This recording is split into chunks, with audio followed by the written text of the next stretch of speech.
Everybody stay away. Stay away during the audio test.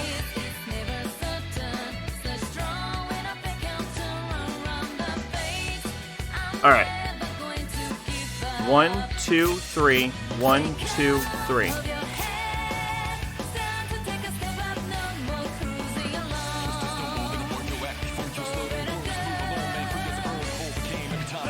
Okay. 1, 2, wait. No, scrap that.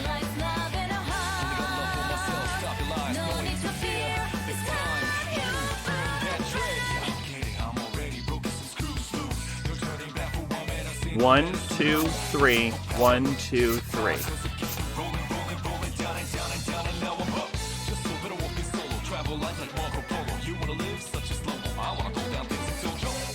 Okay, so it's about 2 seconds.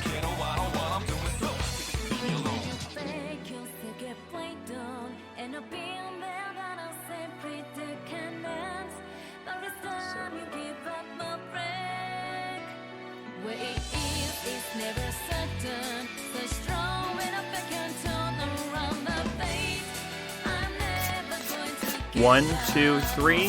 1, 2, 3.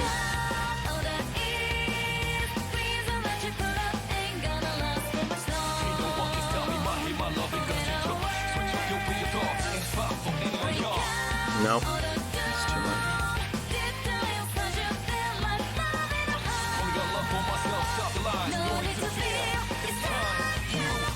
1, 2, 3. 1, 2, 3.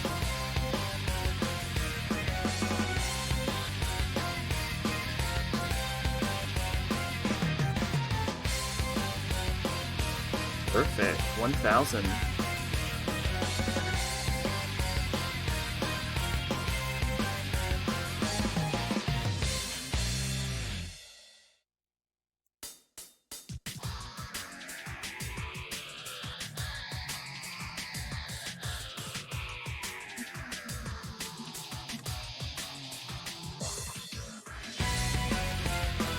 One, 2, 3.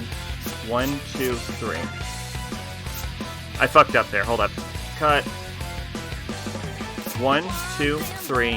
1, 2, 3.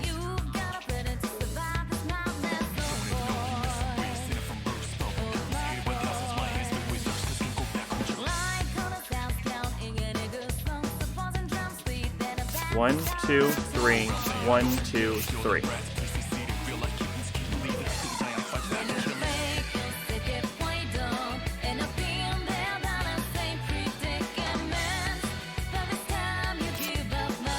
Cool. So it's a 1 second delay. It's annoying I have to do this for every game. Alright, mute that. And let's just adjust the camera.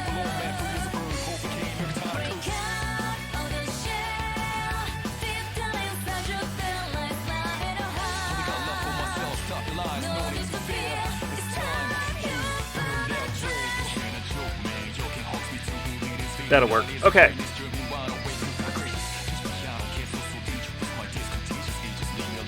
Alright, at everyone, it's time for my third favorite Persona team to meet my least favorite Persona team. It's Persona 4 Arena Ultimax. Alrighty. Let's actually start.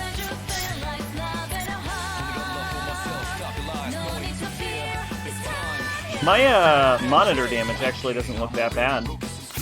Let's see.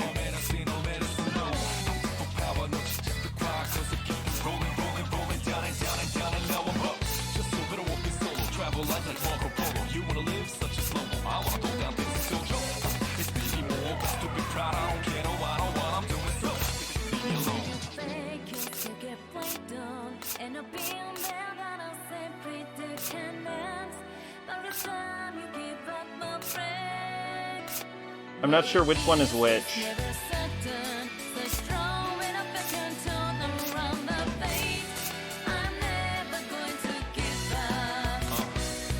Episode of P4, P4A story mode.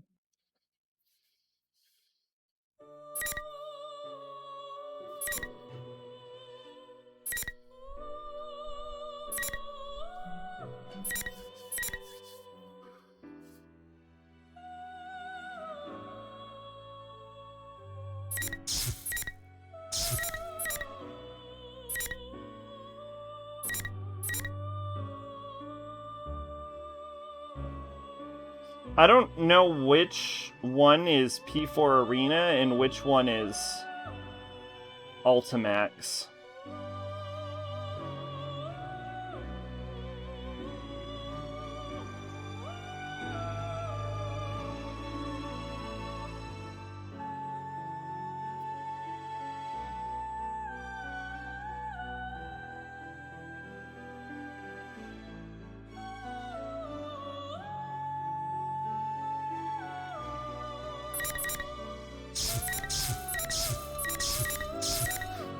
Hold on. Do I want P4A or episode of P4?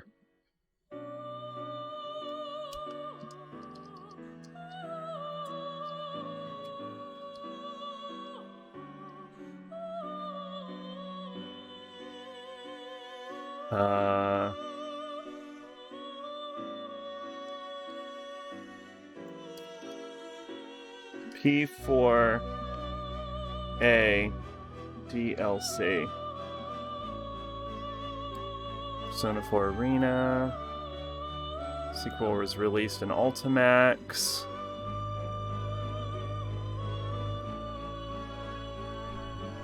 Story mode. Split between episode of P4 is starting the plot. Okay. Completes episode at 94%. Alright. So episode of P4, I believe, is the Ultimax story, and then I guess P4A is the P4 Arena storyline?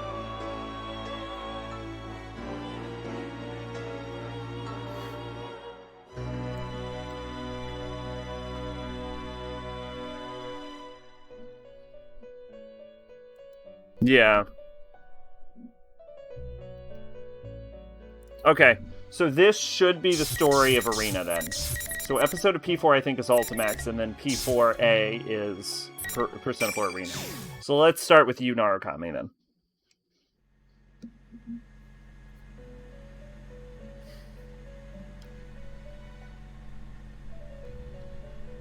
Blue.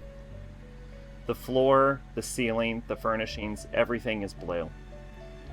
It's quite unlike what I normally see throughout my day. And yet my heart is mysteriously calm. I recognize the slight rumbling as an engine and realize that I'm in a car.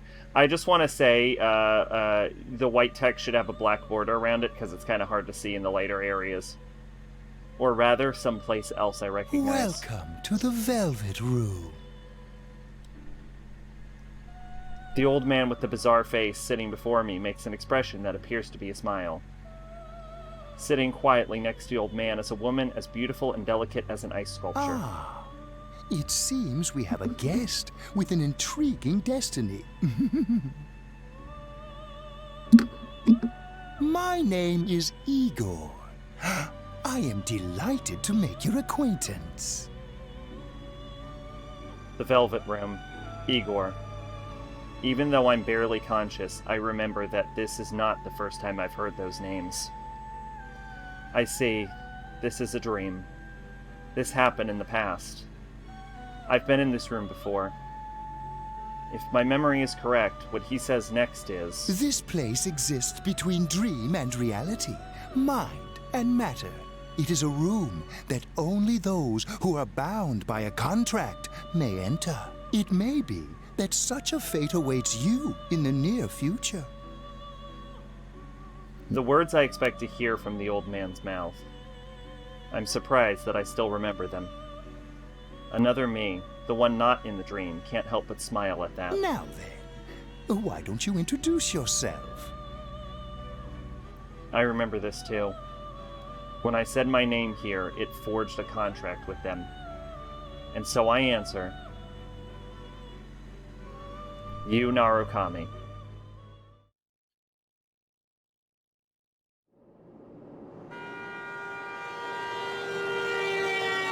When I open my eyes, the light is so blinding that I have to squint.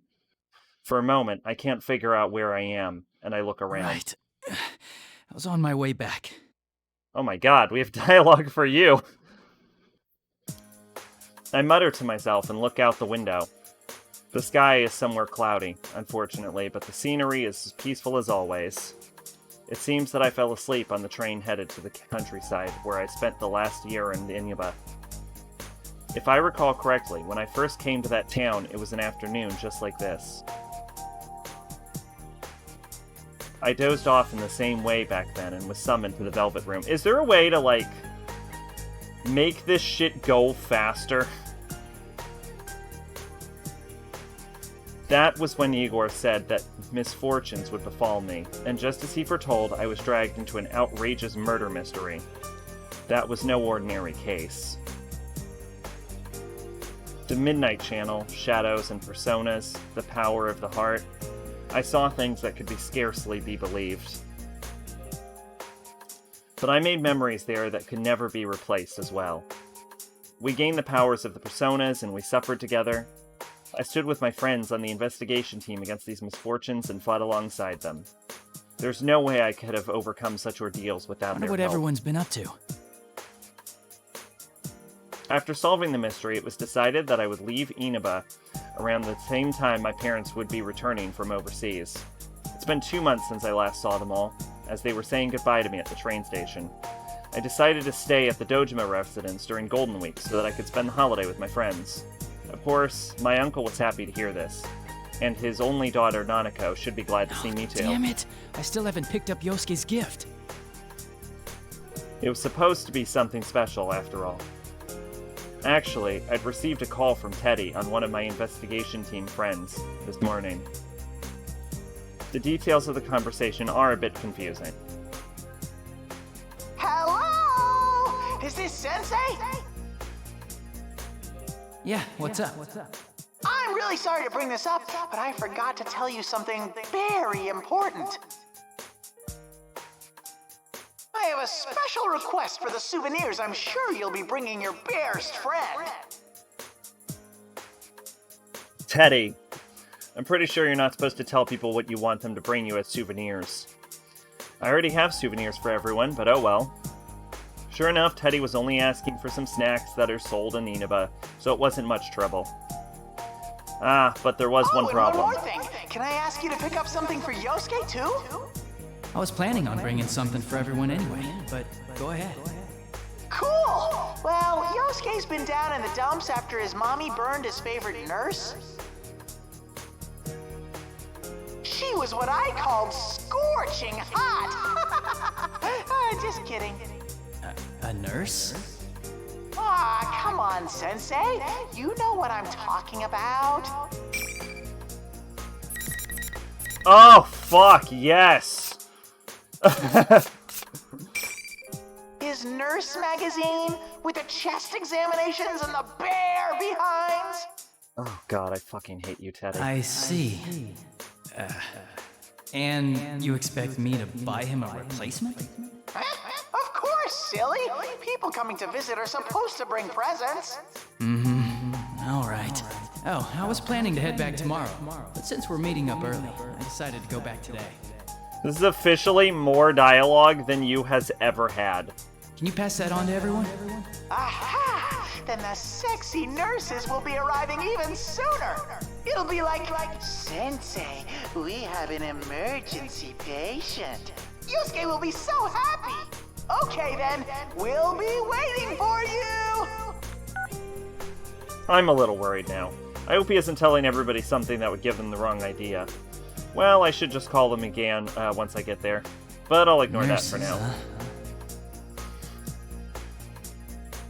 In the end, I wasn't able to pick one up for him. How can I put it? I'd feel bad for Yosuke if I gave him that magazine and every time he opened it, his friend's face kept popping up in his head. And I have to think Yosuke has his pride too. He doesn't need me buying him this stuff.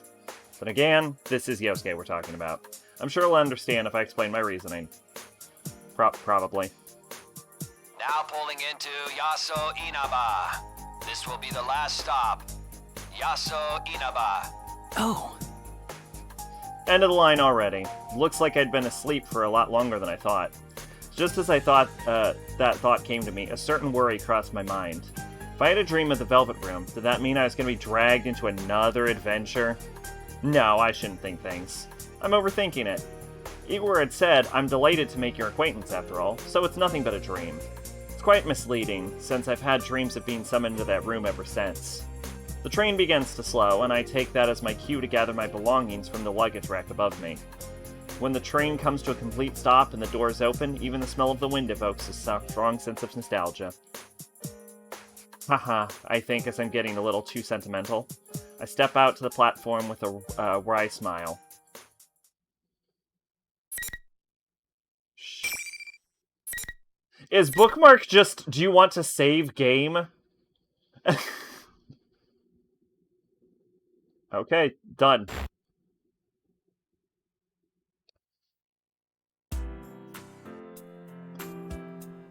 I'm standing in front of the train station, but this town is as quiet as it's always been. I realize that the sun has started to set, and the orange sky envelops the world. now what should I do?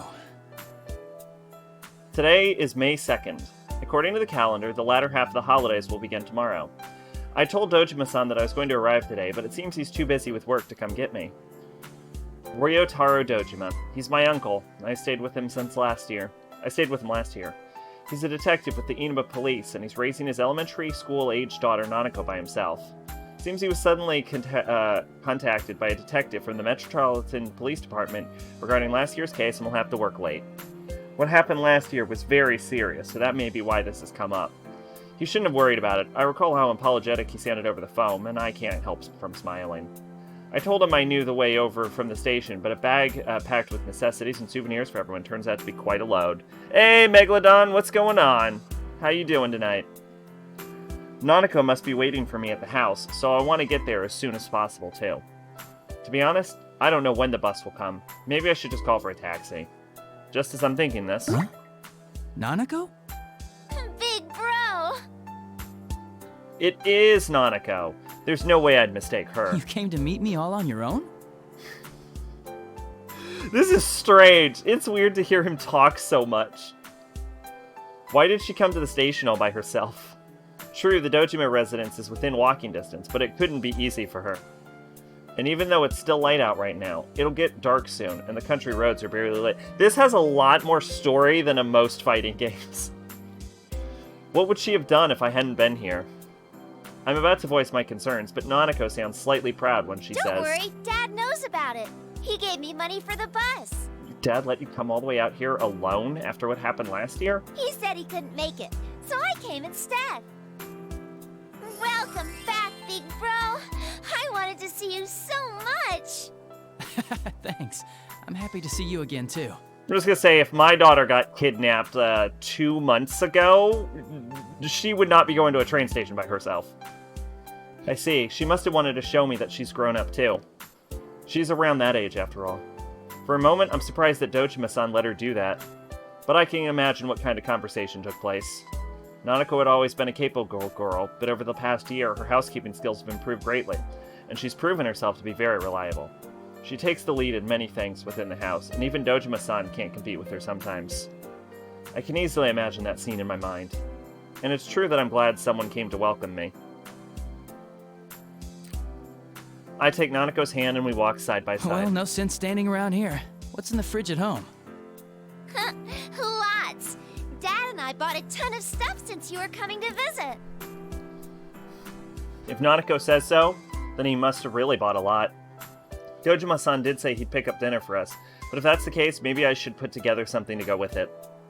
I asked Nanako what she wants to eat, and she looks back with a twinkle in her eyes. Are you gonna cook dinner? Ooh, I wanna help. Nanako and I make small talk while we walk through Inaba for the first time in a little while. I think what I'm doing is I'm reading, and then once I've finished reading and I'm saying the words, I'm hitting the button too early. Being here like this makes me feel as if I've gone back in time to a year ago.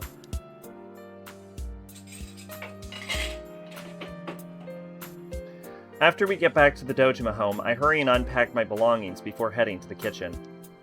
Nanako helps me as diligently as she claimed earlier.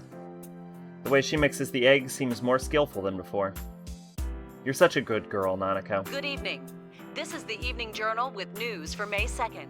Our top story is on the domestic airline that was hijacked yesterday.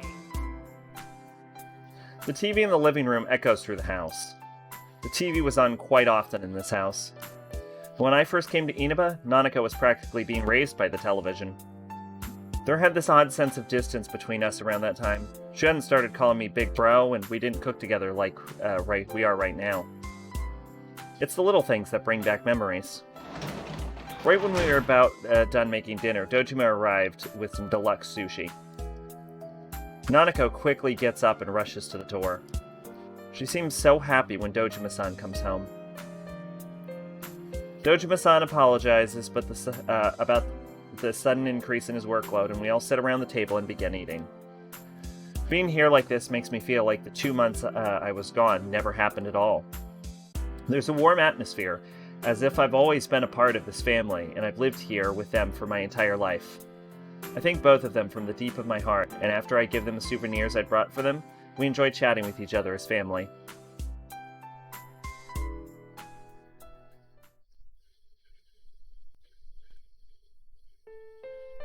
Phew. Another familiar room. This is the room that prepared me on the second floor of the Dojima residence. Nanako fell asleep from all the excitement. After carrying her to her room, I tell my uncle that I'd be going to bed early as well, since I have plans. All he said was, okay. I'm a little perplexed by this, but I have my suspicions, and as I open the door to my old room, it seems I was right. The room is no different than it had been when I was living here. It's exactly the same as when I left Inaba. I closed the door with a feeling of wistfulness. As I sat down on my sofa thinking about my uncle's thoughtfulness, I sigh from exhaustion of the long journey. I'll be able to see my friends tomorrow. Considering that there are still several days left in this holiday, it may be nice to leave early tomorrow and go visit the shopping district. It's raining. The time is just before midnight. In mere moments, it'll be a new day. Whenever it rains at night, I keep checking the time. While I spent last year in Inaba, I was always checking for the Midnight Channel, which was a popular urban legend around here in Inaba. It's a bad habit of mine, even when I'm not here. If you look at the turned-off TV at midnight on a rainy night, you will see your soulmate. Discovering that this rumor was actually true was the first reason why I became involved in the murder investigation last year. But the person who actually appears on the Midnight Channel isn't your soulmate. It's the next victim. After discovering this, we all nervously sat before our TVs on rainy nights in order to solve the case. That brings back some memories. Nothing will show anymore, though. Will nothing really happen, though? I suddenly have doubts. Why would I think that? After we solved the case, we confirmed that the Midnight Channel wasn't appearing anymore. The empty screen stays silent. So why? Just in case. It's not going to turn on. There's no way. The more I think about it, the more I feel my resolve fading. I peer into the TV screen as if something is drawing me into it. The only thing I see is my reflection in the dark glass of the CRT television. Or so I thought.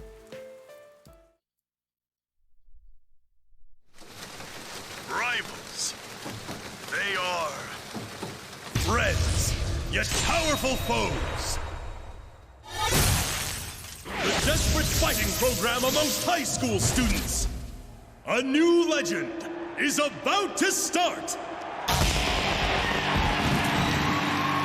May the manliest of all men come on down! Nobody touches his precious Nanako, the sister complex kingpin of steel, Yu Narukami! It's only natural. Wage slave in the boonies by day, hero by night, Captain Resentiment, Yosuke Hanamura! Everything that bores me has gotta go! A spunky dragon with deadly legs, the carnivore whose discarded womanhood, Chie Satonaka! You need to eat more meat! Please escort me to the ring, my prince! The the unconquerable Snow Black, Yukiko Amagi! I'll finish you in one strike! Blooming roses and bulging muzzles, the blood-curdling beefcake emperor, Kanji Tatsumi! Deep into realms of romance, The body of a child, the brain of a genius, the 2000 IQ killjoy detective, Naoto Shirogane! She's like the same age as the rest of them. Fight and survive towards the one throne waiting at the end! The P1 Grand Prix where fierce fights will be fought! The battle begins tonight! I think on the next save, I need to change the fucking voice volume. I decided it was okay to be at what the default was, because I didn't expect there to be this much dialogue in the fighting game. What? Sister Complex Kingpin of Steel? I'm glad he's also confused. Was that me? Sister Complex Kingpin of Steel? I'm impressed. There's so much wrong with that phrase, I don't know where to begin. No, I shouldn't be thinking that. Those words aren't the problem here. I hurry to make sure that TV isn't plugged in. That was the Midnight Channel. Was it actually showing was rather ridiculous, but thinking back, everything the Midnight Channel showed us last year didn't make much sense either. I'm suddenly gripped by tension. And the Midnight Channel's appearing again. I have to find out why. I pull out my cell phone and search for Yosuke's number. Let's see, H. Hanamura Yosuke. I quickly hit the call button. Does everyone know about this? Is everyone aware that the Midnight Channel is still being broadcasted? Do they know do they know that it's showing us? And that we've been given taglines that can only be described as uncharitable? I don't think Yukiko's is that bad. Hello, this is Yosuke. Yosuke? It's nothing. I just freaked out when you called all of a sudden. Yeah, that's it. What's up? Hey, when do you want to meet? I can tell what's going on just by the sound of his voice. Yosuke knows what happened on the Midnight Channel just now. He's trying to hide that from me. Considering that I've been out in Inaba for a while, I bet he's trying to keep me from worrying about it. There's no need for him to be concerned about that. Then again, I can kind of understand how he feels. I am his friend after all. That's not why I was calling. I saw the Midnight Channel. You saw it too, right? Huh? I can easily hear Yosuke's panicking on the other side of the phone. He's probably surprised that I saw the Midnight Channel when I shouldn't even be in Inaba right now. He must be thinking that the Midnight Channel is now appearing on national TV network. Looks like Teddy didn't tell them after all. Did Teddy not tell you? Since we're meeting up early tomorrow, I decided to come today. I figured you wouldn't think I could have seen it, so I gave you a call. Well, I assumed you weren't here yet, so I didn't want to rely on you. You haven't changed. So how about it? You're not gonna leave this be, are you, Captain Rasantamo? Why'd you zero in on that part? Did you see how they called you a Sister Complex Kingpin? Mine's not that bad. It's pretty bad, you! Yours is way worse! You think? Oh, I ought to tell you, that program's not the only strange thing lately. Teddy, Rise, and Kanji aren't here either. They disappeared. Oh, that's bad. Well, okay. Rise makes sense. For a moment, I'm at a loss for words. Not only has the Midnight Channel come back on, we've lost contact with 3 of our friends. I have a bad feeling about this. Can't believe that those two things are unrelated. All right. We should get together tomorrow like we planned. Yeah, at the Jeunesse food court. Welcome back, partner. I'm suddenly reminded that I haven't even greeted Yosuke yet. I finally feel the sense of worry fade a little, and I answer with a smile. It's good to be here. No matter what has happened, our friends may be in danger. If that's so, then there's only one thing to do. Speaking of things I have to do. Oh, right. Sorry to say, I forgot to pick up your souvenir. A souvenir? Don't even worry about it, man. You sure? I thought you were really looking forward to it. Those nurses. Nurses? I had a feeling he wouldn't get it if I told him flat out. It was rather hard to bring up, but oh well. Yeah, Teddy asked me to get it for you. He said you were crushed that they got burned. Oh, wait, this is all... I didn't know you were into nurses. I fucked a nurse once. She went to Africa afterwards. Shut up! That's enough! Damn it, you're trying to wind me up, aren't you? Stay home, you jerk. But I'm already here. Well, I'll see you tomorrow. At least he seems like he understands about his souvenir. In any case, the preparations have been made. Tomorrow, I'll meet with everyone to sort through whatever information we have on this situation. If we have to, we'll go back into that world. It'd be best if this was all just our imaginations. But unfortunately, we know that the Midnight Channel wouldn't have appeared without a reason. I should make sure I'm ready for tomorrow and get some rest.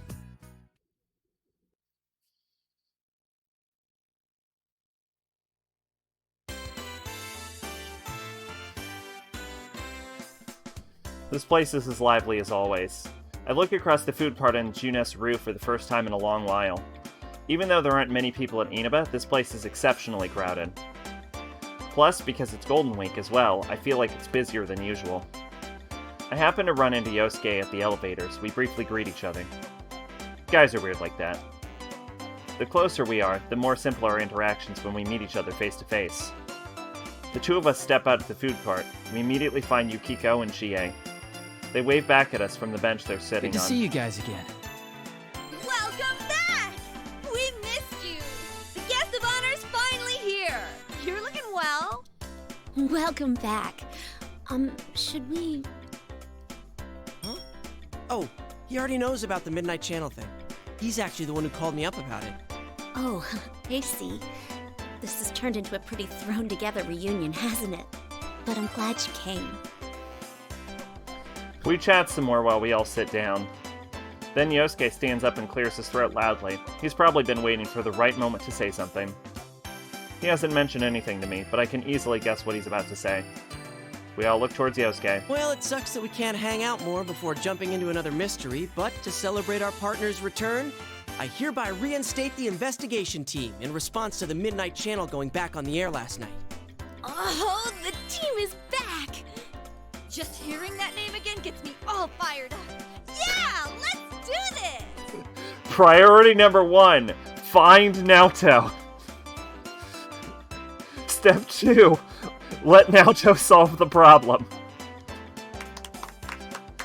I don't think the applause is necessary. Why not? It's been 2 months since we last saw each other after all. Chie and Yukiko started chuckling when I shrug, and though Yusuke seems saddened at that, he still ends up laughing along as well. It's a relief to see they're the same as always. Because of that, it makes me even more worried about the friends that aren't here right now. We can't start slacking off.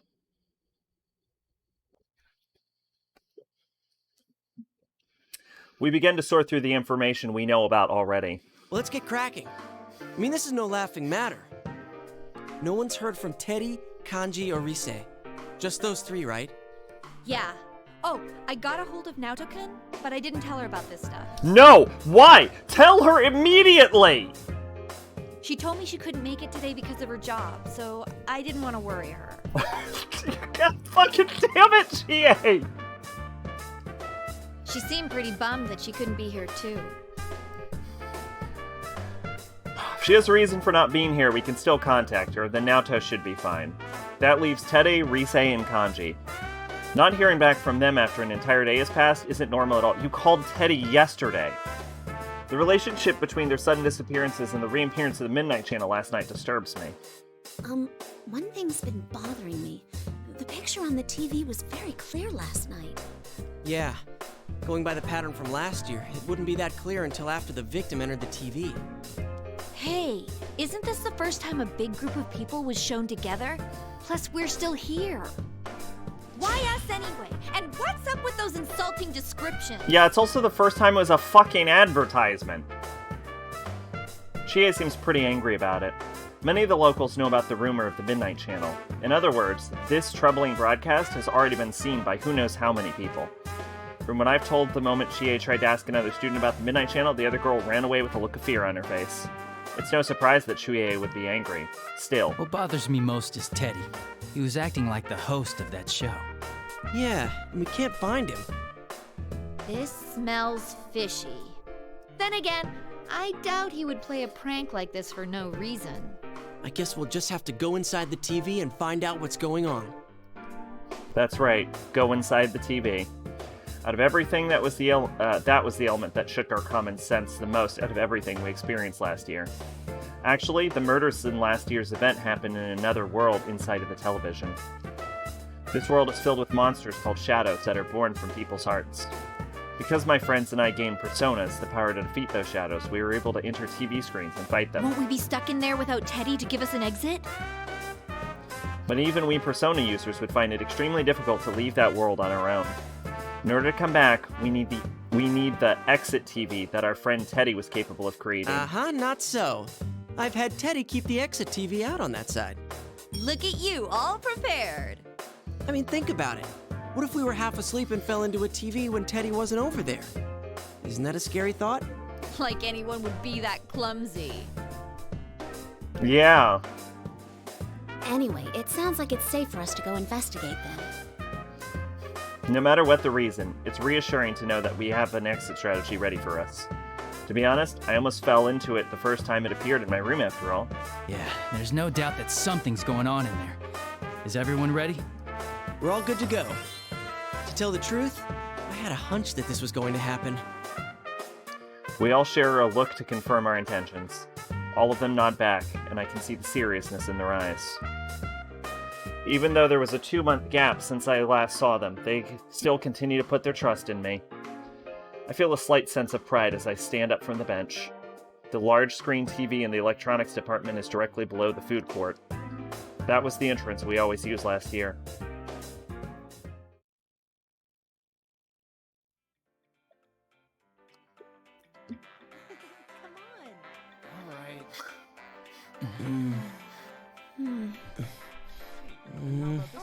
It's a holiday, so the store's full of people. I feel like things are picking up around town. It's time to go. Hello, all the models are Hey! That was the mom. It's been a while since last time. I'm a little nervous.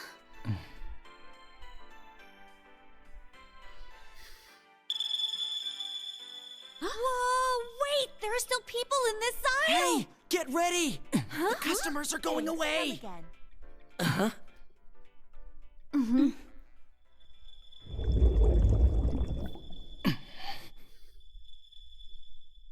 Let's go! Yeah!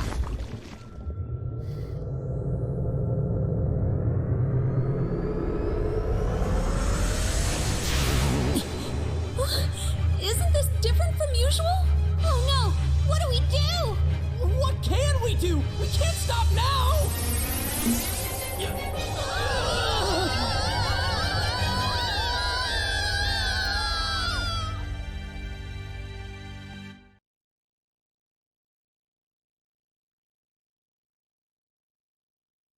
I hear a voice. It's a woman's voice. It sounds familiar to me. This voice is... Margaret! Welcome to the Velvet Room. I don't sense that distinctive floating feeling that I usually have when I enter the TV world. When I concentrate, I realize I must be sitting in a chair. The moment I open my eyes, I see vibrant blue. The Velvet Room. I visited this place an untold number of times last year, and once more in my dreams yesterday. I never thought I would return to this place. Huh? It's not a dream this time? What's going on? Didn't my contract end already? Igor, who usually sits front and center, is nowhere to be seen. The one to greet me is the woman with silver hair, Margaret. Could this be a personal summoning, then? This happened a few times last year, too. Margaret smiles as she senses my suspicions. This room is tied to your fate. Nothing that occurs here is meaningless. Though you reached an end to one journey, you now find yourself here again. This shows that you will once again be faced with a question. A question? And something really is going on? Another mystery has appeared, and we were about to be dragged into it again. Could that be what she means? From here on, what befalls you will upset your status quo. It is true that you've opened the door once already, but all things change. Nothing ever remains the same. What you gained before will change over time as well. You will have to face them once again. Face them? Again? Oh, the first thing that Margaret words stir in my mind is the sight of my friends' smiling faces. Hold up, let me just... There we go. I wanted to check something. Is that going to change? No, that can't be true. And face them again? That's impossible. Once I wake up and leave this room, I should still be with my friends. There's no need to jump to conclusions. But Margaret appears to have anticipated my thoughts and smiles while narrowing her eyes. Show me how you will proceed down the path that awaits beyond the door you've opened. My vision wavers, and the blue light before me vanishes quickly. Wait. I still need to know what you mean by those words.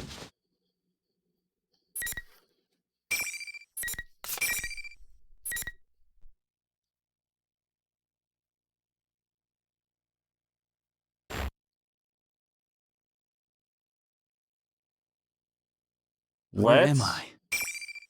Try to go to the main menu.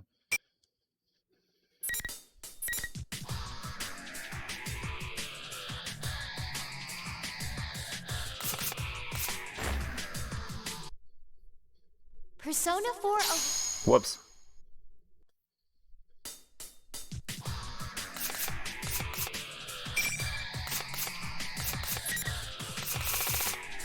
Perfect! Perfect!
There we go.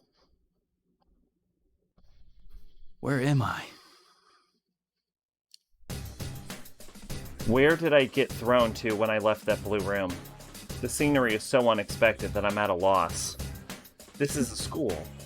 It's the music room of Yasogami High. I attended this school with my friends until recently. There's no mistaking it. We entered the TV together, so why am I here? No, that's not right. This is... No, wait. This has to be the TV world. The graffiti on the ground. Shoes placed like they're there for some kind of ritual. The eerie shining eyes of the portraits on the wall.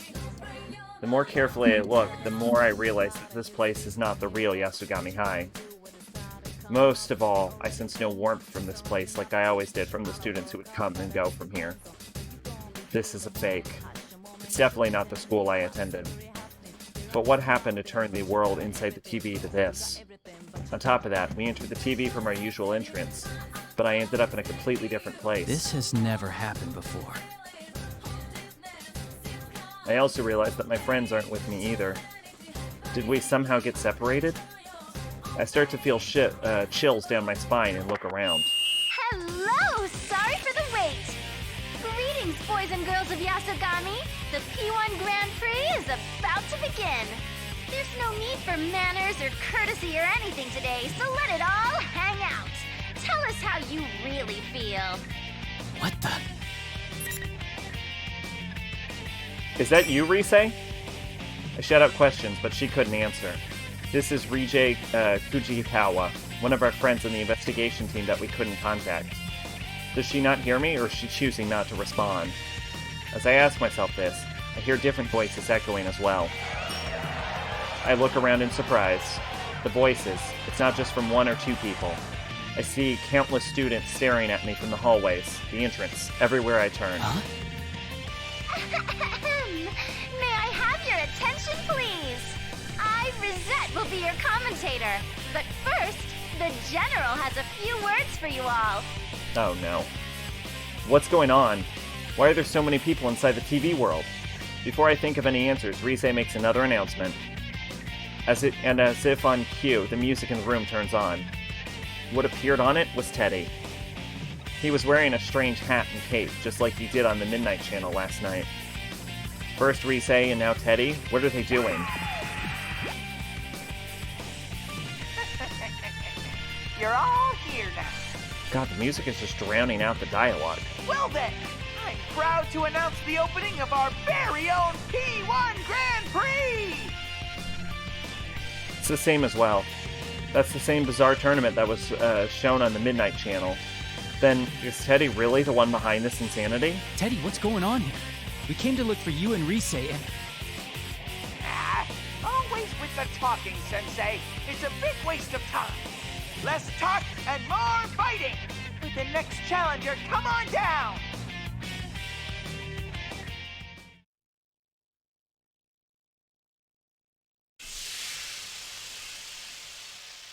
Teddy looks away and makes a dismissive gesture. Smoke suddenly bursts from underneath me and robs me of any visibility.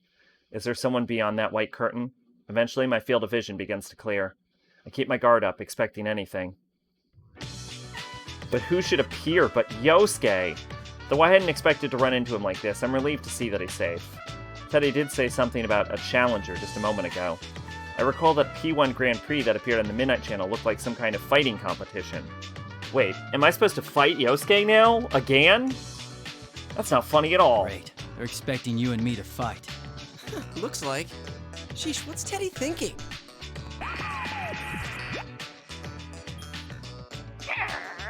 Starting that up already? I won't let you get all buddy-buddy with each other. These battles are fought to the death. Only the victor can proceed. This joke's gone on far enough, Teddy. We're not gonna play along with that. I look over at Yosuke, hoping that he would agree with me, but Yosuke did not appear interested in what I had to say. I guess he should declare me the winner then. Yosuke? What? You don't plan on fighting, right? That means I win by default. That's not what I was expecting to hear. Are these the real versions? What's gotten into you, Yosuke? Do you have some reason to be talking like this? I can't figure out what's going on. Yosuke continued to speak in a carefree manner, and said something I simply couldn't believe. Oh, but is that okay with you? I mean, since Nanako-chan's here and all? Nanako's here? Wait, really? You haven't seen her? She's with Teddy. That can't be. I saw Nanako back at the house when I left this morning. And even then, Nanako can't enter the TV world on her own.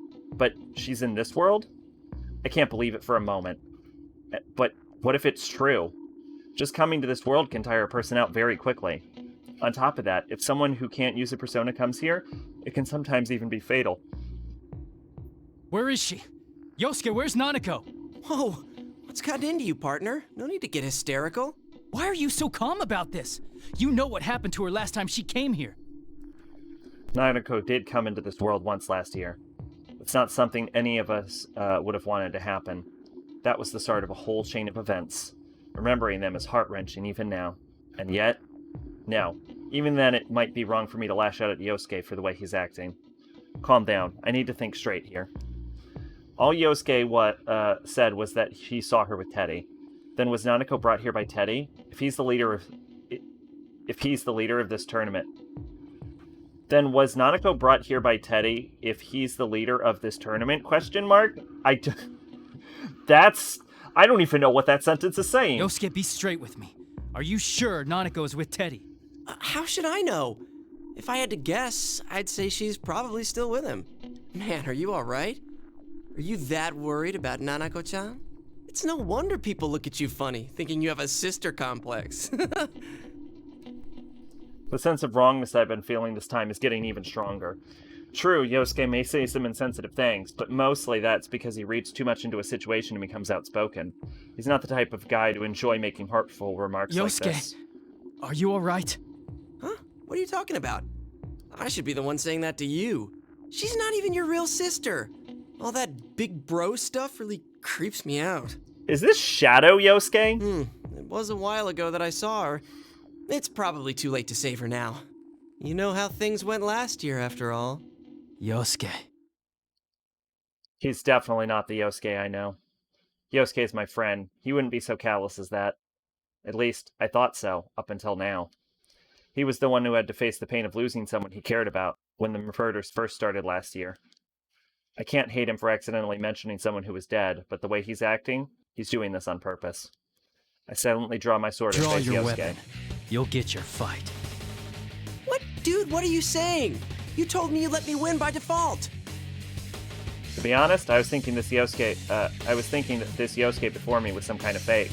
I even wondered if something had happened to him and Yosuke's shadow had appeared again in this world. This does seem like Yosuke's shadow. This is the kind of shit Yosuke thinks in his own head, not says out loud. But this wrongness that I kept sensing is nothing like that. This probably is the real Yosuke. And the strangeness I feel is because these words are really coming out of the mouth of someone I never thought would say them. I don't know if you're being controlled or if there's something else going on here. Either way, you must understand the best way to resolve the situation. There's no way to tell if what I'm saying is getting through to him at all. But if I want to figure out what's going on, I'll just have to fall for this trap once. Sorry, but I'm gonna go all out. No hard feelings. Huh? All that talk and you're gonna fight against your partner after all? Well, whatever. Let's hurry up and get this started. Ready?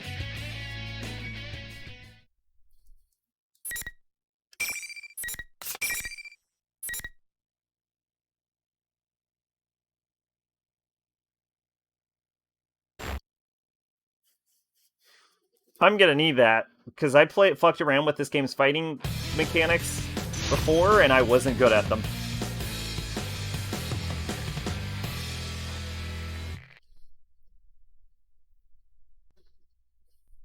Final. Fight!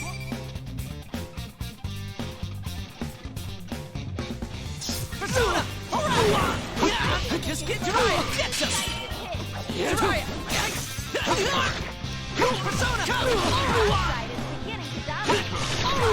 V-slash! Here! This is turning into a Come on! very Not bad, partner! Here, bad! Bingo! V-slash! Will they Here! come through? I'm closing in! Damn! Persona!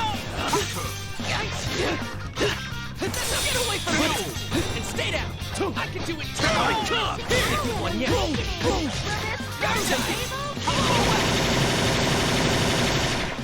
My God!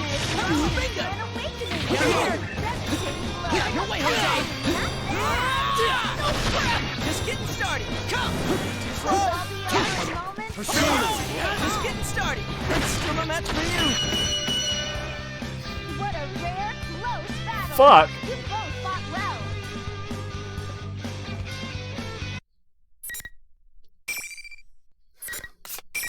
I am really not good at this game.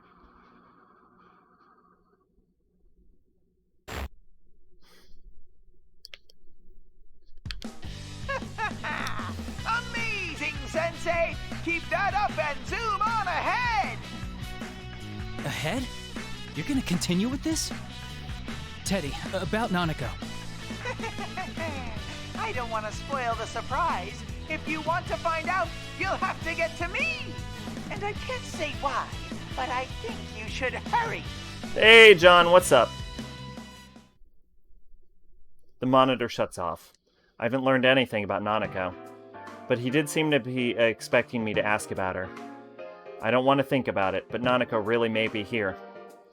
The moment the monitor turned off, the students began to leave the waves like in the receding tide. No, they don't look like students anymore. There's something inhuman, just taking the shapes of humans. I was too focused on the fight to notice, but it seems their true forms were coming through. They look like silhouettes. Could they be shadows? Not much, just making some changes to Discord after getting done rearranging your room. Oh yeah, what you changing?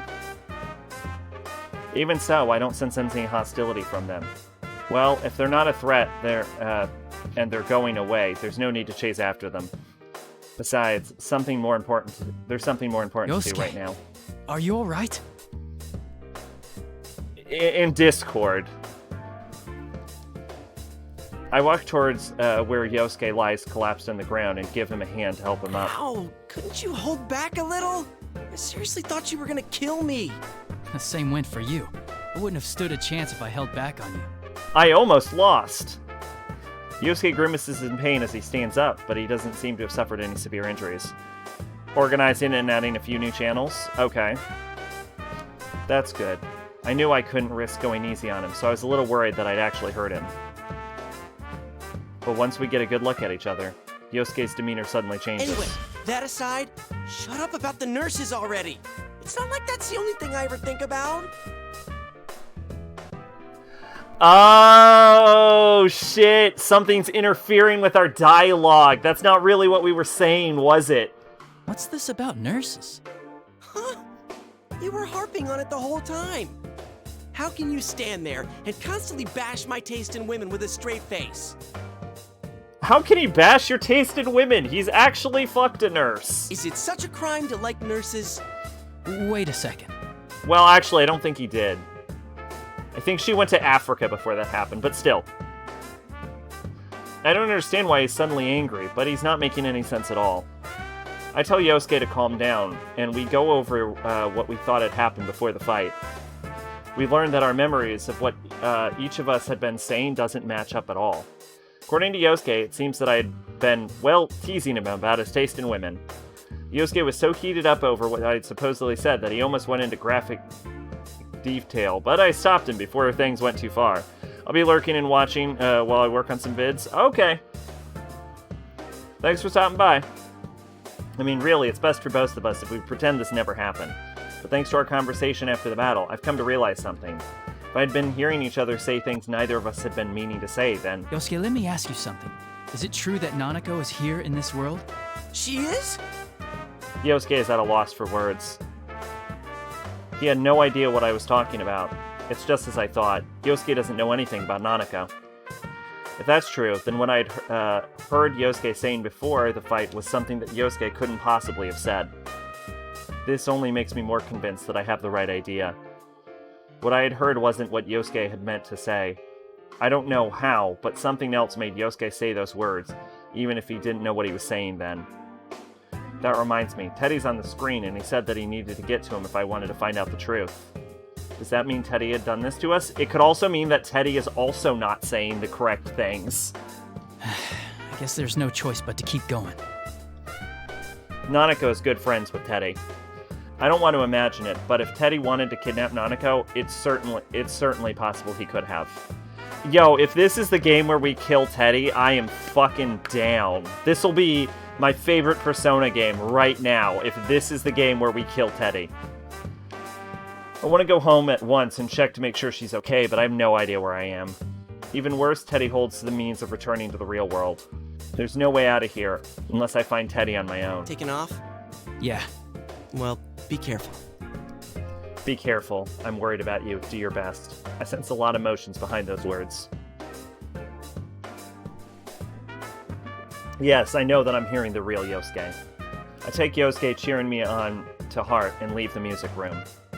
Teddy had said that only the winner could go on in this tournament. I don't know exactly what that means, but it's probably not a lie. Yosuke understands that as well. That's why he's trusting me to sort it all out and lets me go without much talk. He's frustrated that he can't help me out. I could just be jumping to conclusions there. After all, Teddy did say that he was the rule.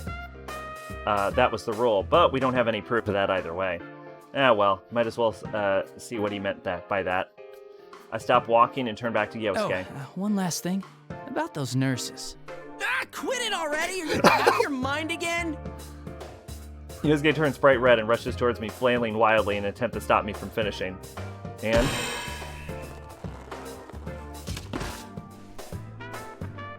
there's a painful sounding noise as he runs into something invisible and slowly slides to the floor. That could have disintegrated him. What is this? So there's an invisible wall. Looks like the loser can't leave the room. It looks like there's a force that prevents the loser from leaving the area where the fight took place. It's likely that every time one of those battles happens here, the winners will get sorted out this way. That's annoying. I see how it works now. Thanks. If Teddy really kidnapped Nanako, there's no time to lose. Don't use me as your guinea pig. Wait, that's it? That could have been instant death. Hey, don't wear yourself out, alright? I turn away as Yosuke shouts at me. Not to worry, Yosuke. I gave him a quick smile before leaving the arena for good this time. The area for this, whatever. The arena, the area, same fucking word, really. At this moment, I feel a wave of disorientation crash over me. I'm surprised that this is happening without warning, but it's not a threat. After all, I know this feeling all too well.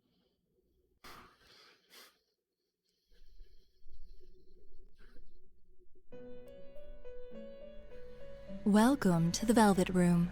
Hi, Margaret. I'd been leaving the music room, but now I'm sitting in the Velvet Room for some reason. Margaret greets me with her usual smile. This room is truly mysterious.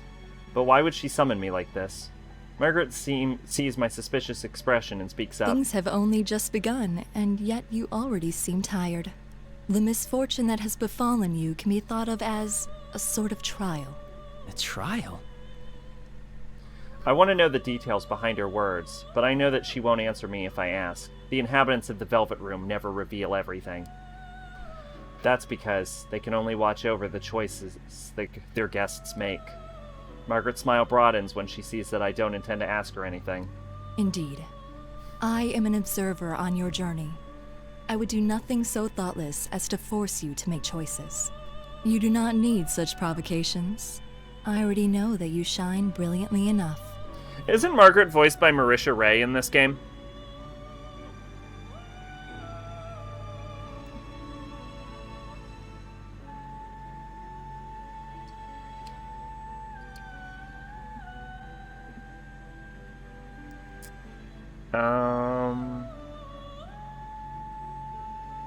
Let's see.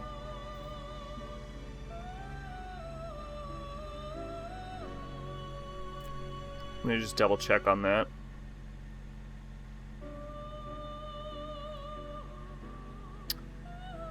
Margaret in Persona 3 Dancing Moonlight.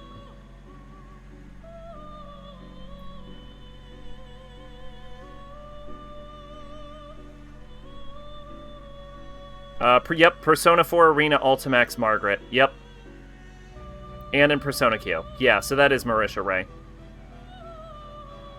Okay.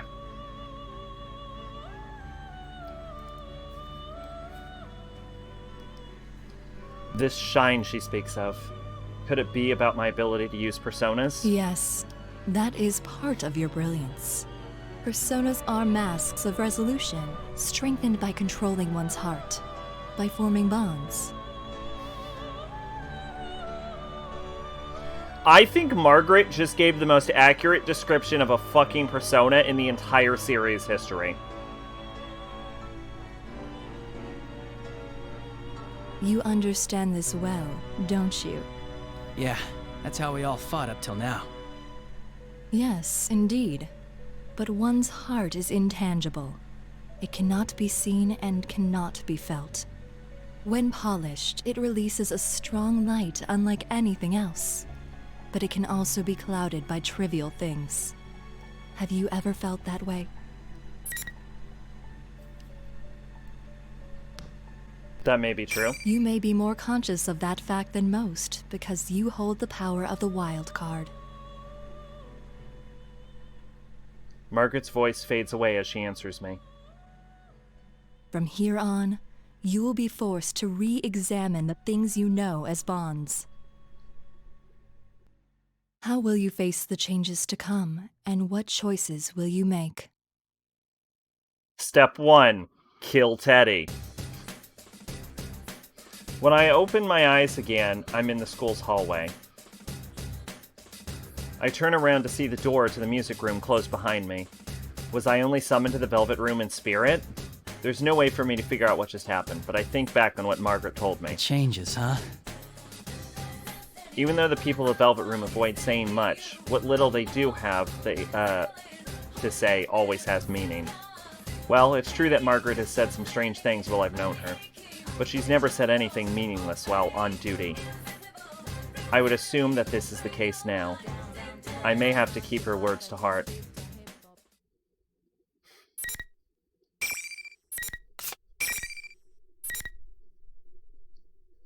With this bookmark, I'm going to try and drop the music volume again, and I'm also going to go to the bathroom. Like, this time I'm going to attempt to drop the music volume.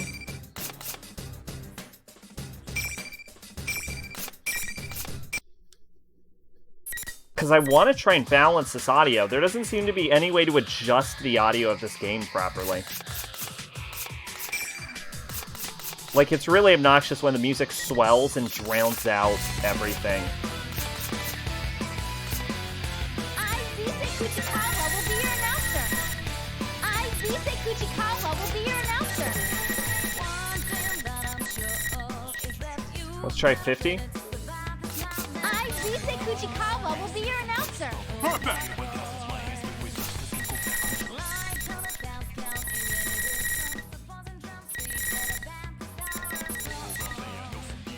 Perfect! I, Vise Kuchikawa, will be your announcer. Let's try 35. If it's too quiet, we'll raise it, but my god, was it loud before.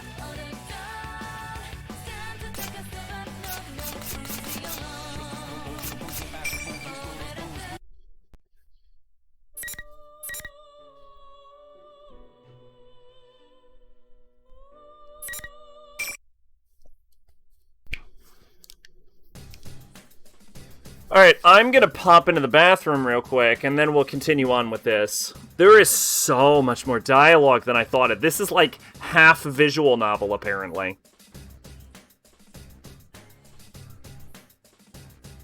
What? What's up, Megalodon? You caught me right before I muted myself.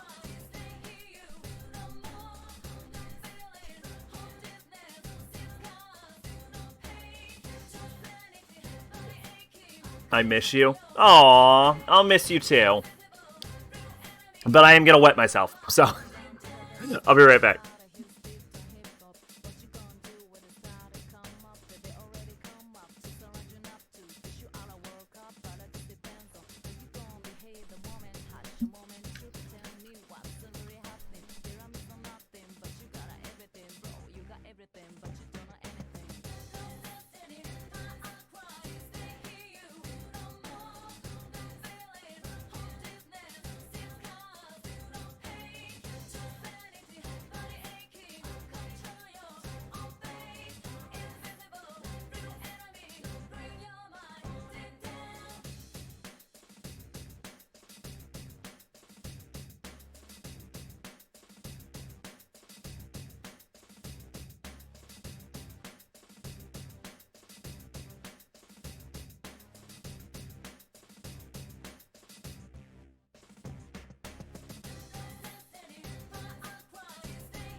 Alright, and I am back.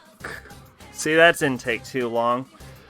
John is only listening. John, Megalodon says, what's up?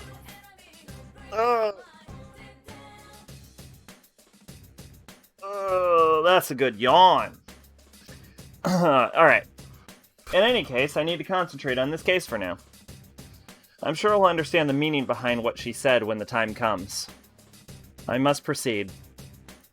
Through this bizarre place looks nothing like the Yasugami High I attended. The building seems strangely familiar. Holy shit, Megalodon with the bits. Thank you. Wow, man, you are going crazy with these lately. Did you buy too many of them or something? Oh my god, more bits. Wow, you actually... Wow, holy crap. Thank you. You went past 1,000. Holy shit, more... Oh my god, wow. Oh my god, more bits. Thank you. I hacked Twitch. I didn't want to know that. I didn't need to know that.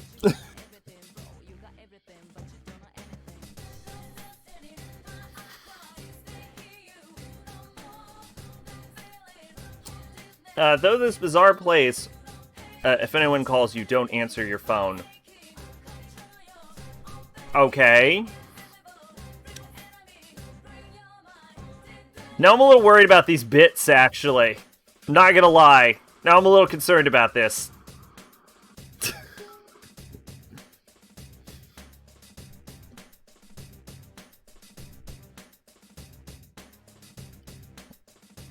You're actually doing me a favor. Okay, but if these actually are hacked, please stop giving me bits.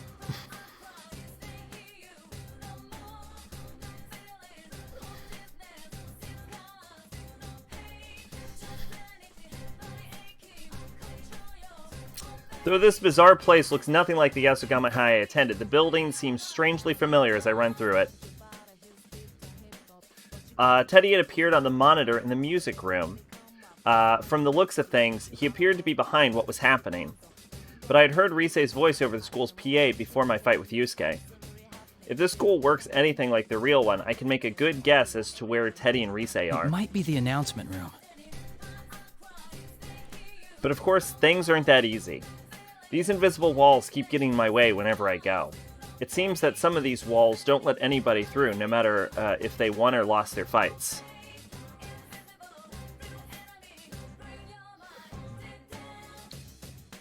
I don't know. I mean, if they're actually, like, hacked, the fact that they have a monetary value makes that, like, super illegal. These invisible walls keep getting in my way wherever I go. It seems that some of these walls don't let anybody through, no matter if they won or lost their fights. Every single time I run into one, I'm forced to take another path. Just like my route is already set for me. I feel like I'm being led somewhere. I stop for a moment in the hallway of the practice building and mutter to myself while I take a look around. Don't be afraid, baby girl. I'm a little afraid. I'm gonna be honest. Like, if it's normal bits, that's great. But if these are hacked bits for realsies, please don't give me any hacked bits.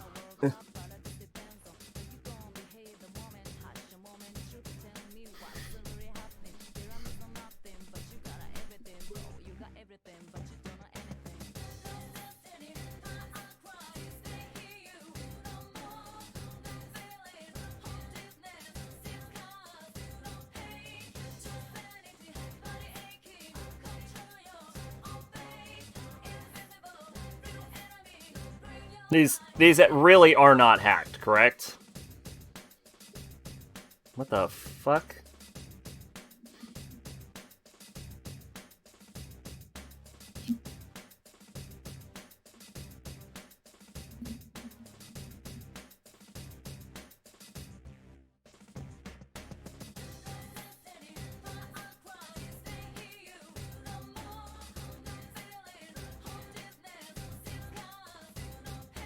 No, but seriously, these are not hacked, correct?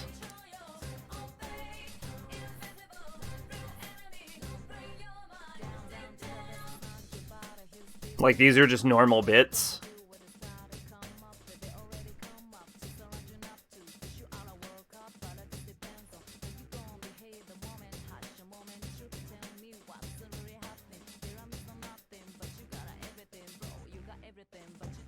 Megalon, please stop with the bits.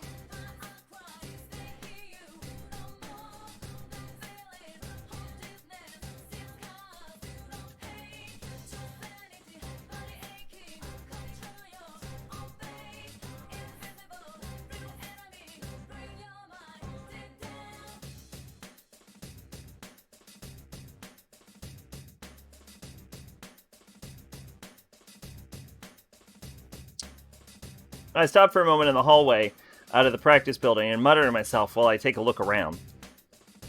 Where are they trying to lead me? At that moment... Hey, you there! You're one of them participants in that there Grand Prix thing, right? If you know anyone that wants them, let me know. I mean, again, if they are hacked, that's, like, really illegal.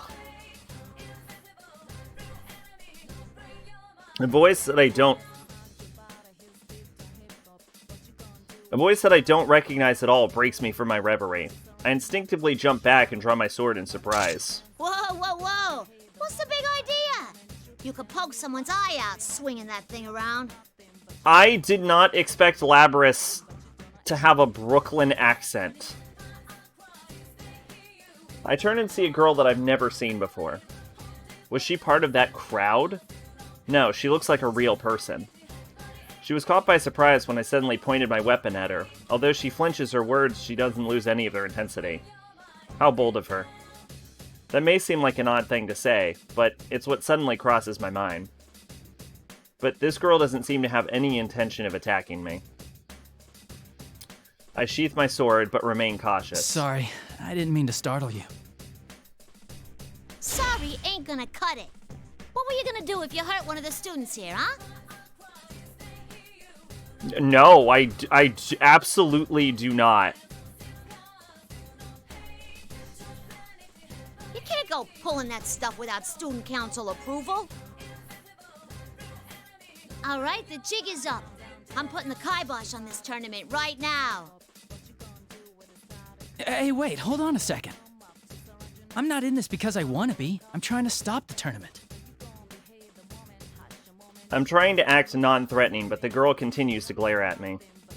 Who in the world is this girl? She's wearing a Yasugami High School uniform.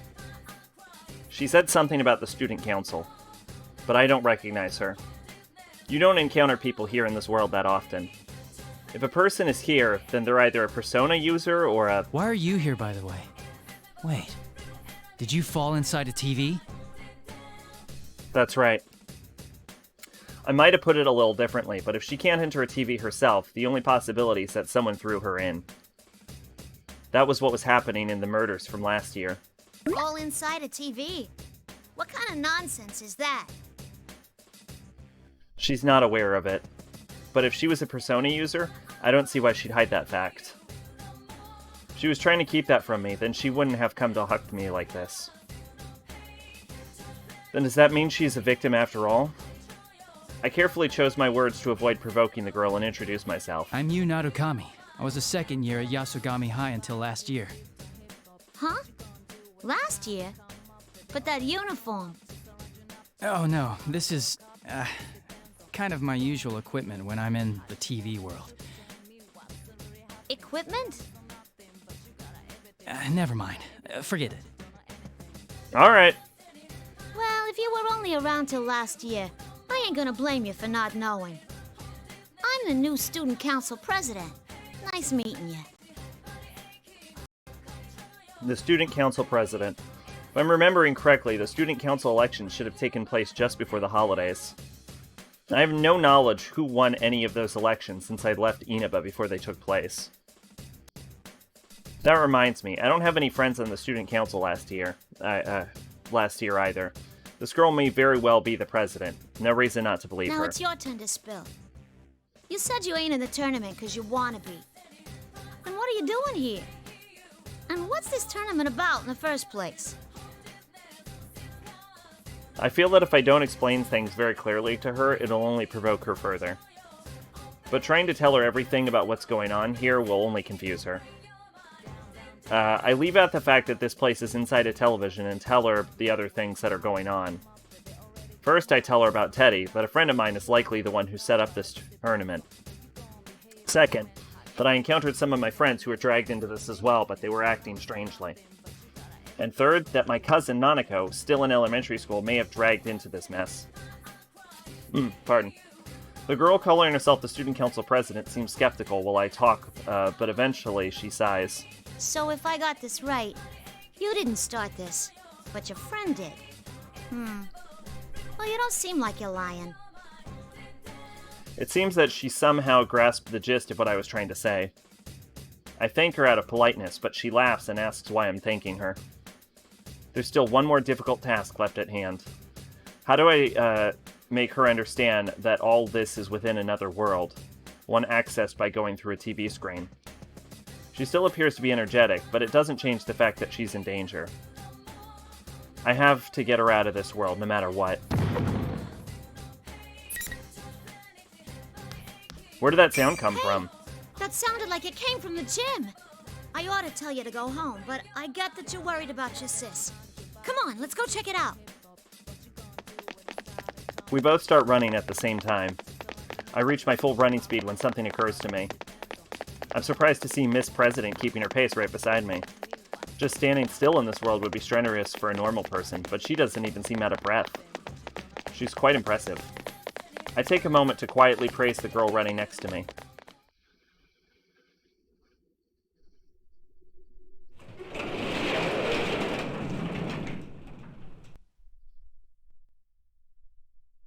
We burst into the gym where all these noise come from, but there's no one here. Instead, we see huge piles of stacked chairs. They're twisted and intertwined everywhere on the open floor of the gym, forming huge towers that reach almost to the ceiling. What is this? Who'd go to all this trouble? The girl stares up at the chair, seemingly dumbfounded. Suddenly, the monitor in the gym flickers to life. As expected, Teddy appears again in that costume. Oh, are you on a hot date, Sensei? Well, that's fine with me, of course. But shouldn't you keep your mind on the fighting? Whoa, you look so mortified! That's the face I was hoping to see! He's not saying anything completely straight, but he's obviously hinting that he knows I'm worried about Nanako. I know that Nanako is important, but I can't leave Miss President here alone and abandon her to this world either. Still, I feel Teddy's words causing me to doubt myself. And Miss President raises her voice. Hey, you! You're the ringleader of this mess, aren't you? What's the idea, raising a ruckus like this without running it by the student council? Pack it in and clean all this up already. She speaks as fast and as clearly as she had when I first met her. After getting a clear look at her, I feel I come to realize where she gets her courage from. She truly wishes to protect her school. Her strong awareness of her duty is surpassing her fear. But Teddy on the monitor looks annoyed and sneers at Miss President. It's incredibly detestable. I can't believe that Teddy can even make such a malicious expression. What's that tiny thing? I'm in the middle of an important conversation with Sensei! A yappy little mutt like you should be muzzled and sit in the corner! Sit, puppy! Sit! He has absolutely no intent of dealing with her seriously. Miss President turns bright red in humiliation from being brushed off like that. This is enough. I take a step forward to put myself between the monitor and Miss President. Leave this to me. I'll take it from here. It's all right. There's nothing to worry about. Miss President's lips are trembling. She must be angry that there's nothing she can do herself. I don't want to let those feelings continue, so I turn to face Teddy on the monitor. That was pretty harsh, Teddy. Hard to believe a womanizer like you would say such things. What's so attractive about a shameless liar like her? Liar? Do you know something about her? The way he said that makes it sound as if there's some history between the two of them. But as usual, he doesn't bother to give any details in his answer. Come on, Sensei. Your opponent's getting tired of waiting for you. With the next challenger, come on down! After that line, another cloud of smoke rises out of the floor. But this time, it's Yukiko who appears. Oh, thank goodness you're safe. What's the matter? It's nothing. Are you all right? Has anything odd happened to you? Odd? No, I don't think so. Yukiko seems alarmed to see me in a defensive posture. I feel my shoulders relax in relief as I shift my weight to stand normally. It seems that she hasn't been affected like Yusuke had. I didn't think I'd been that tense, though. Now that's the Yukiko I remember. As sharp as always, exactly when we needed her. If she's not being confused, then I can immediately ask for her help. I try to explain what I need from her. Nanako might be in here. I'm heading to the announcement room where Teddy is. I need you to protect this girl from me. She might be a victim of all this. I motion towards Miss President standing next to me. Yukiko looks at me in surprise. I don't blame her, though. But what Yukiko said next was even more surprising. Why do I have to do that? It's not like I know her or anything. I'm not going to help her because I don't know her? Is that really what she's saying? You can't be fucking this stupid. I can understand... Yosuke was pretty friendly when he first appeared, too. I can understand she might be cautious when meeting someone for the first time. But would Yukiko really think that way? It's got to be the same as with Yosuke. Okay, alright, he figured it out immediately. That same uncanny sense of wrongness is coming back to me when I hear Yukiko speak. Yukiko, not you too. Calm down and listen to me. Can you understand what I'm saying? Huh? What are you saying all of a sudden? I can hear you clearly. What did you mean by you too? When I try to question her, Yukiko's expression returns to normal. I can't tell anymore. She doesn't look like she's being controlled by someone. Am I overthinking this too much?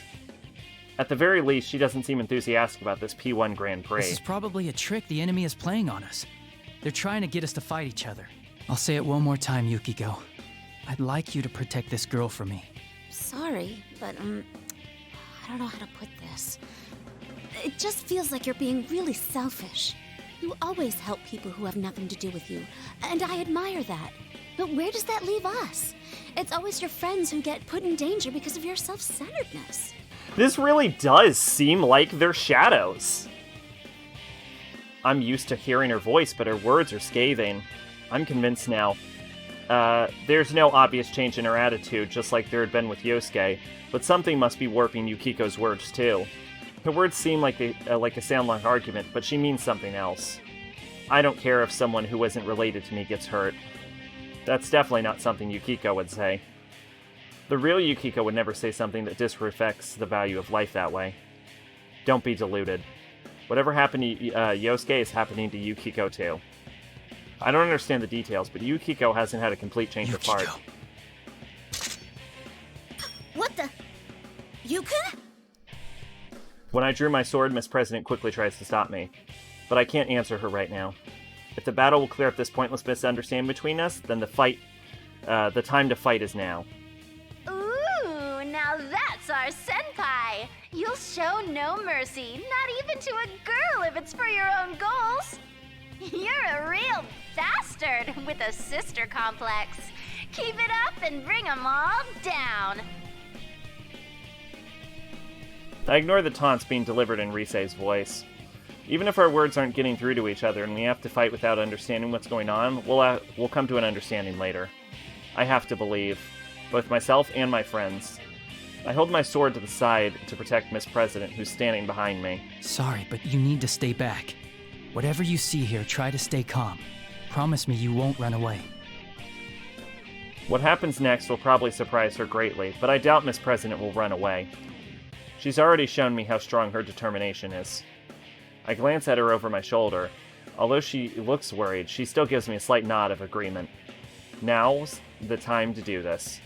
I must end this as quickly as possible. Persona!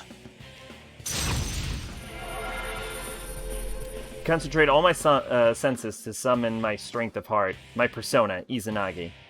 If I allow myself to go easy on Yukiko, she will surely defeat me. Yukiko smiles faintly and takes her battle stance. She resisted the idea of protecting Miss President, but she seems to have no qualms whatsoever in fighting me. There's definitely something else controlling her. Come, Konohana Sakuya. Yukiko's black hair forms graceful arcs in the air as her persona, Konohana Sakuya, rises behind her. That's right, the usual Yukiko should have beautiful heart like this. Wait for me. I will save you. I was gonna say, can I get a fucking save? Because I'm about to get my ass handed to me. I am not good at this game.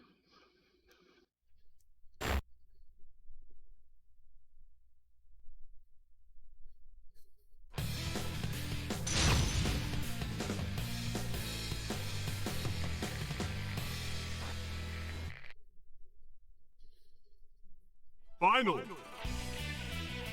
Fight! Away with you! My god. Not enough. Away with you! Go for it!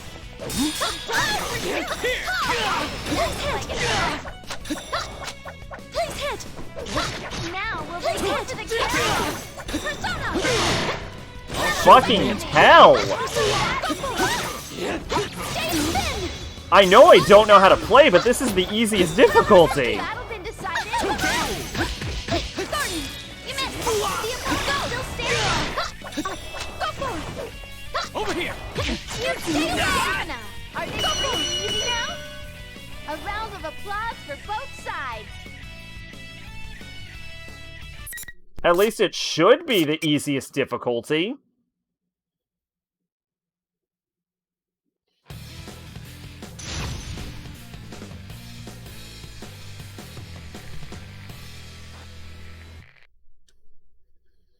Final. Fight! No, I don't want to turn on auto mode.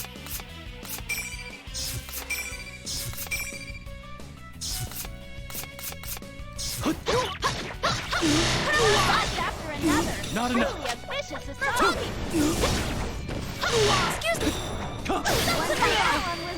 Fucking hell! You missed. Taking its persona. Oh wait! I'll turn it into a very one-sided battle. Over here. Spin. We're leading in stamina. Over here. Stay away. Looks like they're finally getting serious. Over here. Oh wait! This is not. The battle fence has been shattered. Over here. The opponent's still standing. This is a burn. Oh, you can't dash into an attack in this game?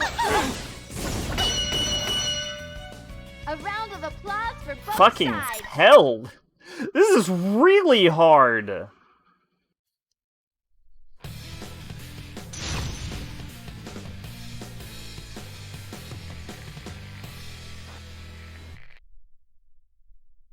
Final.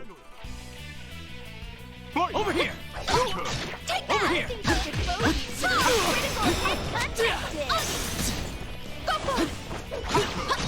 Now, will they go for the kill? Over here. These are not. The time has come. Race through. Cherry Blossom Storm. This cannot be the easiest difficulty. This cannot be the easiest difficulty. That is fucking nuts.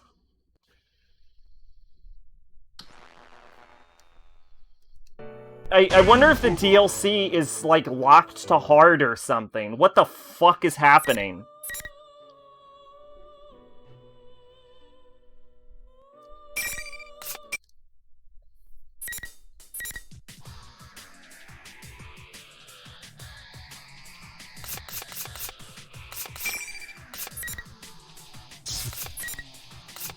It is on the highest difficulty! Oh my god! Well, how the fuck did I beat Yusuke then?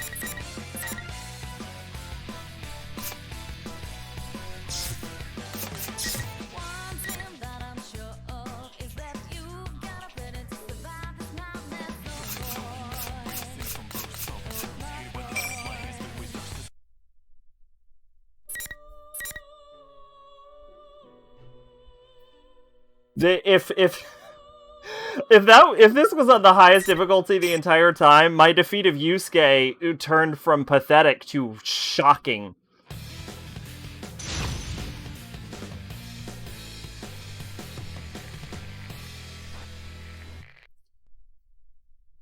Final.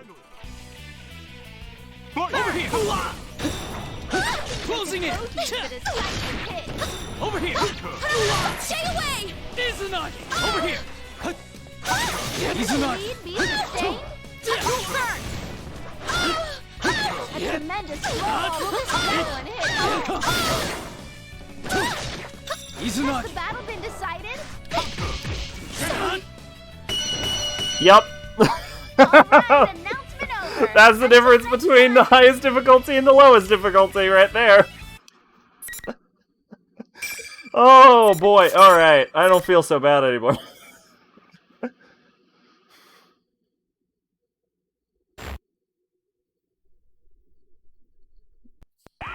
The winner is you, Senpai!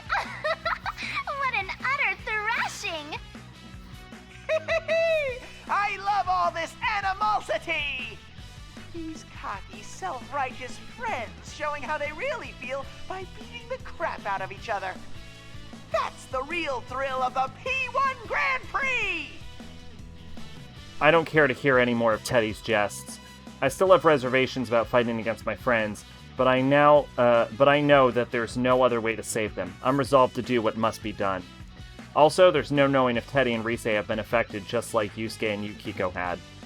If they are, then there's no use trying to talk to them through the monitor like this.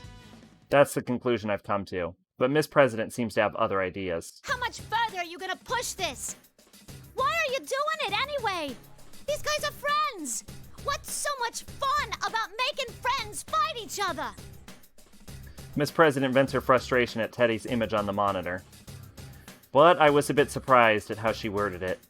She seemed more upset that he was making friends fight each other, not why he dragged the entire school into this mess. We've only just met, but she clearly sympathizes with us and understands the pain we're going through. I'm embarrassed, but proud at the same time. A girl with such compassion would be a great student council president. It's no wonder she was elected to represent the student body of Yasogami High. It's alright. Thanks, though. It's not alright! This is... She's still worked up, and she lashes out at me. Perhaps her heart is a little too honest. But her anger sets my mind at ease. She's right. What General Teddy is doing right now cannot be forgiven. I glare at the monitor. Sorry, but you're not getting your wish. What? I will not continue to beat up every friend I find. Did you think this would be all it took to break us apart? That it would make us hate each other? Sorry to say, but that's a huge mistake on your part. I believe in my friends. They'll never get taken in like that. You're so stupid! What kind of sensei are you? I'm warning you now. If you really are Teddy, then we'll get you back to normal no matter what it takes. Even if it costs us our lives. But if you're an imposter, hiding behind Teddy's face, I will make you pay for toying with us.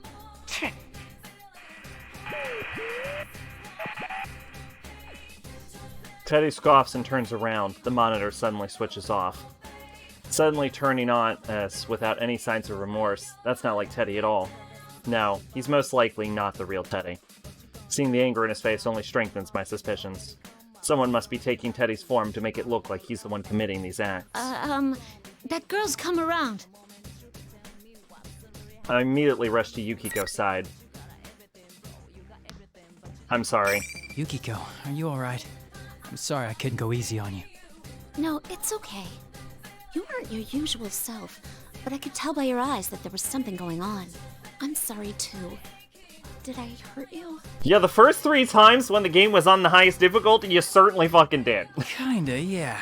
I sure wouldn't want to get into it with you again. I try to pass it off as a joke, and we look at each other and laugh. Things are going the same way as they had with Yusuke. It's becoming clear now. Did I say things that offended you earlier? Yes. You did. Yukiko hesitates, as if remembering it was a difficult experience. What in the world did my illusion say to her? I bet it was something horrible. Whoever's doing this is certainly finding the most annoying way of getting us to fight. But, well, what I supposedly said to her doesn't matter. Yukiko's still hesitant to bring it up, so I'll tell her not to worry about it. I don't need to know what I said. I just wanted to see if my guess was right. It looks like our enemy has the power to confuse our senses. My first opponent was Yosuke, and he told me a similar story after we fought. You said something bad to Yosuke-kun too? What did you tell him? You sure you want to know? Oh, come on, that's private, my man. If I'm the only one admitting to what happened, that's not fair, is it? But that curiosity is in line with Yukiko, I know. I evade the issue with a smile and call out to Miss President, who's standing behind us. What kind of people are you? Oh, right. We used our personas. Yeah, we should at least explain to her what's going on. She did see everything that had happened. This would be a good opportunity to tell her everything. I introduce Miss President and Yukiko to each other and fill in the parts that I had left out of my previous explanation. I tell her about the personas. I tell her that we're actually in a world inside the television. And I tell her the scenery here changed according to the hearts of the people who enter it. She looks doubtful while I'm talking, but considering that she's seen her personas only moments ago, She doesn't immediately deny it. Still, it seems that she can't accept it at all either. She crosses her arms as if lost in thought. On the other hand, it seems that Yukiko didn't know that Yasugami High had a new student council president either. Yukiko apologizes for not having paid attention to the elections in April. And that's it in a nutshell. So, that's what you meant by falling into a TV. Yeah, which makes me believe this school could be a part of your mind that's materialized. This school came from me? That's a lot to swallow. I'm not surprised. Why is it different this time around, though? Usually the victim's shadow appears first. It might be that this is the shadow. That's right, I had my doubts about that too. There's a reason why it's dangerous for people who can't use their personas to enter this world. Besides the obvious reasons, such as not being able to escape and being unable to protect themselves from shadows, a person's shadow separates from them. The shadows that split off are strongly attached to the original people they come from, and will try to harm them to try to become independent identities. I hadn't given it much thought, since Miss President seems so energetic, but it's still possible that this has happened to her as well. I put this together with the conversation I had with Teddy a moment ago, and it came to a conclusion. Teddy who's hosting this tournament. What if he's actually this girl's shadow? Huh? I noticed he got agitated when I called him an imposter. A fake Teddy would mean he's someone else using Teddy's form. I see. If this place reflects Miss President's heart, her shadow must be here. And right now, the strongest candidate is... That's right. If we both saw an illusion, then at the very least the enemy has the power to delude our senses to make us see and hear things that aren't there. On top of that, it can alter what others hear us say and see us do. If it can do that, then I can easily see that our enemy can use that power to change its appearance. That means it could be impersonating Teddy and leading this tournament. That still leaves the question as to why it would take the appearance of someone I don't know. I've seen shadows in the past that took on bizarre appearances, but this is the first time I've seen someone impersonate an existing person. Does this shadow have some kind of objective? When I come to my senses, I see that Miss President has turned pale and staring down at the ground. All this talk of shadows in another world doesn't seem to be reaching her, but she seems troubled at the thought that she might be causing all this trouble. I'm about to tell her the actions of her shadow aren't her fault. But Miss President rises to her feet. I'm gonna check out the announcement room. That General Teddy's behind the whole shebang, right? And if he came from me, then I gotta own up to the responsibility. A student body president, I can't let this go. Wait, you're being reckless. We'll take care of the shadow. You need to... What? Get out of this TV world? And how am I supposed to do that? Go on. Show me the door. I kind of love Labris. Well... Her eyes filled with fires of determination, just as they had when I first met her.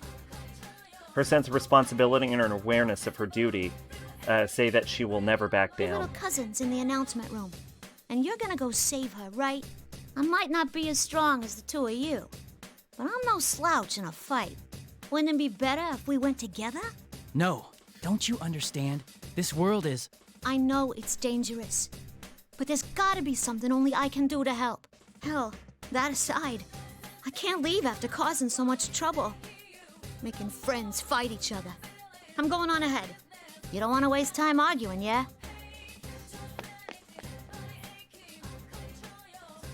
Miss President declares this in a voice that brooks no argument and takes off running. Yikes, I wasn't expecting her to behave rashly like this. I remember how fast she can run. If I'm going to go after her, I need to go at once or I'll lose her. Please, you have to go after her. Yukiko seems to hesitate and know exactly what to say. She's right. There's so much we don't understand, but there's no way the investigation team can let a victim run off to die. Yukiko ignores the fact that I'd be leaving her here alone and tells me to follow a girl whom she only just met. This is the exact opposite behavior she'd been displaying before the fight. Now that is the Yukiko Amagi I know. I'm ashamed that I had even slightly let myself confused by the way I heard her speak before, and I answer her. I'll come back for you no matter what. I believe in you. Yukiko nods to me and I turn and begin running as fast as I can. I have to rely on the faint echoes of footsteps ahead to pursue Miss President through the school. I can't use my memories of the school in order to navigate because the invisible walls are everywhere, but the announcement room is upstairs. That obviously limits the paths that she can take. I will catch up with her, no matter what.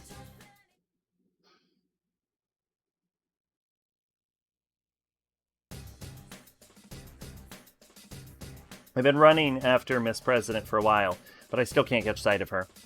She's so fast, it's almost supernatural. I even begin to think that her path may not be hindered by the invisible walls. Wait a second. Now that I think about it, she's not a participant in the P1 Grand Prix.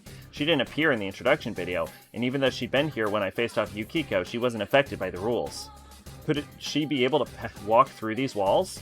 If so, then catching up to her will be quite difficult. Just as I'm thinking this, suddenly a blue doors appears in my path. I've seen this before. This is the entrance to the Velvet Room.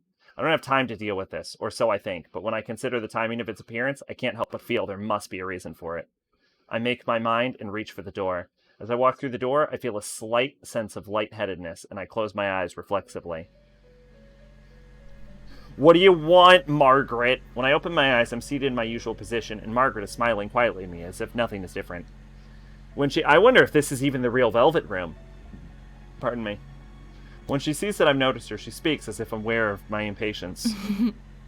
You seem flustered, but time has no meaning here.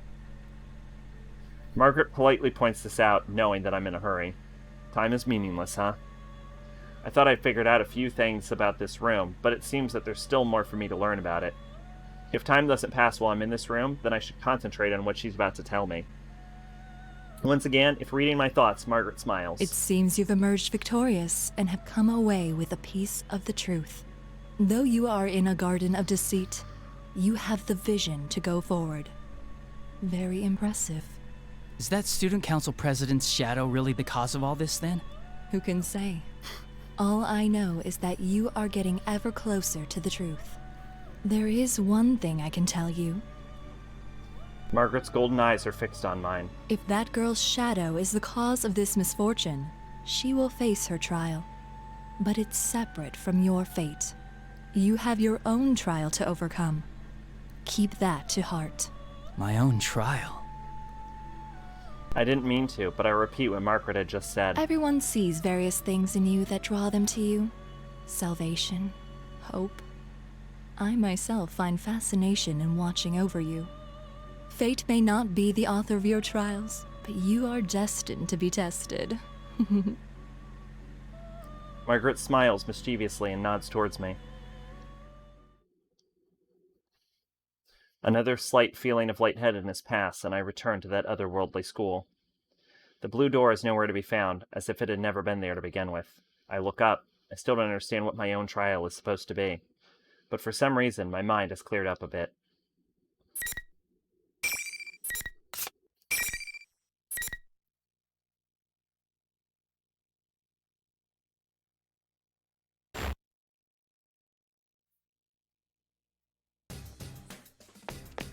In any case, I need to keep chasing after Miss President. And now I immediately see a recognizable feature, her long ponytail. I found her. Wait! It's too dangerous to go alone. Miss President turns around in response to my voice. She's smiling. Wasn't expecting that at all. Color me impressed that you managed to catch up to me so quick. This calmness. Had she expected that I would follow her? I'm beginning to feel like she's toying with me. But I understand now. Nothing I can say will change her mind. There's no helping it. Promise me that you won't leave my side. And you can't do anything rash. If you can't agree to those terms, I'll have to force you into protective custody. This is a matter of life and death for you. Sure thing. Then let's get to that announcement room together. Fuck yeah! I thought I'd be able to keep her in check by saying that her life was in danger, but she didn't seem to take any notice. She just shrugged and accepted my proposal. She is quite hard to deal with. I'm not sure if she knows how I'm feeling, but she speaks up. Hey, mind if I ask you something? What is it? There's a moment of silence. Just as I'm about to ask her to go on, Miss President continues. It's tough, being forced to fight your friends, huh? Sorry. You don't gotta answer.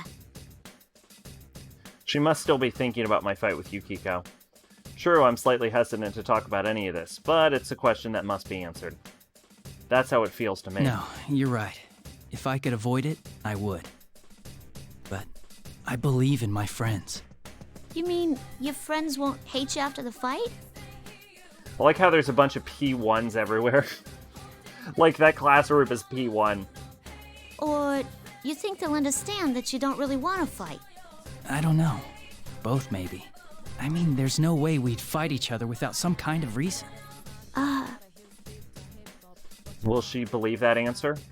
I study Miss President's face.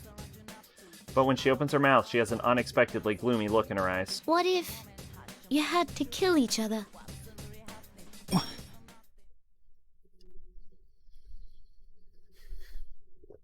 Kill each other? I truly hadn't anticipated that question. I'm caught off guard by how I hadn't even considered it. It's true there's no guarantee that this General Teddy won't suddenly decide to make us fight to the death on a whim. He literally said he was going to, and then he just didn't. Sorry, that was probably over the line. I don't know why I said that. I wouldn't let it happen. Even if I was forced into a situation, I would never follow that order. That's all I can say right now. But after hearing my answer, Miss President cast her eyes down again. After seeing that behavior, how do I put this? Felt a sense of incongruity. Why could that be? Something doesn't feel like her. Could Miss President be carrying some unimaginable burden that she's yet to confide in us? You've known this woman for, half an hour. Is it so heavy that she would ask that question of me? Speaking of which, if General Teddy does turn out to be her shadow, what does that mean about whatever repressed thoughts she truly has? Suddenly it seems her courageous and cheerful demeanor are a mirror of that, and a slight sense of fear chills my spine. My thoughts race through my head while we walk down the hallway. What are you doing? I thought I broke my nose for a moment. It's that invisible wall again. Even though I should have been expecting them, I'd relaxed my guard and walked right into one. I hold my nose and wave away Miss President, who looks concerned. There's an invisible wall. I don't think I can go through here. An invisible wall? Oh, that must have been why you broke out of the mime act every now and then. Well, if I can pass through, it must only be blocking the tournament fighters. This world sure is out there. Miss President walks right through the place I'd bumped into, so that must be the case. As I'd imagined, Miss President is unaffected by these walls. Is it because she's not one of the fighters in the Grand Prix? Of course, if General Teddy really is her, shadows maybe don't, it is her shadow. Maybe the normal rules don't apply to her. The entrance leading into the school's building is ahead of us, but perhaps worst of all is that the wall I just walked into is blocking me from reaching there. I'll just have to find some other way. No, there are walls there too, and the same can be said for the direction towards the entrance. A thought crossed my mind as I checked back the way we had come. It's as I thought. Another invisible worm has formed where I just passed and I can't go back. With walls in every direction, there's nowhere I can go. I'm trapped. And if I can't go anywhere, this can only mean one thing. Be careful. This probably means... The moment I call out to Miss President, General Teddy appears on the monitor in the entryway. It means my third round in the P1 Grand Prix is about to begin. Is your snout okay, Sensei? Jeez, you're such a klutz. You're still using that form? It's getting old. Why don't you just show your true self? Boy, you've gotten peevish. I don't have any idea what you're talking about. I was intentionally trying to rile him up, but he wasn't falling for it. It looks like I'm not gonna get him to reveal anything that way. I quickly changed tactics. Okay. So who's my next opponent? Ooh, now you're getting into the spirit of things. Let me guess, you're starting to enjoy beating up your friends? Oh yeah, it's my fucking hobby. Okay, with the next challenger, come on down!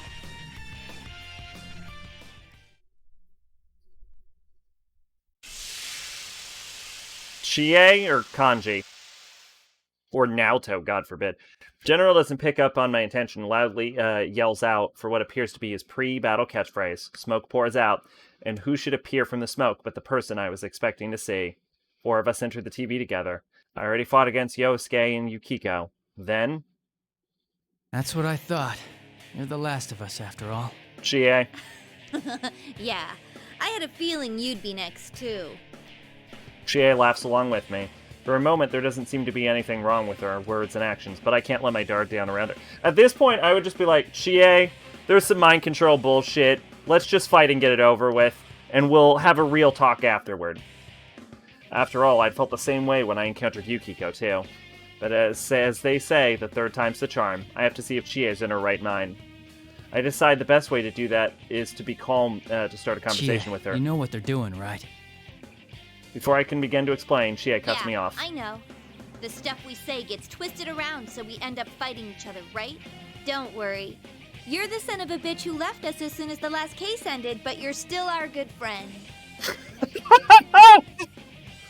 I mean, you have it easy. You're just fighting your friends. I had to keep killing over and over, all because of you humans! Whoa! Whoa! Whoa, what? Now this is obvious. Chie is clearly not herself. It's so blatant her words don't offend me at all. Moreover, it's not just out of character, but Chie would never say anything like that. Because she thinks she is human. And you humans, that's as good as confessing you're not human. Oh, right, carnivore, was it? Miss President is watching us from nearby. She looks more dumbfounded than worried. Still, what Chie said at the end caught my attention. I had to keep killing over and over. More stuff about killing, huh? Miss President was talking about it earlier, too. This must be... It hurts. It hurts. I think I have a vague idea of what's going on, but I don't really want to spoil it, because I kind of know a little bit about Labrys. Have you a taste of the pain they put me through? She's not even trying to sound like Chie anymore. I can't even begin to understand what she's talking about. But if a shadow is intentionally making people say these things, what does this mean about Miss President? Killing each other? All because of humans? What kind of secret past could the new student council president of Yasogami High be harboring? Now's not the time for this. I'll have to look into this after we cleared up all the confusion between us. Let's do this, Chie. I ignore her words and draw my sword. Immediately, Risei's voice echoes through the arena as if she was waiting for this. Well, round 3 of the P1 Grand Prix already. Word on the street is that the carnivore may have a slight advantage. Oh no. Will you, Senpai, all talk and no skill, manage to eke out a win this time? Let's get this show on the road. Ready?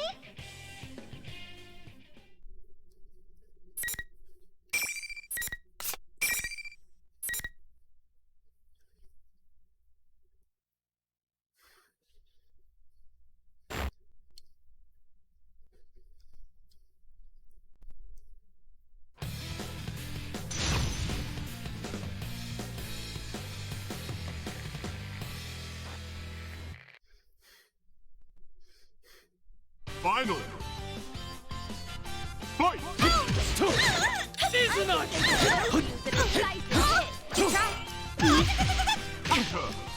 Another rush! Is the opponent leading their move? Dragon! Not enough.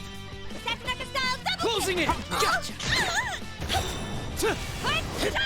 They start to get a little tired. Over here. One side has a feel good. They're finally Protect getting me, serious. Hit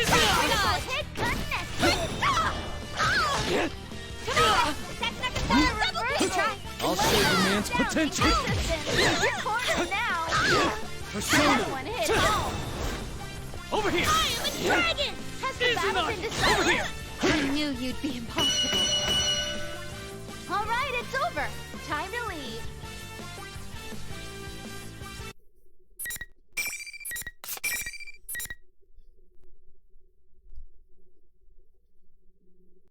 I'm gonna run to the bathroom again. I drink a lot of water.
Alright, and I'm back.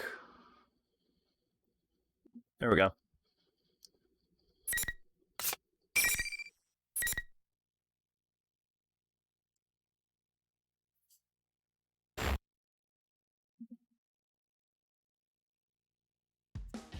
I've won. I lower my sword and begin slowing my breath. I don't believe I've injured TA too badly. Considering this is my third time having to do this, I feel like I'm getting pretty good at not having to seriously wound people at 5. Wipe that smug look off your face. This isn't fun at all! General Teddy has seen that fight ended without any injuries and spits his word through the monitor. The image on the monitor then disappears without anything further. Let him say whatever he wants. I fought all the friends I came into the TV with, and none of them are hurt. All that's left is to head to the announcement room and make sure Nanako is safe, and then we'll be able to go home. I walk over to Chie and help her off the ground. She's come back to her senses, and she seems a little sheepish.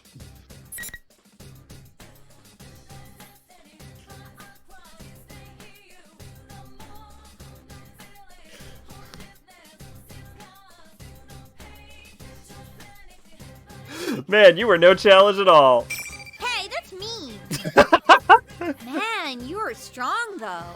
I'm kind of shocked at how much of a difference there is between us. Look who's talking. I've never been kicked around so badly in my life. I wait for Chie to reach her foot, and then tell her something that's and then tell her everything that's happened up to this point. So the others are safe too? Oh, what a relief. I was pretty worried. Chie is so relieved that she sits down on the floor once more. I can't help but smile at that reaction. She really does care about her friends. Yeah, there are people I believe in. Seeing us exchanging smiles like nothing was wrong, Miss President sounds perplexed when she speaks up. You guys really are tight, aren't you? Makes me jealous. I killed all my friends. That was the worst Brooklyn accent ever. I tried to go Brooklyn, and then, like, at the start, I started speaking, was like, oh shit, she has a Brooklyn accent, then tried to switch to Brooklyn accent, and then failed and just ended at country. Well, we did spend a whole lot of time together last year because of that case. Sure, I was surprised to hear such weird stuff coming from him, but I know he'd never say any of that to me. Why do we only know Yosuke's? What the fuck is Chie and Yukiko's? Wait a sec. Who are you? Oh, I forgot about that. I quickly introduce Miss President and tell Chie that she may be a victim of this case. But Chie looks at Miss President suspiciously. Huh? The student council president? You mean ours? That doesn't seem right. I remember the new president being a guy. See, I was wondering about that. Okay. What are you saying? I'm the student council president. Who else would I be? I'm pretty sure, though. Maybe if you told me your name, I'd remember. My name... Miss President stops moving. What's going on? She can't tell us her name? That's not a strange question, is it? But for some reason, Miss President seems unable to answer. I sense some kind of incoherent melancholy from her. Chie and I share a tense glance. My name's... What's wrong? My memories... No, I don't want to fight anymore. Why do we have to kill one another? Kill one another? I gasp when I hear those words fall from her mouth. I don't know what's crossing her mind right now, but she's definitely not acting normally. I glance at Chie, then try to approach Miss President in hopes of calming her down.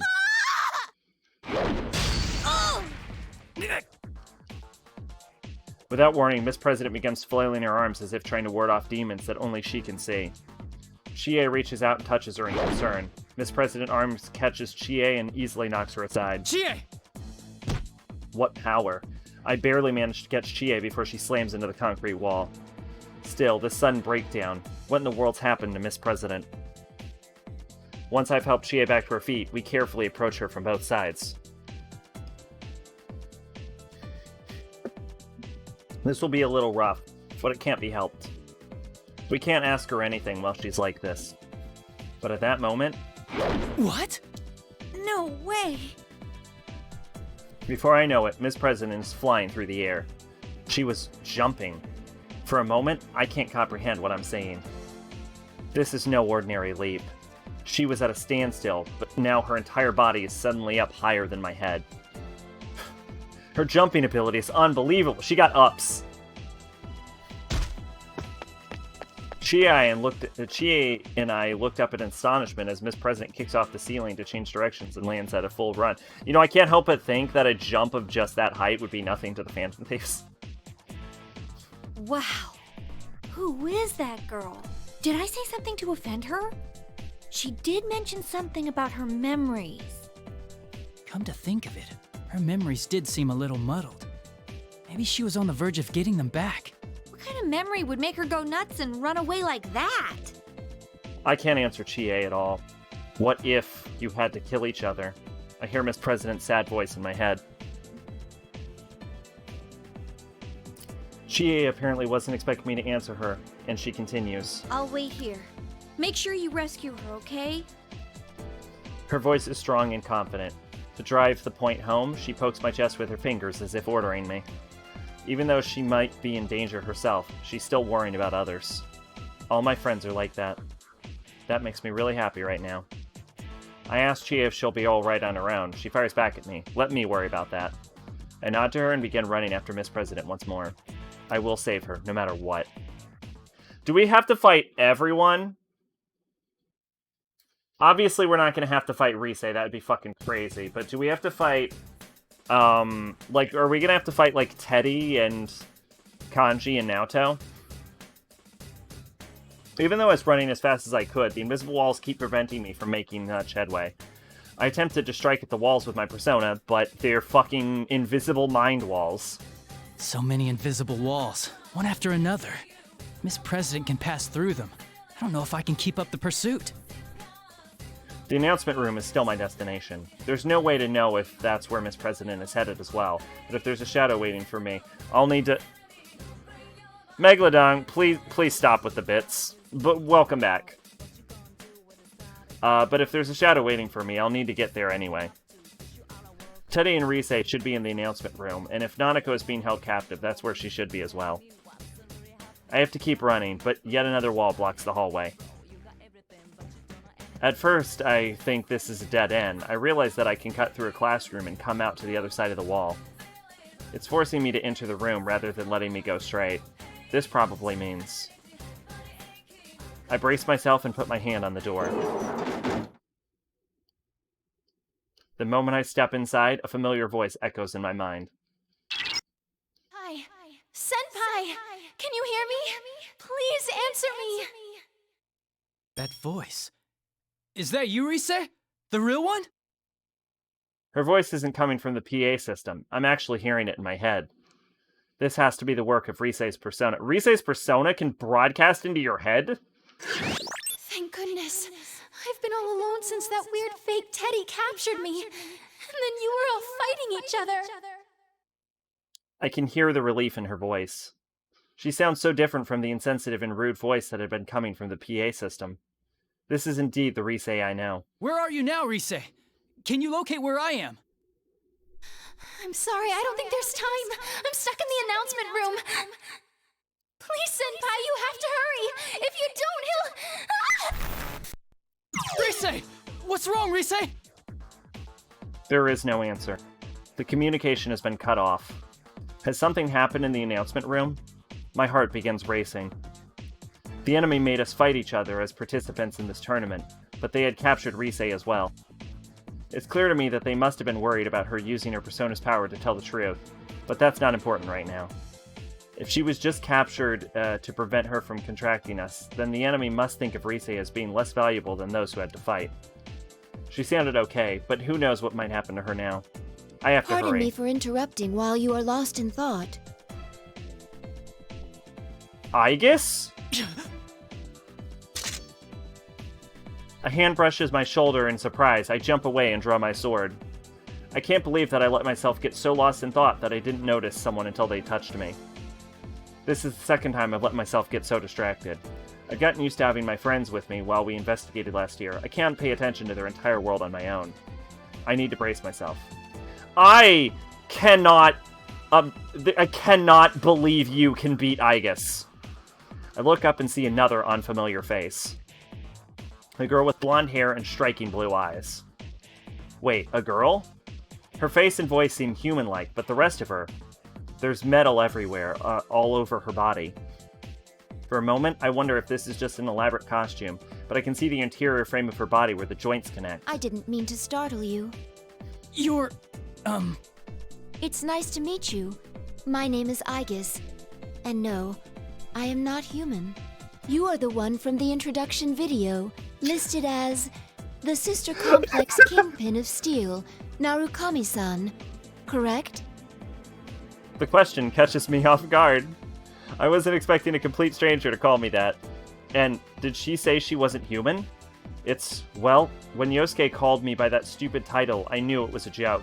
But when a stranger says it, it sounds like they truly believe it. Ha! This is a pain. Nanako is important to me, but calling it a complex is stretching things. No, wait a second. I was trying to play it off, but I ended up blurting out Nanako's name anyway. Calm down. I need to take this conversation away from this subject. I clear my throat and try to start over. Aigis-san, was it? Why are you here? Our primary objective is the destruction of shadows, but we have come to this world on a different mission. The destruction of shadows? She fights shadows? But how can she do that if... And does that mean... Yes. I have a persona as well. Though my body is a machine, personas are the strength of the heart after all. Aegis is also a wild card.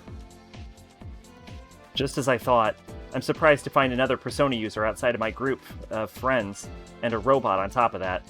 I can't come to grips with all of this. From the way we were talking, she seems just like a normal person, only in an interesting suit. True, I've seen stories of news about robots looking uncannily like real humans, but isn't something like this be far beyond those? Still, I can't help but believe the evidence of my own eyes. I mean, I've been hopping in and out of TVs for the past year. Who am I to say what's strange or not?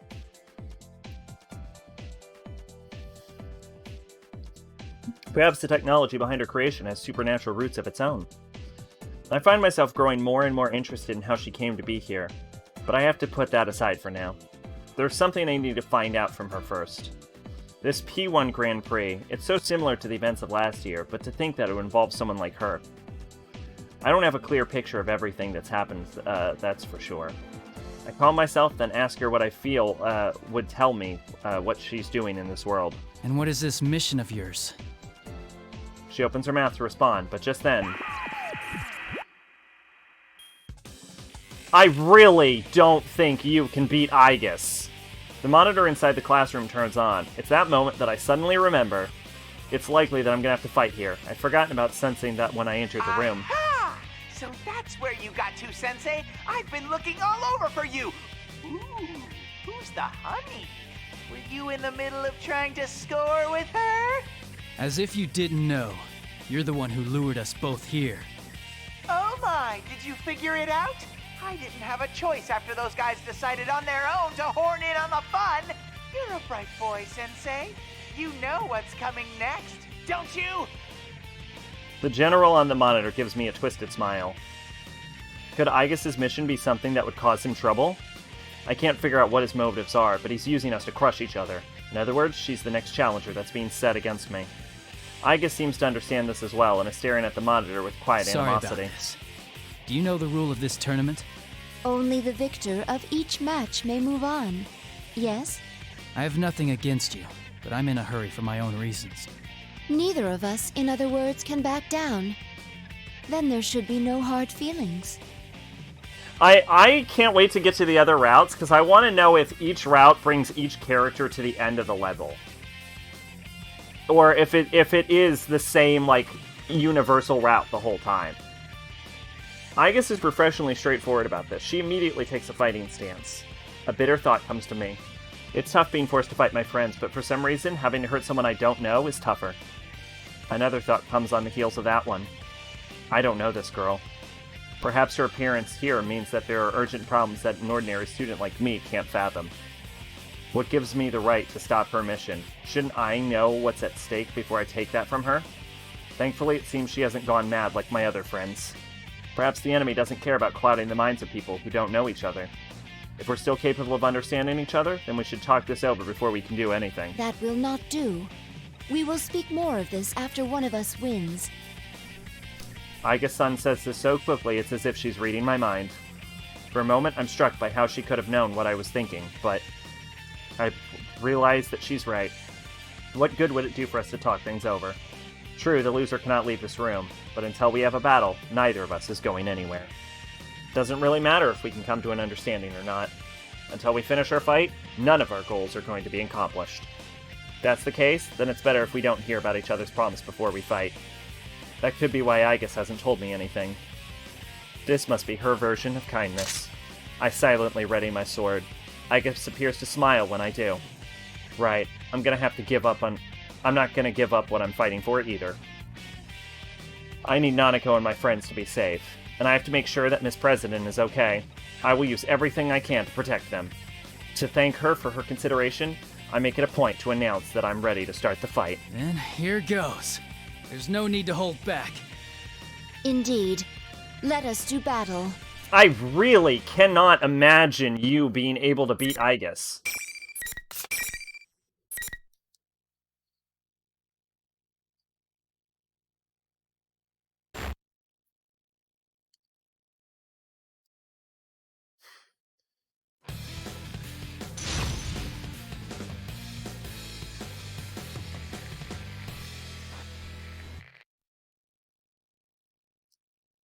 Final. Fight! Nice try. Severe impact. Firing. Over here. Please hit. Heavy damage. Severe impact. Persona. Severe impact. Fire. Down. Persona. Severe impact. Severe impact. Ready. Nice try. Please hit. Severe impact. Summon. Nice try. Can you take it? What? Damage. Severe impact. No. Light damage. Motor functions shutting down.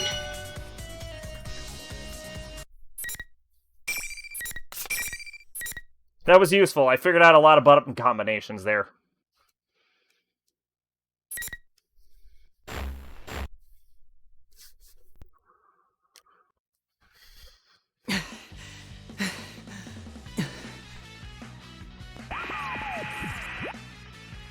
Wowza! Now that's the sensei I know! That hunk of junk was no match for you! Serves you right! Keep suffering! Friend against friend, beating the heck out of each other!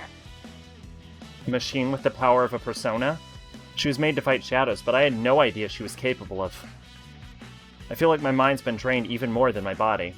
It angers me to see the generals watching over us with an expression of joy as if we were performers for his amusement. I look up and glare at the monitor. I don't know why you're making us fight, but it's pointless. We aren't fighting because we hate each other. The reason we can fight is because we respect and trust each other. A low growl. That's the only sound I hear.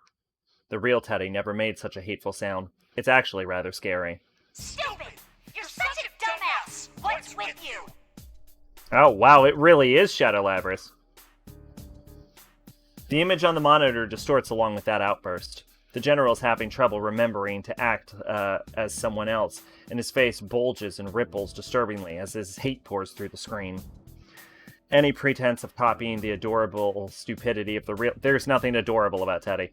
Is gone now. I notice the voice spitting out these hateful words is not Teddy's either. Respect?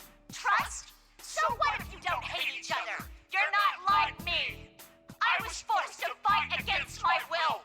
I destroyed them with my own hands! You should all have to go through the hell I suffered! See how it feels to destroy everyone you call a friend! If I knew this was gonna happen, I would have made the rules so you had to kill your opponent to move on! I honestly thought you did. The general on the monitor continues to rage. What are you talking about? Why did you set this tournament up? The moment I say that, I feel all the dots become connected. When Miss President asked out of the blue if we were going to be forced to kill each other, that ominous muttering of killing one another, were those both something that had come directly from her past? Maybe she'd been forced to fight against people she didn't want to fight. Had she been forced to destroy something that was precious to her? There's no way to know for sure, but it's possible. Considering this, it kind of explains why her shadow would have created a tournament like this. That is, she wanted us to feel what she went through. I may not be entirely correct, but I feel like I'm close to the truth. Should I ask General Teddy about my suspicions? But as I'm considering raising my voice... Pardon my eccentric entrance. What? Someone comes crashing through the ceiling. What in the world? I rush over to Aiga-san to protect her from the falling debris.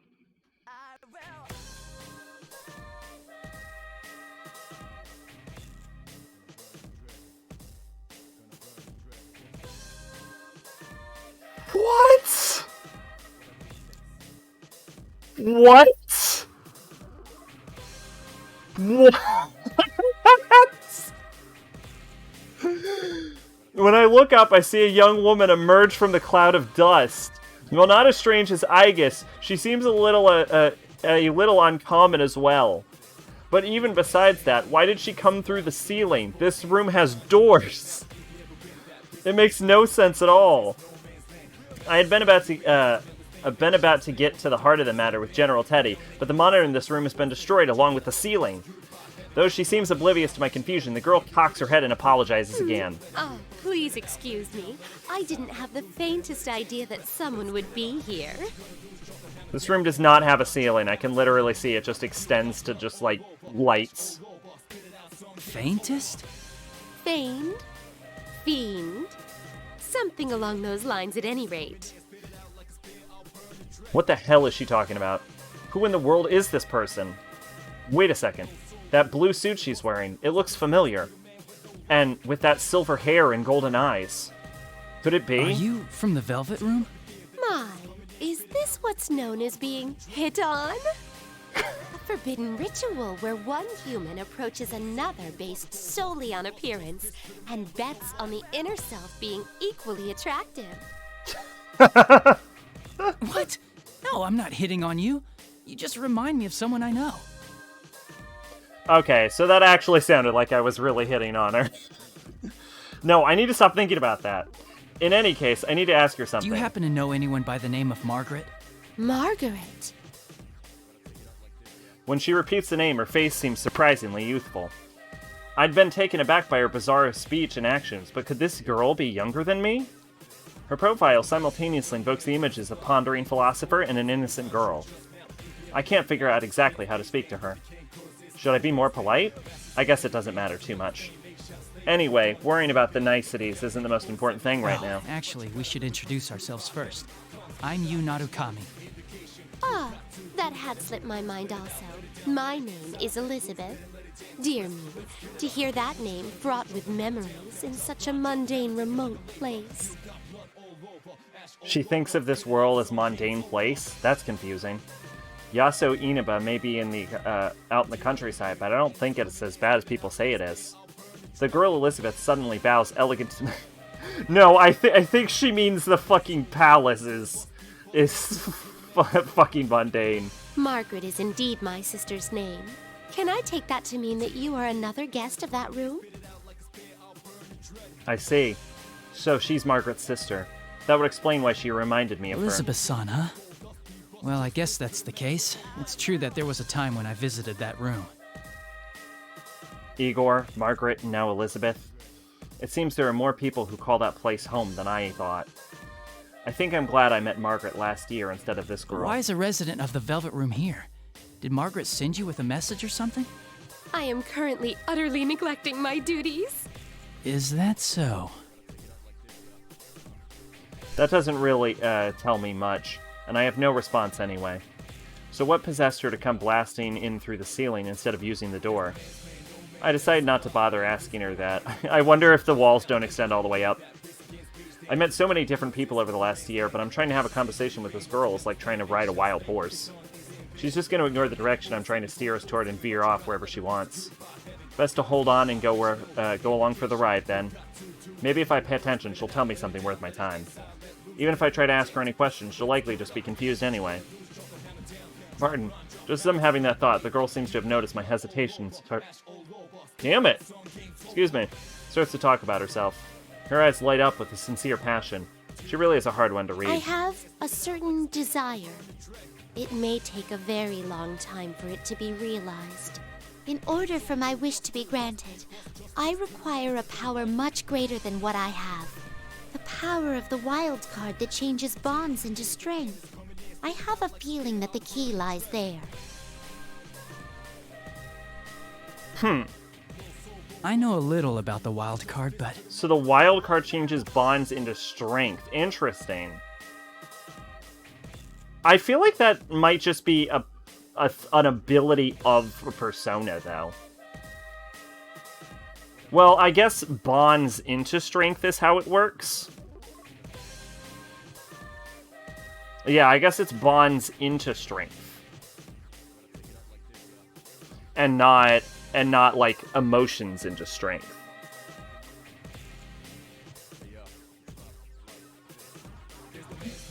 Oh.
I feel that the first glue to granting my wish lies within that power. Glue? Flu? Influenza. Something along those lines at any rate.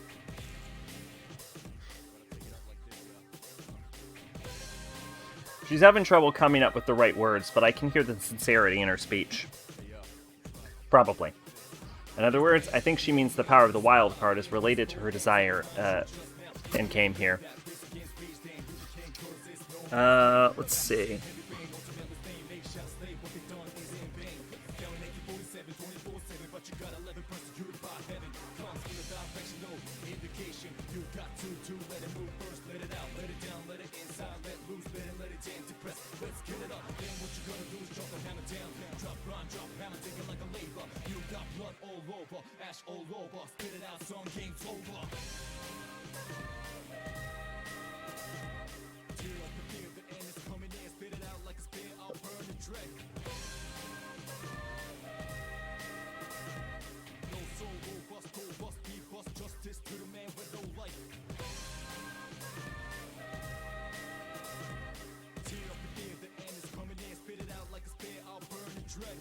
There we go.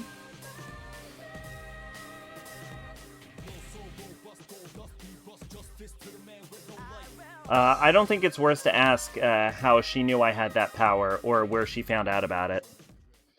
Just as I'm struggling to follow the meandering path of her conversation, she brings up an outrageous suggestion. Might I suggest that you and I fight? Zero fucking way you can beat Elizabeth. What? Someone please tell me how she reached the conclusion that this was a good idea. I don't think I have a chance of talking her out of it, though. But of course, I have to try, so I say... Give me a break. How excited this is making me. My expectations are ascending skyward at Mach speed. To be direct, I'd like for you to show me the potential slumbering within you. Let me make sure of something, just in case. You understand what I'm saying, right? There's no illusions at work? Such parlor tricks can get stuffed. I see. So you're actually in your right mind here. That's kind of, impressive. Well, as right as Elizabeth's mind ever gets. Well, maybe she understood what I meant when I mentioned the illusions. If that's so, then she at least must have some idea of what's going on around here. And even though she might understand it, she still wants to fight me. I wonder, though, if she's unrelated to General Teddy's plans to invite herself into the tournament, do the rules apply? As I think about this, Elizabeth taps her foot on the ground and takes a fighting posture. She really does want to fight. The huge leather-bound book in her hand opens by itself. A turn of power rushes from the book with a blue light. I can't believe this strange girl has unmatchable power. She seems so aloof. No, it may be more correct to call it an air of imminent violence. Alright, I won't be able to hold back. To be honest, I was really only saying that in hopes of bluffing her. I have absolutely no room to hold back in this fight. I hurriedly cast off my fear and focus on the upcoming battle.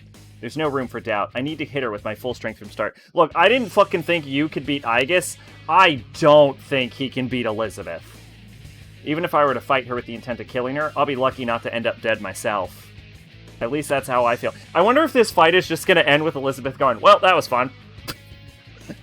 Elizabeth-san calmly begins the battle. Let us do this. Your fate is in the cards.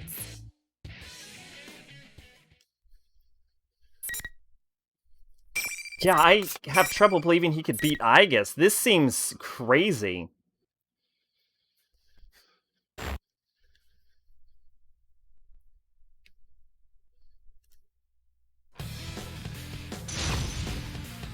The lethal elevator attendant.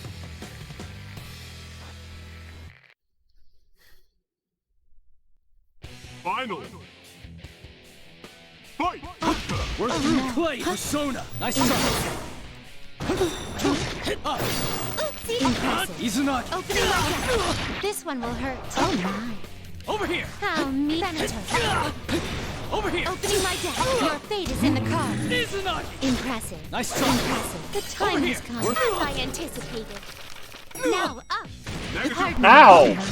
Oh my. Over here! Impressive. Over here! Your fate, Venator. Over here! Oh my. Play! This one will hurt. Impressive. Persona! Over here! Let's Over change here. things up. I'm surprised.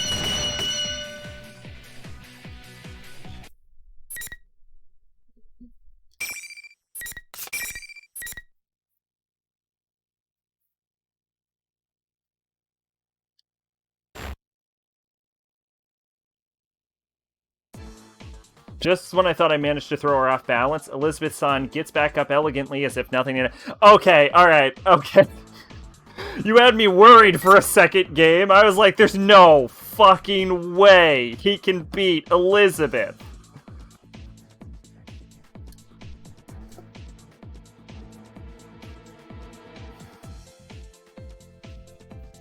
Suddenly I feel an intensity build up in the air. Don't tell me she hadn't been taking this seriously at all up until now. Okay, I feel so much better about this now. In the next moment, I'm swallowed into a turn of power like a leaf blown into the air, without the slightest understanding of what's happening. My vision blurs as I'm spun about before I can tell up from before I can tell up from down. The floor jumps toward me and I'm slammed into the ground. Am I going to lose? As my consciousness fade, I can see the faces of my friends and Aegis-san. All those I'd fought till now. It's like that story that you see your life flash before your eyes just before you die. Am I dying? Can I really accept that? It's not over. I haven't lost yet. I can still fight. I've come so far, I can't lose heart now. I desperately force my legs to move and manage to stand up again. Elizabeth shuts her book with an air of finality. I see. I am quite content with this outcome. It seems you possess true strength. Game, you had me fucking worried. All of the power mapping needed to be rewritten if he beat Elizabeth. The unyielding torrent of power suddenly ceases without warning. Is it over? Even as I came to understand that, I continued to stand stock still, unable to move. I believed you were at the limits of your stamina after the battle against Aegis earlier. In actuality, your heart almost gave in during your struggle with me. And it should have. Each time you faltered, the many hearts supporting you gave you strength, helping you to rise again. She cuts herself off and nods to herself as if to confirm some suspicion. This was truly an intriguing battle. I believe our encounter has borne much flute. Flute? Flue? Chimneys. In any case, I am quite pleased. Even after the battle, she acts like that. I feel like a fool for believing that she really would have killed me, even if I felt quite real at the time. I can't believe any of this. My legs gave out under me and I sink to the ground. Maybe she understands how I feel. Elizabeth's son looks straight into my eyes. May I ask you something? To continue fighting in order to prevent an undesirable future, it is a path of endless hardship. Would you still choose to walk it? Margaret had said something similar just before this tournament had begun. How I had overcome the ordeal concerning last year's case and opened the door. Margaret and Elizabeth's son's words come into my mind. Yeah. Working for a better tomorrow isn't just a one-time thing. The tomorrows keep coming. Opening the door is necessary, but it's not what's truly important. What's more important is making sure that you follow the path that's beyond the door. Only once you have that path in mind does it matter whether you've opened the door or not. That's how I feel. I would keep fighting, for the future we want. Elizabeth's son smiles at my answer. It seems the former dweller of the Velvet Room is pleased with my answer. She must have chosen a path of her own at some point, and is doing everything in her power to see it through. Maybe I'm jumping to conclusions, but I feel as if I'm able to understand her a little better now. It's time for me to bid you adieu. By your leave, I, Elizabeth, am out of here. With this, Elizabeth briskly walks out of the room. She caused me some trouble, but I've learned something about myself as well. I think I'll call it a draw.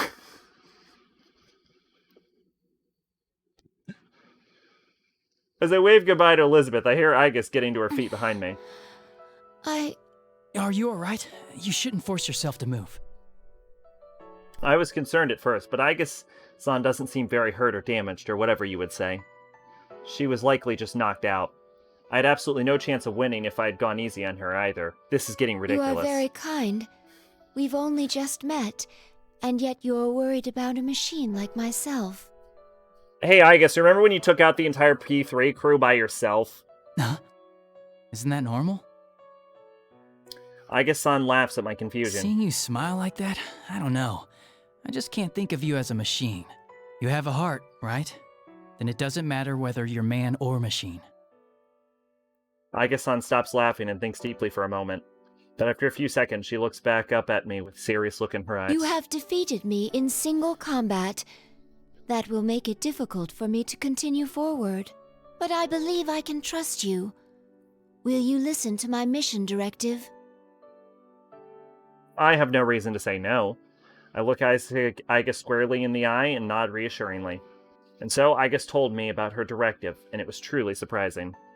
There was another case involving personas and shadows outside of Inaba, even before our adventure last year, and she is a weapon with a heart created with the express purpose of wielding a persona to fight the shadows. She believes this current situation came to be because someone had stolen a similar weapon and caused it to enter the TV world. So, there's another girl robot with a heart like you, and she's the cause of all this? We came to this world to retrieve her, my older sister, the 5th generation anti-shadow suppression weapon, Labris, is in this world somewhere. Nanako, Miss President, her shadow, and now Labris? I have a mountain of tasks to accomplish now. But even though I have a lot to do, I can't ignore any of it. Tell me more about Labris, and I'll do what I can to help you get her back. Unfortunately. Igus' expression clouds. She said that she was a machine, but that she's really no different from a human. As I'm listening to her, I think about what it means in my search for Labris. It's not helpful. So you don't know what she looks like, what she can do, or what equipment she's loaded with? Basically, all she can tell me is that Labris is a robot who's built to look like a girl. Wait a second. I did meet a girl I didn't know in the TV world. Miss President. Could Miss President be Labris? Is there a possibility that she looks, well, more human than you? You mentioned earlier that she was your older sister. so I assume she was built before you, but... My sister was an older model, a prototype for the 5th generation to be exact. It's doubtful that she would look more human than myself. Then there's no way Miss President could be Labrys. I could tell at first glance that Igus was a machine. Miss President appears to be completely human. I never once considered that she might not be human until just now. But that makes things even more complicated. What in the world is going on inside this DB? In any case, I'll keep an eye out for her. But right now, I'm heading to the announcement room. If Labrys is the cause of this, then I'm bound to meet up with her eventually. I shrug slightly. I don't want to be so grave. Igus must sense what I'm trying to do and smiles. Thank you. I will trust my sister's fate to you. Of course. I gave Igus a determined nod and run out of the classroom. But man, what a busy Golden Week. I have to make sure Nanako's okay. It's the same day, actually. Miss President's unmasked whoever's masquerading as Teddy. And now search for Labrys somewhere in here. But man, what a... Oh. If this wasn't happening, I'd be kicking it with my friends at Junes Food Court. Yukiko was trying to be coy, but I'm pretty sure that big bundle she was carrying was probably boxed lunches she'd made. As of how they might taste, you'd probably die. Let's not get sidetracked. I'm sure we'd all enjoy them anyway. Eventually, I would have called Nanako over and we would have bought some snacks together. Pardon. There were things I wanted to buy from the Shiroko store, and maybe I could have made it to Sozai Daigaku in time to buy the last of their special croquettes. I wanted to talk with the owner of Daidara and get some books from Yomidara Bookstore. I'd have had a steak bowl at Aiya, hung out with the fox at Tatsuhime Shrine, waited for my uncle so we could have dinner, and tomorrow I'd have gone fishing. Fucking fishing! If the one who'd ruined my vacation and caused all these problems is the same person who stole Labrys, and if they truly brought Nanako back into the TV world, I will never let them go for that. I'll make them pay. As I ran on, I come across yet another blue door. Perhaps it's a sign that I need to calm down. True, I may have lost my cool for a moment. Someone here? Again? Margaret, stop! It's like she's getting paid based on the number of appearances she makes. I reach towards the door with a relaxed smile.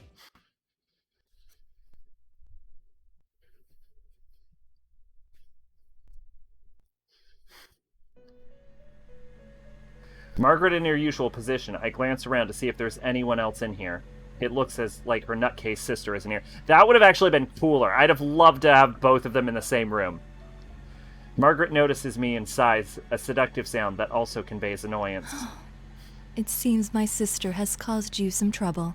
Though this may mean that I'm not the only one who is drawn to the light of your potential. There's a hint of tenderness towards her sister in her words. Her sister must be important to her. I can tell from the look on her face. Do I look like that when I talk about Nanako? I'm starting to wonder about the sister complex, my dude. Margaret pulls herself together and speaks again. You have gained a new resolve by overcoming many doubts and falsehoods. This is a long-ass route. I wonder if all of them are this long. A new resolve? I find myself nodding along. You have reached the threshold of truth. But man's hearts are mutable. That is why a resolve to continue fighting is more important than any one victory or defeat. Yeah, I understand. But this will be a difficult battle without end. Are you equal to the challenge? The way she puts it makes it seem as if she was testing me. I don't respond immediately, and I think about the question. It would be lying to say that I'm not worried. I know that my heart can be swayed by change. There's no knowing what will happen from moment to moment. But even then... If I have my friends, if I'm not alone, I can do it. I see. Margaret nods slightly in response. I have heard your answer, but it's not enough. Remember what I told you before? The heart is shaken more by a single action than by 1,000 words. As she smiles, my vision begins to blur. I hear words being repeated. I've reached the threshold of truth. Everything that's happened during the course of this case runs through my mind. The new appearance of the TV world, This tournament pitting us against each other, the student council president and the fake Teddy. My encounter with a weapon with a heart, Aiga-san searching for his sister Labris. And the determination that I've gained through these constant battles. What I must accomplish. How do I show what I've decided through my actions?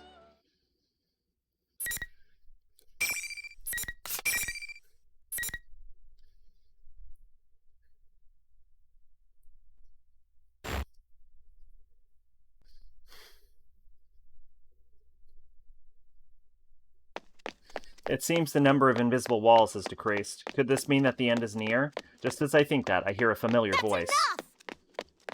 That was Miss President's voice. It was coming from the door to the announcement room. I finally made it. I opened the announcement room and rushed inside. You're finally here! Hello, Sensei! Do I get to kill Teddy? This will be the greatest game in Persona if I can kill Teddy. Congratulations! How does it feel to have won the P1 Grand Prix?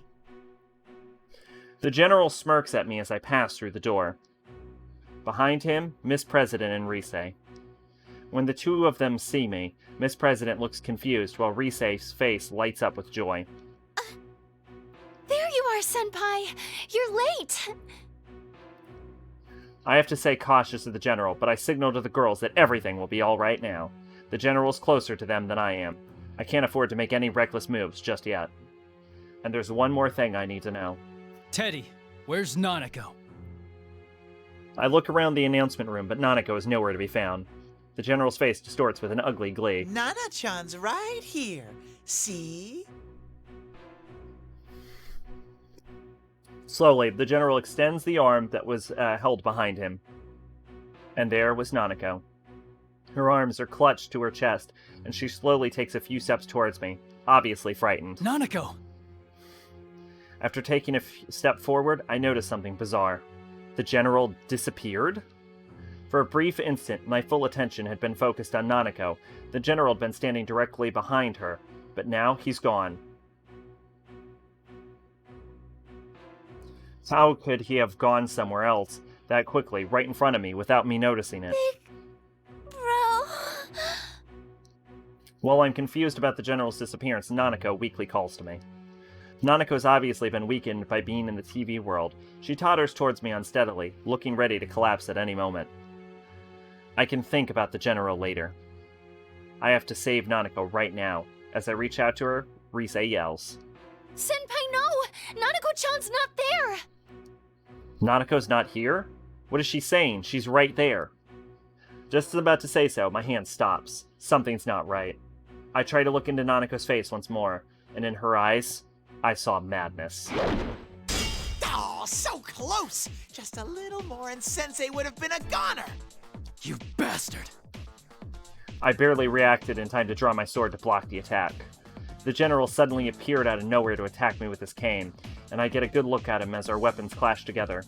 I see the madness in his face, the same madness that I had seen in Nanako's only a moment before. That's when I noticed that Nanako has disappeared. What's going on? You've got it wrong, Senpai! It's all been him from the beginning! He can make whoever's looking at him see him as someone else! So he's not actually taking on other forms? Well, that sucks. I would have loved to fight Nanako. That'd be fucking amazing. No, he's just distorting the things you see and hear. That's right. The enemy is able to control what I see and hear. I'd realized that after all the battles I had today, but seeing Nanako had made me forget all that. The general laughs at this. It's hard for me to show someone who isn't here. But you actually saw this Nanako girl? You're hopeless. Just like how my friends hadn't actually gone crazy before our fights, Nanako hadn't been brought into this world in the first place. The appearance before me is a fake.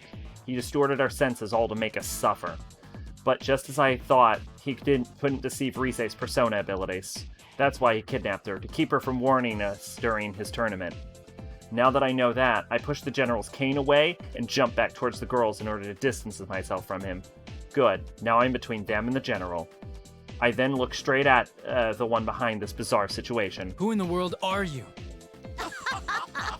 You still can't tell? Seriously, the level of intelligence around here. Fine then. Here. Get a good look.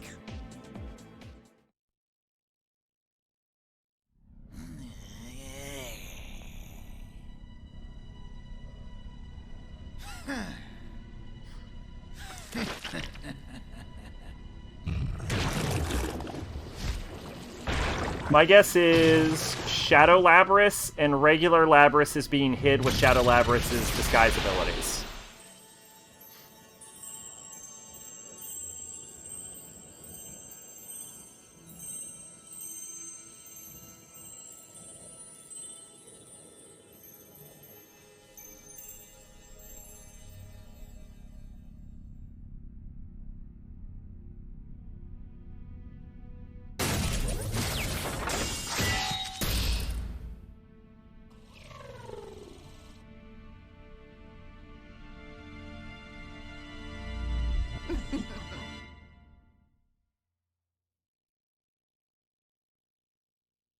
I am a shadow. The true self. That's my face. I saw metal limbs, golden eyes, and a ponytail. And a mirror image of Miss President's face, even though she was standing behind me, trembling. How about it? You wanted to see what I am, didn't you? Why does she look like me? That's its true form. That thing is your shadow. This is a shadow? She really came from inside me? Rise tries to calm Miss President, but the girl shakes her head in denial and squeezes her eyes shut. While Miss President refuses to look at this mechanical-looking being, I now understand what's going on. Because this isn't the first time I've seen a robotic girl before. All the facts match up. The way she was able to move so fast without so much as breathing heavily, even in the TV world. The sense of wrongness that had, when Miss President had asked me about killing my friends. The way she avoided telling me her name, that superhuman strength when she hit Chie, and that incredible jump to get away from us. And the Shadow's ability to interfere with the senses of other people. Just as Margaret had said, all the pieces to the puzzle were laid out before me. They've all come together, and now I can see the truth. She is indeed Labrys. Labrys, another weapon with a heart stolen by someone unknown and thrown into the TV world, created this school and forced us to fight our friends. This deep-rooted depression regarding her past memories, all of this took the form of Labrys' shadow, who manipulated everything here. Labrys, don't look away. If you don't accept her, she'll get even stronger. Miss Prez, Labrys, only shivers when I call out to her. There has to be some reason why she believed that she was the student council president. But that's just a disguise, more for herself than for us. No matter how uncomfortable it is, it's only the other cloud her eyes from the truth. I don't know what your past was like. It must have had some painful memories. But you have us with you now. We're going to get you out of here. Man, I'm going through drinks fast. I call out to Labrys while keeping an eye on the shadow. A shadow is the darkness within a person's heart. Unless it is accepted by the person it came from, it will never disappear for good. But with that in mind, all we can do is watch over her as she accepts this darkness within her. We'll have to protect her when the shadow goes berserk and tries to kill her. But Labrys continues to shake her head and tremble violently. My words aren't getting through to her. You hear that, me? Your friend is trying to tell you something. Too bad he doesn't understand at all. These clowns are so hopelessly naive. The shadow laughs shrilly. It continues to smear more poison into Labrys' I heart. wish I could have made them feel my pain. What it's like having to murder one another. That sadness and pain and anguish. Everything went black, and I was always left alone. I'm a weapon. A machine made only to fight. No human can understand my suffering. Stop! I've had enough. I'm human. I'm not like that. This isn't good. I settle into a fighting stance ready for anything, though I have a good idea what's going to happen. Oh, you're still clinging to that. Then take a look at what you really are. Here we go! The shadow's eyes gleam with golden light. The change begins immediately. A shimmer runs across Labrys' body, and instead of normal human girl that had been there a moment ago, she has a metallic body just like her shadow. No! No!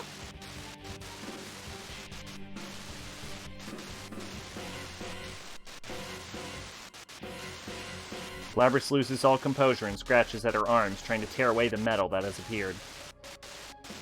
But there was more to her change than just her arms. Her legs, waist, chest, even her head, everything not covered by her clothing was now obviously mechanical. The reality that she didn't want to face. There are no words we can say to her. No matter what we say, reality won't change. Lapras falls to her knees and finally mutters the words I was dreading she'd say. You're not me. What?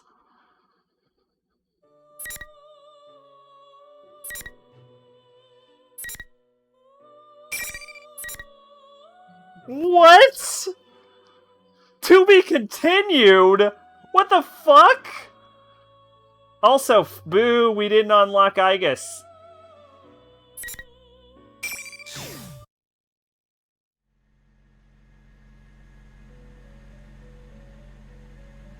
Wait. Wait. So you can't start it back up again? Holy shit. Also, 8%? We are 3 hours in. Oh my god, this is a long fucking game. This game is so much longer than I thought it was gonna be. Okay. Well, Yusuke went out immediately, so we'll try Yosuke next. But I am gonna go to the bathroom again. I've been drinking so much liquid and I have to read so much right.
Alright, and I'm back.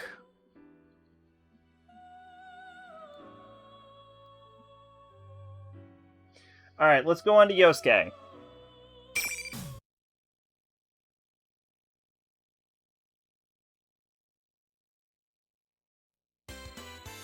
Oh, I'm so tired. What a busy day. Golden Week, huh? The holidays fell on pretty good dates this year. Jeunesse will be open for business during Golden Week 2. Come for our exciting Golden Week events, stay for the low, low prices. Then again, it's my fault for taking this shift. I can yap all I want, but the only reply I'm gonna get is my own echo. I begin to feel lonesome, so I start mopping faster. Such is life for Yosuke Hanamura, a high schooler working at Jeunesse Inaba's only shopping center. I get a load of crap thrown in my direction because I'm the manager's son, but thanks to dealing with all this stuff, my skills have improved, and now I sometimes act as supervisor. Today is just another day on the job. This city, Inaba City, is a rural country town that doesn't have anything more than rivers and mountains. At least it's got a train running through it, but it isn't useful for commuting to the big city, and Inaba's not pretty enough to get sightseers. It's a dead spot. Really, just coming to Junes to shop is a pastime to the people in this town. Our store carries more than food and daily commodities, and there are specialty stores. There's a food court and a playground on the roof, too. There's a playground on the roof? That doesn't sound safe. We even hold events sometimes, too. All that stuff makes for some really busy weekends. When there's an extended holiday, you can start to see cars with out-of-town license plates in the parking lot. And now it's Golden Week. This is the busiest this place gets all year. However... Well, I'm taking tomorrow off. Yeah, that's right, I'm free. Normally, this definitely wouldn't be the time to be taking a day off. I saw the look on my dad's face when I turned in my time off request, but I didn't care. I absolutely can't miss tomorrow, because... My partner's gonna be back. And by partner, I mean the guy who transferred in from the city last year, Yu Narukami. There's a reason I call him my partner and not just my friend. See, he and I solved a case that happened last year in this tiny little town. He and I is an awful funny way of saying Naoto. And it wasn't some dinky-ass problem like finding a lost cat or anything. This was a big series of murders. On top of that, these weren't just any ordinary murders. The crimes took place in a world inside the TV. There were these monsters called shadows living there.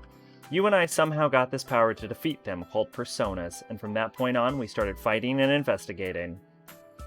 Luckily, we came across allies who had the same ability, but even then, every day was a fight for survival. Together, we overcame danger from after danger. With comrades like these, the word friend just doesn't cut it anymore. That goes double for you. I'm indebted to him, and I trust him with all my heart. So partner feels more natural than best friend.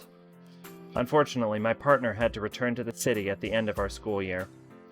But we promised to meet up again during Golden Week. That was 2 months ago. It seemed like an eternity. I couldn't wait. But he'll be coming back tomorrow. I've only been working so hard lately so I could take Golden Week off.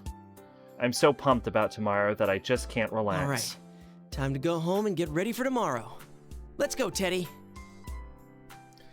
Teddy's this, he's this animal suit thingy that we met last year inside the TV. He's as feather-brained as they come, but you can't just bring yourself to hate him. Oh, I can bring myself to hate him. I can bring myself to hate him a lot, Yusuke. I ended up being the one taking care of him. I took advantage of his appearance, and now he works as a costume attention grabber in Junes. He's supposed to be on the same shift as me. Hello? Where is that guy? That's weird. He usually comes running in, ready to leave work. I asked the cleaning ladies, but nobody's seen him since lunch. This is getting strange. He looks laid back, but he's a responsible worker, so I doubt he's slacking off. Is this him? Oh, it's Chie. Yo, Chie, what's up? Oh, I'm glad you picked up. Are you free to talk right now? Chie Satanaka. She's a fellow classmate at Yasugami High School. She's another of the comrades that fought with us last year. Those of us who used personas formed an investigation team and went about solving the case. We did it because we were the only ones who could find the killer and stop the murders. Yu was our leader, just so you know. Chie was in charge of brainstorming, I guess. Oh, and the steak. I mean, not that she was our leading expert on steak, but she just liked it a lot. She can't wait for Yu's return either. Is she calling about tomorrow? She probably just forgot where we're meeting up. I decided to mess with her a little. Yeah, I just got off work. Didn't I already email you about tomorrow? You deleted it without reading it, didn't you? I didn't delete it! Huh. She's so defensive. I didn't even send her an email. Hilarious. Anyway, she suddenly gets serious. Anyway, I heard a sort of disturbing rumor. The Midnight Channel might be back again. Huh? The Midnight Channel? That takes me by surprise. The Midnight Channel. That was an urban legend that became popular last year. If you stare into a blank TV at midnight while it's raining, you'll see your true love. Sounds sketchy, I know, but it was true. I mean, you didn't see your true love or anything, but it did show somebody on the TV. Long story short, whoever was shown on it was the next victim in the series of murders last year. But it turned out that there was some crazy guy doing the actual dirty work in the end. Oh, dirty work. In the end, we showed him and put the urban legend to rest. Or at least, so I thought. There's no way. Who told you that?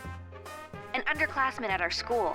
I tried to get more details out of her, but she took off in a huge hurry. Dude, you didn't growl at her or anything when you asked her about it, did you? I can see it now. Chie grabbing the poor kid by the collar, scaring her out of her wits. She'd do it too. She doesn't stop when she gets an idea in her head. No, I was completely normal. At least I think I was. So anyway, the girl she was with said something about a fighting show. I didn't get any details, but she didn't seem like she was lying. Fighting show. There's nothing like what was being shown at the Midnight Channel last year. Maybe she was mishearing the other students talking about some normal sports program. No, wait. I think I overheard some customers talking about that today. Whoa. They were talking about the Midnight Channel? And hey, the forecast says it's gonna rain tonight. Why don't we check it out? Yeah, good call. If this is for real, we can't ignore it. But if it turns out to be a hoax, you better buy me dinner. Then you owe me steak if it's true. What? Anyway, I'll talk to you later. I was trying to lighten the mood, but things didn't really turn out that way. I'm sure my partner would have done a better job at it. He'd say, "Don't worry, I'm here," or something. Still. Midnight Channel, huh? If it's true, that guy is a disaster magnet. He is definitely a disaster magnet. Come to think of it, the incident last year started the moment you came to Inaba. If this new Midnight Channel rumor is true, I'm gonna start calling him the Mystery Maker. That is, if it actually shows anything. Honestly, I'm around 90% sure nothing's going to happen. There's no way anything's gonna show up. Oh yeah, I should call Kanji too, just in case. Kanji was another member of the investigation team. He's a year younger than the rest of us. Oh god, I forgot Kanji was so young. Because of his looks and the way he speaks, people get the impression that he's a violent hoodlum. Poor dude. He's actually a hard-working, honest guy. He's also the best character in this entire fucking game. He's not the type to screw around at night. I'm sure he'd be eager to call from an upperclassman like me. Huh. He's not picking up. Maybe he's too busy knitting or something. Despite his appearances, Kanji has a surprising knack with delicate needlework. And he's no slouch either. His work's as good as people who make a lot of money selling this stuff. Wow, that is an awkwardly written sentence. Up until last year, he'd kept that hidden because he doesn't mesh with his image, but a lot of stuff happened and now he's not so hung up on it. He now sells his handmade knitted dolls at his family shop, Tatsumi Textiles. They're actually pretty popular, and lately he's been carrying yarn and knitting needles with him at all times. Ugh, come on, answer already. Guess I'll try his home phone too. Tatsumi Textiles should be closed now, so I shouldn't have a problem getting through. And to back up my theory, Kanji's mom picked right up. Hello, this is the Tatsumi residence. Oh, I'm sorry to call at such a late hour. This is Yosuke. Is Kanji-kun there? Oh, hello, Yosuke-kun. As for Kanji... Huh?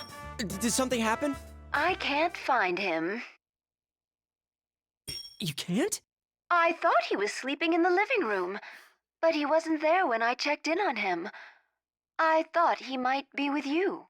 Oh, yes. We're gonna have an all-night study group, and I bet I just missed him. I'll wait up for him here. Why did you not just tell her that you were actually looking for him also? You know, so we can get the police out there. This is the fucking thing that bugs me. One of the things that bug me about P4 is so many problems can be solved by calling the goddamn cops. Like, granted, they don't know that Kanji's in the TV. He's probably in the TV right now. But I still can't help but feel that if you call the fucking cops, if he's not in the TV, you could find him. You don't know that something supernatural is going on. For all you fucking know, Kanji could have just been, like, regular kidnapped. Okay then. Good night. Oh man, I totally panicked there and came up with some lame BS. Kanji's not here? He left without a word? Without a trace? I suddenly thought of Teddy, too. No one's seen him since this morning either. He didn't tell me anything about where he'd be. Hold on, could this be... Why am I freaking out so much? This is Kanji we're talking about. So what if I can't get a hold of him? I'm sure he's fine. I try to reassure myself that everything's okay, but my anxiety doesn't go away. First they disappear, then this new midnight channel. Give me a break, man. Damn it, I just want to fall asleep.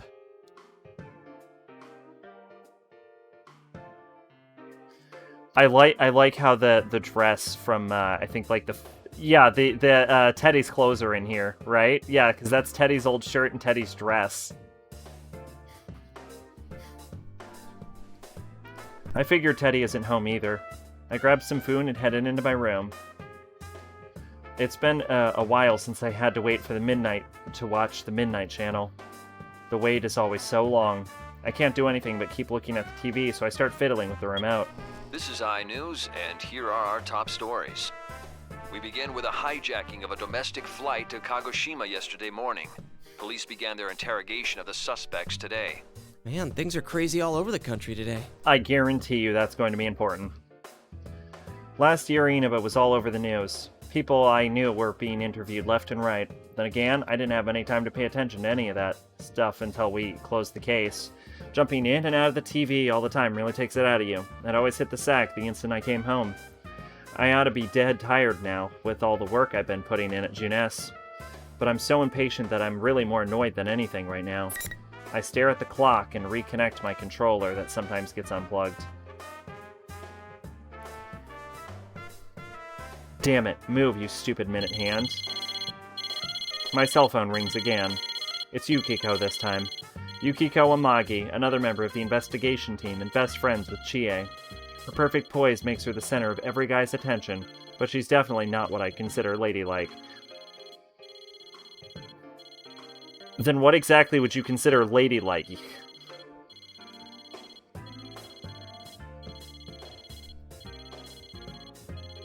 How can I put it? She's the biggest airhead I know. Well, I mean, that's accurate, but I don't know how that makes her not ladylike. I mean, she's what every dude in Japan wants. I think we're all in... If she's what every dude in Japan wants, I think we're all in for some trouble. Ignorance is bliss, and to judge by all the guys who are after her based on her image, I really think that's true. But you know, I also think that Yukiko, I know, is better than the misplaced ideal. Because her family runs an old, high-class hotel, she has pressures that other people can only imagine, but deep down, she's just a normal girl with real feelings. Like, I really know what I'm talking about. If Yukiko heard me saying this, she'd kill me. Probably by making me eat her cooking. Her curry tastes like something you'd have to pass a law to prevent people from ever discovering again. Yosuke-kun? Good evening, this is Yukiko. I got an email from Chie a moment ago. Yeah, she told me too. About the Midnight Channel coming back, right? Sheesh. I bet she was half asleep when she emailed you. I could tell she was worried, so I tried making a joke. Come to think of it, Yukiko never really calls me like this. She must be worried. I waited for her to reply, but Yukiko had to say next took me by surprise. I received a phone call saying that Rise-chan disappeared. Oh, I mean, not literally, but it seems they can't get in contact with her. Really? Rise is another part of the investigation team. She's our junior at Yasugami High. Her full name is Rise Kujikawa. Yeah, you recognize the name, right? The famous pop idol Rise Kujikawa, aka Risette. Last year, she announced she was taking a break and came here to Inaba to live with her grandmother, but she started working again this year, so she's been going in and out of the city and all the stuff she's doing. From what Yukiko had told me, her manager couldn't get a hold of her all day and tried looking up the Amagi Inn to ask Yukiko if she had any ideas. She didn't mention any problems she was having to you, right? No, I think she would have told us if anything was troubling her. She was busy, but happy to be working. Right. And now rumors of the Midnight Channel coming back. Yeah. Yukiko's voice is gloomy.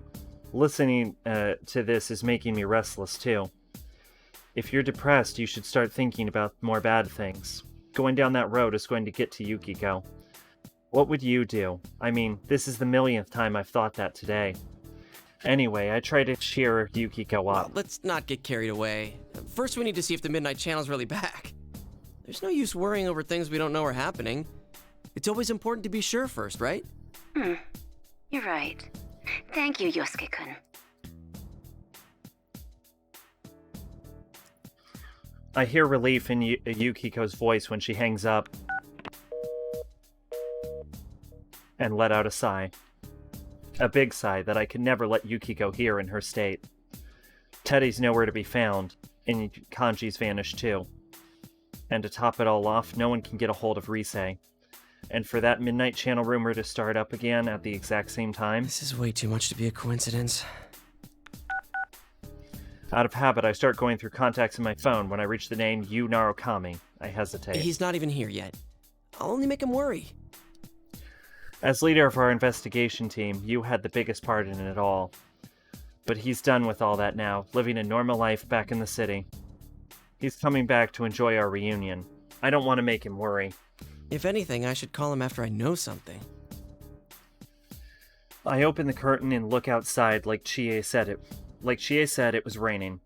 All the conditions for the Midnight Channel to show up have been met. If it's going to, that is. No, can't happen. It's over. I say that out loud, but in my heart I'm dreading that it'll show. It was like I was almost looking forward to it. It's almost midnight.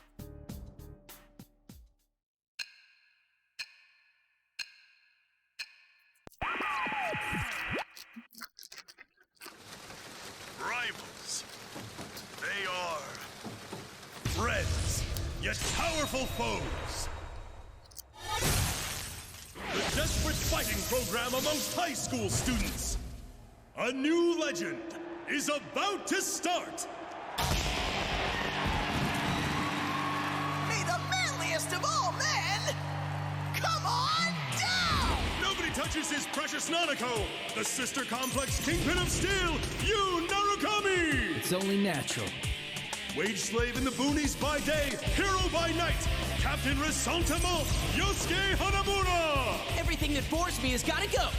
A spunky dragon with deadly legs, the carnivore who's discarded womanhood, Chie Satonaka! You need to eat more meat! Please escort me to the ring, my prince! The unconquerable Snow Black, Yukiko Amagi! I'll finish you in one strike! Blooming roses and bulging muzzles, the blood-curdling beefcake emperor, Kanji Tatsumi! Deep into realms of romance, the body of a child, the brain of a genius, the 2000 IQ killjoy detective, Naoto Shirogane! Is this an army of idiots? Fight and survive towards the one throne waiting at the end! The P1 Grand Prix where fierce fights will be fought! The battle begins tonight! I actually think the idea of a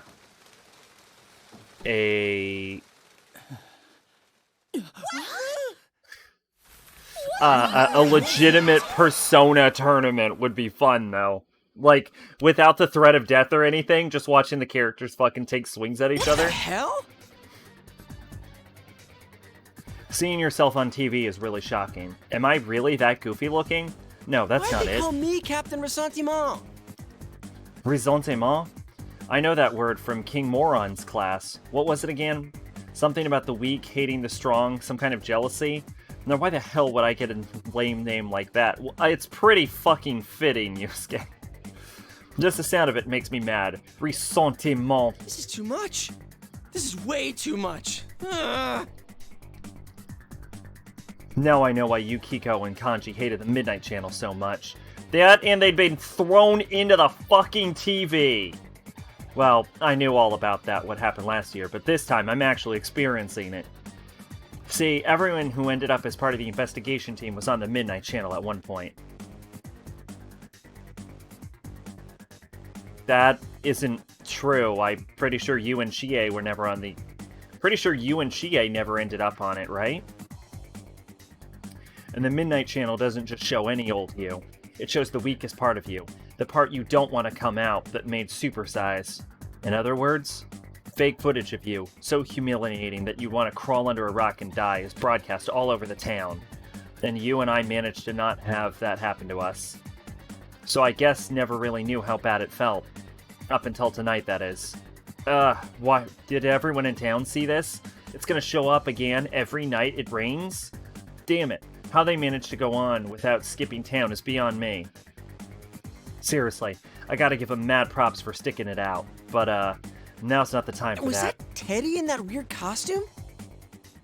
He was acting like the host. Does that mean he's the one broadcasting the Midnight Channel this time? Could it mean that Kanji and Rise are involved too? Ah, what's going on? Ah, crap. Why was you on there too? And why now? What am I gonna tell him?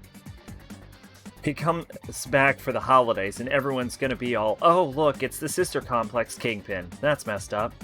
Should I tell him not to come? Wait, what can I tell him at all? Knowing me, I'll accidentally call him that myself. I know I'll at least say he has a sister complex, I won't be able to help myself. Shit! As I wrestle with confusion, the sudden sound scares the living crap out of me, and I panic for a second. Get it together, Yosuke. You're third year. Who could be calling now? Oh, hell no. Of all the people, it had to be you. What should I do? Tell him? Don't tell him? I reflexively hit answer button before I figured out what to say. Hello, this is Yosuke. Yosuke? He's suspicious of me. Like, really suspicious. I nervously passed the phone from one hand to the other several times. It's nothing. I just freaked out when you called all of a sudden. Yeah, that's it. What's up? Hey, when do you want to meet? That's not why I was calling. I know how I sounded, but Yu's voice was calm. Wait, is he laughing at me? I saw the Midnight Channel. You saw it too, right? Huh? My mind went blank. How'd he see it? Isn't it only a local thing? Don't tell me it's a nationwide broadcast. Damn, you was on point. Did Teddy not tell you? Since we're meeting up early tomorrow, I decided to come today. Maybe he sensed how bewildered I was since he explained everything so calmly. I see. So Teddy disappeared before he could tell me you was coming today. I'm still trying to piece things together as you continues. I figured you wouldn't think I could have seen it, so I gave you a call. Well, I assumed you weren't here yet, so I didn't want to rely on you. You haven't changed. Oh, I can tell he's a little angry now. I can just see him shaking his head. I bet he can tell me why I'm acting so nervous right now. Damn, this is embarrassing. So how about it? You're not gonna leave this be, are you, Captain Rasantama? Why'd you zero in on that part? You see how they called you a Sister Complex Kingpin? Mine's not that bad. You think? Jeez, he's so forgiving. That's just like him. Man, I really feel like an ass now. Oh, I ought to tell you, that program's not the only strange thing lately. Teddy, Rise, and Kanji aren't here either. They disappeared. When I put it all into words like this, it sounds a lot worse than it had when I was thinking about it. I can hear a hint of tension in Yu's voice. All right, we should get together tomorrow like we planned. Yeah, at the Jeunesse food court. Welcome back, partner. It's good to be here. Talking with you takes me back. Calling a partner was kind of sappy, I guess, but he takes it in stride. I suddenly feel a lot less confused now. He's something. Decisiveness, confidence, he's got strength that I don't. My wandering eyes happen to stop on my desk drawer. My career choice application is in there, well past its due date. Oh, right. Sorry to say, I forgot to pick up your souvenir. A souvenir? Don't even worry about it, man. You sure? I thought you were really looking forward to it. Those nurses. Nurses? I have a bad feeling about this. Warning bells go off in my head before I can figure out what's going on. You had sounded so calm because he was trying to hold back laughter all this time. Yeah, Teddy asked me to get it for you. He said you were crushed that they got burned. Oh, wait, this is all... I didn't know you were into nurses. Shut up! That's enough! Damn it, you're trying to wind me up, aren't you? Stay home, you jerk. But I'm already here. Well, I'll see you tomorrow.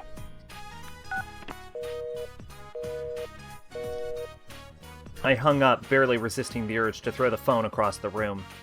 Okay, don't panic. I need to call Chie and tell her about the plan tomorrow. How am I supposed to look everyone in the face tomorrow? And as if reading my mind, my phone goes off again. Lo and behold, it's Chie calling. Ugh. Anyone can see what's coming next. Hello?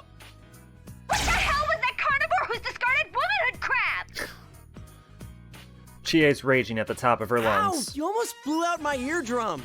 I haven't discarded it! I haven't! You hear me? I let her blow off steam for a bit. Once in a while, I have to check to make sure I haven't accidentally turned the speakerphone. She's that loud. I mean, I know the feeling, but can you calm down? Once Chie gets tired of complaining and hangs up, my fears and exhaustion are blown away. I don't know what's going on yet, but I'm gonna find out.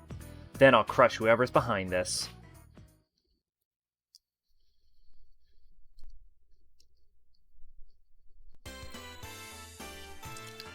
June S is crowded as hell thanks to Golden Week. I see some employees whispering to each other and looking at me, but I pretend not to notice. I ran into you before everyone else. Thankfully, he doesn't bring up the nurse thing again, and instead, he talked about the welcoming party he had with Nanako. Maybe there's a little truth to that sister complex line, eh? As we stood in the food court, Chie and Yukio are both sitting in their usual spots. Good to see you guys again. Welcome back! We missed you! The guest of honor's finally here! You're looking well. Welcome back. Should we... Huh? Oh, he already knows about the Midnight Channel thing. He's actually the one who called me up about it. Oh, I see. This has turned into a pretty thrown-together reunion, hasn't it? But I'm glad you came. Both of them sounded happy. Neither of them show this I'm totally depending on you attitude towards me. Gee, I fucking wonder why. What's up with that? Hey, Yosuke, why the long face? Shut up. It's a man thing. Just gotta deal with it. Oh, is it about your guidance counseling paper? The teacher asked me to tell you that you need to hurry and turn yours in. Huh? You haven't turned that in yet? Yikes. Shut up! Shut up! That's not it. Yu takes a seat. I clear my throat to grab their attention. Alright, let's start Well, this. It sucks that we can't hang out more before jumping into another mystery, but to celebrate our partner's return, I hereby reinstate the investigation team in response to the Midnight Channel going back on the air last night. Oh, the team is back! Just hearing that name again gets me all fired up. Yeah, let's do this! I don't think the applause is necessary. I mean, it's pretty exciting, but the reason we're reforming the team is because there's another case to solve. I look to you for some support, but he's clapping along with the rest of them. Et tu, Narukami? Anyway, seeing them all open to the idea takes some of the tension out of the situation. Let's get cracking. I mean, this is no laughing matter. No one's heard from Teddy, Kanji, or Rise. Just those three, right? Yeah. Oh, I got a hold of Naoto-kun, but I didn't tell her about this stuff. She told me she couldn't make it today because of her job, so I didn't want to worry her. She seemed pretty bummed that she couldn't be here too. There is an absolute 0% chance that Naoto is not already investigating this. Naoto is another investigation team member. She was the last to join, and she's 1 year below us in school. Even though she's a student, she's also a detective, and the cops rely on her for tough cases. Naoto helped a lot during last year's incident. She's incredibly skilled, but it also makes her really busy. Even after events of last year, she's been running around. She tried to get an opening in her schedule for today, but I guess it didn't work out. One thing's been bothering me. The picture on the TV was very clear last night. Yeah. Going by the pattern from last year, it wouldn't be that clear until after the victim entered the TV. Hey, isn't this the first time a big group of people was shown together? Plus, we're still here. Why us anyway? And what's up with those insulting descriptions? Both Chie and Yukiko got angry saying it's fake, but the pictures of them on the Midnight Channel were pretty accurate if you ask me. Of course, I'd never admit it. Hell no. I do value my life, you know. What bothers me most is Teddy. He was acting like the host of that show. Yeah, and we can't find him. This smells fishy. Then again, I doubt he would play a prank like this for no reason. I agree there. We don't have much choice but to ask Teddy why he's doing this. Which means... I guess we'll just have to go inside the TV and find out what's going on. Won't we be stuck in there without Teddy to give us an exit? Uh-huh, not so. I've had Teddy keep the exit TV out on that side. Look at you, all prepared. I mean, think about it. What if we were half asleep and fell into a TV when Teddy wasn't over there? Isn't that a scary thought? Like anyone would be that clumsy. Anyway, it sounds like it's safe for us to go investigate then. Did Kanji literally fall into a TV? Yeah, there's no doubt that something's going on in there. The host, Teddy, has disappeared, but he isn't the only one missing. Kanji was listed as one of the participants, and Rise wasn't even mentioned on the TV. We're just gonna have to jump in the TV and investigate. Yu gives the order. Is everyone ready? We're all good to go. To tell the truth, I had a hunch that this was going to happen. I've already lugged all my weapons and junk today with the intention of going into the TV. It'll be my first time in the TV, in the world of the... going into television world. It's the first time I've done anything out of the ordinary in a while. This is serious business, but I can't help but get excited about this, you know what I mean? The days when we ran around town as the investigation team, I mean, it wasn't all fun and games. They were plenty of hardships and sad times. But I learned a lot of important stuff because of them. It changed me. I've never felt so fulfilled in my life. Pardon me. So it makes me wonder, what about this time? Is something like that waiting for me? Something that's going to change me? Man, what am I thinking? I shake my head and focus on the task at hand. We don't know what lurks inside the TV. Negligence could mean death. I leave the food court and rest with the rest of the investigation team. Are we remembering to wear our glasses inside the TV? I don't think I remember us wearing glasses. But I also wasn't looking too close because I was getting my ass kicked. It's a holiday, so the store's full of people. Huh. I feel like things are picking up around town. It's time to go. Hello. All the models are on sale right now. You know, it's been a while since last time. I'm a little nervous.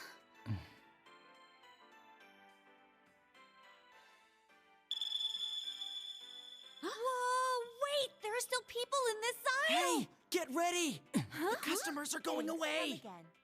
Uh-huh. Mm-hmm.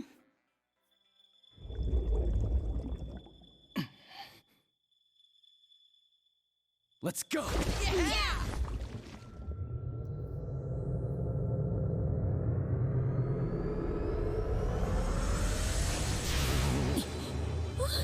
Isn't this different from usual? Oh no! What do we do? What can we do? We can't stop now!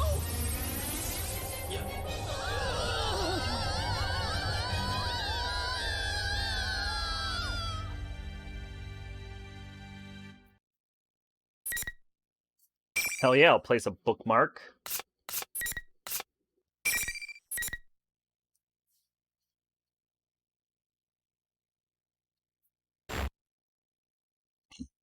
Pardon.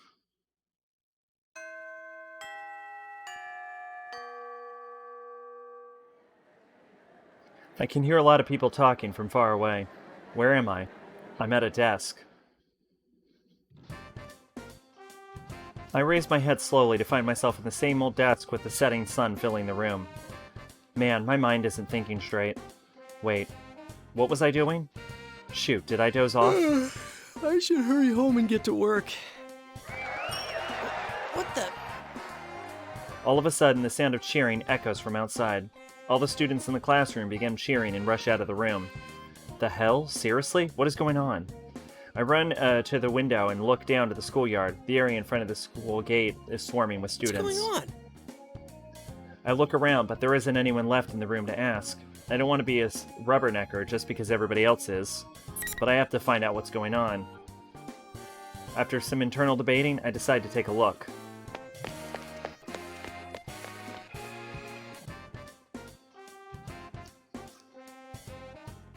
There's a giant crowd at the school gate. The gate itself has some funky decorations and big-ass signs. You won Grand Prix? I've seen those words somewhere before. But where was it? Where did I see it? My mind's all hazy, I can't think. Whoa, now what? Do you think it's funny, causing a commotion like this at school? I better see everyone involved in this heading home right now! I turn around to look where the whistle came from and see a female student standing there holding a megaphone. She has a long ponytail and strong-willed eyes. Damn, she's really hot. When did a girl like this end up at our school? And how did I not know about it until now? She really stands out, but I don't think I've ever seen her before. Where did they get this huge set? Some people are always up to shenanigans. I can almost see the anger baking off of her. She definitely has a lot of spirit. And yet, none of the other students has so much as turned around. She gets ready to blow the whistle again when our eyes meet. Hello. Oh, it's you. That Grand Prix contestant, Yosuke-kun.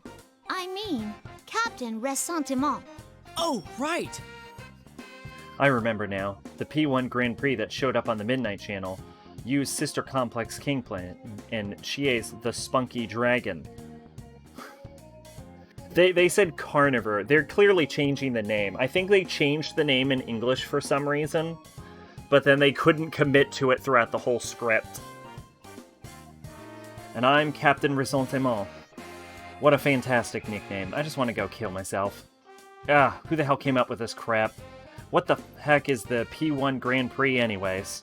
Don't tell me it's being held at school. You're fussing up to being part of it, huh? Well, listen up. You better cut this crap out quick. The student council didn't approve this. Huh? The student council? Come on. Don't tell me you don't remember who your student council president is. Student council president? What a prominent position like that. There's no way I wouldn't remember her. Hello, boys and girls of Yasogami! The P1 Grand Prix is about to begin! That voice. Is that Rise? She's here at school? They're even using the school PA system. How many times do I gotta repeat myself? This is your last warning. Stop this at once. Oh no, it's Miss Sourpuss. She's trying to stop our fun. Everyone, get her out of here! After Rise gives the order, all the students turn around to look at us, and then they rush straight at us. Geez, not a single one of them gave a damn about their president up until now. Hey, you're kidding, right? Dude, Rise, do something about this! What are you trying to do to us? I'm not going to start anything crazy here, but this probably isn't the time to start taking things easy either. At the very least, I should get this girl to safety. I turn toward her. Surprisingly, she's standing her ground in face of all the students. She's defiantly staring back at them. I warned you all. The class president tosses her megaphone aside and lightly taps one of the charging students and slams to the ground as if a truck had hit him. The other students soon meet the same fate. It's like they didn't expect her to do anything. Before I know it, the student president is the only one left standing. That's amazing. So much for that. Then how about this? When Rise speaks, the monitor above the girl's head starts swinging back and forth. You're joking, right? My body moves out of instinct. Ah! What are you? I yank her aside and shove her behind me to protect her. I look up and the giant monitor is right in front of my face. Oh shit. Ah!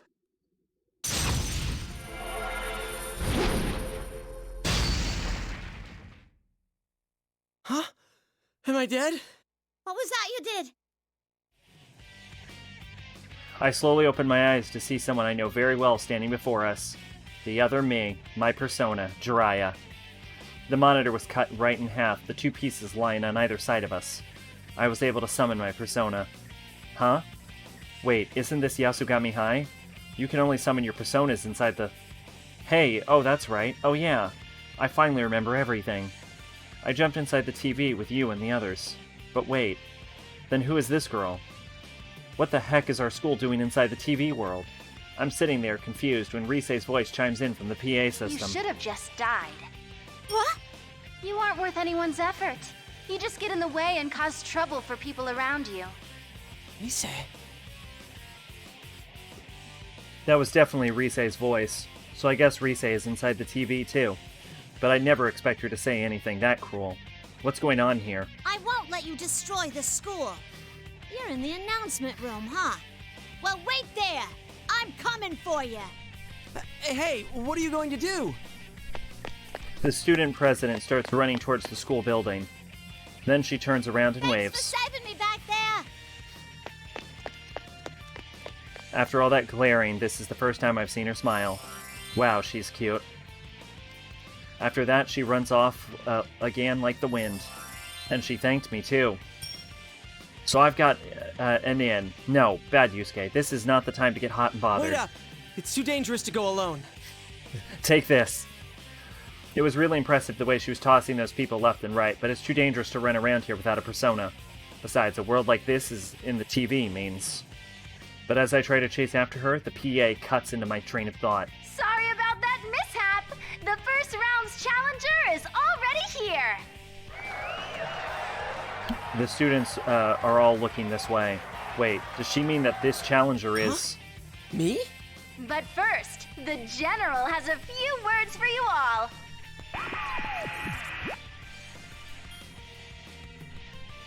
A nearby monitor turns on. Teddy is on it. This day has finally come! I'm proud to announce the opening of our very own P1 Grand Prix! Teddy, you bastard! What are you doing? You disappeared and we... Bring out his opponent! Hey, listen to me!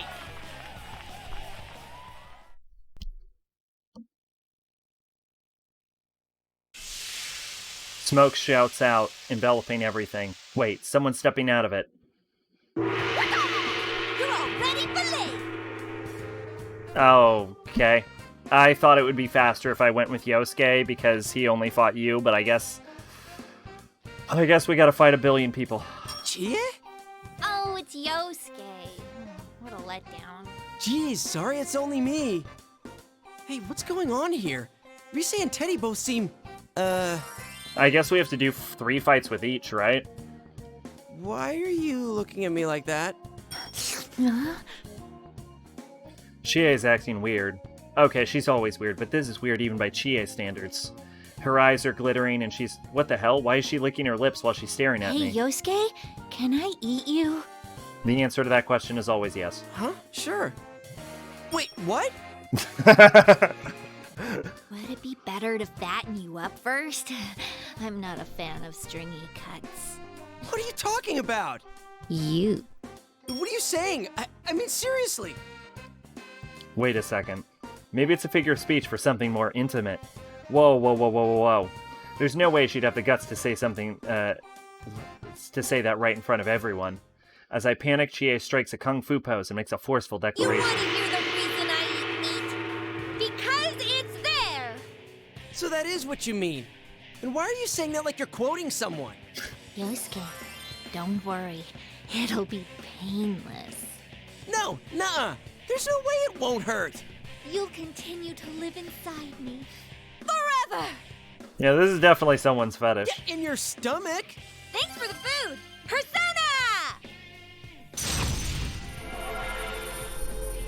She summoned her persona? Is she serious? Like, is she seriously going to nom down on a Yusuke fillet? The hell? She has gone bye-bye. Damn it, I gotta fight. I need to fight for my life. There's no way I'm gonna be your 3-course meal.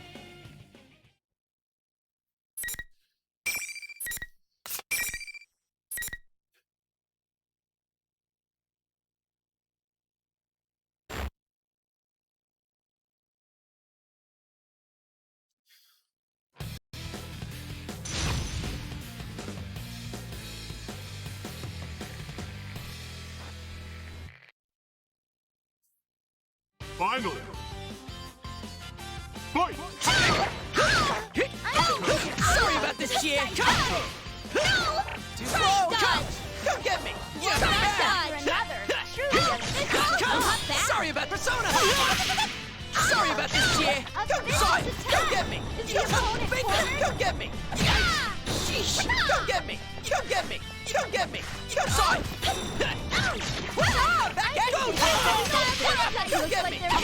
Come get here. Hit the food. Back at me. Just get come here. Persona. Persona. Now, will they go Sorry, like stay down. Persona. Sorry about this. Persona. Will it all be over in Slow. Come get me. Yikes. How did I lose? Wearing down their stamina. The slim difference was a deciding factor. Spunky Dragon with Deadly Legs is apparently the other name.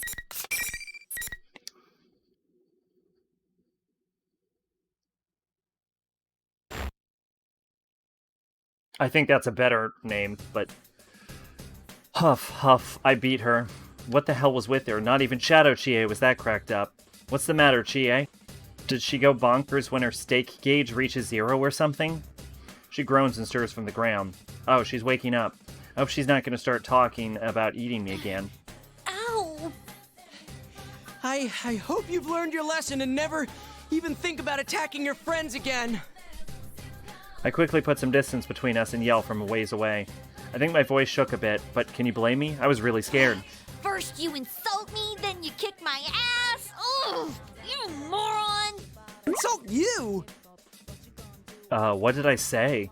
All I remember about what we talked about before the fight was her eyes, cold and sinister, like a tiger stalking her prey.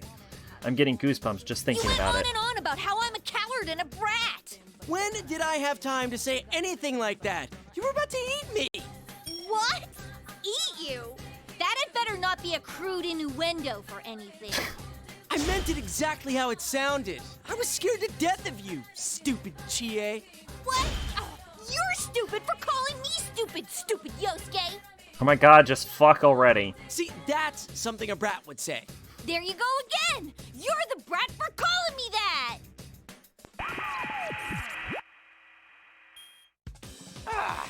Aren't you done fighting yet? The monitor turns on. Teddy looks annoyed. Hey, we're the ones who should be annoyed with you. We're done. Sheesh, what's up with this? Come on, head over to the school building. Your next opponent's waiting. I'm not doing this anymore. You're obviously fine, so I'm going home. But you can't. Chie-chan lost, so she can't even move from that spot. Huh? Ow! There's something here! She ignored Teddy and started walking away, but she suddenly sits down and clutches her head. Huh? No one gets to leave until the tournament's over. Pardon. Only the one who fights to the bitter end and is crowned victor can earn freedom! Good luck!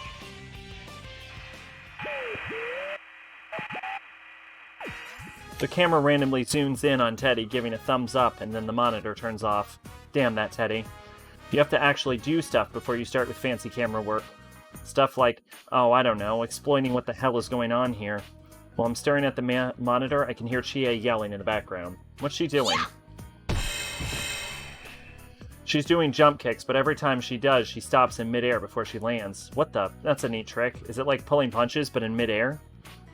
Whatever it is, she's pretty good at it. She notices that I'm staring at her and turns toward me. There really is a wall. A wall? I try walking through the spot where Chie keeps getting stuck. Nothing. These two fucking idiots are... Will they even be able to figure out that there's an invisible wall here? Chie looks surprised and tries to follow me, but... Wow. It looks like she... Okay, they actually did figure it out. She can't pass through. Is this what Teddy was talking about? Only the victor can go on or something? Since when could he do fancy stuff like this? And he said that nobody gets to leave until this tournament is over, huh? So we don't have a choice but to go along with this. Guess I'll be going then. There were 4 of us who came in here, so at most I need to fight 2 more battles, right? Are you gonna fight Yukiko and Yukon then? Of course not. The only reason I fought you just now is because you attacked me first. If there has to be a winner and loser, I'll just forfeit as soon as the battle starts. If I find Teddy along the way, I'll deal with him too. Oh, good idea. In that case, don't be so harsh on your next opponent before the match, okay? You're the one who was doing that. I hope you don't start eating things off the floor when you get hungry. Why would I do that? I'll be waiting, so be careful. Chie's sudden meekness surprised me. She sees my shock and turns away. She feels helpless. It's like the time you and I left her behind while we went into the TV. There were no guarantee we'd make it back, but she still waited for us. When we finally returned, she was so relieved she started crying. The same thing is happening here. Chie. I pinch her nose. You got a really small nose, you know that? Just get out of here already! Chie boots me in the ass and I head over to the school building. Shh. She doesn't know how to handle being teased by a guy. Still, with a look on her face, there was nothing else I could do. I'll hurry up and finish this Grand Prix. I pick up my pace, but I notice something. There are students peeking out of the windows at me.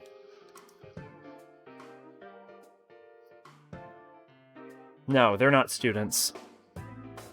I take a closer look at them.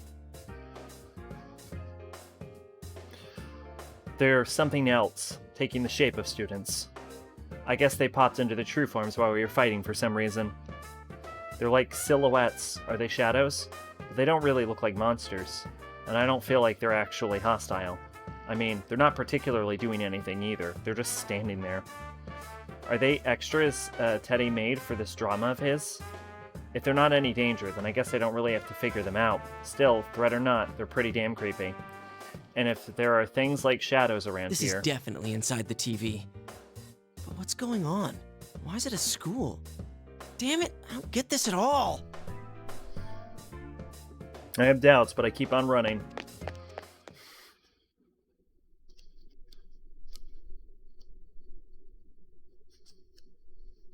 I take a look around the halls as I enter the building. Yep, there it is. There's a monitor in front of the stairway. I don't remember it being there before. This must be where the second round is going to be. I raise my voice. Alright, is this the place? Bring out the next challenger.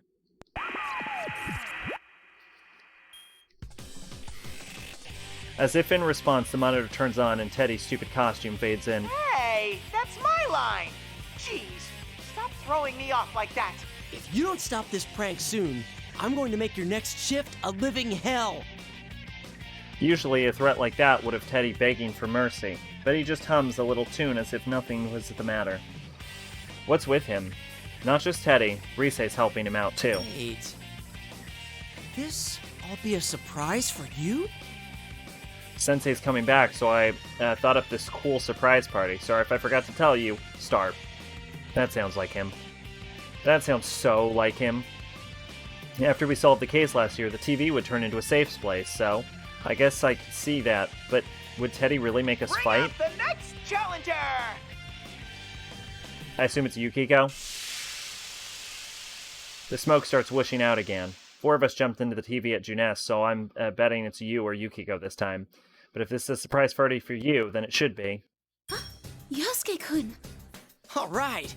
Hey Yukiko, I want to ask you something. Is this some kind of surprise party? You guys didn't tell me anything about... As I walk towards Yukiko, she suddenly holds up her fan.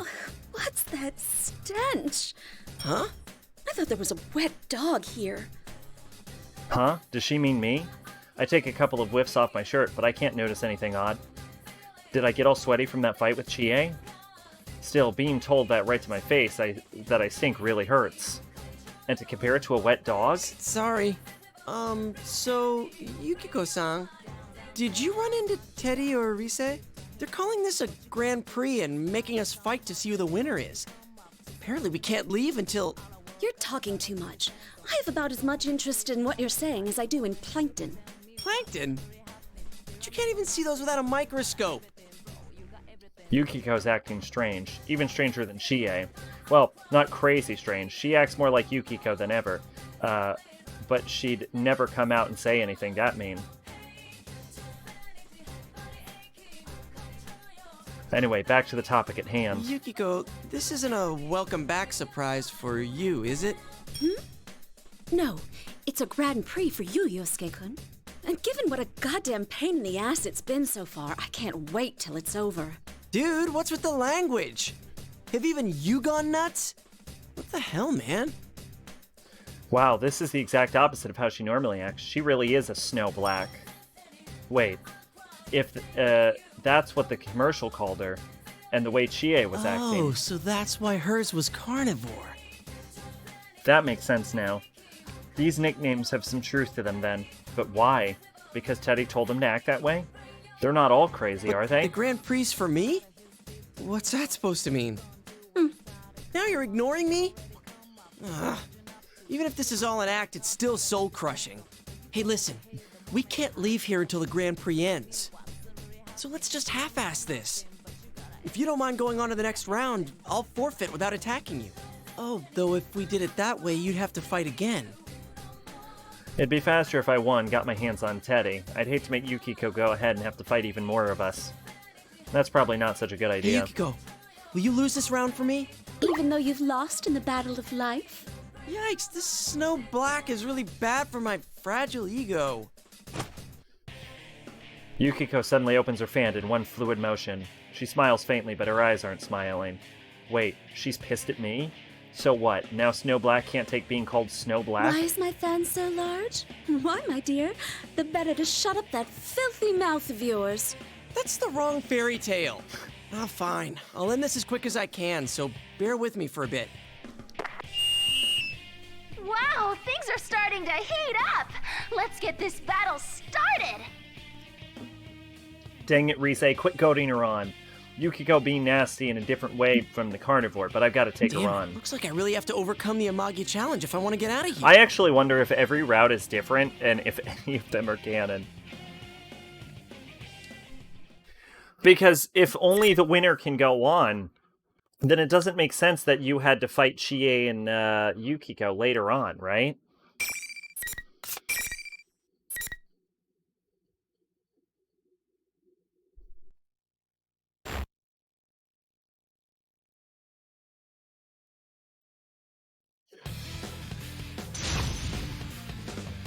The unconquerable Snow Black.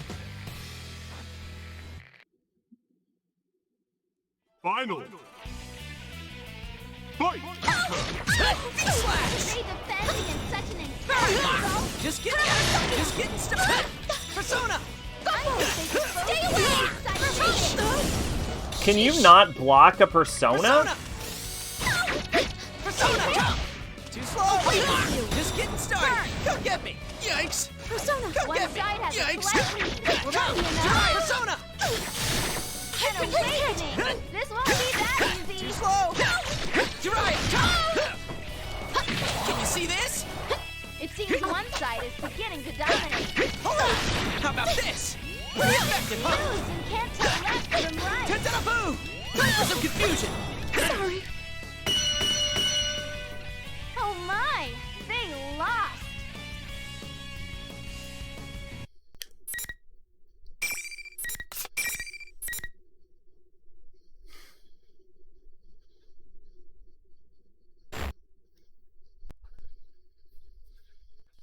Chie came to her senses when I beat her, so what about Yukiko? I'm scared out of my wits, but I try to talk to her. Yukiko?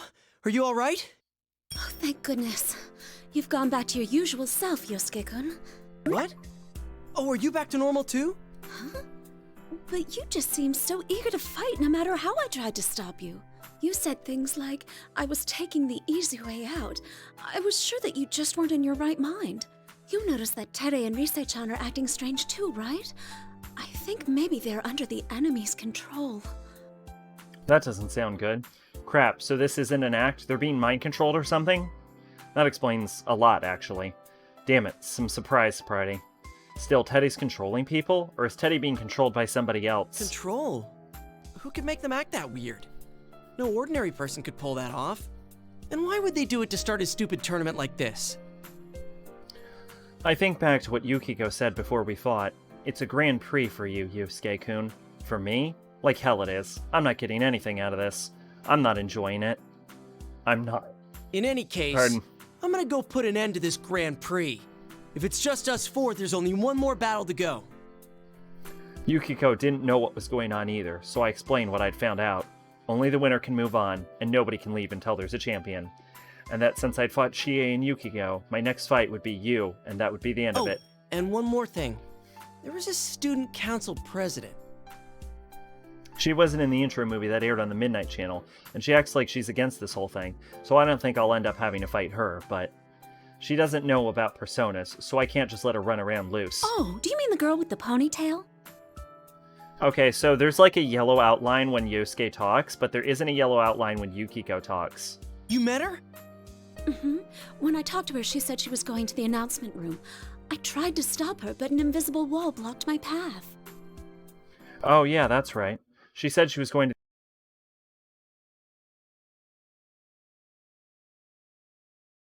the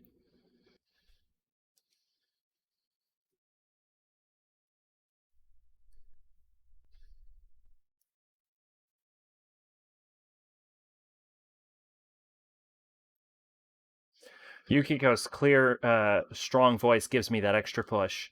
This stupid tournament might look stupid, but if there's some third party behind this, it might be more serious than I'd first thought. Anyway, to the announcement room. Feats, don't fail me now.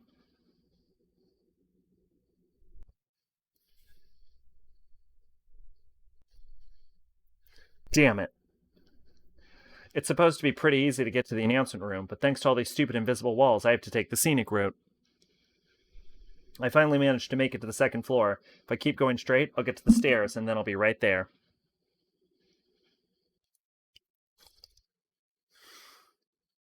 I found her. I can see her running up ahead, her long ponytail trailing behind her. But there was another shape next to her, a round, familiar one. Oh, fuck.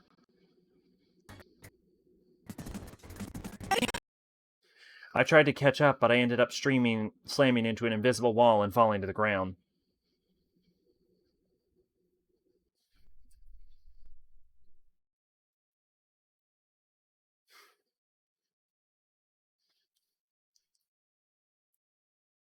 I shout out, hoping that I can at least get my voice to reach her, but the two of them disappear through the emergency exit at the end of the hall. I knew it. She might be strong, but Miss President is a match for a persona-touting Teddy. She asked to have been captured. Teddy's not the type who would walk a girl home. I think. I mean, he wouldn't do anything if she didn't want him to, at least.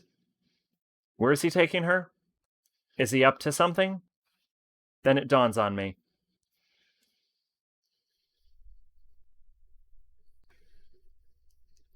In order to get into the TV, you either have to have the power to use persona, or get someone who does to help you into the TV. And by help, I mean that person could force you inside of a TV, too. That's actually what was happening in a series of murders last year. Horrible thoughts start to race through my mind. Is that what's going on with the president? Is she just another victim? Victim. That word brings to mind someone else. I lost someone like that in those murders. I couldn't save her, and she died. If Miss President was also forced into a world like Saki-senpai, then...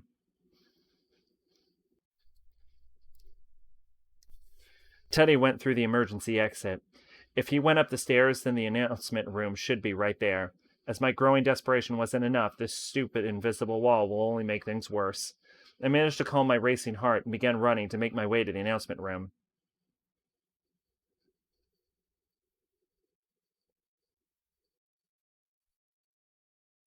While avoiding the walls, the next spot I managed to make it to was the music room. Damn it, I want to go up, not down. There was a familiar monitor hanging in the ceiling. So this is where the next fight's gonna be, huh?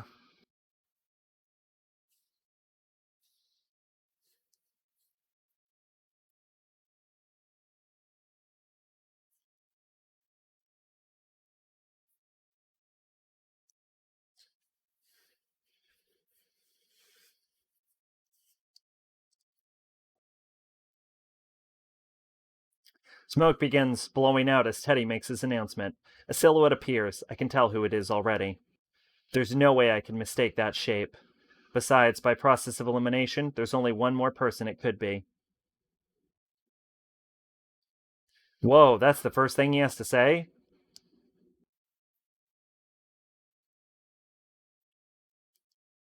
Yep, good old you, my partner. And his embarrassing nickname.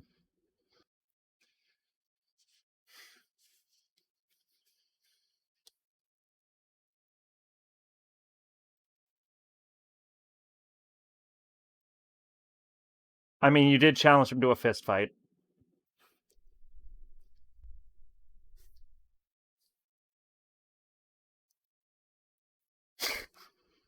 He looks ready to kill me. I bow as deep as I can, just so I don't have to see his bloodshot eyes. Oh god, it's horrible. If only I had a camera so I could show him this later.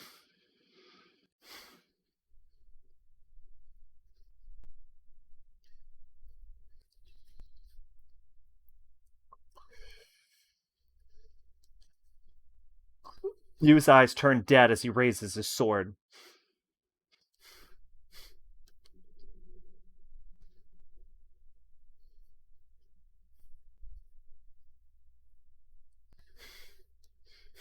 I just want him to calm down so we can talk. Maybe if I avoid talking about Nanako, I can steer this conversation in some other direction.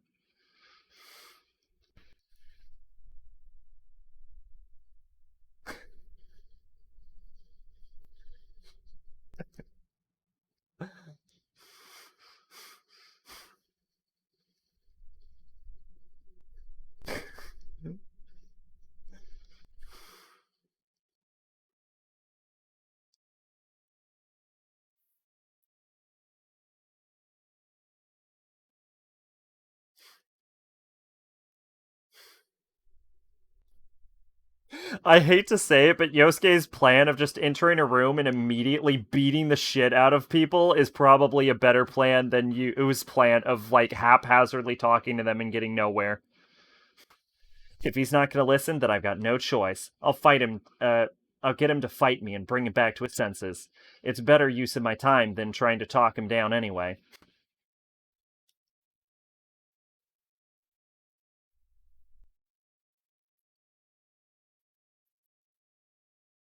Alright, just as planned. I'll fix you out, partner. But damn, his eyes are scary.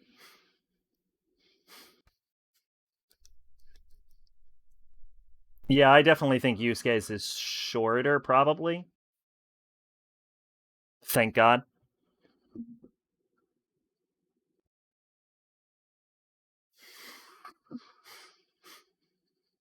Yu's went on for quite some time.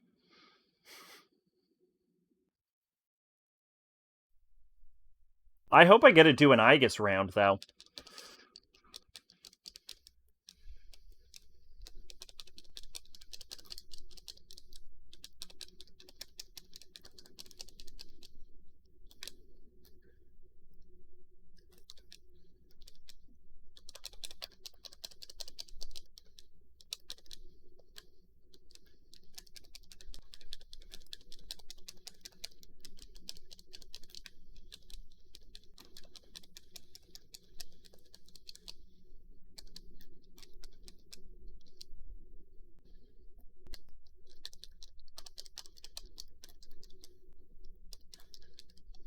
Oh, you grappling bitch!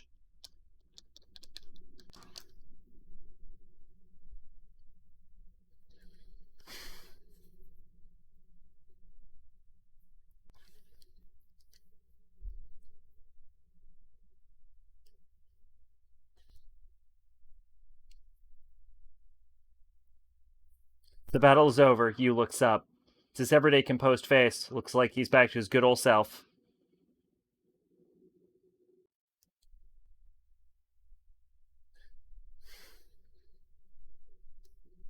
You know, Yukiko said the same thing. Oh wait, so did Chie. Something's not right. Carnivore Chie, Snow Black Yukiko, Sister Complex Kingpin Yu. I was wondering who'd be powerful enough to brainwash all three of them into acting all weird, but is that really what's going on? None of them remember what they said to me before our matches. Hell, they seem to think that I'm the one acting all weird. So maybe it's not the case that they're being controlled. What if I was the one being tricked here? Whoa, then that means I'm the one who needs to wake up. I hurriedly start rubbing my eyes. Maybe I'm still being fooled. I know I'm acting crazy. Yu opens his mouth to say something.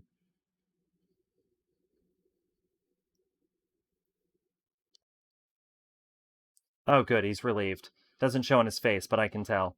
I guess we're okay now. The Yukino Okami I know is the one sitting right in front of me. So I told you about what happened so far. Most importantly, the victim. That is, the student council president that Teddy had kidnapped.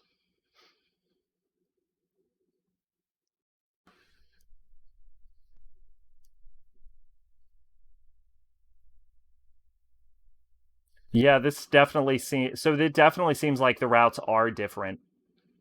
He's right. There are two ways the Midnight Channel appears. When the subject isn't in the TV world yet, the video is all fuzzy and hard to see. But if it's clear, then that means someone's been thrown inside.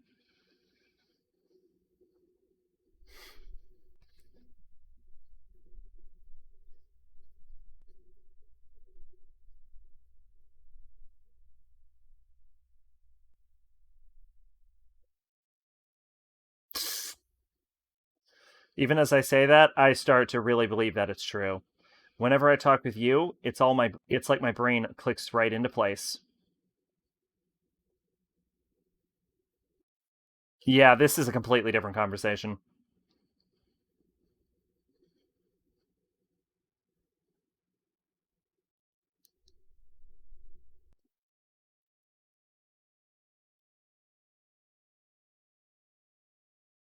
Beefcake.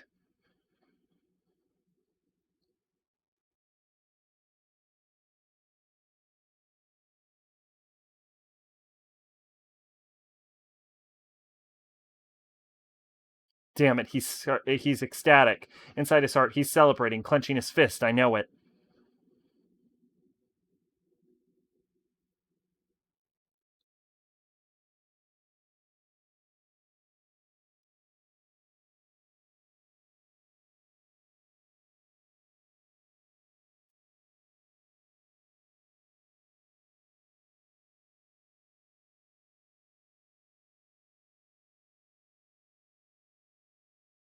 Sorry for talking about my ass so much.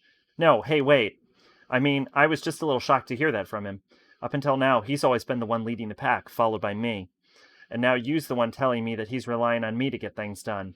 He's trusting me. Haha, sister complex or no, he's still my friend.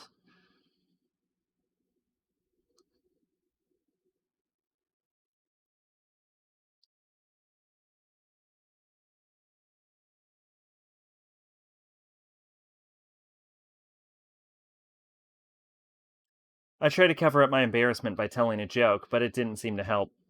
Ugh, now I'm even more embarrassed. I try to leave on a high note by acting in high spirits, so I wave to you and dash out of the music room. So I wonder which route's canon. Probably the U route, my guess. Every time I think I'm getting close to the announcement room, I hit another wall and have to take a detour. I finally make it to the third floor, though. And there's another wall right next to me, to a door to a classroom.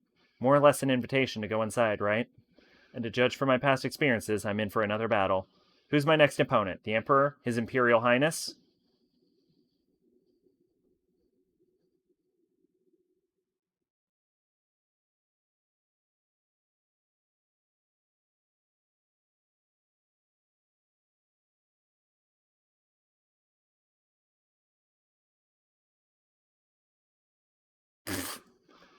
I was expecting Kanji, but our student president and Teddy are waiting for me inside. Looks like I caught up with them. There's a ton of stuff I need to get straight. I start by throwing off Teddy a single question.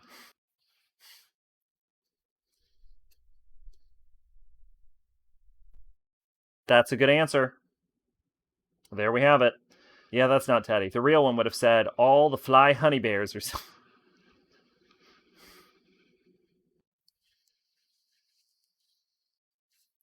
This is the greatest moment of my life.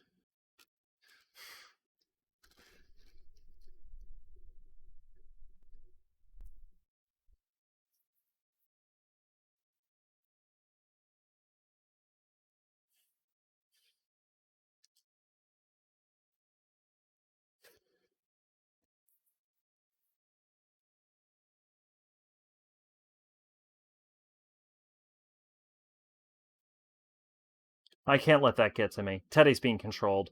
These are the words of whoever's making us fight. But as he continues speaking, it's like he's reading my mind.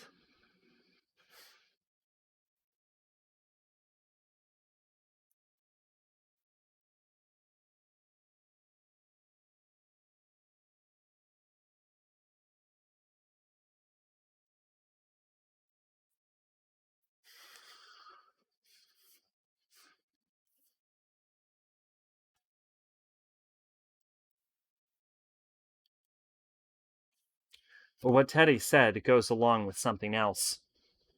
You said it, Yukiko said it. The Grand Prix was for me.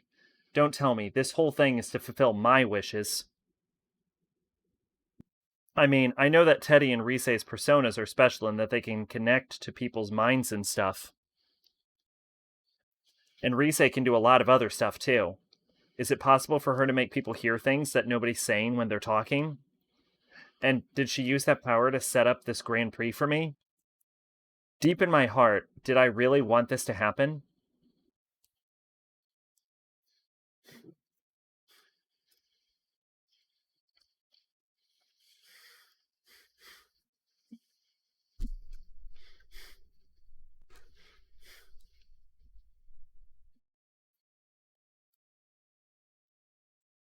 I had forgotten about her for a moment there. Hey, yeah, what about her? She has nothing to do with this. I've never met her up until now.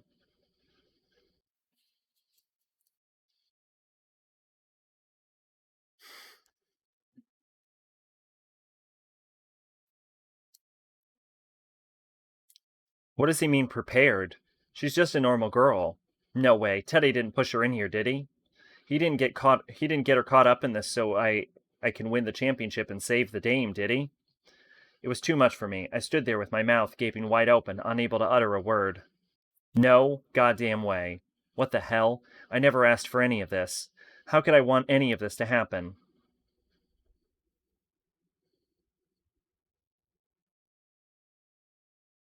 My body suddenly froze. That's right. I felt it when I saw that ad on the TV, didn't I? That what it was beginning. That something I've been waiting for, something that would change me, has come again. I try to clear that thought out of my head by shouting, but now that suspicion has snuck its way into my mind, I know it's stuck for good. Do I really hate this crazy situation? Can I honestly say that I'm not enjoying it? No, that's not it.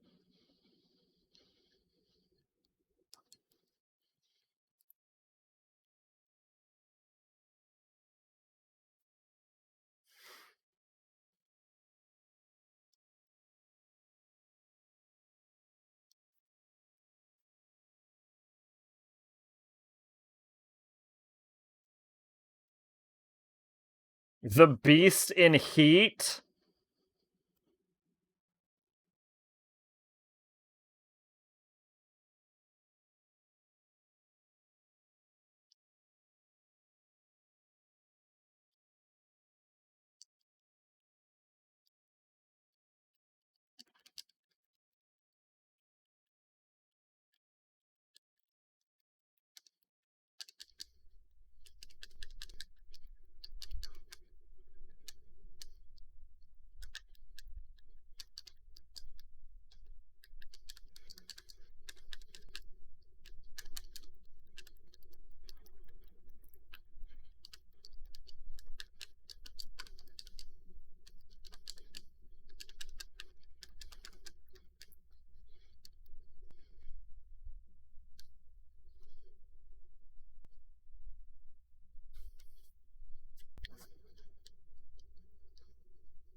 Whoa. Whoa. I can't bear to, that look she's giving me. Not confused, but not judging, so I turn away. Did I really want to beat up my friends? I don't want to believe it. First, I need to well, I want to beat up Teddy, so Teddy here, what his real intentions are. Whenever I may have secretly wanted, that's no reason to push an innocent girl into the TV world. Heck, did Teddy really do that? I bite my lip and wake Teddy up.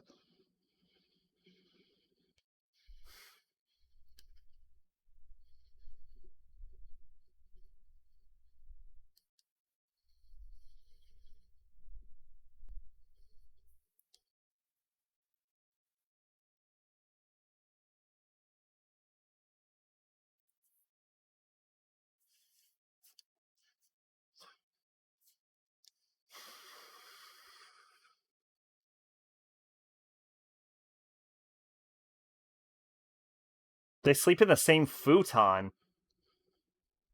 Okay.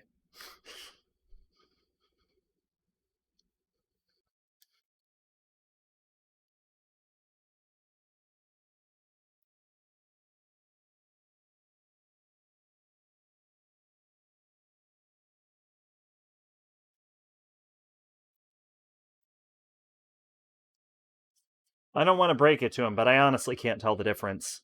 Wait, back up, huh? The Teddy on the monitor is a fake? I calm Teddy down and get him to explain things to me. It seems that the General is some kind of copy of Teddy, and the TV world was like this when Teddy got here. What the hell? There is no enemy, my ass. Oh, yes, there is. Anyway, the reason he's with the president isn't because he captured her. It's because she thought he was the bad guy and was chasing after him. But when she caught up with him, Teddy had begun thinking of himself as her knight in shining armor, so he was going with her to the announcement room. Yeah, that sounds accurate. Way to confuse me.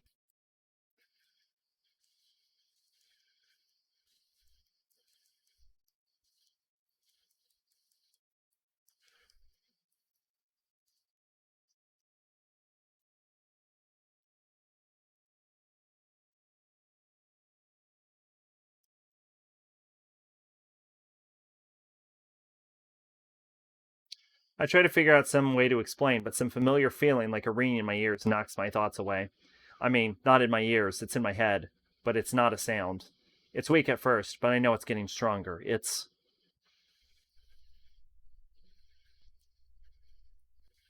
I can hear Rise, but not over the school's PA system.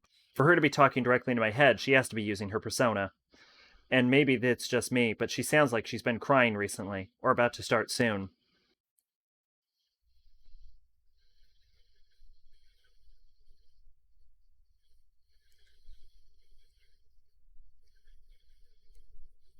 Nobody cares, Teddy.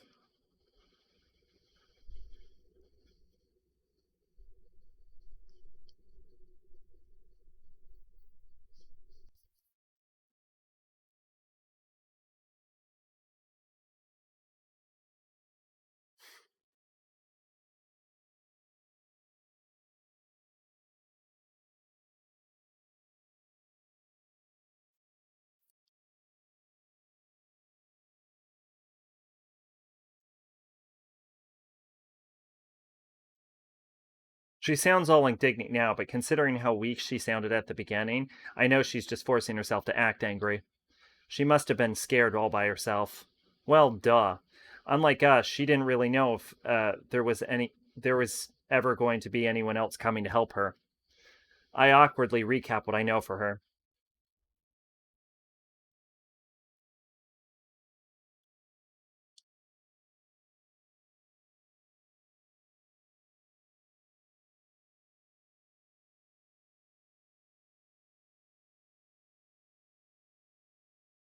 If Teddy isn't the one managing this tournament, then that makes all the stuff he said before the fight a lie.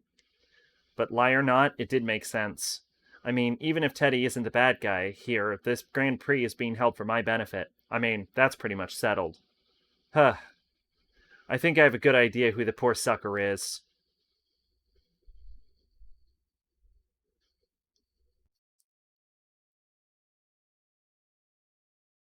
Rise's transmission stops for a second. If my guess is right, there's a big chance he's already gone. Come on, let it not be there anymore. Rise came back online.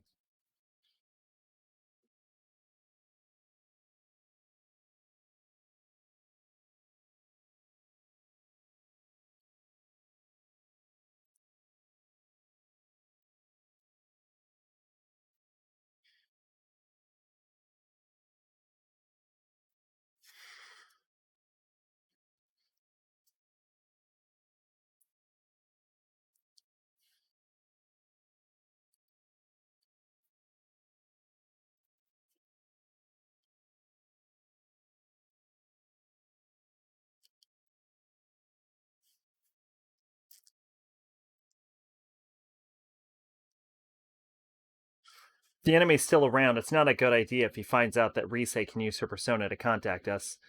I make sure Rise is actually disconnected before I turn back to Teddy.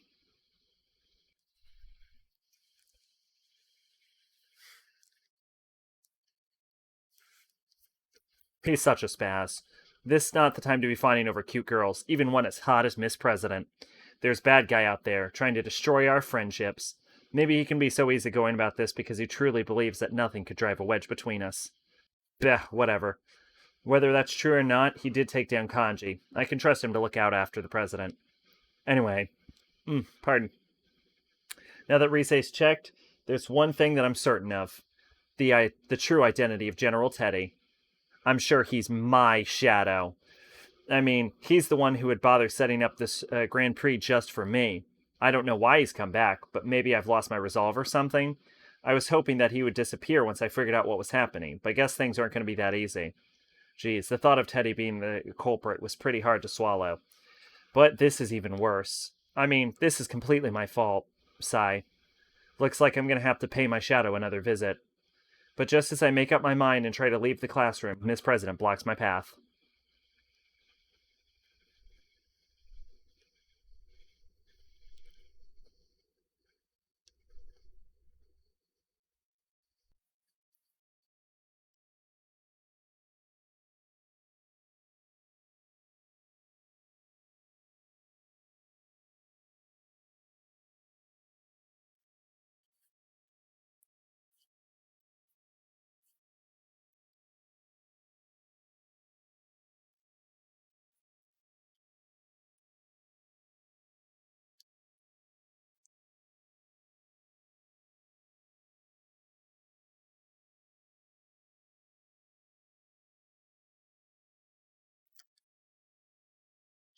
That's not your problem, miss. I'm all ready to give her a verbal smackdown, but the look on her face is so serious that I have to pause. She eventually begins to speak with embarrassment.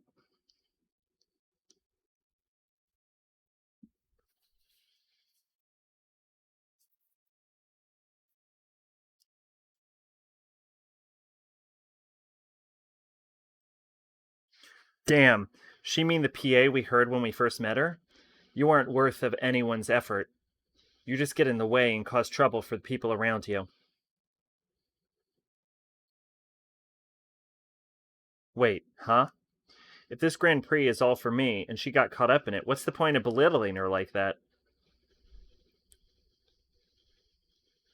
She whimpers slightly. Dude, she's like a different person from the confident girl I met before. Ah, fine, it can't be helped. I am to blame for all this happening to her, but I can't admit it just like that, so I smile jokingly and hold out my hand.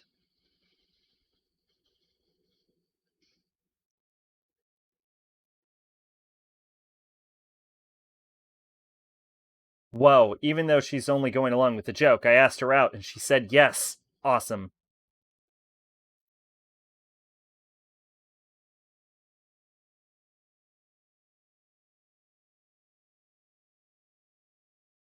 God, I'm gonna have to do a fucking Teddy playthrough. It's gonna be a nightmare.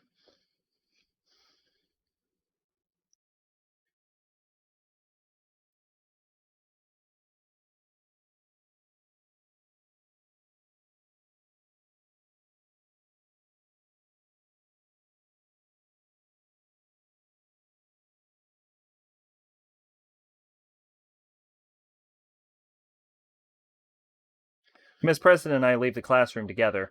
Teddy desperately tries to follow, but the invisible wall stops him cold. Keeps charging at the wall, but every time he does, he just bounces off like a tennis ball being tossed against a glass window. When he finally gives up, he waves his stubby little arms in despair.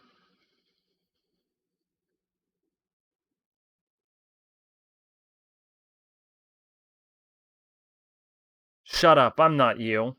That Teddy, well, that's just how he is. Man, I kind of want to smack him, but I'm smiling all the same.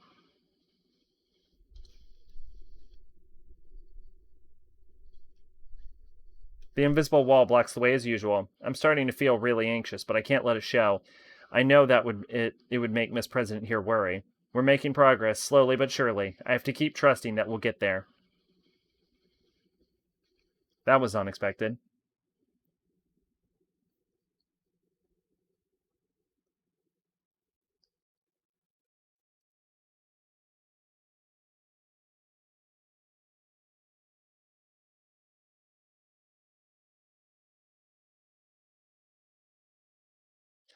She clams up, so I try to get her open lip a little more. But what she says next takes me by surprise.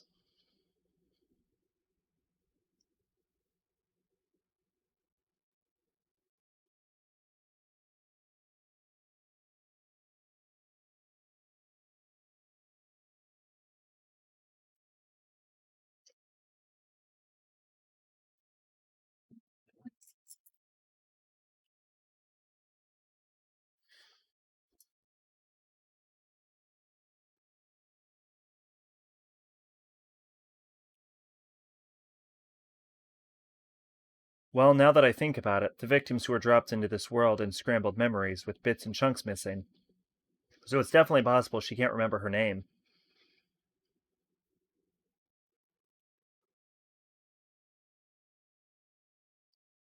She seems really upset about this. I bet that's only putting more pressure on her. She's seen a lot. Maybe an explanation would help her calm down a little. I decide to answer every question she has one at a time.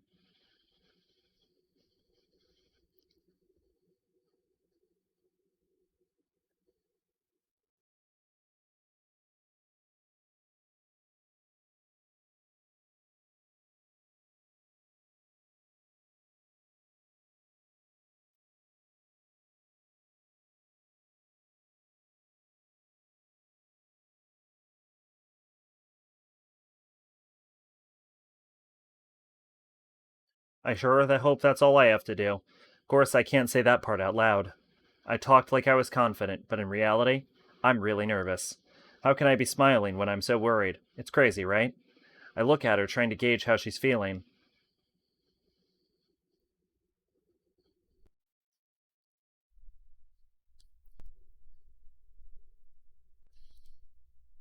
Oh, great. Now I've got her all nervous, too. Trying to cheer her up, I try to play up the good parts.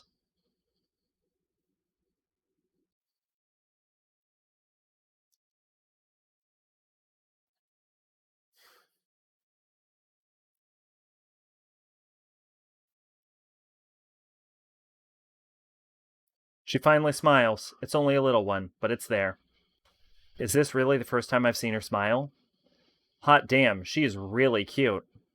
I start to get embarrassed about having faked asking her out on a date, and my feet speed up. Crap, now I'm literally running away from her. Talk about chicken-hearted. She could probably keep up with you.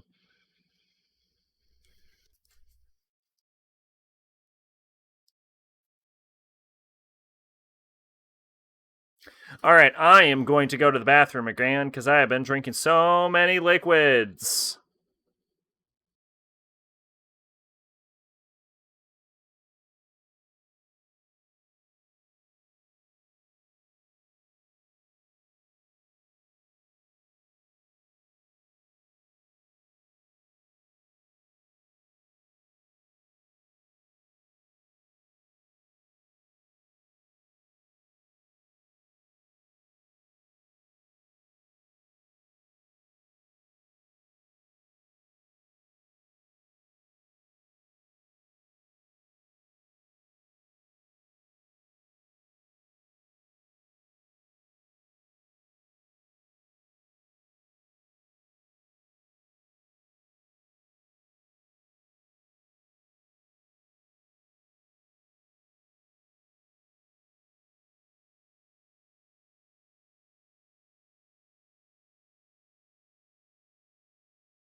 Alright, and I am back. Man, I gotta figure out a way to straighten my back during this fucking stream.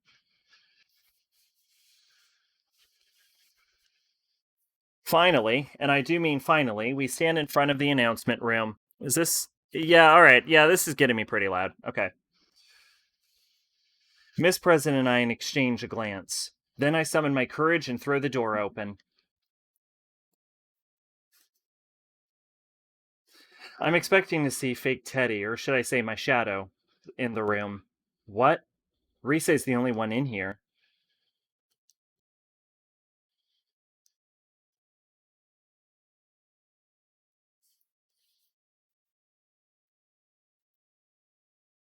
Rise looks around nervously. I look around too. I haven't been in the announcement room that often, but I can tell that this isn't anything like the real one. This room is huge, with monitors everywhere. Not to mention the giant window taking up the entire wall with a crazy view of outside. Yeah, this is crazy town, all right. But what's with this weird presence that Rise keeps talking about?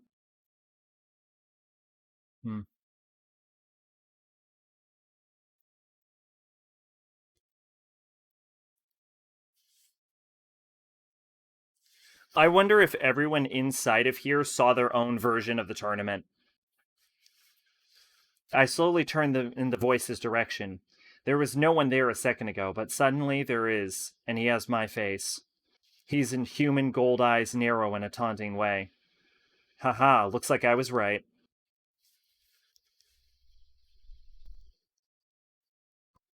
Man, this isn't getting any easier. But at least I can confront him without freaking out like I did last year.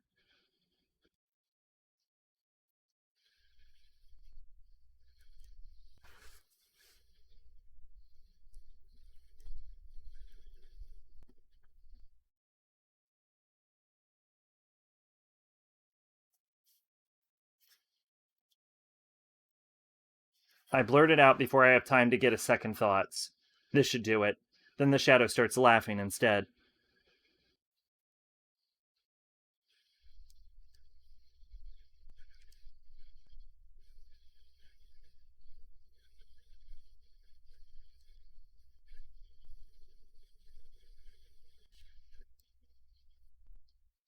Hold on a sec. Does that mean... Forget logic. It's faster just to try it. My nervous voice fills the announcement room, and that's it. My persona, Jiraiya, doesn't appear. Instead, the shadow begins laughing even harder. This doesn't make any sense because Yosuke's been using his persona the entire time. To be honest, I was still doubtful. I had hoped that he wasn't my shadow. I mean, of course, I didn't want to believe this Grand Prix is for me, and that I wasn't having fun. My shadow's right. All I was doing was ignoring the problem. My fists clenched, my knees locked, my entire body shakes.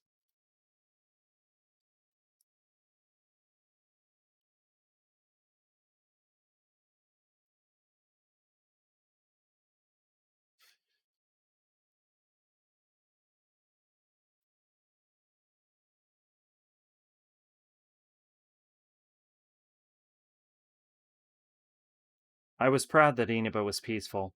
I thought that I could finally be proud of putting Saki-senpai's death behind me. And yet, was I really faking all of that? In the end, am I just a loser who puts his own boredom over the death of a loved one? I could hear the quivering in Risei's voice. No, this isn't true. Don't look at me. This isn't me.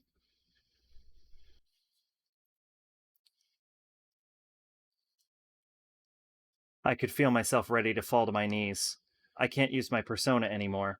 I thought I had changed, but now I've literally lost everything. I have to accept. No, don't. I have to accept it. My new mind knew what to do, but my heart still raged against it. Even before I knew what I was saying, the words were flying from my mouth. No. I lift my eyes to look at Risei. There she was, with Miss President standing next to her. It was tough seeing the looks on their faces. I look away quickly, but Risei scolds me.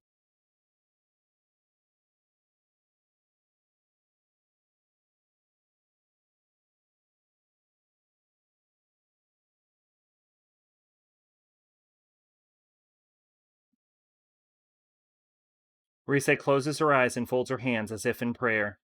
I see the elegant shape of her persona appear behind her. At that instant, voices pour into my head. These are...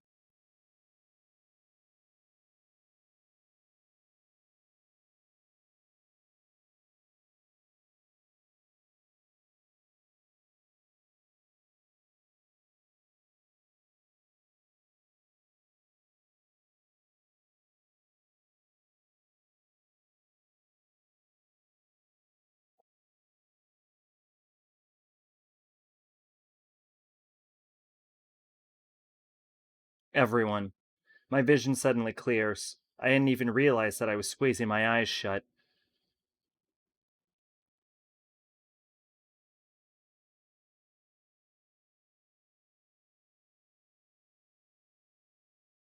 And after Chie, the clearest voice of all.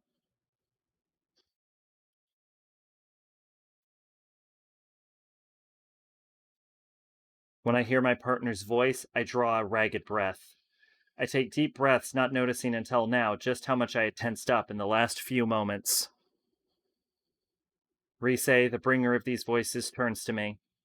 From the smile on her face, I know that she expects me to feel better now. And even though she has to be scared right now, she cares enough to smile for me when I'm feeling down. That's right. I finally realized the simplest truth. The biggest difference between the person I was last year and the person I am right now. Now I have friends that accept me, even when I doubt myself. How could I not believe in myself? How could I be too weak to stand up? They're all believing in me. I'm not alone.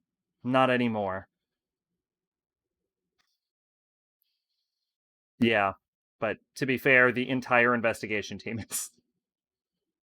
I raise my head and look straight at my shadow. Any trace of fear I had is completely gone.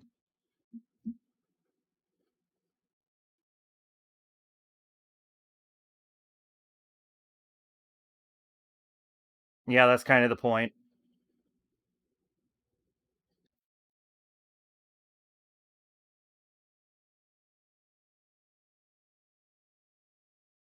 My heart was calm. I was conflicted just a moment ago, but now everything has been made clear. They believe in me, and knowing that, I feel their faith in me pushing me forward. I could feel the power surging in me. The force filling my spirit causes me to shout out.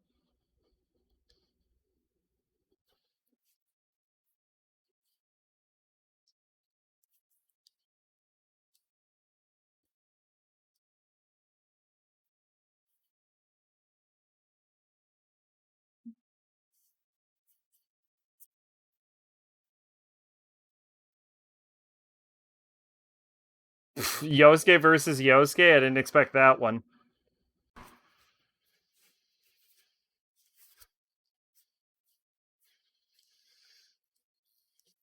He's just fucking purple.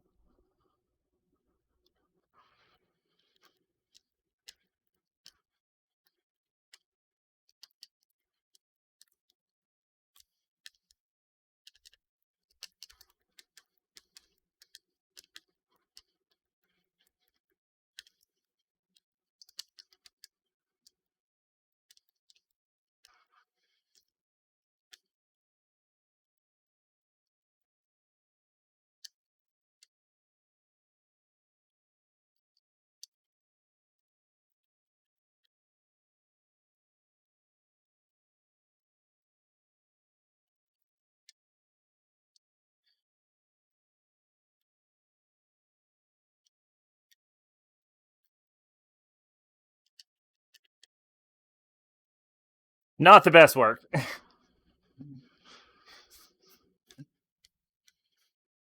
Alright, I assume that's the last fight.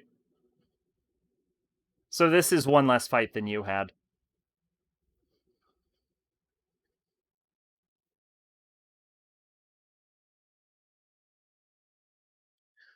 I let Risei's adulation wash over me. But there's really something bugging me, something that could be really bad for me.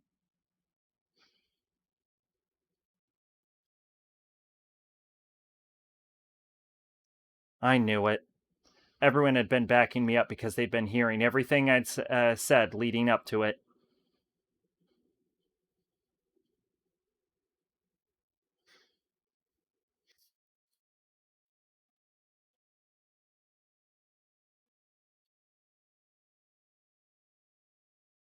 Miss President looks like she's having trouble finding words for this.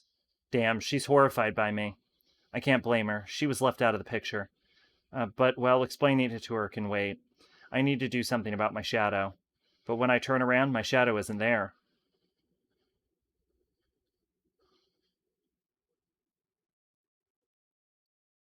Something's not right. I used my persona during that fight, but my persona is my shadow. So, if my shadow left me, how could I have my persona? As I'm struggling with that, Risei speaks up. Her voice is firm. Did she think of the same conundrum that I did? No, that's not at all. There's an eerie presence all around. Even I can feel it. It must be hitting Rise like a jolt of electricity. I can't let my guard down yet. Right at that moment, the lights go out and the darkness covers the room.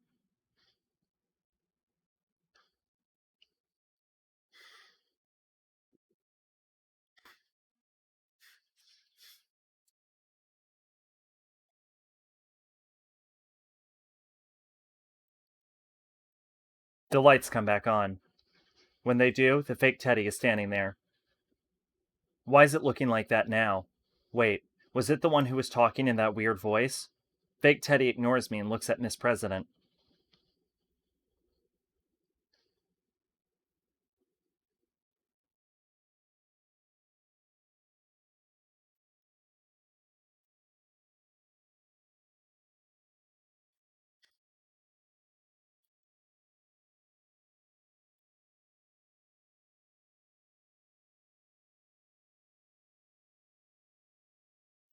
What does it mean?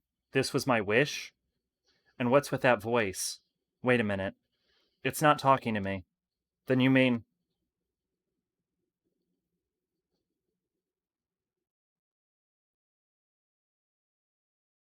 I can feel my brain cracking open like a dropped watermelon.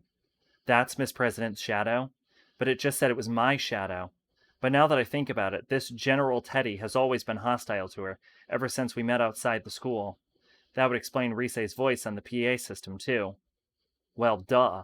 If a normal person's in here long enough, of course her shadow's gonna split away from her. I should have known that. After all, that's exactly what kept happening last year. Miss President just looked so healthy that it never occurred to me. This is just... As if to mock my astonishment, the shadow keeps talking in General Teddy's shape.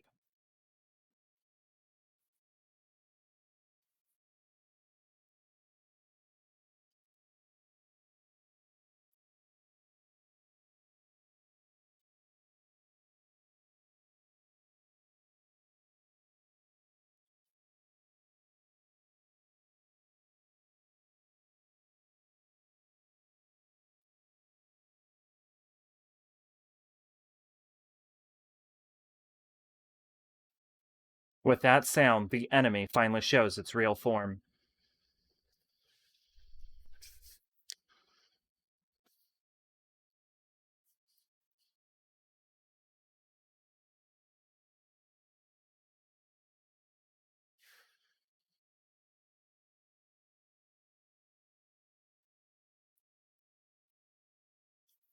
This is going to be a very long playthrough.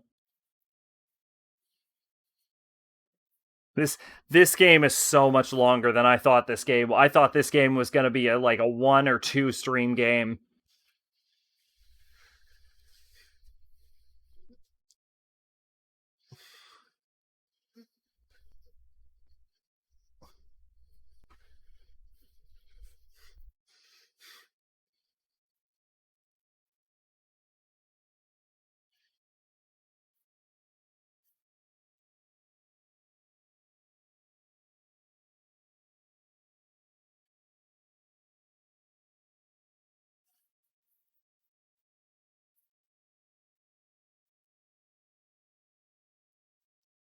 But that's all the same. Even though her shadow has the same face, her body is wrapped in metal. Miss President screams at what appears to be something from a sci-fi flick.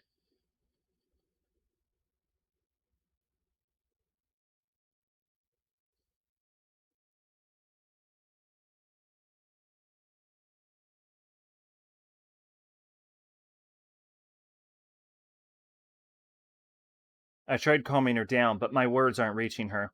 She just keeps shaking her head in denial. What's going on here? Shadows are things that exemplify what their originals want to be. I've never heard of them transforming into other people. The shadow sees my confusion and smiles.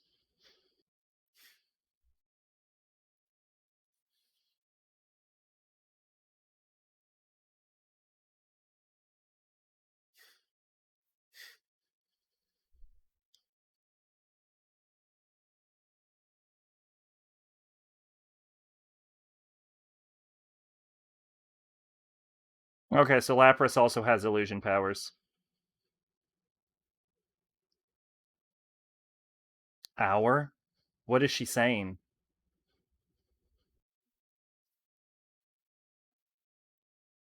Miss President crouches down and says the words that are always bad. With that, the shadow smile grows even more menacing, and it snaps its fingers again. At that moment, something like TV static flashes across my eyes. I rub my eyes. The static doesn't cover my entire field of view, but slowly begins to focus around the president. When it clears, Miss President has changed. Metallic limbs stretch out from her uniform. Something metallic, like wings, unfurl from her back. There's no doubt she's the same as the shadow standing in front of us. She cries out and tries to cover her ears. But when she does, the sound of metal grinding against metal accompanies her movements. I see myself reflected in the shiny metal of her fingers. So that means the shadow isn't some fancy fantasy version of her. That's her true self. So Miss President was the one trying to look like a human.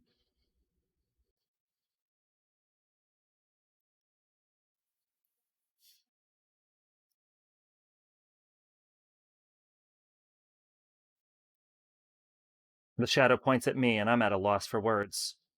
I look around, but in the end, my eyes meet hers. We fall silent. In those few seconds, I can feel a deep rift growing between us.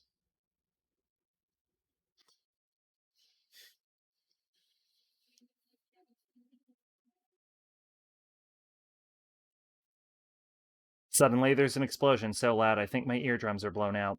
The smoke makes me cough and my eyes tear up. I manage to focus and see a hole in the wall. I can barely see through the smoke, but I can see the hallway on the other side.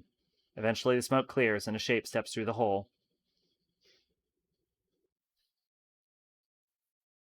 Is it Elizabeth? I guess! It was a girl. Blonde hair, blue crystal-like eyes, but there are metallic sounds as she walks.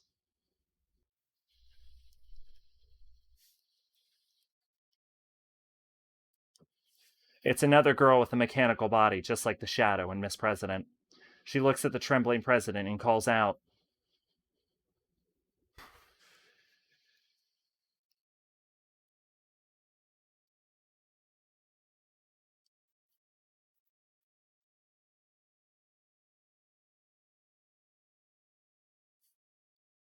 Labras?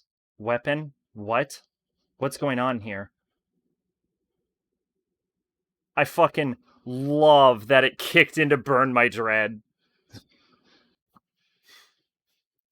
Hey, I unlocked you, Naoto, and Mitsuru, and Akihiko, and Aigis. Interesting. Well, my gut reaction is to pick Aigis. But I actually think I might go with Chie. Like, just go bop, bop, bop, bop, you know? And then Kanji, and then Teddy. And then Naoto, Mitsuru, Akihiko, and Aigis. And then probably whatever these two are. So let's go Chie.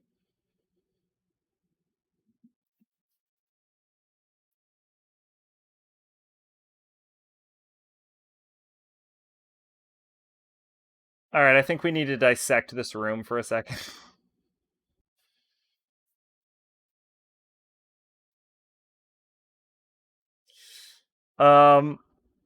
I'm gonna say the positioning of that punching bag, she's gonna fucking break something.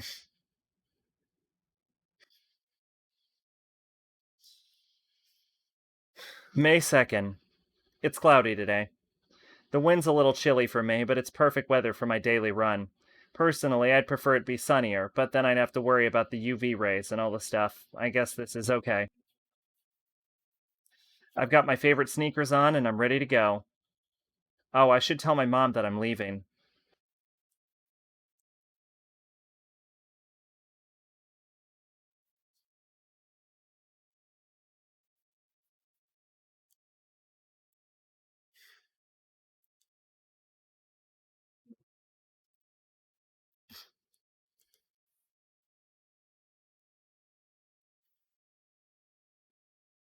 I mutter a response to my mom's casual remarks as I rush out the door.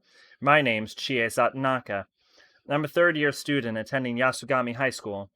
After a certain series of events that occurred last year, I finally found what I want to be in the future. I want to become a police officer. I'm going to make myself strong and protect everyone from bad people. I know that's kind of childish reason, but I'm serious. But because I'm so serious about it, I haven't been able to tell my parents about it yet, either. But I've already talked about it with my guidance counselor. I want to go to the police academy. And although it's only May, I'm a third year. Considering that a lot of people around me are still in trouble about what to do after they graduate, I feel like I've got a slight lead over them. Even so, I still need to make sure I study a lot too. But to be honest, that's not going so great. I mean, it's so much more fun to go out for a run like this instead of sitting at a desk all day.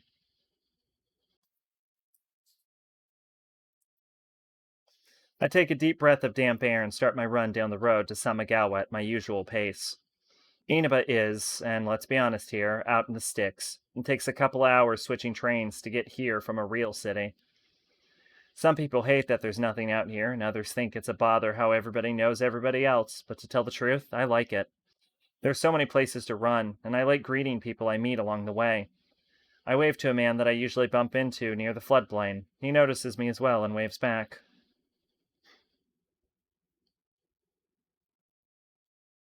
Isn't that obvious?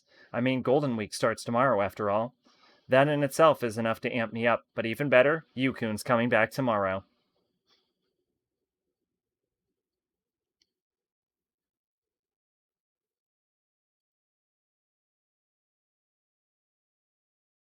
Yu Narukami. He transferred here from the city last year, and he transferred out again in the spring.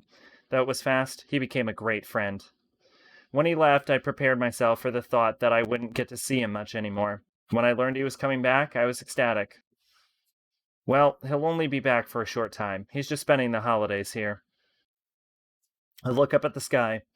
The light gray clouds are a bit gloomy, but the weather doesn't bother me at all. I'm too busy looking forward to tomorrow. I pick up my pace and quickly pass through the shopping district. After continuing down the road, I eventually come out to the Samagawa floodplain that flows through the center of town. I want to run a little more. Just as I was considering going all the way to the park on the top of the hill, I heard something I never expected to hear again. The Midnight Channel.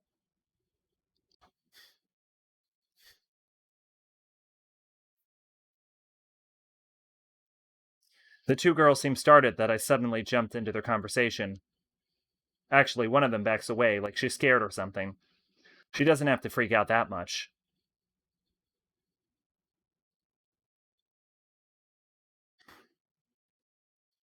These girls are wearing Yasugami High uniforms, so they have to be at least first years, right? One of them seems to know me, but why is she so freaked out? Ugh, did I come on way too strong? I try speaking in a softer tone of voice and continue on.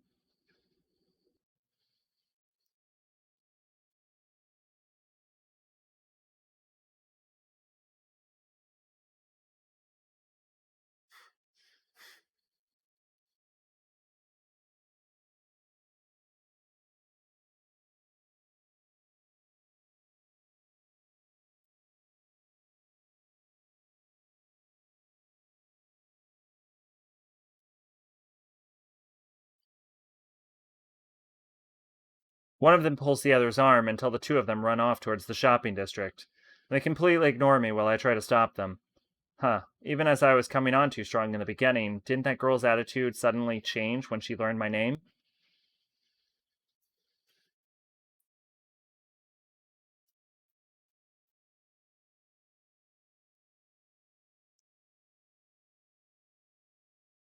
Can I think of any reasons? Well, I kind of can.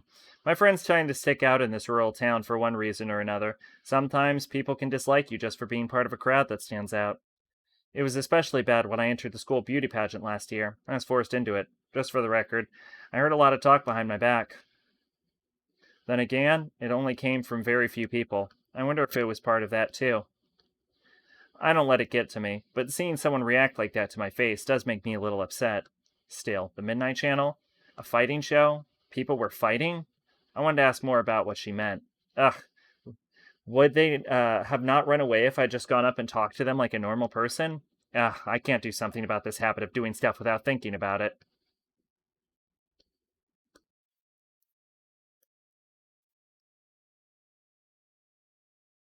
I sigh to myself, then get back to my run.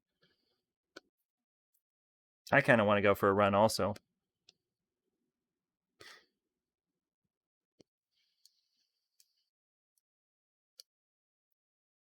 As much as I munch on an awesome meat bun from my late night dessert that I saved for my dinner, I roll onto my bed. Oh man, this meat bun is amazing. You just heat it up in the microwave for a minute, and outside gets all fluffy, and then the juices get all over you when you bite into it. It's like a meat apple. I take my time to savor this wonderful meat bun while I look outside the window. It's still cloudy, but it's not raining.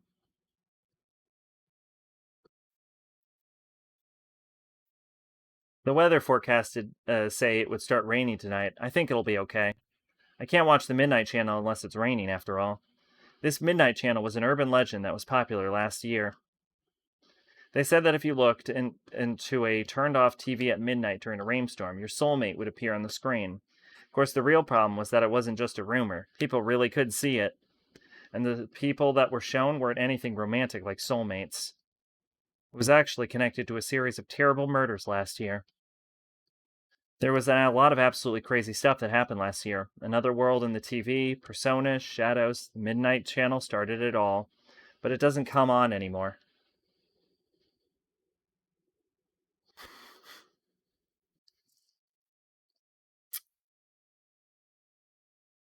Stop because of all the things, I mean, a lot of things we did. We formed an investigation team and worked together to crack the case. That's why the Midnight Channel stopped coming on, or so I thought, but if someone had seen it recently, I can't ignore it. Still.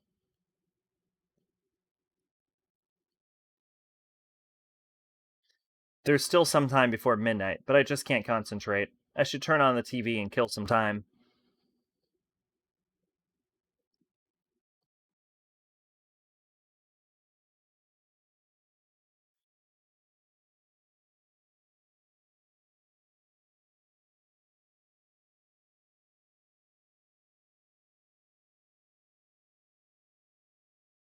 That's a great idea, even for me. And when you have a great idea, you gotta act on it immediately. I grab my cell phone and bring up Yosuke's number. Yosuke Hanamura. He's a classmate of mine. He's one of the friends that I work hard with on an investigation team. He's a clown, though, always doing stupid things. But his dad owns the Jewess Mega Mart in town, and Yosuke's always talking to the girls while working there. Well, more like helping out, so he knows a lot of gossip. I bet he'll know something about this. Oh, wait, is he still at work at this hour? What should I do if he doesn't pick up? Having to leave a message makes me more nervous than when I talk to a real life person. I wonder if I'm the only one who feels that way. Pardon.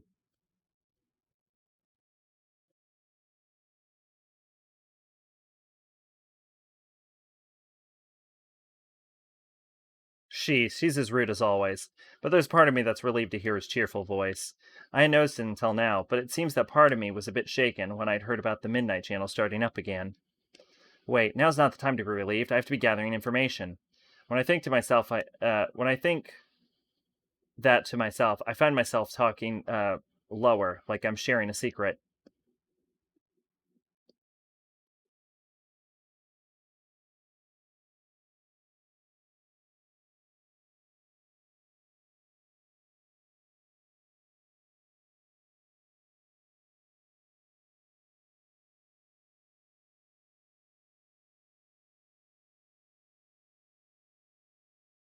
Maybe I did look pretty scary now that he's brought it up. I'm not so sure of that myself. But not even Yosuke knows about the Midnight Channel's reappearance. Maybe the rumor only started up recently. Well, we need to pool whatever information we have. That's how an investigation works.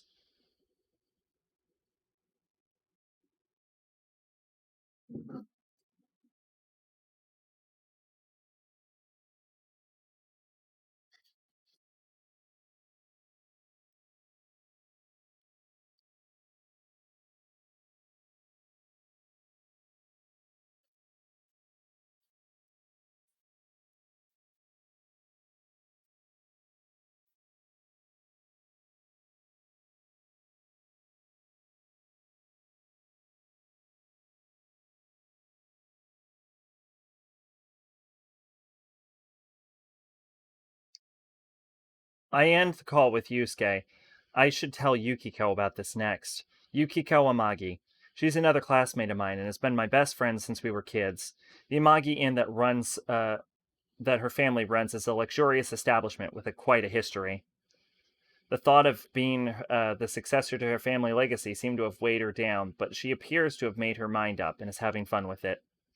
That doesn't mean she doesn't complain every once in a while. Still, even if she does pick up this late at night, I might be bothering her. All I really need to do is tell her what's going on, so I'll send her an email. Oh, I should ask her where and when we're supposed to meet up tomorrow. I mean, I remember it. I totally do. But to be honest, I checked my inbox and couldn't find Yosuke's email. Looks like I erased it when I cleaned out what expired Junes mailing list. Sometimes I just associate the words Yosuke and Junes together without thinking. I'm actually a little shaky about when we're supposed to meet. And the more I think about it, the less sure I am I remember it.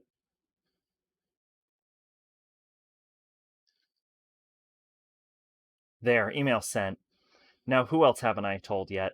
Oh, there's Naoto-kun. Actually, she told me beforehand that she wouldn't be in Inaba during Golden Week. I guess she couldn't free up her work schedule. She sounded so disappointed on the phone, too. With that on my mind, I searched through my contact list for her anyway.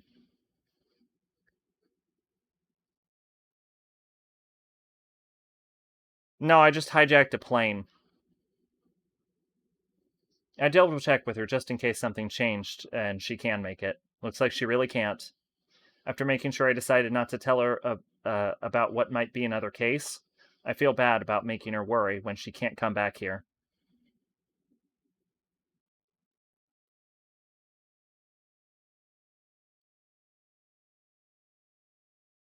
All right. All I can do is wait for midnight. There's still some time. I just noticed that her punching bag just has the word punch written on it. That's a really big punching bag. I need a punching bag myself, actually. It's past 11:30. Maybe I'll be able to concentrate now when there's nothing fun to do. Well, I tried, but it was still useless. While I'm lying face down on my desk, I hear a faint sound hitting my window. I rush over to my window. The Midnight Channel should show up then. No, I don't think I should get so hasty. It may just only be a rumor. Still, I want to hurry and see if it's going to come on or not. Considering that Yukun's coming back, it'd be great if there was nothing else to worry about. Once I make sure it doesn't show up, I'll pray for the rain to lift, so we'll have a great reunion under clear skies tomorrow. I take a seat in front of the TV and wait. Man, can't time hurry up a bit? Waiting for the Midnight Channel like this. It's as if the investigation team has picked up right where it left off. When I close my eyes, these memories come back like it was just yesterday. Yu-kun was our leader, Yosuke was his partner. The two of them fought back to back, always perfectly in tune with each other. I think I immediately kicked Yosuke out of my party when I played this game. Then there's Yukiko. I think my party... I forget if I get 4 party members. I remember the team was pretty much consistently Yu, Kanji, and Yukiko, though. And then there's Yukiko, who can be a bit off at times, but is kind and warm-hearted. She's my best friend. She was one of the victims in the case, too. Saving Yukiko was actually the first job for the investigation team. Then there's Kanji-kun. He's 1 year younger than us, and though he seems like an oddly feminine juvenile delinquent, he's a man at heart. Then there's also Rise-chan, or Reset, who's actually a famous pop idol. Oh, and I can't forget Naoto-kun. She's a real detective. Really, we should have told her about personas from the beginning, and the case would have been solved immediately. Finally, there's Teddy. He's always a clown and jokes around, but it's hard to hate him. It's very easy to hate him. The more I think about it, the more I realize our group is really full of strange people. I guess there's no helping the fact that we'd get talked about then. But now, we're just used to being together. To be honest, if it hadn't been for the case, I never would have gotten to know some of them. Still, I never want to have it go through anything like that again. When I swallow, the sound is amazingly loud. My hands are cold, and I've unconsciously curled them into fists. Please don't show up. I mean, if it does, then there might be another victim. I just want to laugh about this tomorrow. If Yosuke just laughed it off, thinking that I tricked him into staying up all night for no reason, I really don't want someone to get hurt again.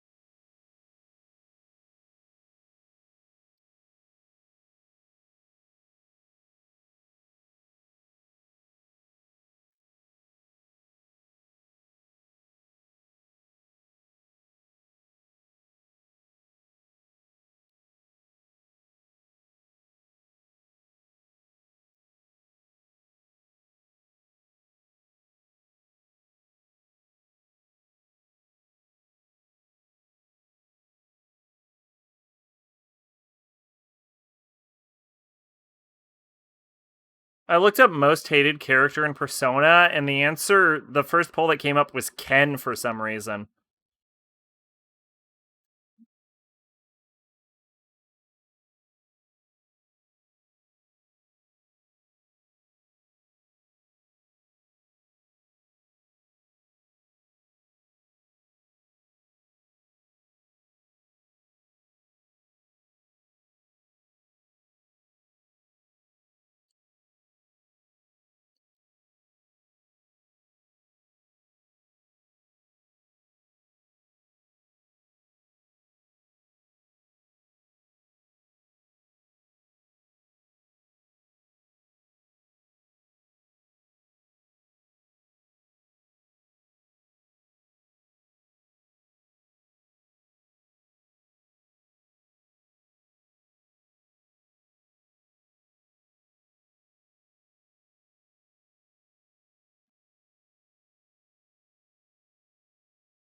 I'm frozen to the spot for a good 30 seconds before I can shout. After that initial burst, though, I don't even know what to say.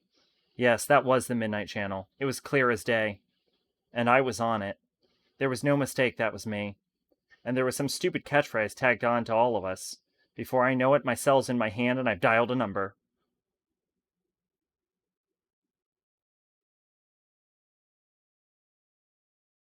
The instant Yosuke picks up, I can't restrain myself from venting my anger on him. What the hell was with all that about? Seriously, what the hell?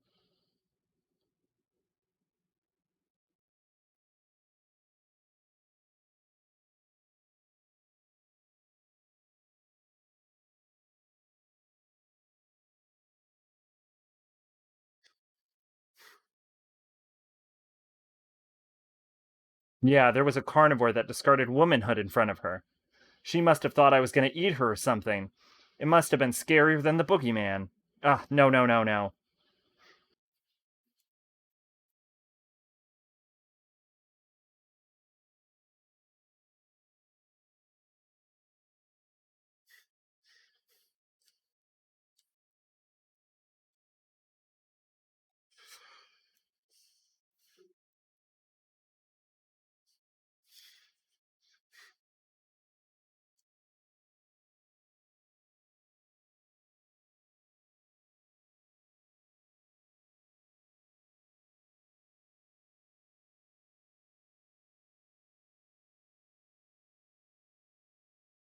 I hurry up and call Yukiko. She seems badly shaken up too, and her voice is trembling. I was about to try to console her about it, but the reason she was so shaken up was a little different. It wasn't because of what was on the Midnight Channel, but a phone call she'd received earlier tonight.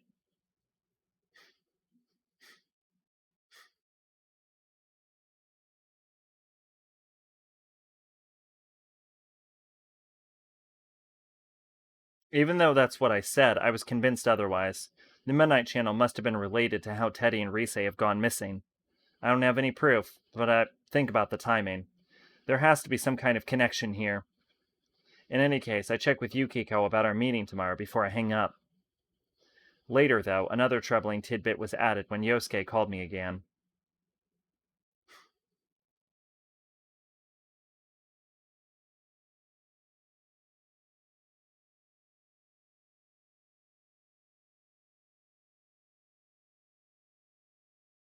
I glare at the TV screen. Of course, since it's turned off, there's nothing on it.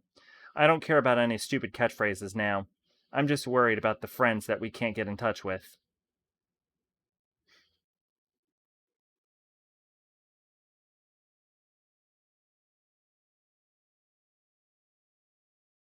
I didn't manage to get any sleep that night, so I got to the meeting place much earlier than I was supposed to. This is the food court on Juness roof. It's where the investigation team usually met. Oh, the food court's on the roof. Oh. The light clouds from last night have blown away, and a nice breeze is passing through the area. Now where should I wait for everyone? Just when I was convinced that I was the first one here, I see the narrow back of my best friend.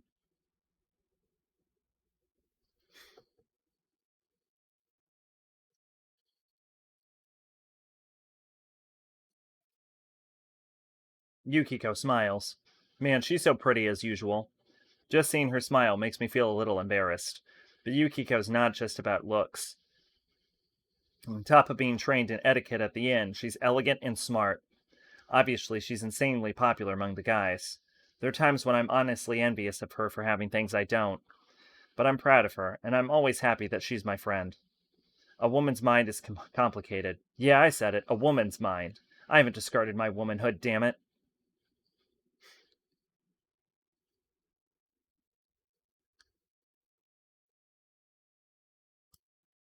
Yeah, that's right, everyone's gonna die.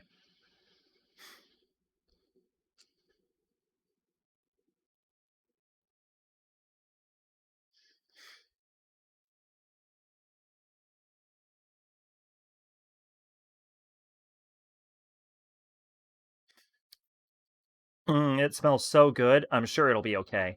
Yukiko's really doing her best lately, after all. As Yukiko blushes shyly, I notice two people entering the food court from behind her. That's Yosuke-kun and Yu-kun.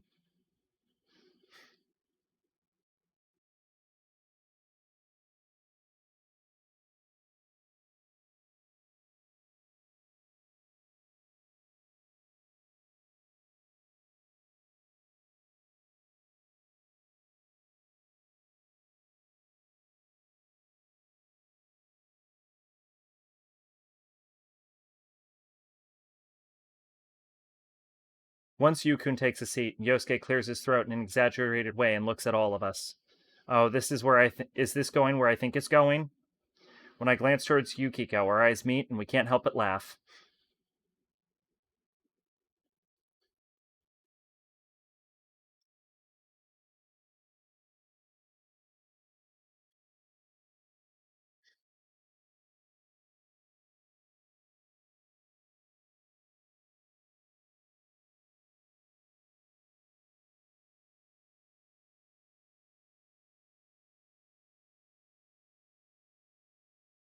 Is that really how applause is spelt? But it gets us all hyped up. Yosuke smiles to himself and looks at Yu-kun, but Yu-kun was about to start clapping along with us, and Yosuke just shrugs awkwardly. Everyone laughs at this, and the mood lightens considerably. It's like we never changed. I feel like in this brief time we've completely filled in the last couple of months that we'd been away. It's like Yu-kun never went back to the city.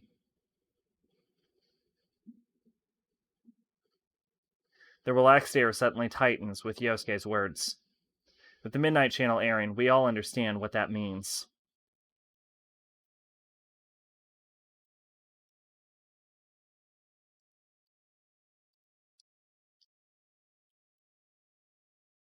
This is how you spell plus.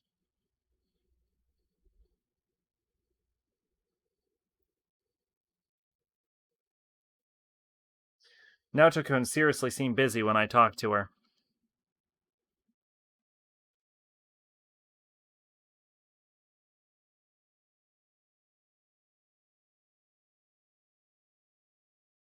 I just noticed that this is fucking Frozen.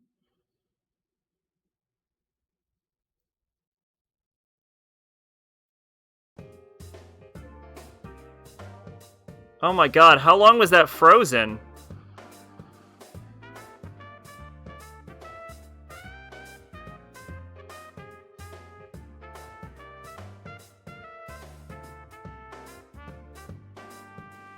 Yeah, whatever, I don't care.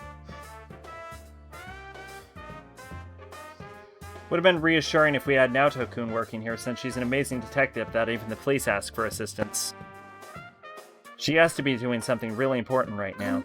One thing's been bothering me. The picture on the TV was very clear last night. I think about what came on last night.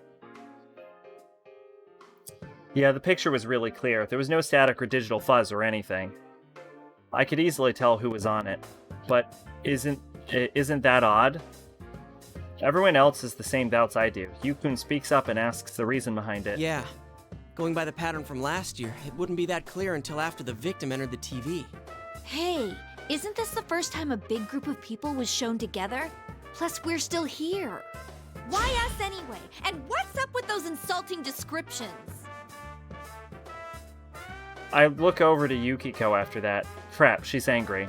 She's still a beautiful smile on, but I can't tell that she's seriously mad. Hey, don't get mad at me. Your nickname wasn't that bad. At least the unconquerable Snow Black is still feminine. That's just a joke about Snow White. I got stuck with Carnivore.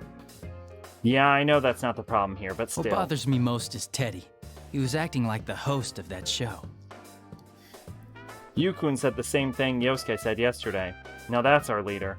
Even though he's been slapped with some insane label like Sister Complex Kingpin, he's as calm as ever. Yeah, and we can't find him. This smells fishy. Then again, I'll have to I remember doubt to he keep would play a checking the prank like this for fucking no broadcast, reason. apparently. I guess we'll just have to go inside the TV and find out what's going on. Won't we be stuck in there without Teddy to give us an exit? Uh-huh, not so. I've had Teddy keep the exit TV out on that side. Look at you, all prepared. I mean, think about it. What if we were half asleep and fell into a TV when Teddy wasn't over there? Isn't that a scary thought? Like anyone would be that clumsy. Well, there is someone who almost fell in like that. I suddenly remember back when we simply brushed off his claims that he could go into a TV.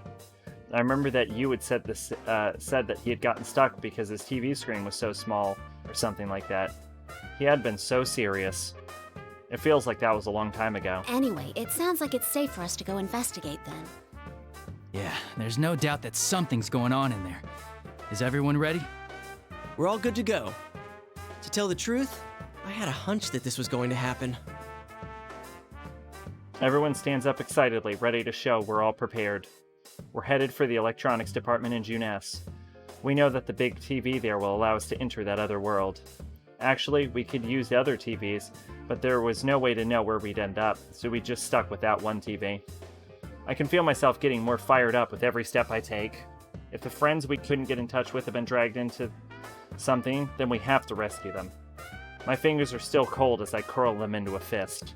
It's been a while, so I'm nervous. When I glance at Yukiko, she doesn't look very enthusiastic either. Yukiko, it'll be all right. You don't need to scrunch up your face. Was I doing that? Yeah, you're gonna give yourself wrinkles. I'll be more careful. Don't worry, things are different from the way they were last year. We're old pros at this. That brings a smile back to Yukiko's face. When I see her relax, my nervousness unravels along with hers. Yeah, we'll be okay. I'm sure we'll be able to save them.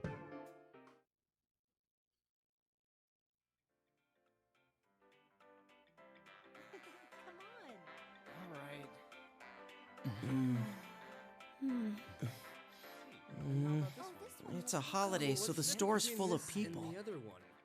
I feel like things are picking up around town. It's time to go. Hello. All the models are on sale right now. Next save, I'm gonna have to get more It's drinks. been a while since last time. Especially because I want to I'm get through at really least nervous. Yukiko tonight. Whoa, wait! There are still people in this aisle! Hey, get ready! The customers are going away! Uh-huh. Mm-hmm.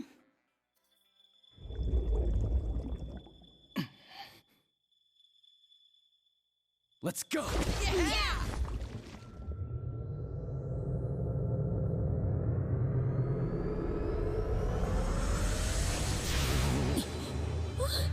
Isn't this different from usual? Oh no! What do we do? What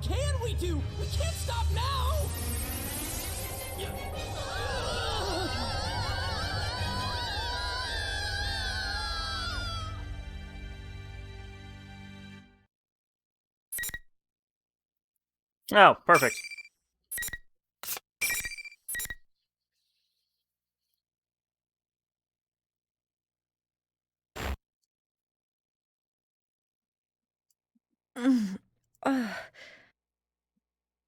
All right, yeah, I'm gonna go get my some more drinks, and then we'll be back, I guess.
Alright, and I'm back. Hopefully y'all didn't miss me too much.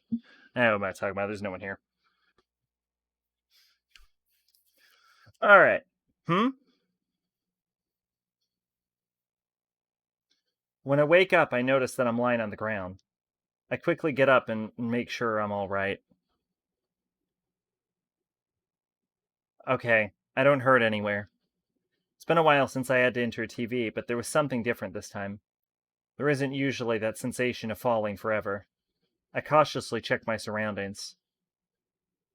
And I'm awestruck. Is this our school? Alright, I thought my audio cut for a second. It was so quiet. That's the gate to Yasugami High School. I should know it. I go there almost every day. Hey, didn't the TV world turn into a beautiful place where we finished the case? Did it change back? Hey, what do you guys... I turn around expecting to see my friends nearby. But lo and behold, there's nobody Where'd they there. go? Hey! Is anyone there? I call out, but there's no answer. There isn't even an echo. My voice just disappears and the sound is being sucked away. Usually we'd come back together when we went in through the same TV. Yu-kun, Yosuke, Yukiko, where did they all go? I anxiously look around, but there's no one. Where is this? I know I'm in the TV world, so why does it look like Yasugami High? And there's all these weird decorations all over the place. It's like the week before Culture Festival, but different. Huh? That reminds me, what was the Midnight Channel? Not the people, but... What was it? The P1 Grand Prix? Just as I say that, smoke suddenly gushes from the sides of the big monitor set up near the school gate. Whoa! Hey! What is this? Ladies and gentlemen, it's time to get our program started. Is that Rise-chan? A loud cheer accompanies her voice. Where's that coming from? There shouldn't be any people here. I wonder if everyone thought they won their fight. I look around wildly while Rise continues on the screen. There's no need for manners or courtesy or anything today, so let it all hang out. Tell us how you really feel. I, Reset, will be your commentator. But first, the General would like to say a few words. Commentator? General? That would explain it. If everyone thought they won, then that could explain what happened. I mean, obviously, Yu's fight with Elizabeth wasn't part of it, so that's why he knew he lost. It seems the time has come. I'm proud to announce the opening of our very own P1 Grand Prix! Wait, the General is Teddy?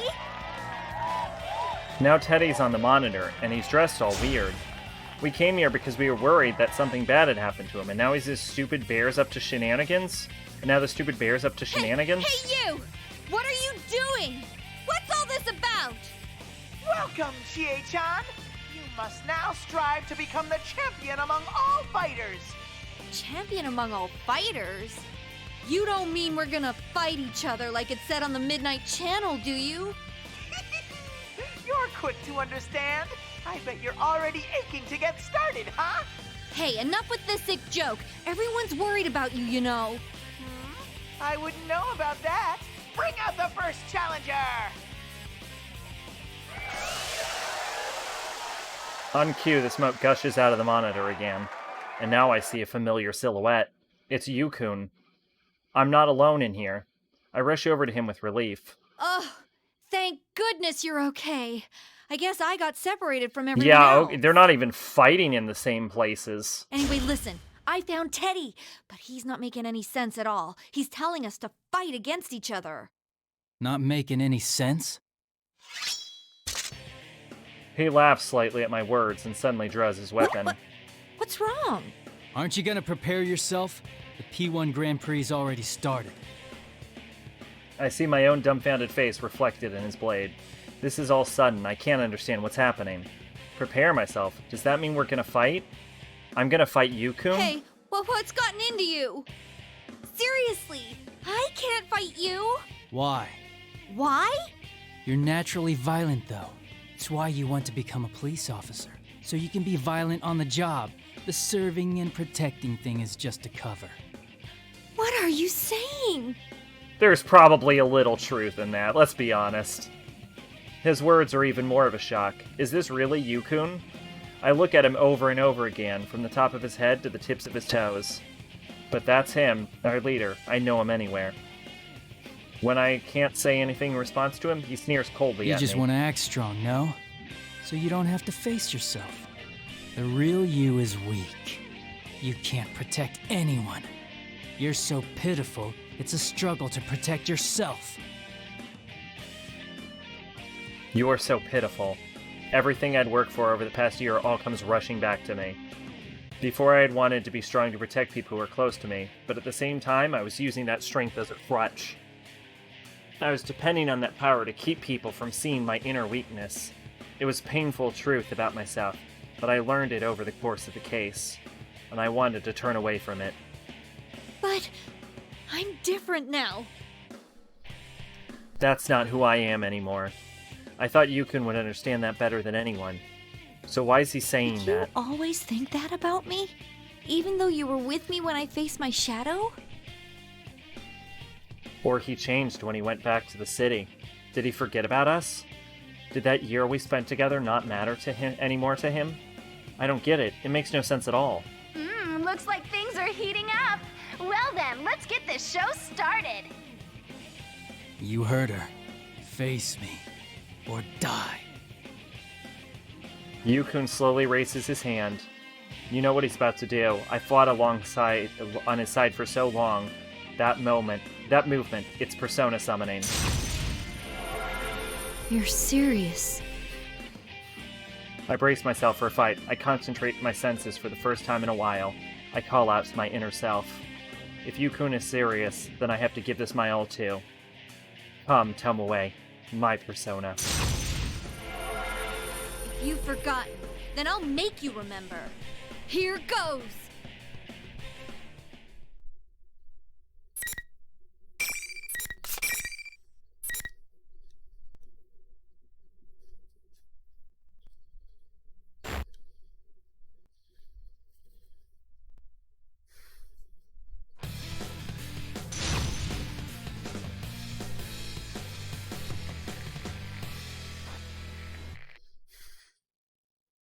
Final!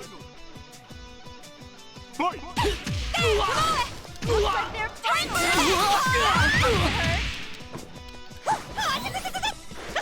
It seems one-sided to get dominated. What an amazing first run!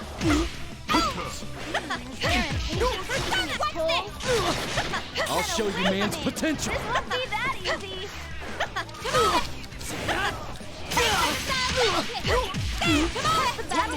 Nice. Where will they go from here? The opponent is standing. Time for it. Here I go. Guys. I like played as GA. Over. Until next time.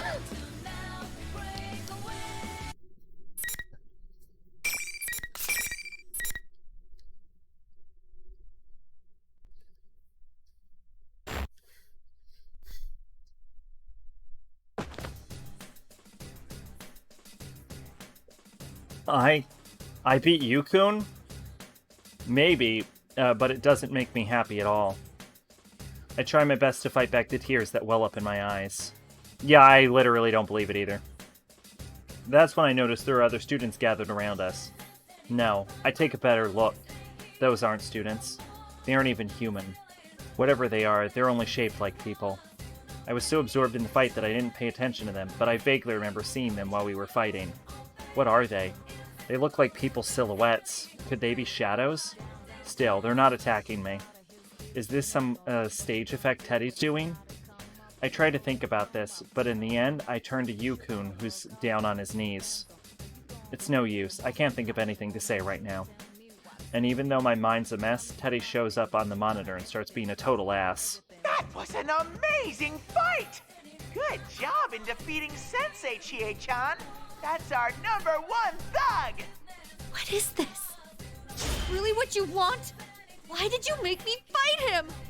Oh, but I'm sure you know why, Chie-chan.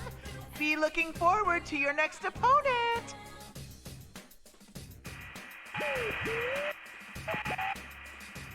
The monitor turns off. The students around us seem to have lost interest.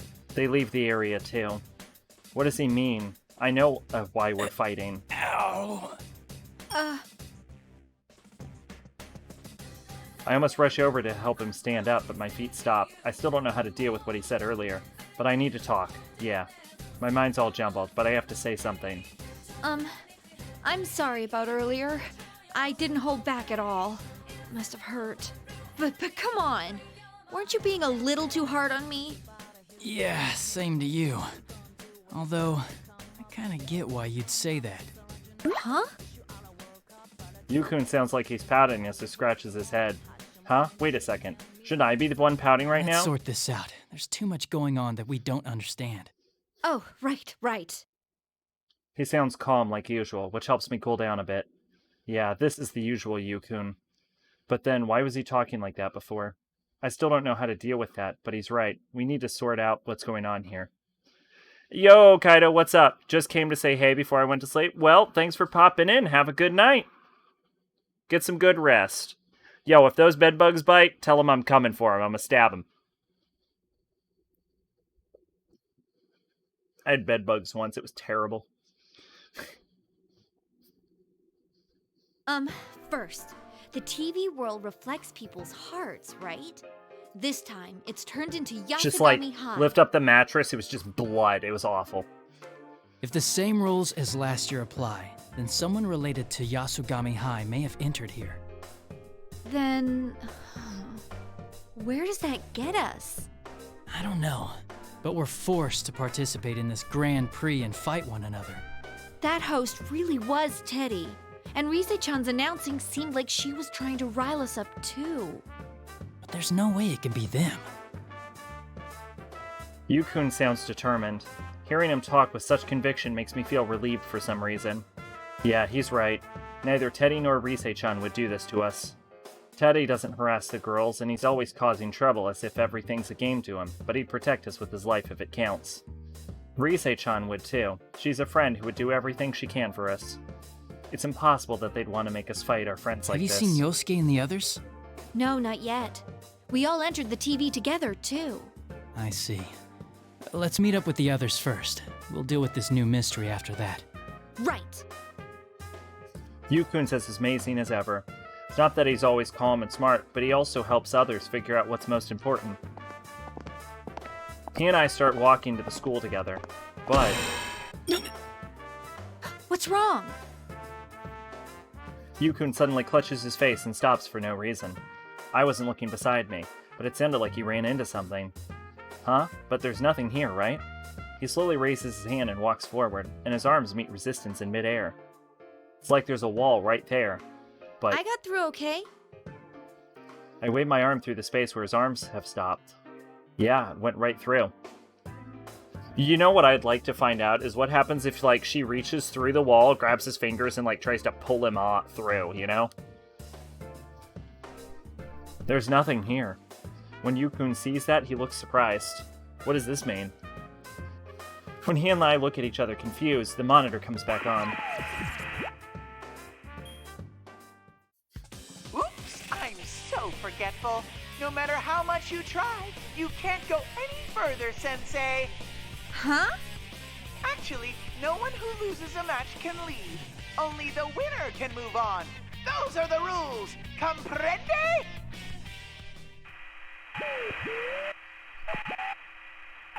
The monitor turns off as suddenly as it turned on. He's watching us, but he doesn't care to listen to anything we have to say. Isn't that selfish? Still, only the winner can move on, huh? If that's some goofy plot out of a TV show, I don't know what is. What in the world does he want from us? I mean, if there's something like a wall here, then... Persona!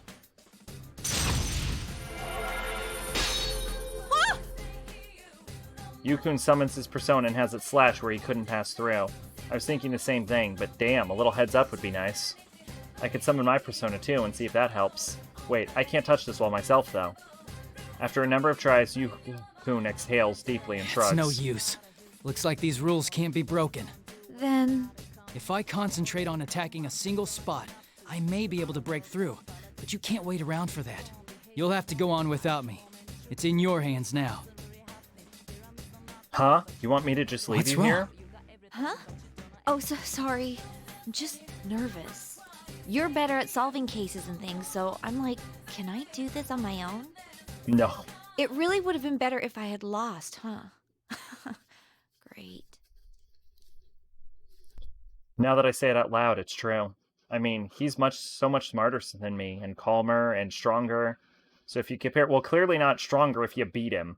So if you compare him to me, I can't get what he said earlier out of my head. A weak, pitiful person. It's not like you. Weren't you gonna protect everyone? That's when he puts his hand on my shoulder. I look up and he's smiling like he's trying to cheer me up. Don't worry. Believe in yourself. You can save them. Plus, rushing headlong into things is your specialty, right? Hey, that's mean. But that's what's best about you, Chie. You're honest and straightforward. I know he's just kidding, but I do feel better now. And we don't know what Yukiko or Yosuke are doing right now either. Thanks. I'll get going then. I'll be back with the rest of the guys to save you. Just wait for us. If I'm the only one who can go on, then that's what I have to do. I'm the only one who can do this, so I will do it, because I'm the only one who can. Or something. It kind of makes sense. Everything should be that simple. I waved one last time back to Yu-kun before running into the school building.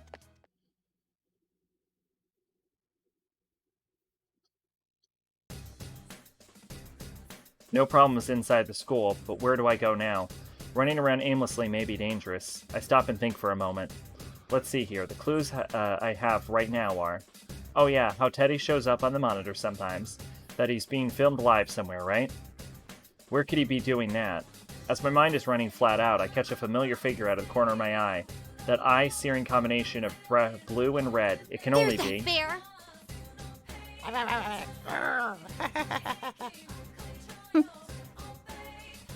What? He didn't even notice me. He just went up the stairs like I didn't say anything. And he wasn't alone. There was a girl in a Yasugami uniform with him. But who was that? Rise-chan? No, that wasn't her. Ah, I need to go after him. Hey, get back here! Third year, class 2, Chie Satanaka. How are things going? I have a message from the general. Your next battle is about to begin, so don't go anywhere. Huh?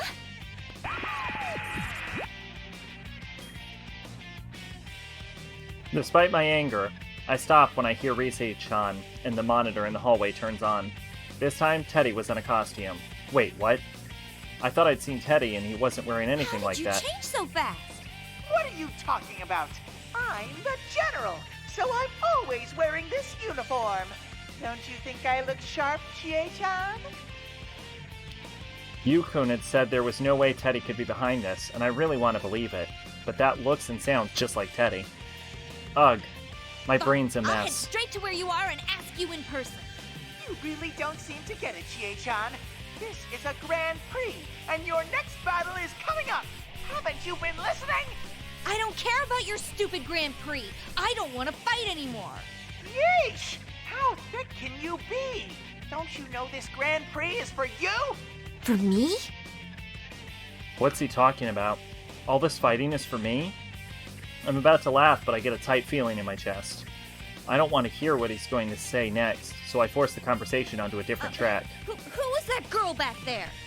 Never mind her. Worry more about the opponent coming up. Come on! We're about to get started!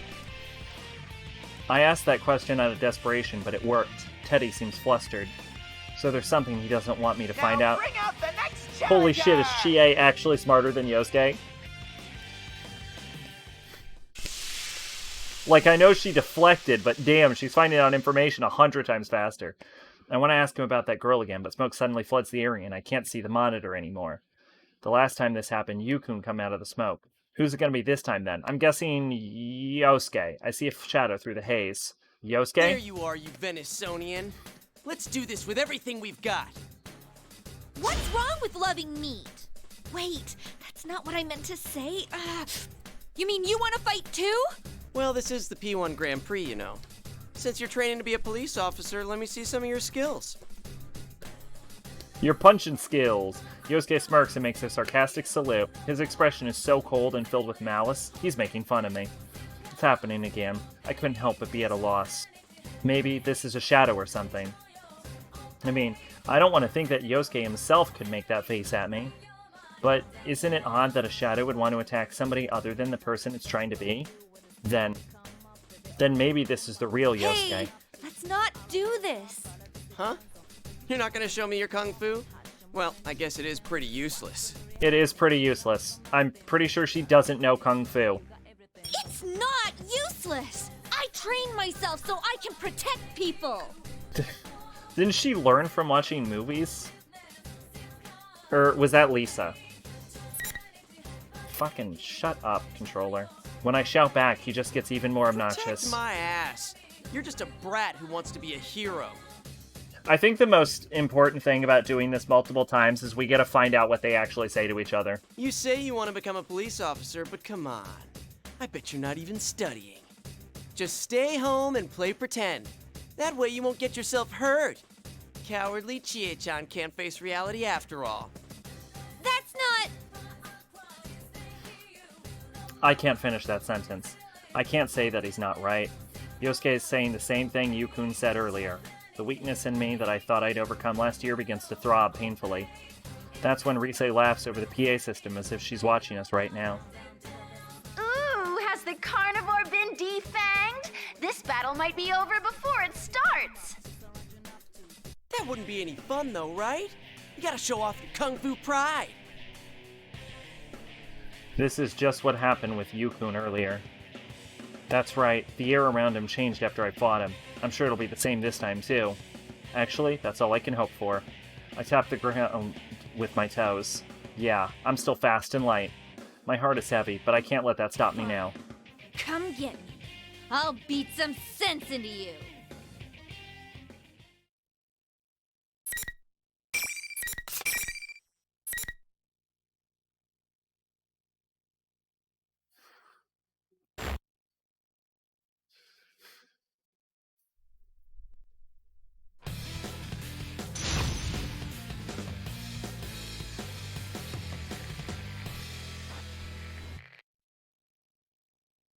Finals! Persona! I think they could both use a decisive hit. Time for an axe kick! Come on, a one-sided battle. Is it over already? All right. Sorry about that. Sheesh! All right. Down! Yikes. All right! I think they could both use a decisive hit. Yikes! Yikes! Every day! Great ass your duty! Just Yikes! get Yikes! Another shot. That should be a potential. Just getting started. Protect me, Tomoe! Yikes! Just get started. Go get it. Every day! Just getting started. Come. The opponent's still standing. Your beefy muscles are insane. Man, it's fucking over. Chie is easily the funnest one to play as.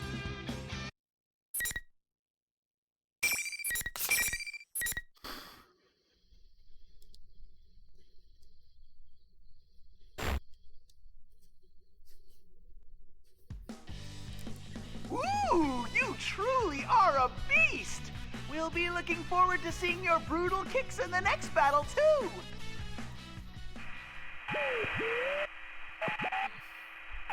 The monitor turns off before I can say anything. But before I deal with that bear, I need to deal with Yosuke right here. I mean, I can't just let him insult me. So, how'd you like the taste of my kung fu? Oh, shut up. You just had to keep going on and on about how I've got no convictions and stuff, didn't you? Sure, sometimes studying's a pain, but I still do it. It's not about wanting to be a hero. I'm serious about this. And why'd you have to bring up stuff about Saki-senpai? That's driving the knife in too far. What are you saying, Yosuke? When were we talking about your convictions? Dude, what are you saying? Why did you start this hero talk all of a sudden? Huh? We both look at each other and cock our heads confused. This happened last time, too. After Yukun and I thought we were confused about what had happened before the fight.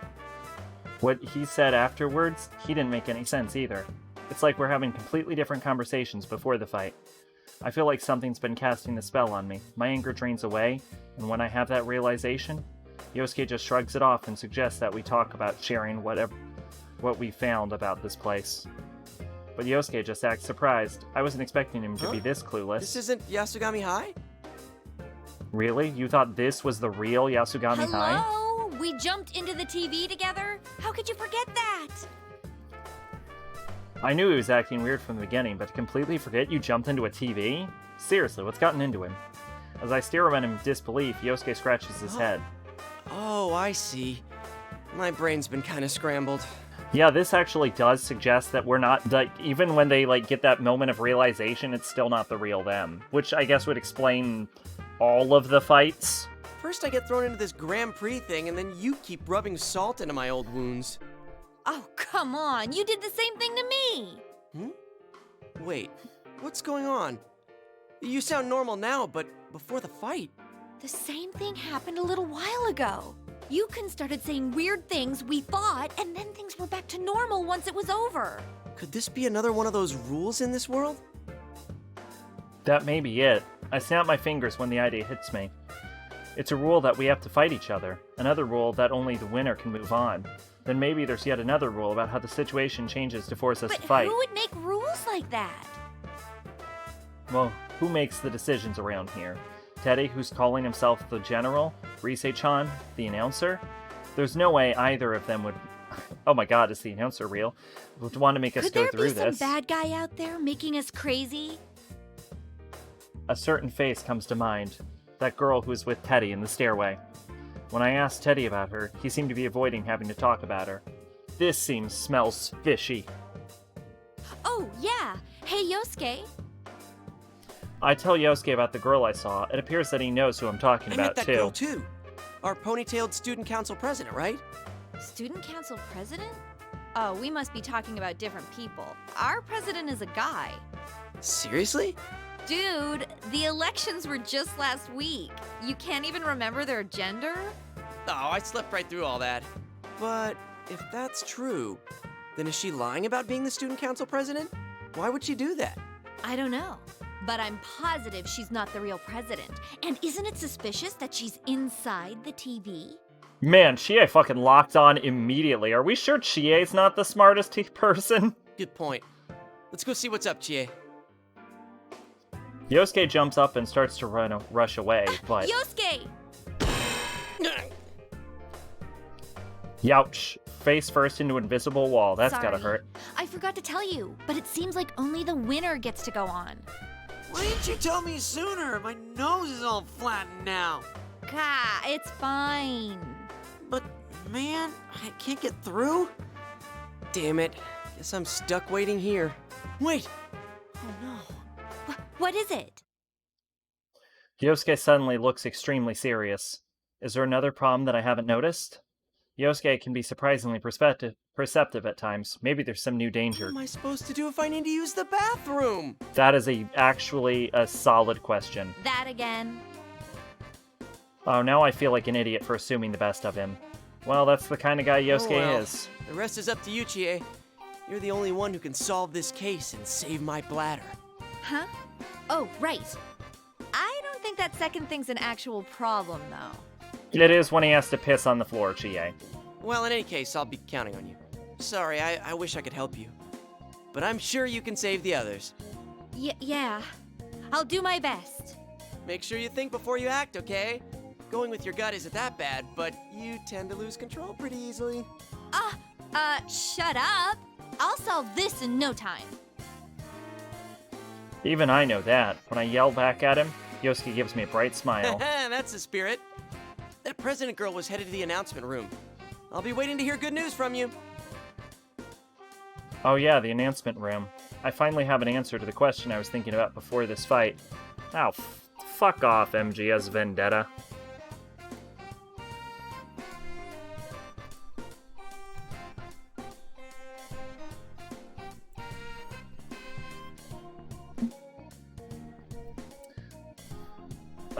Interrupted my train of thought. You have to be able to broadcast an image if it's going to show up on the monitors. So, they have to be in the announcement room. I thank Yosuke and start running. Yukun, Yosuke, and Teddy, and Rise-chan too. The reason why everybody's acting all weird has to be because there's a bad guy pulling the strings. When I think about it that way, my spirits lift and my footsteps get much lighter. Of course, the girl's on my list of suspicious people too. It's better to have an objective mind when going into things after all. Room, here I come!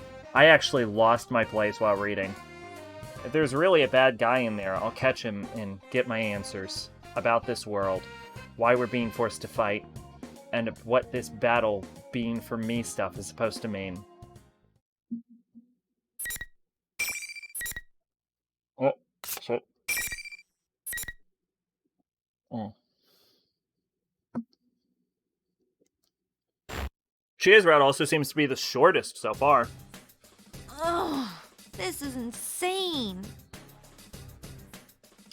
Although I was super confident when I set off, I'm having some trouble now. Only the winner can go on. I'd figured that only the losers would run into those invisible walls. Man, was I wrong. Those stupid things have been all over the place. Every path I've taken so far has been blocked. I get up one of those sets of stairs to the second floor, but I can't even get close to any of the stairs to the third floor. And the announcement room's on the third floor. Not only that, but this school is a complete mess. Some hallways go on forever, one wrong turn, and suddenly I'm in a practice building again. Actually, is the announcement room even on the third floor in this place? Ow! Sheesh! Another wall? The correct answer is to run with your hand out in front of you, Chie, obviously. I changed direction and mumble to myself. Or your, like, fist, actually. I would say fist, probably. Could there be some kind of fixed route, though? There'd better be a way into the main stronghold. Just as I'm thinking that. Who was that? I saw something red as I passed a hallway. It was a person. I hurry back and look again. For a second, I thought it might be Yukiko, but it wasn't her height. And I'm pretty sure that was a man. And the way that red cloth is billowing. Was that a cape? A cape. No, wait. Is it Akihiko? I must be seeing things. Nobody would really walk around dressed like some cheesy superhero, right? Wait, this isn't outside. We're in the TV world. Maybe that was a shadow. If he's human, then that means there's another mysterious person walking around, along with that fake student council president. What's going on? I gotta check this out. I cautiously head back to where I saw that red thing a moment ago. I peek around the corner and see... Oh my god, it's actually Akihiko. It is a person. Oh man, that is a cape. He's actually wearing a cape. Seriously? And a red cape even? Wait, so who is he? To be honest, he's way too suspicious. As I'm debating whether to call out to him or not, the guy takes a fighting stance and strikes out at nothing. Man, that was insane. Is he punching the invisible walls? That looked like a crazy strong punch, even though it didn't do anything to the wall. The guy in the cape stops and thinks to himself for a while, then looks around while muttering to himself. Whoever set this up only thought about blocking people's paths. Anywhere there already was a real wall got overlooked.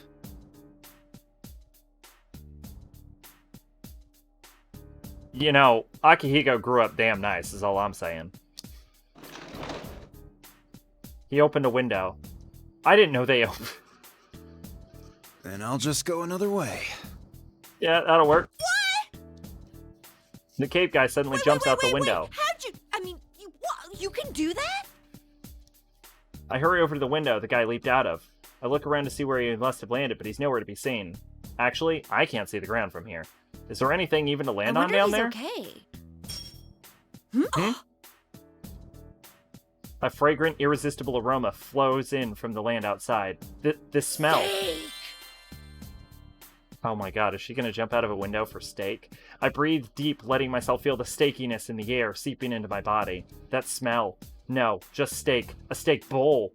The special version of steak bowl served at Aya, with freshly cooked rice and that juicy meat that I love. So you are literally making me so fucking hungry right now, Chie. There's no way my nose can mistake the aroma of an Aya special steak bowl. I'm so hungry. That reminds me, all I've had to eat today was a rice bowl for breakfast. I didn't get anything in the food court. I forgot that Yukiko had made us all lunch, too. Then again, I'm not sure if I would have eaten it then, but I'm sure to eat it now. I'd scarf it down with both hands. I'm not kidding, that's how hungry I am right now. Jeez, I'm practically drooling. Should I try jumping down from here, too? You definitely shouldn't.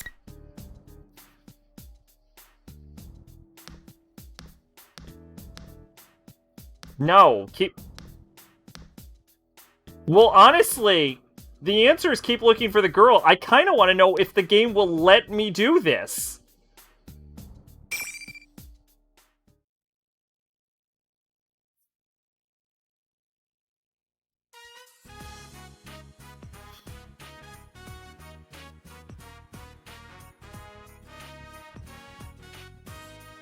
Were there multiple paths the entire time?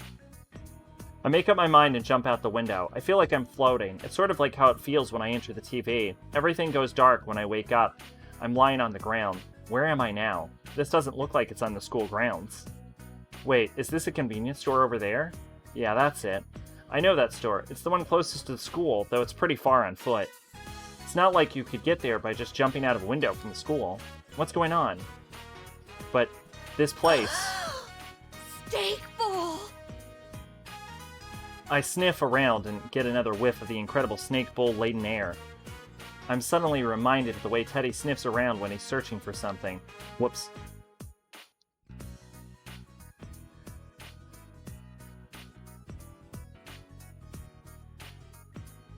But it works and I can follow the invisible trail of beefy goodness. It leads me to a brawny back of the guy in the red cape. Is he a rival meat lover? Oh god.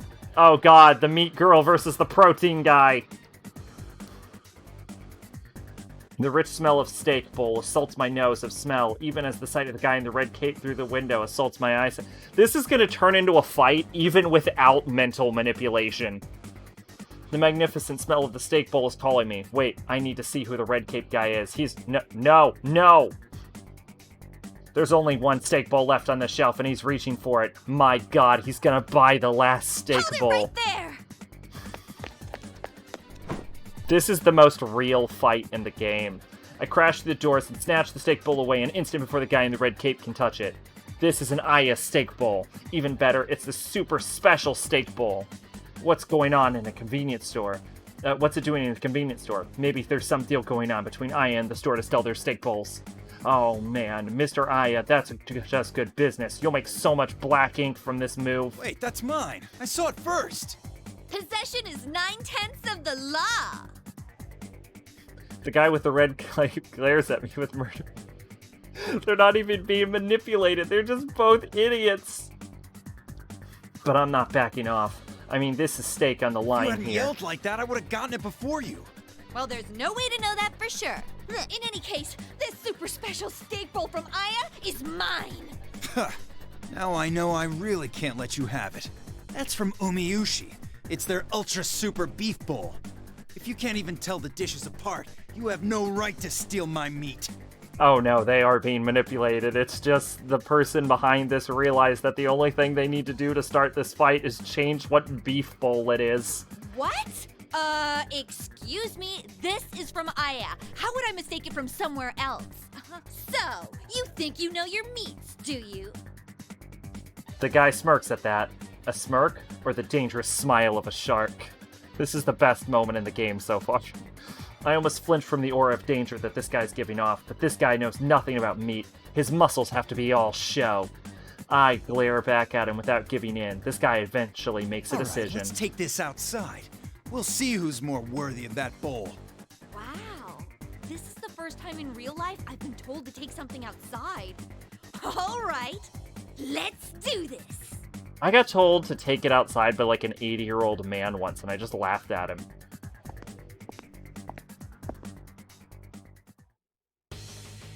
The guy in the red cape throws some money on the counter and then puts the food in the bag. You had the food. Then we leave the store and hang the bag in the nail in the nearby telephone pole. It hangs there, tempting me, a prize like a champion belt, but made of steak. This is the most possible fight in the fucking game.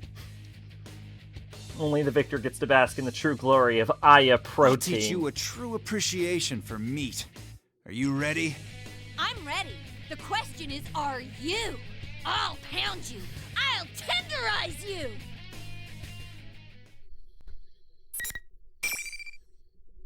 I actually am going to put a save here.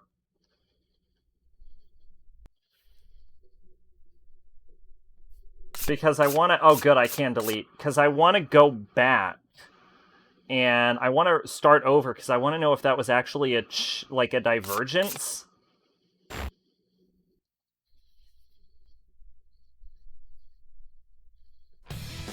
Like, I want to know if it really split.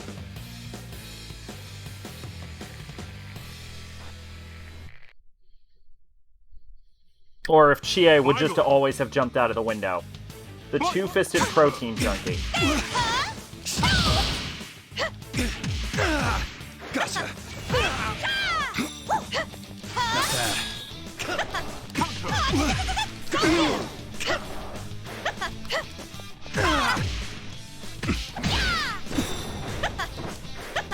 Protect me, Tomo! I'm not... Tomo, help you! Protect me, Tomo! Do it! Protect me, Tomo! Not bad. There, Not bad.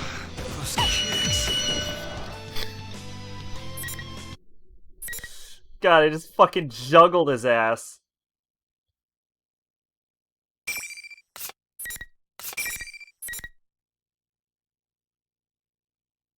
Yeah, Chia really is the funnest one to play as.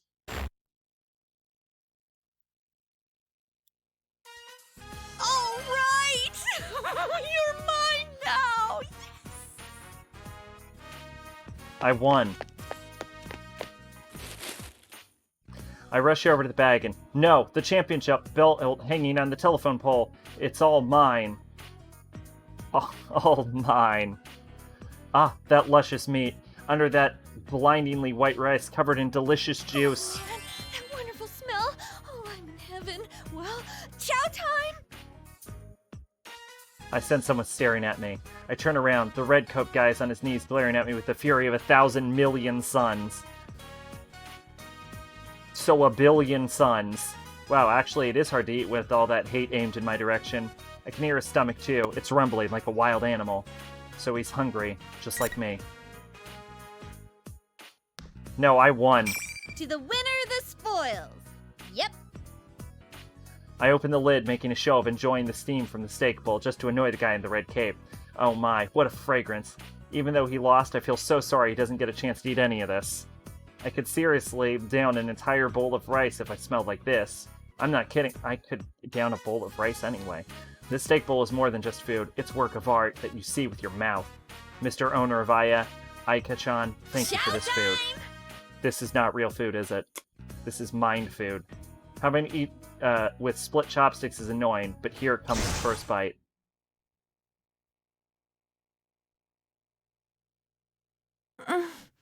Dude, why were you passed out on the floor holding a convenience store bag? Huh? Is this Juness? Yosuke? What? Wait, what's going on? Convenience store bag. Where's my steak bowl? Steak bowl? You mean that crushed food packet you had? We threw it away, duh. You were gonna eat something you found in the TV world? You're really brave. I realize that there's more than just Yosuke and Yukiko here. Yukun's here too, and Kanji-kun, and Rise-chan, and Teddy? Even Naoto's here. When did they all get together? Oh, so the case... It's solved. Yes, thoroughly. Huh? Wait a second. It's solved? All of While it? you were chasing your steak, we were hard at work. Chie-senpai, you really are a carnivore. Well... Job's over. You can go get some steak now. I don't regret this at all. Yukun smiles kindly. No, he doesn't. His eyes aren't smiling. Not at all. I slowly turn around to look at everyone else. They all have the same look. Their mouths are smiling, but they're looking down at me coldly. I regret nothing. I look up at the sky to escape their glaring and laugh painfully to myself. Ah, I'm so hungry. Steak. End.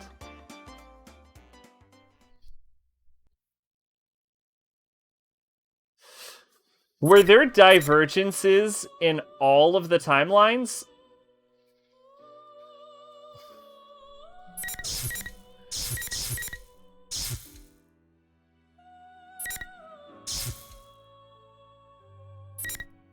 Like, if I reload from here, can we not go eat steak? Oh, this is insane. Is there a skip? There is. No, bad Chie. I need to focus on Teddy cuts over steak cuts right now. I mean, just Teddy. I gotta stop getting sidetracked and go to the announcement room. Oh, God. I slammed the window shut and forced myself to turn away from the temptation of steak. Goodbye, Aya Special Beef Bowl. Our love's not meant to be, for now. Once this is solved, I'm gonna treat myself to the steak bowl as a reward for all my hard work. Here I go. I'm suddenly motivated beyond anything I felt today. But that doofus in the red cape, who could he be?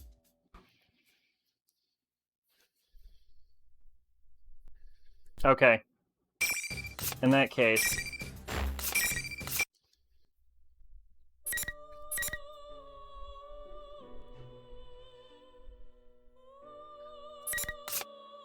Is this before or after I beat Akihiko? I'll give you some too, if you stop glaring at me like that. I hold the beast bowl out to him. I can't keep my hands from shaking in regret as I offer the precious gift of my meat to this total stranger. Yeah, you give him your meat, Chie. I don't want to do this. I really don't want to, but I can understand the pain that comes from being so close to steak, only to have it cruelly snatched away. We've even fought over it. I understand the depths of his love for beef. Even then, the bowl shakes as I hand it to him. The red cape guy swallows hard and reaches out, but he suddenly snatches his hand back at the last moment and suddenly stands up. Me. I'm not taking your pity. He's gone. Well, now I can eat without any regrets. I can't hold back my excitement as I tear off the lid from the super special steak bowl. Oh my, what beautiful presentation. This is the kind of thing you never see in real Aya, unless both the owner and Aika-chan are at their very best. The marbled fat of the steak looks even more alluring than usual. I must have it. It consumes me. Just looking at it fills me with joy, and I'm near the point of placing it on the ground and bowing to it. Showtime! I have to eat with split chopsticks. It's annoying, but here comes the first bite. Okay, and then I guess the ending loops.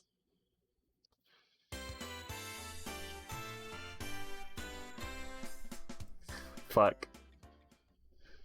This is only disconcerting because it means I think we have to do all of the fucking quests. Like, we have to do them all over and pick every option because apparently there are, like, divergent storylines. I assume they all have divergent storylines.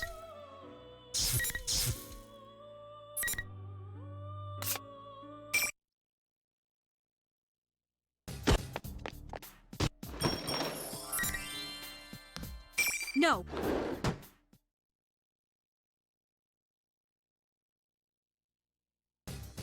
The announcement room should be on the 3rd floor of the classroom building, but I somehow end up on the 1st floor of the practice building by the music room.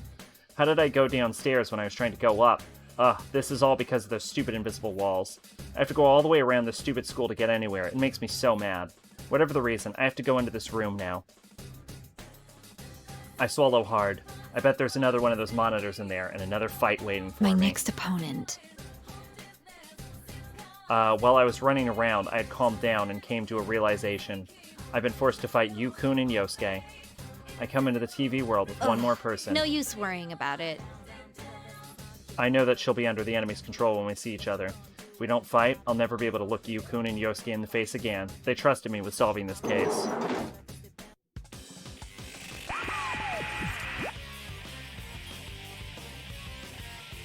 I make up my mind and enter the music room. As expected, the large monitor near the ceiling blinks when I shut the door behind me. Again, it's Teddy in that weird getup. I'm used to it by Jeez, now. I was getting tired of waiting for you. You're such a tease, Chie-chan. Then you should have made it easier to get to where I was going. All these invisible walls are a pain in the ass. Ooh, is someone angry? Well, then let's get right to it. Bring out the next challenger! I calm myself down while the smoke fills the room. Part of me hopes that it isn't her, but another part of me knows that there's no one else it could be.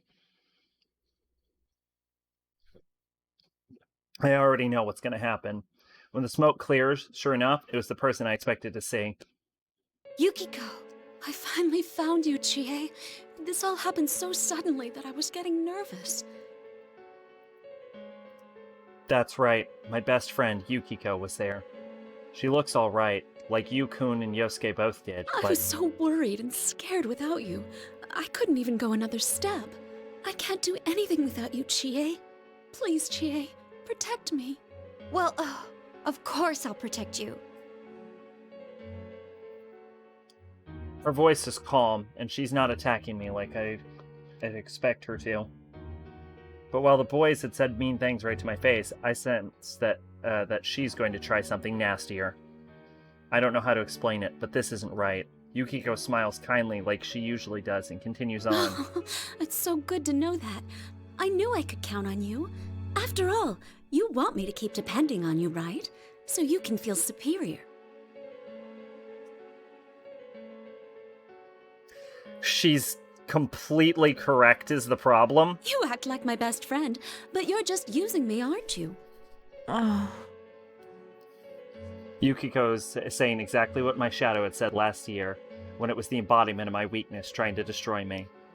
But to hear them again from Yukiko itself makes it so much more painful. There was a time when I thought that, but that ended last year. Yes, that's about the past. I faced my true feelings, the ones I didn't want to see, and overcame them. Chie, I don't think it works like that. I don't think you get to face your true feelings and then they go away. That's the point of facing them. I'm not going to lose myself just from hearing them again. Still, Yukiko has a troubled expression, like she's dealing with a difficult child. It's okay, Chie. I'm completely worthless. I exist for you. If you abandon me, I can't go on. My dependence on you is my only redeeming quality. Stop that! Don't say those things about yourself! This is not Yukiko. It's not Yukiko. And even though I know that, seeing her face and hearing her voice when she says that, it makes me remember again. That cowardly relief I felt when I knew that Yukiko envied me. I'm just the way you want me to be, Chie. No, that's not true! Stop saying that! I don't want this at all. I cover my ears to keep from hearing any more of it. Yukiko But laughs. didn't you create this world because you wanted to hear that? I created it. I like you, Chie. How fragile your heart is. How twisted with jealousy you are. Everything about you is so pitiful. Her methods of slowly cornering her prey are exquisite. Does the carnivore stand a chance against Snow Black? Oh, I just got it. Snow White, Snow Black. Okay. God, that took way too long. When she hears Rise-chan's announcement, Yukiko readies her fan. A graceful pose so elegant and feminine, I could never mimic that. We're like Beauty and the Beast. Come, Chie, my loathsome beast. That taunt actually calms me down a little. This is not Yukiko. This must be part of those rules to make me fight. The person I am now, and not even the person I was back then, would wish for Yukiko to be like this.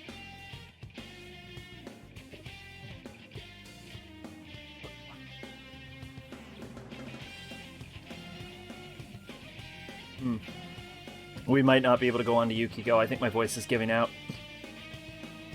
While I tell myself that I'm ready for the fight, Rise-chan's joyous shout echoes through the room. The catfight of the century is about to begin! Let's see your claws!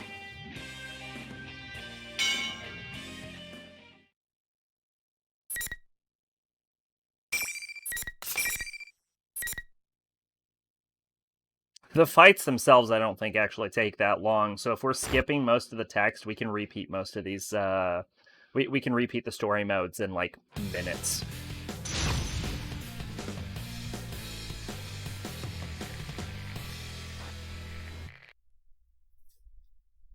Final. Fight! I think they can go get him to decide. Oh, wait! What a fierce attack! Can they withstand it? Go get him! Can they turn this into a victory? Oh, wait with you! Please hit! One side is beginning to dominate. Watch this! Go get him! Whoa, they seem to be getting a bit tired. Will they push on through? Please hit! Will the wrestler's move turn the tide? I don't want to lose to someone waiting. This could go either way.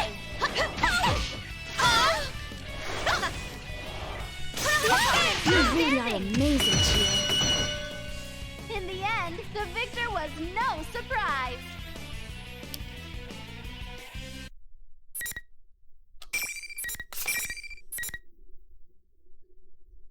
In the future, it might be a better idea to put multiple bookmarks and then delete them later.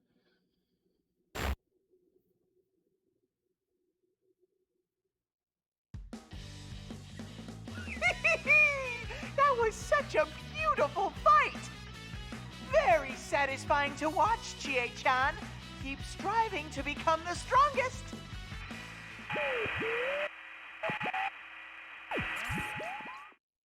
When I glare at the monitor, Teddy laughs even more nastily before cutting off the transmission. There's a mountain of things I want to say, but right now I need to focus on Yukiko. I fought against her. No matter what the reasons were, I fought my best Yukiko, friend. are you okay? I'm sorry I couldn't go This easy is on literally you. the second time that's happened, though. Chie? Oh, thank goodness. You're back to normal. Huh? I knew something was wrong, or you never would have said those things. She believed in me, even though the fake me must have said some horrible things to her. I can't even say thank you or I'm sorry. I feel like if I do, I'll start crying. Instead, I clench my fists, the same fists that I used to hurt Yukiko. Yukiko, hear me out. I think I'm starting to understand how this world works. I tell her what happened up till now. About the rules say only the winner can leave the area, and that Yukun and Yosuke are both safe. And that I'm trying to reach the announcement room right now in pursuit of the suspicious girl that was with Teddy. Girl lying about being the student council president?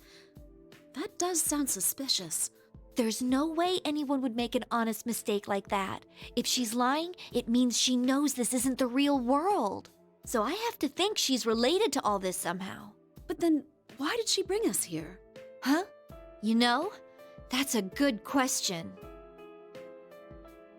Even if she was behind this, why would she single us out by name? Neither me nor Yosuke know who she is.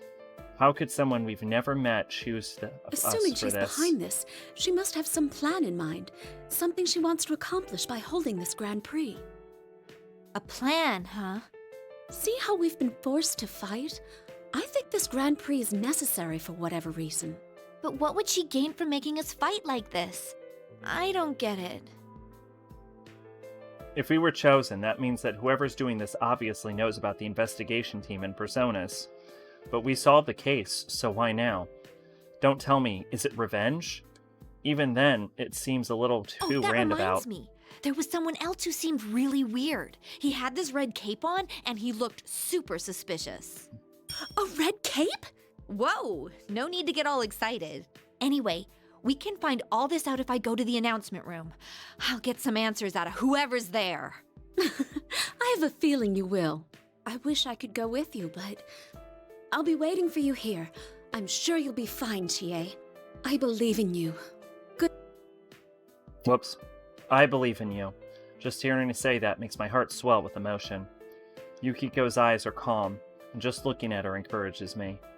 Well, now I fought all my friends that I had entered the TV with. All that's left now is to head to the announcement room. I tighten my fists. I don't know who's doing it, but if there's someone out there who gets his kicks by breaking up friendships, I'll never let him get away with it. I will find him, and I'll put my footprints all over his stupid face.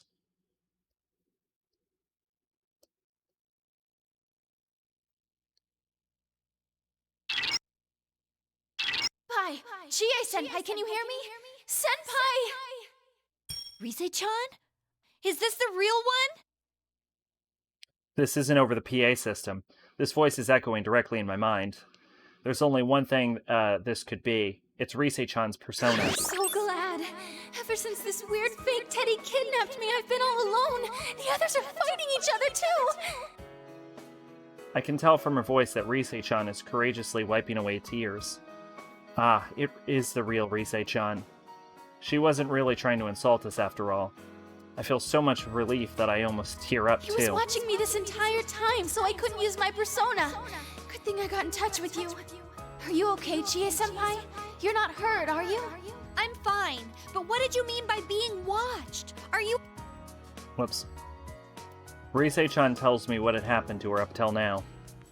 It turns out that once the first half of Golden Week was over, she came back to Iniba from the city. Something bumped into her, and she fell into a TV.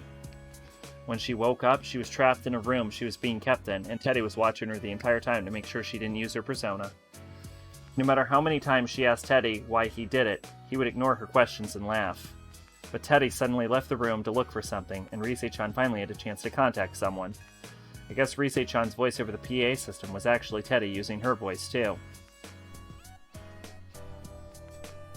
Why Teddy suddenly left her alone is a mystery, but it's good to know that I can rely on her persona. Rise-chan has a special persona that can communicate with others. I actually didn't know she had this ability. I thought she was always just with us. Find people and even figure out the strengths and weaknesses of the enemies we fight. She can look into everything we can't figure out. Oh, is this why she was being held hostage? I guess kidnapping her is a pretty smart move on our enemy's part, then. I should ask her as much as I can while she can still communicate with me like this. Can you tell where Teddy is? Yeah, are you going to go after him? There was this girl I didn't recognize with him. She might be the cause of all this. All right, let me take a look. I wonder how much time this will take. I was about to comment about that, but the results came back in seconds. There he is. But I sense something odd next to him. What is that? It's not a shadow, but it doesn't seem human either. Are you talking about that fake president? That's gotta mean she's the culprit! All this stuff with invisible walls and making us go nuts while talking to each other. There's no way a normal person could do this. I mean, of course that's the case. And if they're in this world, then at very least they're a persona user. Looks like she really may be the culprit. But after thinking that far, I suddenly remember someone else. There was one other odd person besides that girl. Hey, Rise-chan! Is there someone else besides us in this school? I saw a dude in a weird red cape. He up and jumped out of the window. Who does that? Well, apart from our usual group, I only sense shadows here. But be careful. Some of them are pretty big. Are there some little ones too? Oh, Those silhouettes of students were kind of like shadows. Well, I'm not worried about the small fry. Wait, does that mean Red Cape Man is a shadow? But whose shadow would he be? Red, could it be Yukiko's then? No. That was definitely a guy. I mean, he did look and act pretty weird, but he didn't seem like a shadow. I'm gonna deal with Teddy first. Rise-chan, can I ask you to point the way to him? Sure thing.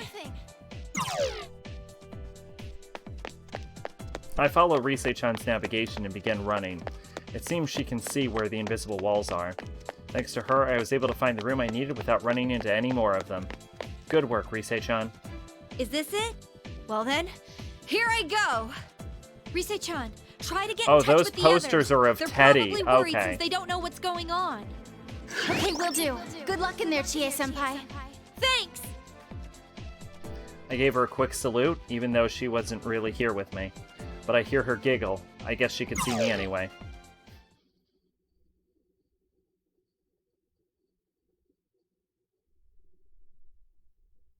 Now that I think about it, does this mean I'm gonna have to fight that girl? Well, there's no point in worrying about it. I make up my mind and open the door. I Say that after you open the door. The two inside the classroom turn around in their surprise. Oh shit, do we get to fight Teddy? The girl with Teddy is the one I saw earlier, the one calling herself the student council president.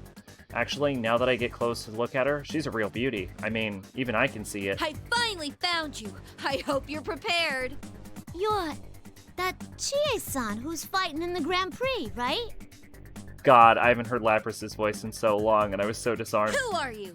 Why are you holding this ridiculous tournament? We've been through hell today, you know. You're gonna give me some answers right now. Ooh, you're so cool, Chie-chan. Just like a police officer.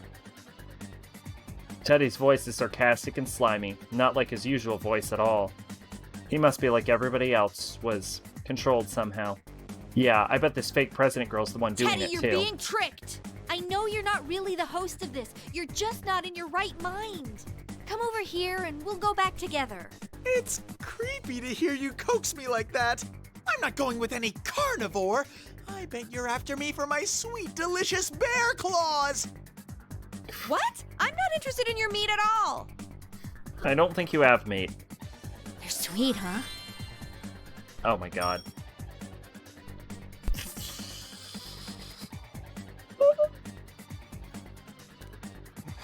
She even disarmed the illusion. Like, even the illusion's like, hold up. Hold up.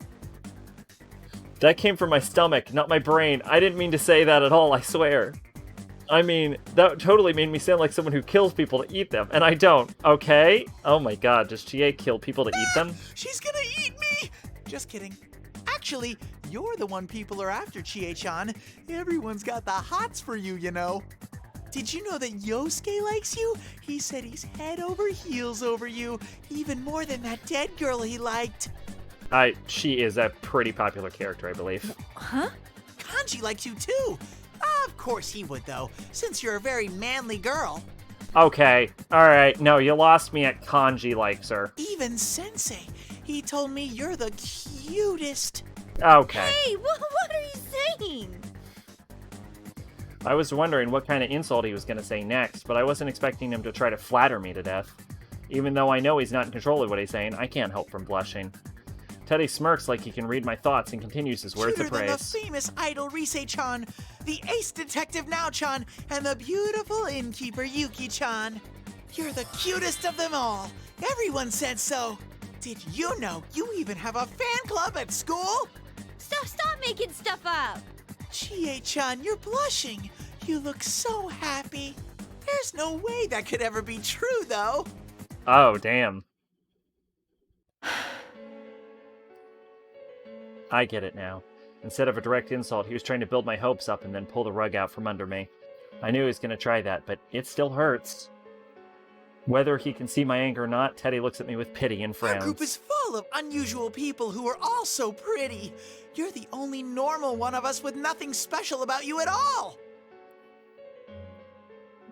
Yosuke. But I think it's okay to be normal.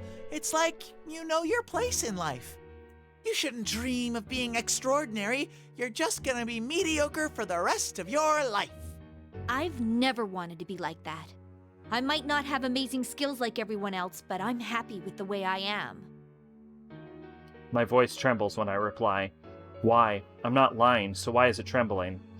That makes me sound like I don't believe it. Teddy senses my agitation and smirks even harder. Ooh, didn't your mother tell you not to lie? You want to be a beloved hero, and you'll step on anyone to reach that goal. That's what makes you weak. Now, if I hear any more of this, I'll give in to the enemy's tricks. Teddy isn't in his right mind. He's being controlled by the enemy. That's right. Then, it's pointless to argue with you when you're being controlled. Let me bring you to your senses first.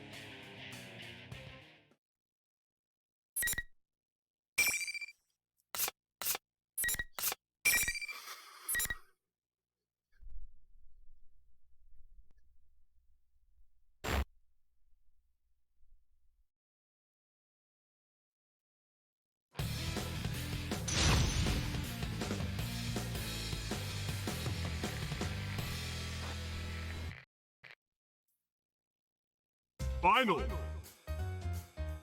Fight!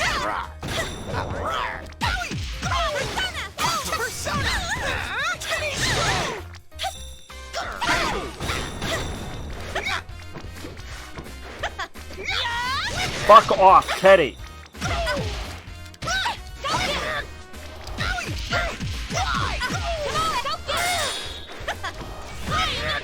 This is gonna be awesome!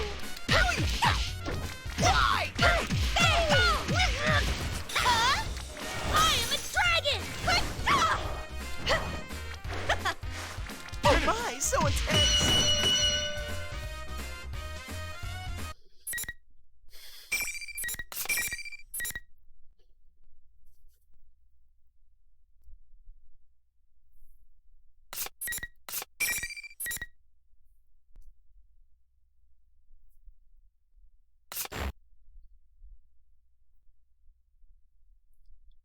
Why? Ain't you guys friends? How can you fight your friend like that? What are you talking about? You're the one who dragged us into this. I can't help but argue back at this self-proclaimed student council president, but I sounded so harsh that I surprised even myself.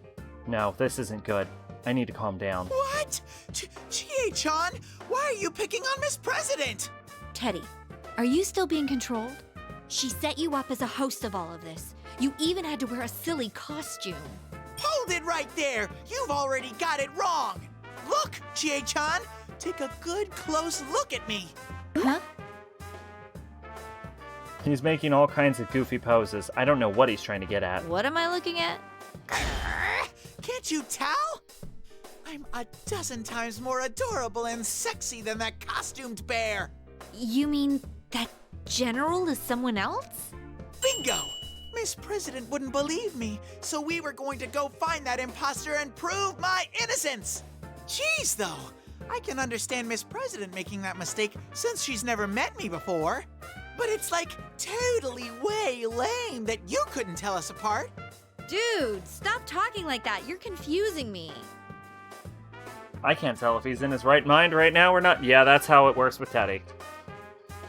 But that wasn't Teddy, and there's another Teddy walking around here? Why would somebody be imitating Teddy on... It's the realest fucking question. Hey, I was just about to go to the announcement room to stop this Grand Prix thing, too. Honestly, even though he looks exactly like that general, I kinda doubt this one here's the culprit. But I've stuck to him like glue all this time, because I thought he must have been connected. The girl looks straight into my eyes as she says this. I can tell she's not lying. My intuition is strong. But then there's something that doesn't add up. I decide to throw it right at her and see how she reacts. Then why did you lie about being the student council president? Lie? I'm not lying. But the student council president we just elected is a guy. Are you really a student at Yasugami? What's your name? What class are you in? Who's your teacher? Name? Class? Chie-chan, you shouldn't interrogate her like that. No, you probably should. I wish I could believe her, but there's too much that seems funny here. Even Rise-chan said she didn't feel normal. There's so much evidence against her that I can't help but be suspicious. You made us fight our friends, and you made everyone say those horrible things. What are you up to? This girl has to be a Persona user. I've been ready for a fight against her this whole time, but instead of challenging me, she turns pale and falls silent. She doesn't have an ounce of aggression in her. Well, that certainly wasn't what I was expecting. All I can do is wait for her to answer. I don't know my name. I can't remember what class I'm in either. Huh? I don't understand it myself. Now that I think about it, I don't even know why I'm here. How could you... are you serious? She doesn't even know her own name? And she didn't realize that until I pointed it out? How could that be possible? Doesn't seem like she's lying, but I'm not sure if I can believe her or not. But seeing me lost in thought, the girl looks at the ground with a pained expression. It probably looks like I'm trying to lie my way out of this. No matter how much I tell you I didn't do this, there's no way you'd believe me. With that, she turns her back on us. From behind, she seems so frail that it's shocking. Hey, wait! Where are you going? To the announcement room. I'm gonna prove my innocence myself. Sorry I doubted you, Teddy. I'll see ya. Miss President! The girl shakes off Teddy and darts out of the classroom. I have no idea what to do. I can only stand there and watch as she leaves. Chie-chan, you have to hurry after her! She can't use a persona! She'll be in trouble if she meets anything dangerous! She can't use a persona? Wait, then how did she get into this world? Huh? Oh, you're right. Only persona users can enter TVs. Since Teddy's mind was being messed with just a few moments ago, I can rule out that he's the one behind it. The culprit has to be someone else. So far, I've seen 2 people so far that look suspicious. That guy in the cape and his self-proclaimed student council president. But when I first saw the guy, he was being blocked in by invisible walls. I don't think whoever created those walls would let himself get trapped like that. And the girl is obviously lying about being the student council president. Plus, Rise sensed that she wasn't a shadow or a human. That puts her at the top of my list. But what if I'm wrong about this? If she's not a persona user, then... Oh no, don't tell me. Does this mean it's like last year's case? Did someone drop her in here? Oh my! Then there's someone else who's mimicking Teddy's appearance doing all of this. I have a sudden realization. If that girl is just a victim, then her shadow may have come out on its own. Actually, if it did, that would explain why we've never been in a place like this before, when we've been in the TV world. My entire body suddenly goes cold. Could I have made a gross misunderstanding? Then the culprit isn't her, but her shadow. Now that I think about it, I should have suspected that from the very beginning. Why didn't I think that until now? I was very confused because I was forced to fight everybody, and my friends were all saying terrible things to me. No, I can't leave things like this. I have to go after her. I wasn't really being myself. I didn't listen to what she had to say, and I was being too harsh on her for no reason. I'm sure I said something that really hurt her. And if she meets her shadow in a state like this, things are going to get ugly. Please, Chie-chan, help Miss President! I'm on my way. To be honest, there are some questions that don't have answers right now. But I can think about that later, after I save that girl. I rush out to the hallway, but she's already out of sight. But she did say that she was going to the announcement room. And the other Teddy, likely that girl Shadow, he's going to be there too. Please let me make it in time. I have to sprint like the wind.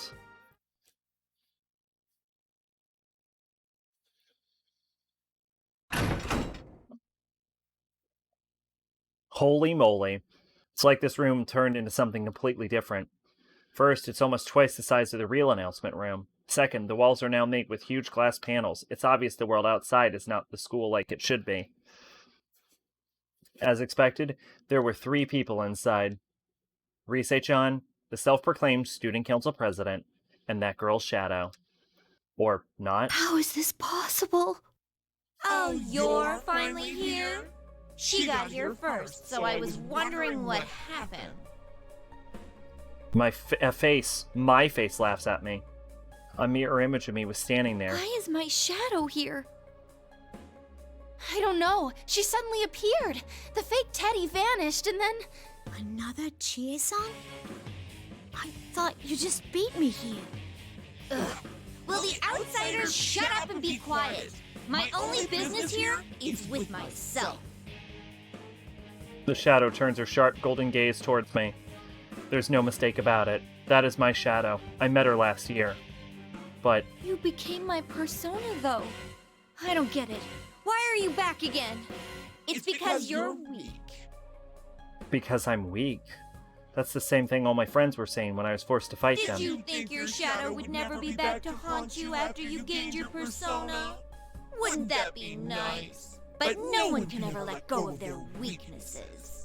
I'll stay inside you, and I'll keep screaming your true feelings for everyone to hear. Wait, when the general said the Grand Prix was for me, he meant... True, it appeared that my friends weren't in the right minds a number of times today. I didn't let it bother me at the time, but was this really born from my own weakness? Even though I accepted my shadow, I'm so weak that it came out again?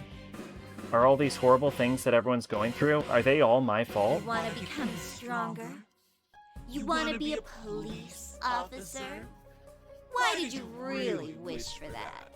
The desire to protect those who are precious to you was only a cover story.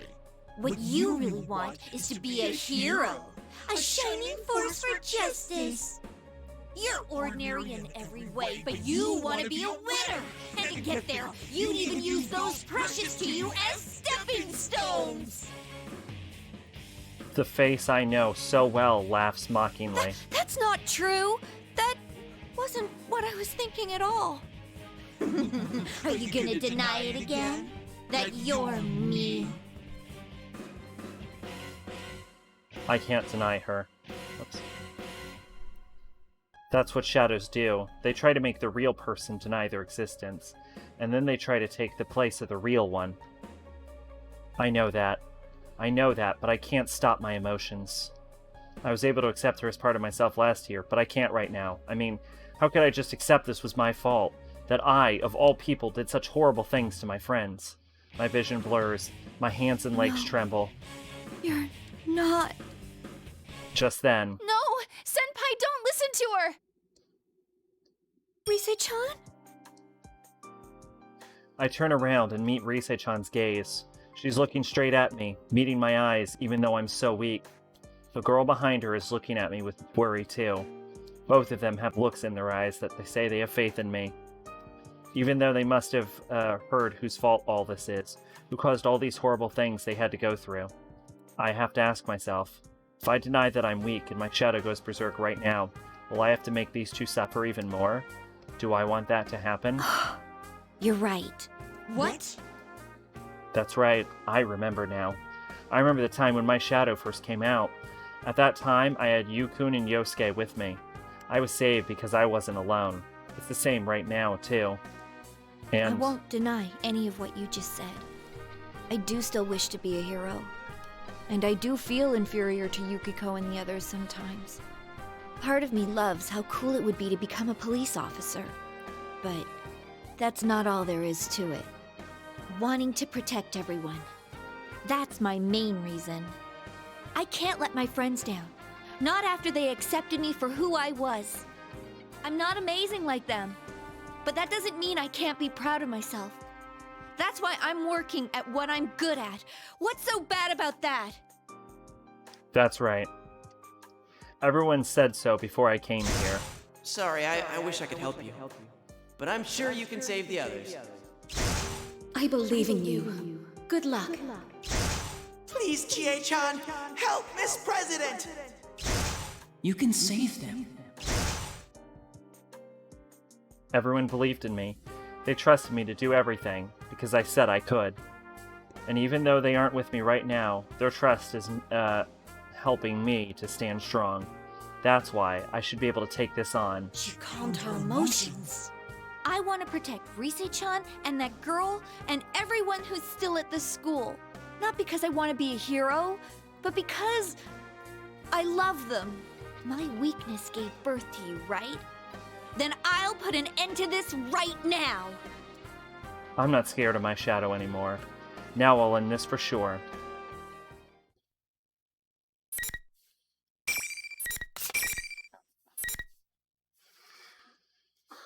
Here we go, mirror match.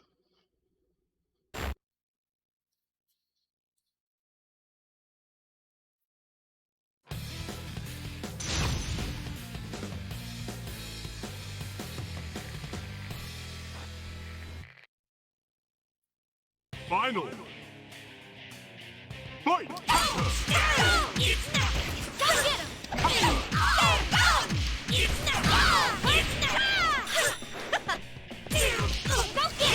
Time for an axe kick! Protect me, Tomoe!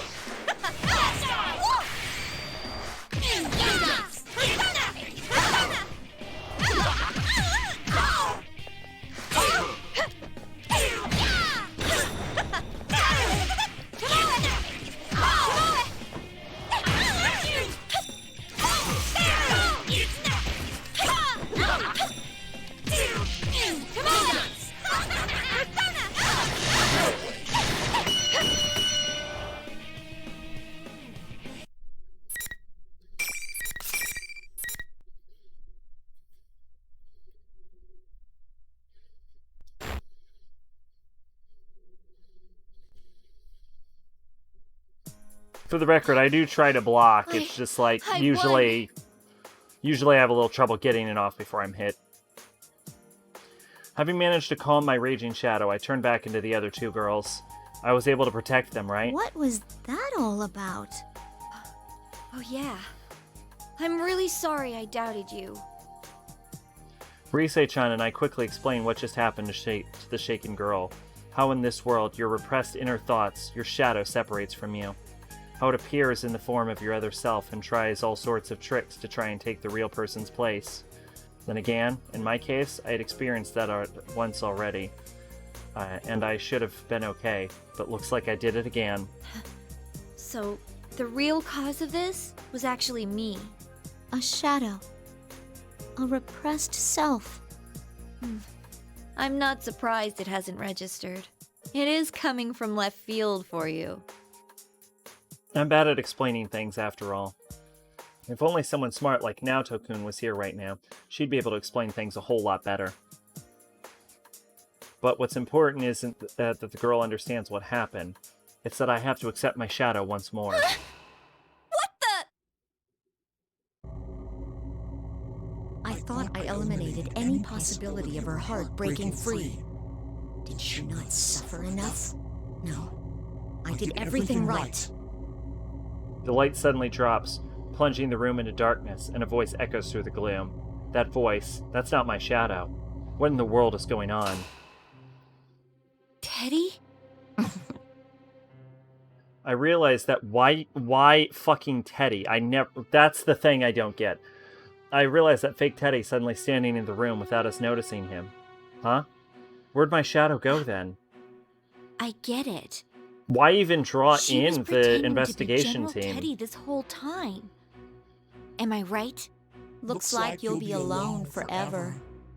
No one can understand you. Huh? It looks like Teddy again, but that voice and way of speaking are nothing like what Teddy would say. What he's saying is a bit weird too. Maybe he's not actually talking to me.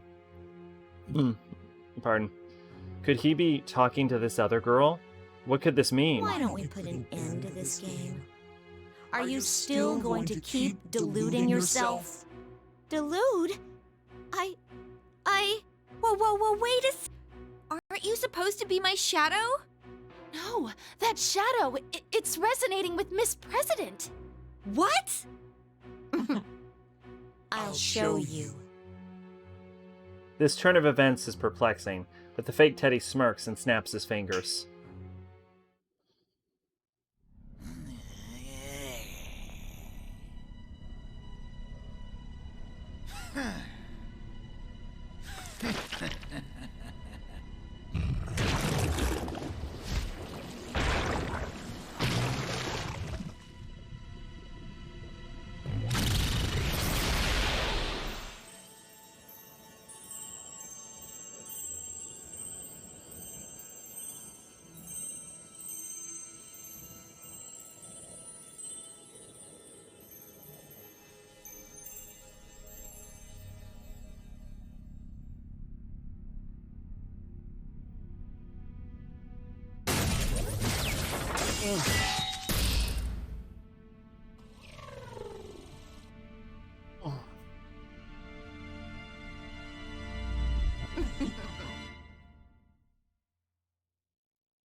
I am a shadow.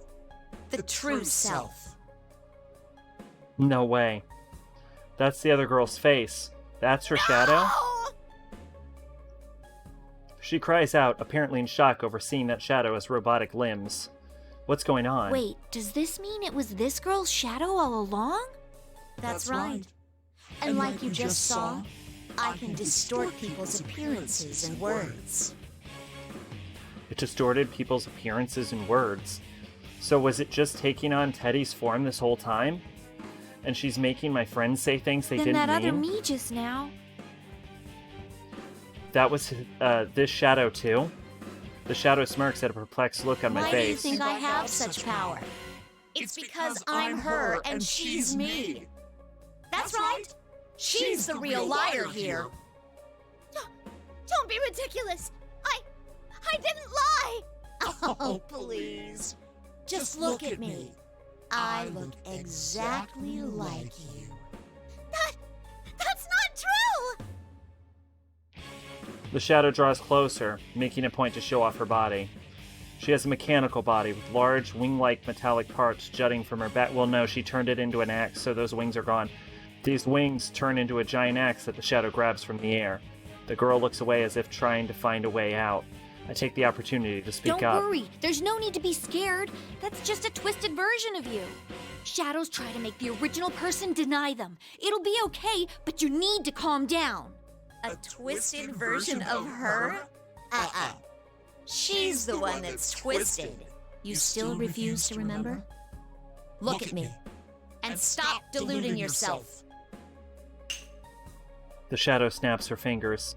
What's going to turn into now? I brace myself for the shadow to change, but I didn't expect what happens next. The shadow doesn't change, but the girl does. Her arms quickly change right before our eyes. Her hands turn pale and smooth, becoming something inhuman. In seconds, she's the same as her shadow. Miss President's body? What is this? Another illusion? I don't think so. I knew something was weird when I first sensed her. That girl isn't human. No! No! Don't look at me! She tries to hide her body from us, but she can't hide everything. The shadow sneers even more as the girl curls up on the floor, then spins the axe as if taunting her. Even though the shadow has the same face as her, seeing her wield such a giant chunk of metal so effortlessly only shows how monstrous she really is. The shadow brandishes the axe in her hands without hesitation. That's when... Kanji-kun! What? Kanji bursts in through the wall. Well, it looks more like he was thrown in through it. He isn't moving an inch. Kanji, you came to save us! Or not. It's no use. He's completely unconscious. A voice I've heard somewhere before comes from the other side of the hole in the wall. You must be Labris. What the fuck is happening? That red cape guy from before! Sure enough, the owner of that voice is the guy in the red cape. He steps into the room, brushing off dust from his shoulders. Is he the one that blasted Kanji-kun in here? Then, is he an enemy? I take a defensive stance, but he ignores me. Instead, he fixes his gaze on the girl in her shadow. Another Labris? Fine. I'll just calm them both down. He smirks confidently and raises his fist. Who's Labris? Is that this girl's name? Seems like he knows who she is. Who is this guy? Alright, so I'm gonna redo the other ones, but we're gonna skip through repeat dialogue.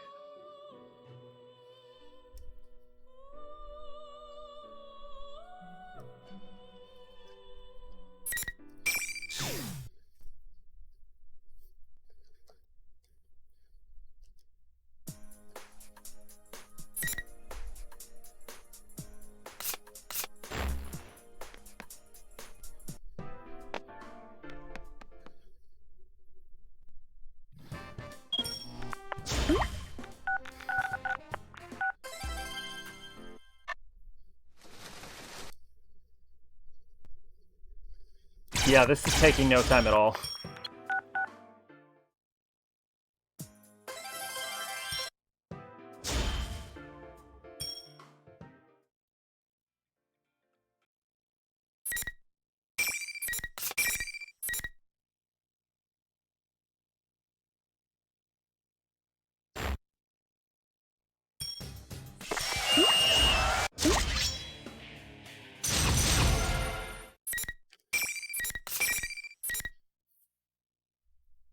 Chie, we don't have to redo that much. Because we already did the whole Beef Bowl saga.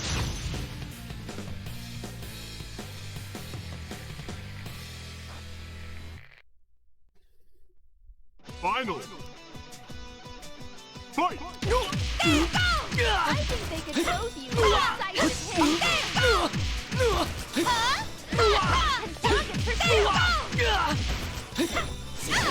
Can this lead to sustain? What an amazing comeback! One side has this ridiculous move, turn the tide, Easy and on the sides of a moon. This could go either way. Go get him! Protect me, Turtle! Now, go for the kill.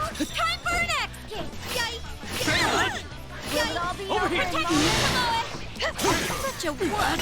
I like how I, like, landed 50 hits on him, and he still somehow won. Like, all of that comboing amounted to nothing.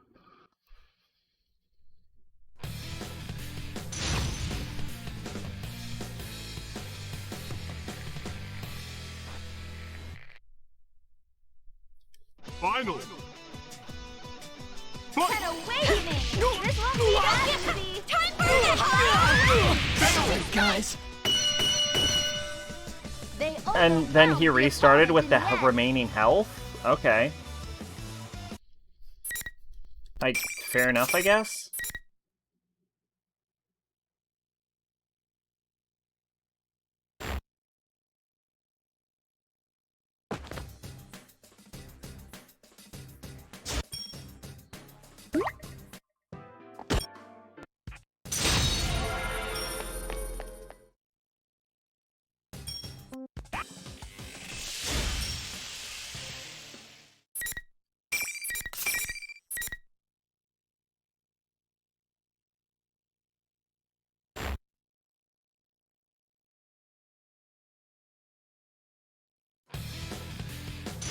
I thought there was a dialogue choice before this. I thought there was a dialogue choice back when we were talking you. Did we skip past it? I didn't think I would be able to skip past on red text.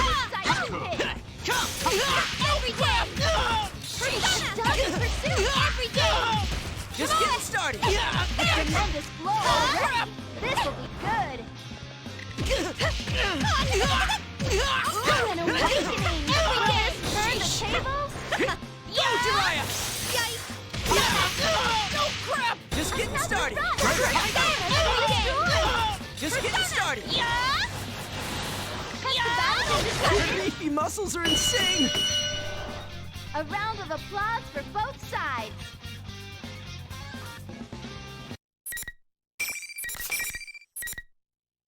If we accidentally skip past the beef bowl part, then we'll know for sure.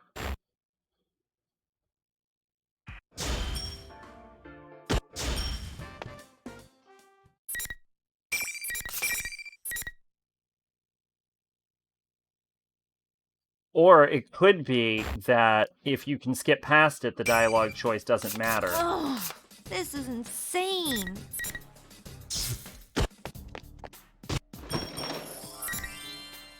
Yeah, okay, I think it's that. I think if you can skip past it, the choice doesn't matter. That's actually more useful then.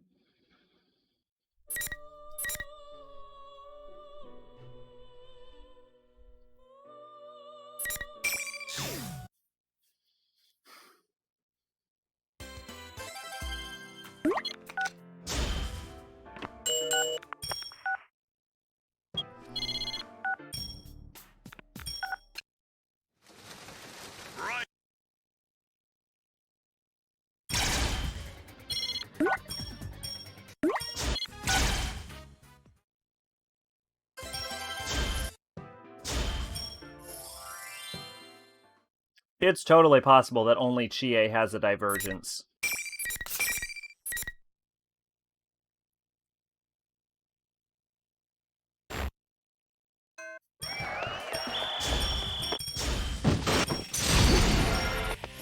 Or maybe everyone has a full send.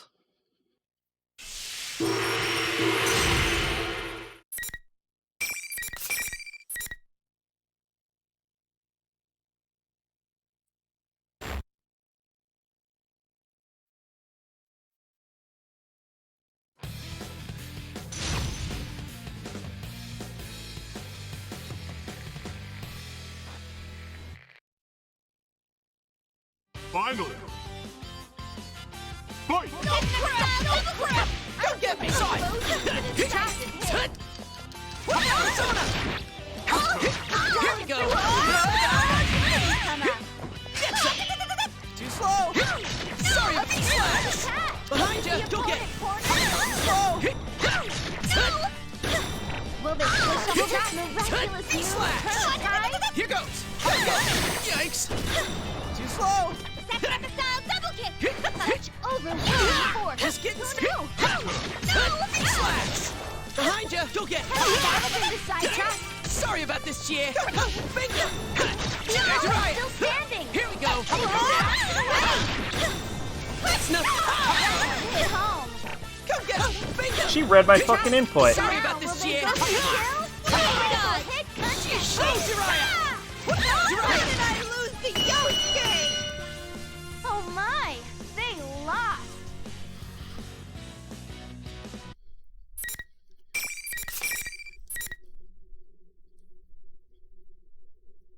The only one I could imagine that like might create a different path for you is Margaret's question.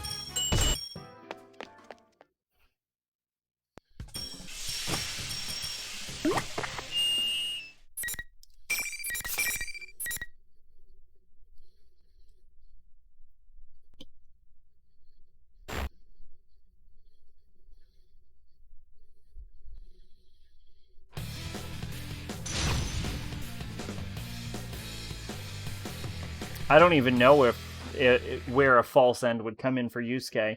It says to be continued, so maybe there's another like round, and everyone has a false ending, but maybe not necessarily in the first go through. Just getting started. Slow. I'm both use it. Tentabu! Some confusion. Slow. Please hit! Looks like they're kind of awakening. Get away, Jose! Shoots off nothing but now. With you. Get some. Persona! Mine. Push on through. Go get it. Go get it. Yikes. Slow. Will it all be over Persona. in a moment? Go get it. Yikes. Slow. Come get me. Come on, Your get battle me. been decided. Stay away! Don't think you've won. Go, Jiraiya. Please hit! Defense has been shattered. Too slow. Mine. Too The slow. opponent's still standing. Slow. They're lost. Counterpoint, counter to Chie, I actually hate playing as fucking Yosuke.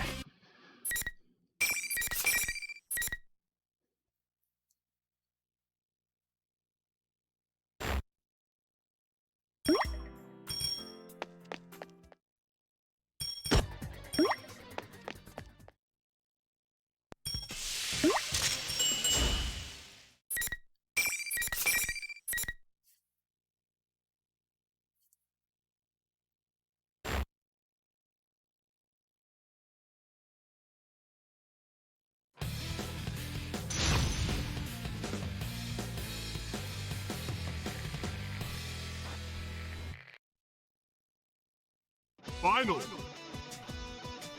Fight! I can do it too! I can do it too! Persona! Oh, crap! Too slow! Oh, crap! Sheesh! Here goes! I can do it too! This into a victory? And mine! Slash! Go, Jiraiya! Oh, crap! See that? Just get oh, crap! My god! He does a fuck ton with that dash attack. Yikes! Too slow! Too slow! Persona! Turning into a very one-sided battle. You has got me Persona! What astounding persistence! Jiraiya! Don't get me! Sheesh! Don't get me! Yikes! Now Jiraiya! they go for the kill. Here goes! Will it all be over in a moment? I cannot believe I did that. I can't believe I won. At the end, I was just furiously pressing buttons, hoping things would happen. There was no skill in that ending.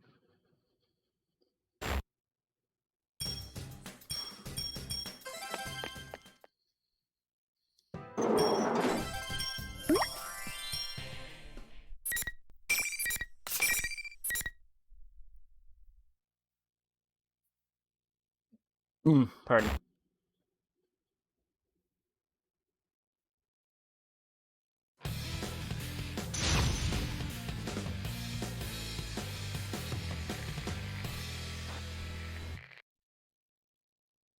Final. Fight! Teddy always opens with the same fucking move. Bingo! V-slash! That! You're mine! What a challenge! You're mine! Persona! Too slow! Persona! Jiraiya! You're mine! Too slow! Tentarafu! Jiraiya! You're mine! Come! Please! Too slow! You're mine! Teddy screw! Come! Persona!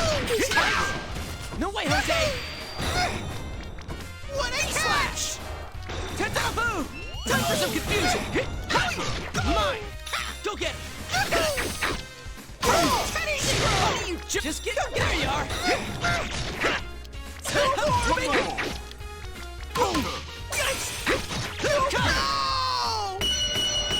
I think I'm kind of understanding how Yosuke works now.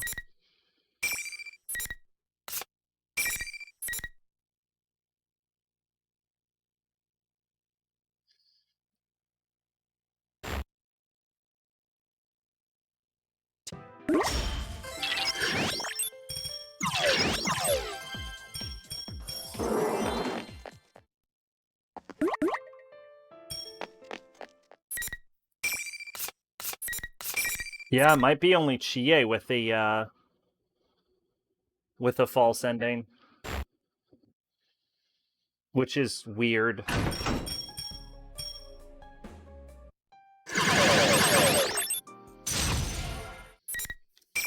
It also, I guess, makes things a lot easier for me to end this fucking stream then, because then we just have to do Yukiko.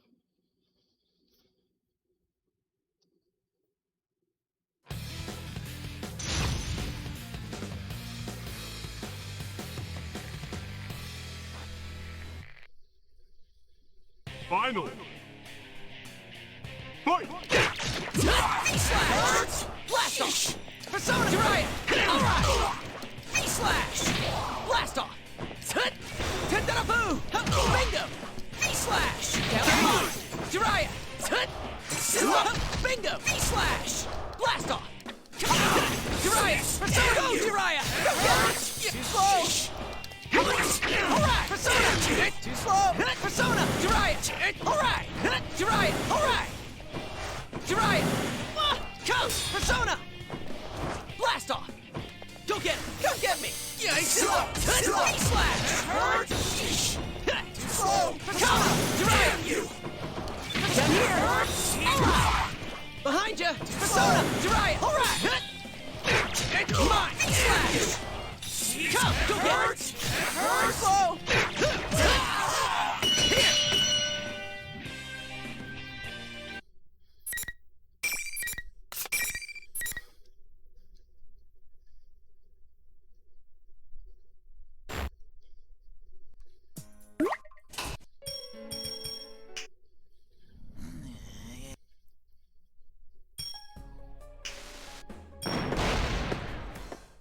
Okay, but for realsies, though, the Aigis ending is, like, the most interesting one.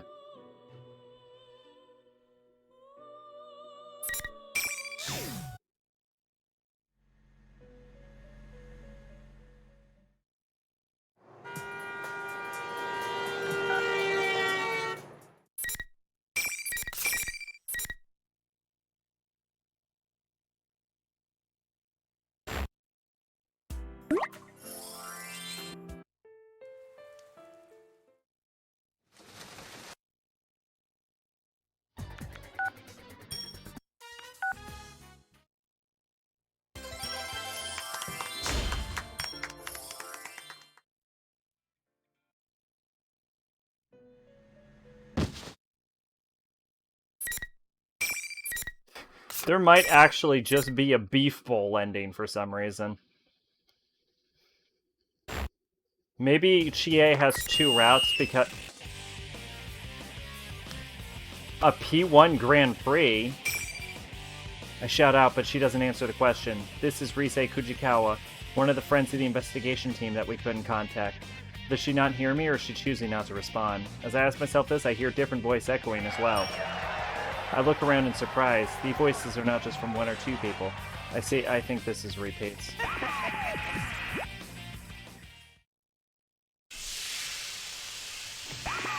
Yeah, because I can't skip repeat text.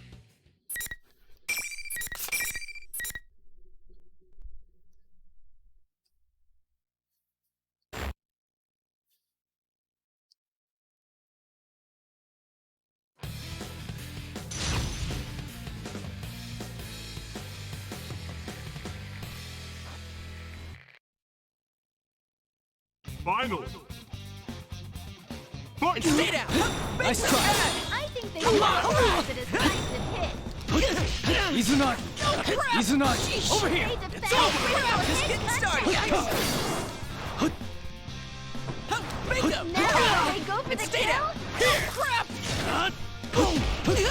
Nice Will try. all be over in moments. Crap! Oh, and awaken. Nice try. Will this turn the tables? Just Nice getting try. started, too slow! Over here! Crap! Nice try.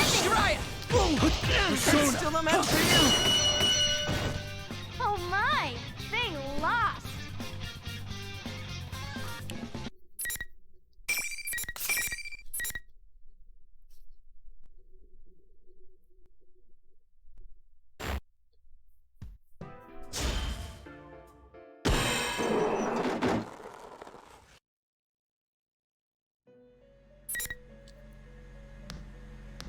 That's not You true. truly are strong.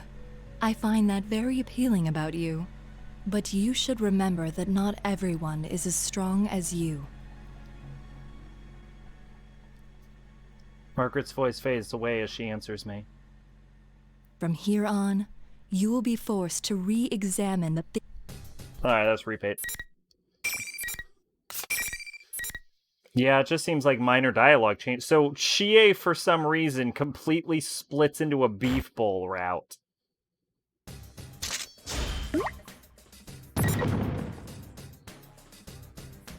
Let's go look. I ought to tell you to go home, but I get that you're worried about your sis. Come on, let's go check it out. We both start running at the same time. I reach my full running speed when something occurs to me. She can keep up because she's a literal fucking robot. Just let it go. Leave this to me. Miss Prez lips are... Okay. That choice literally didn't matter because he said the same thing.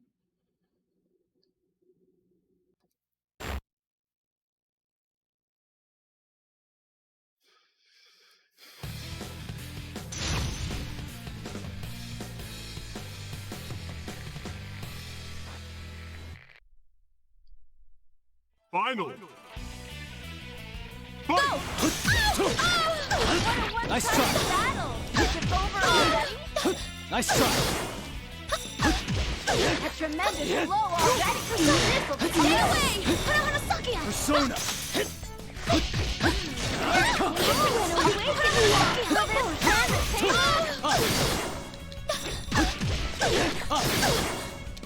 The opponent's still staring.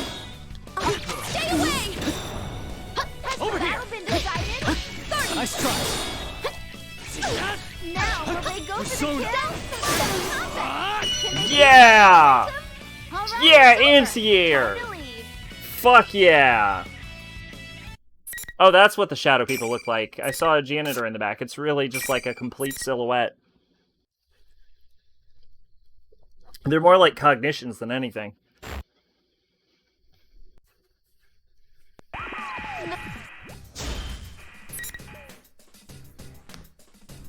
Are you alright? Yukiko, are you alright? I'm sorry I couldn't go easy on you. No, it's okay. You weren't your usual self, but I could tell by your eyes that there was something going on. I'm sorry too. Did I hurt you? Not really. Kinda, yeah.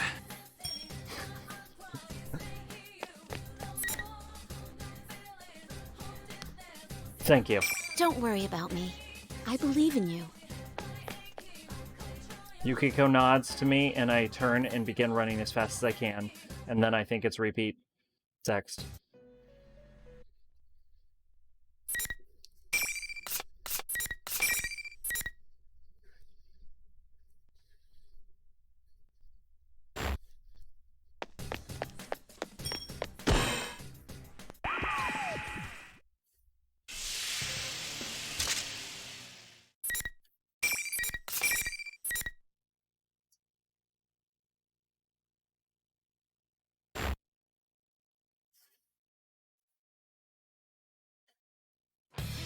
Pardon.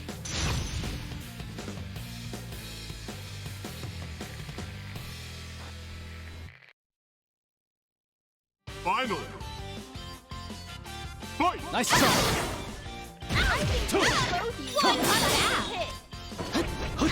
Nice try. Izuna. already? Persona.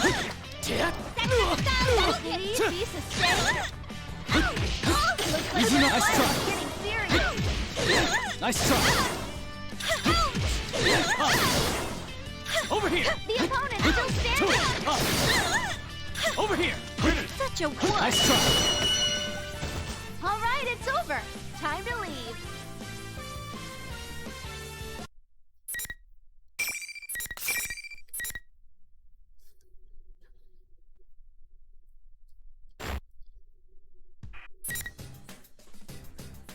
Are you alright? I think so. Man, you're strong. I'm kind of shocked at how much of a difference there is between us. Look who's talking.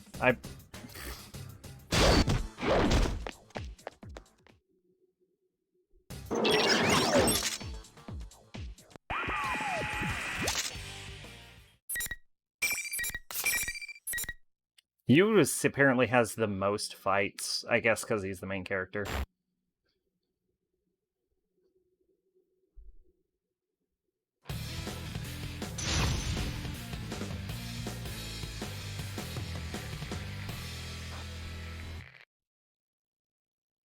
Final. Fight! Damage! Severe impact! Nice try. Dash! Hit! I wonder if they have iframes or something. Firing! Whoa, how did I do that? Rise up! Heavy damage! Fire! Severe impact! Severe impact! I really don't know how I did that. I think I stumbled on a combo. Athena! Over here. Persona. Nice try. Ready! Persona! Damage! Severe impact! No! Dash!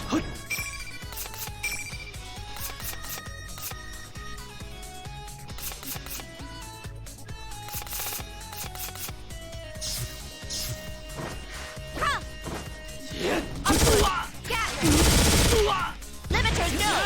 Firing! Escape! Firing! Persona. Over here. Maybe I should stop trying to learn how to play this fucking game that I'm never gonna play again. I don't know why I'm trying to do fucking inputs.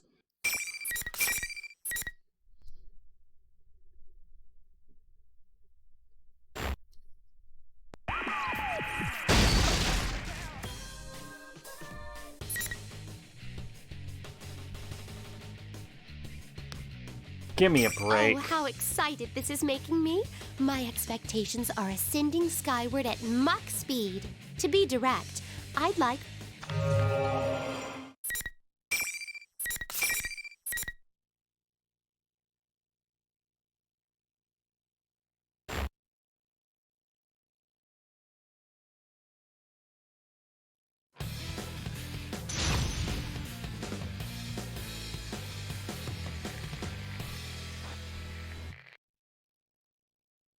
Final. Fight! Work through clutch. Nice try. Impressive. Easy on go. Oh my, please don't hold back. Oh my. Finish, let's change things up. Easy on Persona. Nice try. Oopsie daisy. Opening my deck. Impressive. What? Remarkable. Oh, Persona. remarkable. Won't you have some? I'm surprised.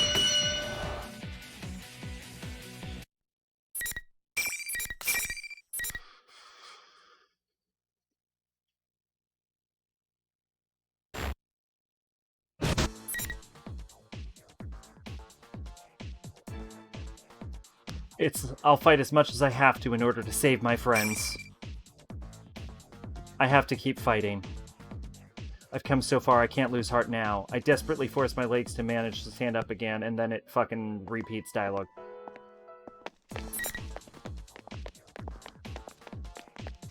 I will catch them no matter what. They're not getting away from me.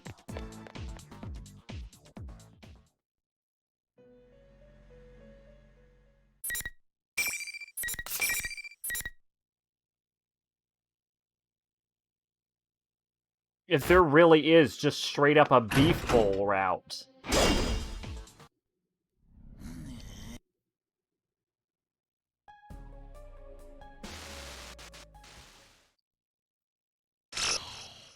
Yeah, wow, there's just a beef bowl route for some reason. Okay. Well, we'll do Yukiko, and then that'll be the end of the stream. I can't believe there's a beef bowl route. Alright, I have to go to the bathroom, though.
Alright, I am back.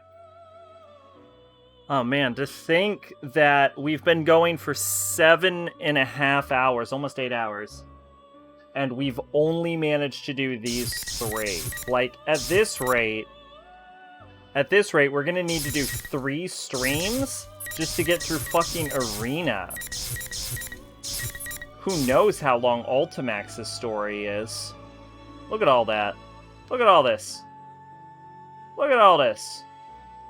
Look how fucking long Ultimax is.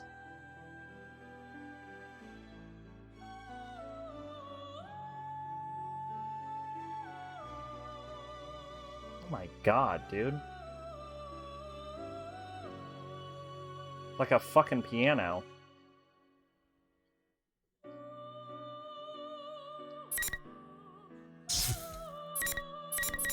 And then there's the DLC, which is Adachi? Adachi.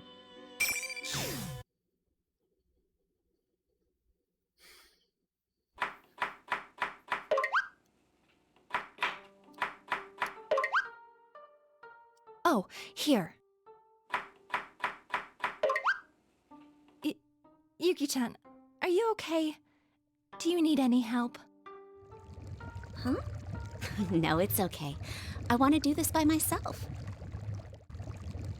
Are you sure? If you need a hand, don't hesitate to ask.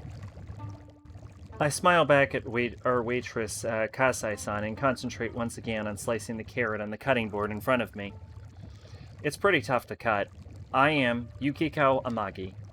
I am the only daughter of the Amagi Inn. Some people here call the inn a famous local landmark, but to be honest, that description doesn't really register with me. Honestly, I think people only see it that way because this place just happens to be a countryside town without any other standout places of interest.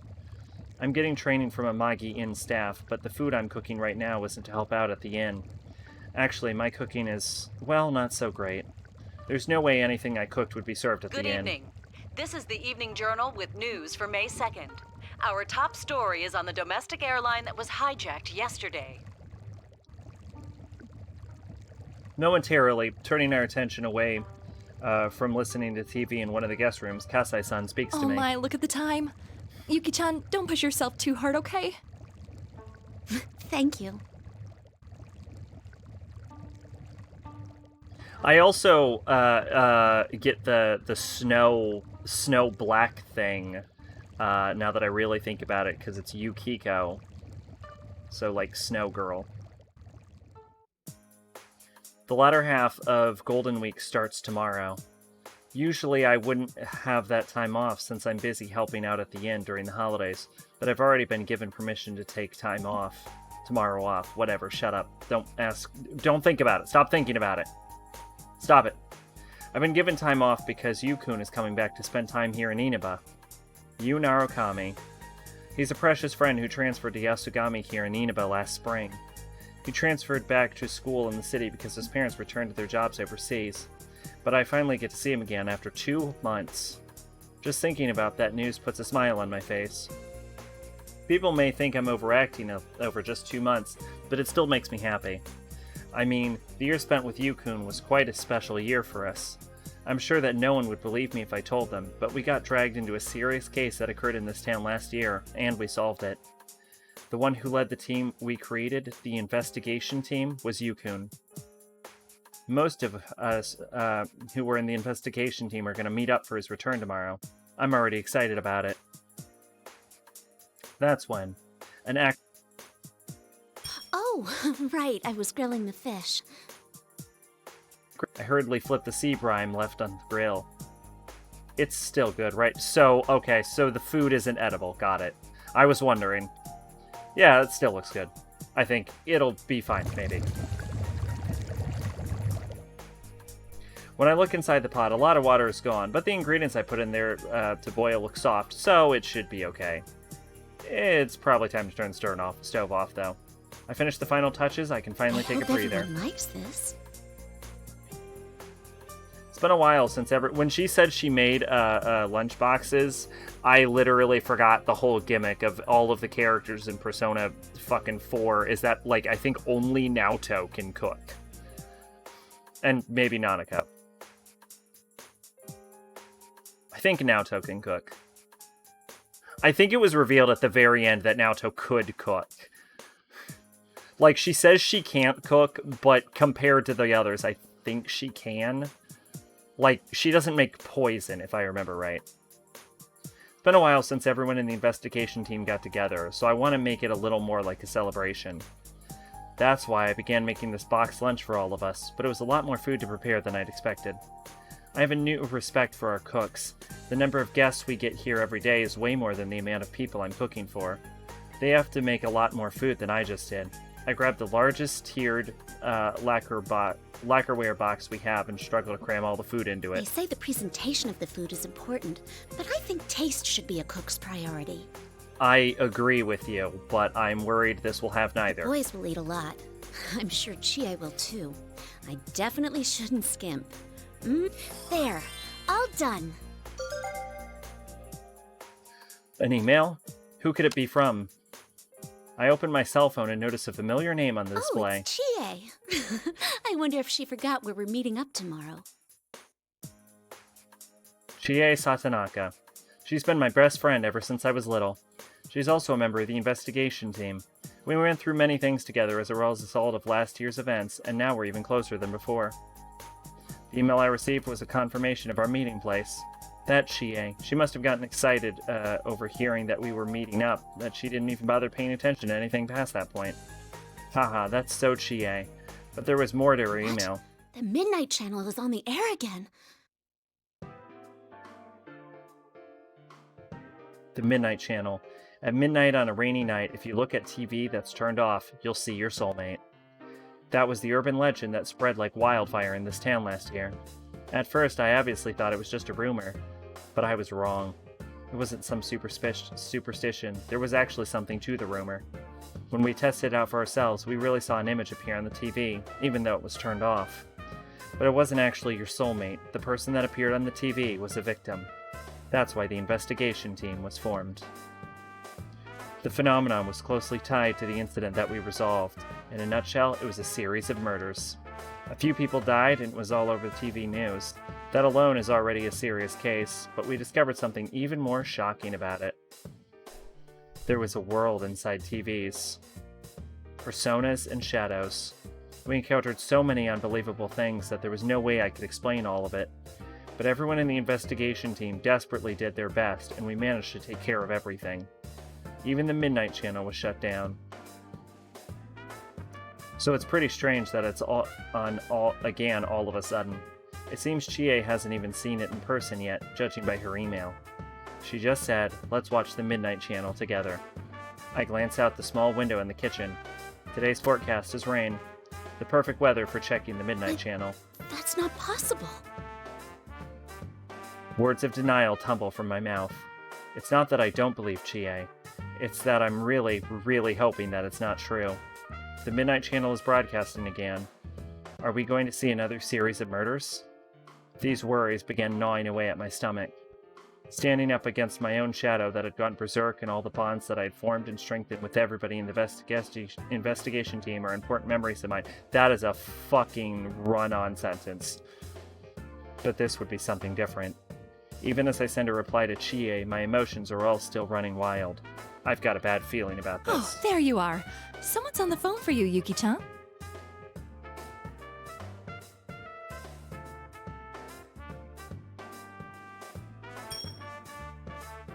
I'm so on edge that when Kasai-san speaks up, I jump a little. I feel like a fool. I'm all worked up over the mere possibility that something's going to happen. I calm myself down and smile at Kasai-san. Though this is kind of odd. For me? Who could it be at this hour? He said he was Kujikawa-san's manager and he wanted to ask you something. Rise Kujikawa. She's an underclassman that goes to the same high school. She's also a member of the investigation team, but she's also a famous idol and TV personality. Rise had taken a break from her job during the case, but she had been making preparations since the spring to get back into show business. She's been super busy recently. I have no idea why her manager would be calling me, though. Kasai-san jokes that they're trying to recruit me and hands the receiver to me. She ducks back through the through the split curtain. This isn't helping the uneasy feeling I was having earlier. I'll take a deep breath and put my ear to the receiver. Hello, this is Yukiko Amagi. Oh, I'm sorry to call so late. My name is Inoue. I'm Rise Kujikawa's manager. Yes, that's what I was told. How can I help you? Well, you see, I can't reach Kujikawa. I was hoping you might know where she is. Huh? They don't know where Rise-chan is? Apparently she won't answer her cell, and it isn't at her grandmother's place, nor at her parents' home in the city. Her exhausted manager told me she was at a loss that, out of desperation, he looked up Barin's number and called me since he knew we were friends. I feel really bad for the poor guy, but... I'm sorry, I don't know. The manager on the other side of the phone replies with a downcast, "I see." After he apologizes for calling me out of the blue like this, he ends the phone call, not before asking me to keep Rise's disappearance under wraps. Even setting aside work, he must be worried sick about her. At least that's what he sounded like to me. The world of show business is pretty tough. This must be especially rough for Inoue-san, because Rise-chan also went missing last year when she took her break, so the fact that she's done this before must have him even more nervous. However, the only reason I was able to become acquainted with her was because of what happened. Don't tell me. The airing of the Midnight Channel again, Rise-chan suddenly disappearing, my mind is swirling miasma of depressing ideas and worst-case scenarios. Could Rise have gotten dropped into the TV again? I know that my tendency to immediately gravitate to the worst possibilities is a habit of mine, but I can't stop myself. I open my cell and bring my lists of most called contacts. Then my finger stops when I see the name Yu Narukami on the display. No, I can't go running to him with everything. You should probably go running to him for this. I don't understand you people's thought process. There's no proof that it's happening again anyway. I shouldn't make him worry. There isn't any reason to be concerned about anything yet. Yu Narukami will be returning here soon enough anyway. After being away for so long, I want to welcome him with joy, not with unnecessary burdens. Like, my fucking friends are missing. There's a reasonable explanation for everything so far. I need to keep my wild thoughts to myself until I have a real confirmation. Risa-chan's number is... I look for Rise-chan's number on my cell phone, and then press the call button. 1 ring, 2 rings, 3 rings, no response. With each unneeded ring, my anxiety grows. Excuse me, unheeded ring. Why isn't she picking up? Maybe she's in the area with bad reception? Or maybe she's in a dangerous situation where she can't pick up, like inside of a television. Who knows? No, I have to stop thinking like that. Maybe I should call Yosuke-kun. I press the button to end the call as if trying to similarly end all my worries, and I begin looking up another number. Yosuke Hanamura, he's another classmate and member of the investigation team, and also apparently Yu-kun's partner. At first I thought that Yosuke was calling himself that, but it seems like Yu-kun feels the same way now. Well, I don't know about that. Considering he gets along with everyone pretty well, and he's got more friends than I do, he might know something about Rise-chan. Since he's probably the best choice to go as long as I don't have any real information, I call up Yosuke-kun on my cell.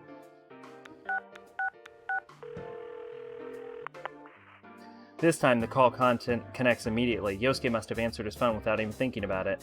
I feel a little relieved and speak up. Yosuke-kun? Good evening, this is Yukiko. I got an email from Chie a moment ago. Yeah, she told me too. About the Midnight Channel coming back, right? Sheesh, I bet Chie was half asleep when she emailed you. See, the fact that it's almost exactly the same in the start, like they even match the dialogue, but then it completely diverges once we get into the world, makes me wonder if something's going on with that. Hearing Yosuke's cheerful voice takes a bit more of my worries away. I make sure to choose my words carefully to try and not make things sound too serious and relay what I heard about Rise-chan from her manager. Actually, I just received a phone call about Rise-chan disappearing. Well, not literally disappearing, but... Anyway, it seems her people can't get in touch with her. Really? She didn't mention any problems she was having to you, right? No, I think she would have told us if anything was troubling her. She was busy, but happy to be working. Right. And now rumors of the Midnight Channel coming back. Yeah. I gradually tell Yosuke all my fears. I promised Inoue-san that we wouldn't tell anyone, but I figure that the investigation team needs to know things like this. After all, Rise-chan has been through things with us that I'm sure she would have kept secret from her manager. After we talk about Rise-chan's disappearance, a slightly awkward silence falls upon the conversation. Has Yosuke come to the same conclusion as I have? But Yosuke-kun breaks the silence after a quick moment, and he responds in a serious yet cheerful manner. Well, let's not get carried away. First, we need to see if the Midnight Channel's really back. There's no use worrying over things we don't know are happening. It's always important to be sure first, right? At times like this, it's times like these that I was once again realized that my friends on the investigation team are wonderful. Yu-kun, who's calm and decisive, Yusuke, who is always a source of good cheer. It's not just the two of them. Everyone's personalities on the team complement each other, and because of this, we were able to overcome all of the inconceivable obstacles we faced. You're right. Thank you, Yosuke-kun. I thank Yosuke-kun and hang up. There's no use in getting flustered. First, we need to confirm the current situation, and then think of a plan based on what we learn. Haha, this feels nostalgic. A smile forms on my lips as my worries subside a bit. The lesson learned from last year are helping me now. The Midnight Channel airs at midnight. I've got a lot of time to kill until then. Oh, I know. I've got to clean up the kitchen. I don't want to leave a mess for our cooks when they arrive in the morning. That's very responsible. Good job. After I finish cleaning up myself, I take a bath and return to my room. I look at the clock, but it's not even close to midnight. There's still time. I try reading a book, but nothing is sticking with me. It even feels like time is moving slower. I just want midnight to hurry up and get here. It's all right. I'm sure things will be fine. Nothing will happen.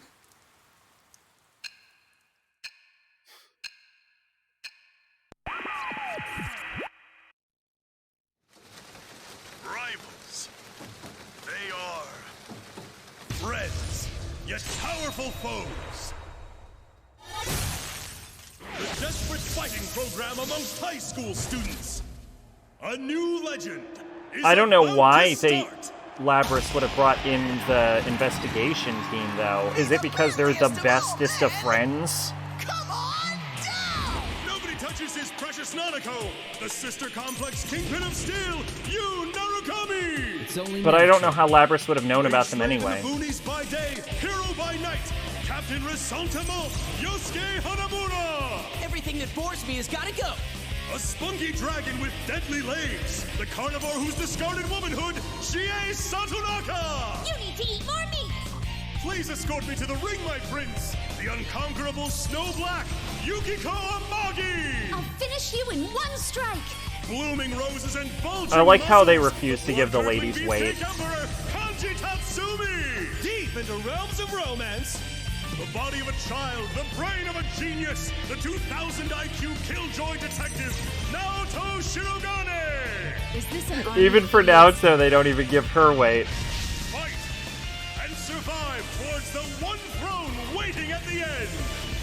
The P1 Grand Prix where fierce fights will be fought! The battle begins tonight!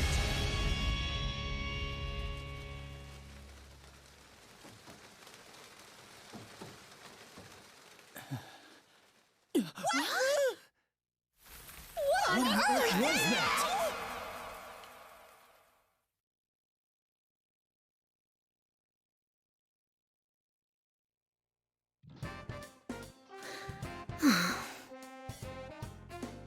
I sit at the Junes food court with a big box lunch I made yesterday and a heavy heart. Until yesterday evening, my only concerns for today were cooking enough food for everyone and worrying about whether Junes would be too crowded. A lot has changed in those few hours. So instead of coming early, to reserve space for my friends. Now I'm here even earlier because I'm worried about the events of last night. On a side note, sitting here right now makes me realize that there are a lot more people in this town than I ever imagined. With that many people, quite a few of them probably saw the Midnight Channel broadcast last Why night. is this happening? I know that I'm not going to get an answer to that question, but I can't help but mutter to myself as I sit and wait. This is the first time a group of us has appeared on the Midnight Channel. Chie and some of the others were on it last time, but was Chie on the Midnight Channel? But this was my first time seeing myself on it in person. No matter how hard I tried to deny it, there's no doubt it was me. They even gave me a ridiculous title, the Unconquerable Snow Black. What's that even supposed to mean? Everyone else got nonsensical nicknames too, but it was no laughing matter. Actually, I can't even remember what my friends were called. The only thing that registered was that all of them were pretty awkward. I was too stunned to catch anything more than that. When Chie called me afterwards, I finally came to my senses. The situation just seems to be more serious than I had imagined earlier. Especially considering that Rise-chan isn't the only one that we haven't been able to get a hold of. Yukiko, you're early! Good morning, Chie. I couldn't stop thinking about things, so I wrapped up my shift at the inn early and came here.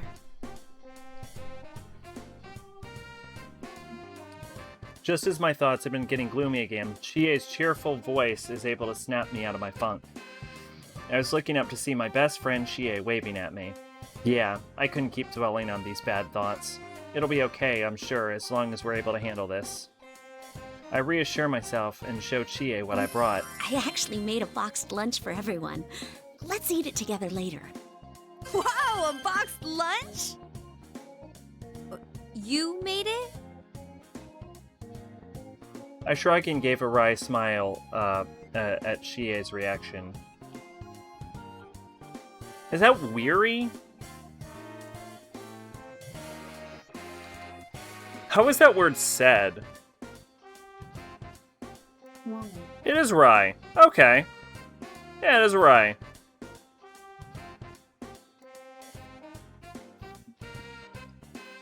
Yeah, alright. Don't worry, I made sure to taste test it first so it won't be like last year. No, weary is spelled with an E, right? E-I, maybe? E-A, yeah. That's what I thought, okay. It just, like, saying it rye just seems so weird, you know? I think.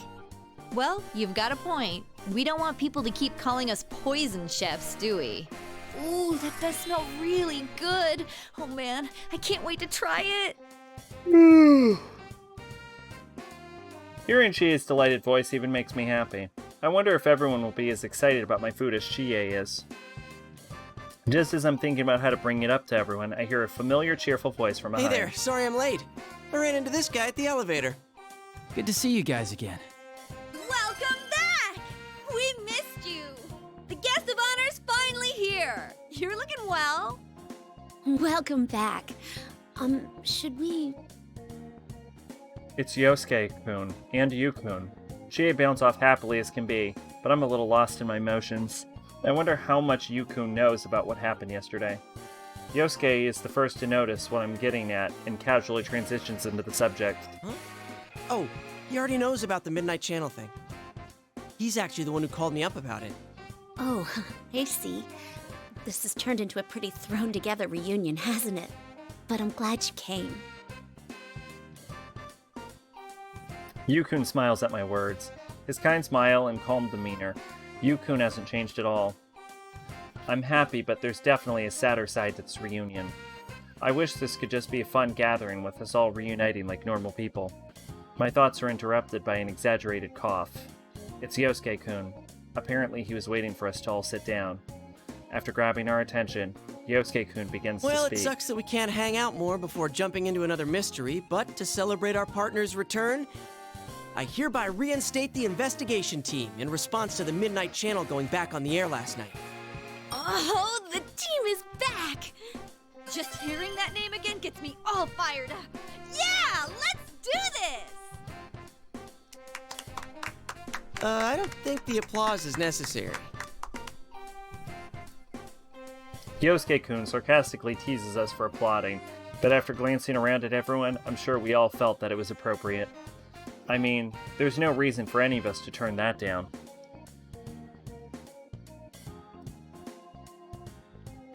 We have friends missing, and there's something causing trouble.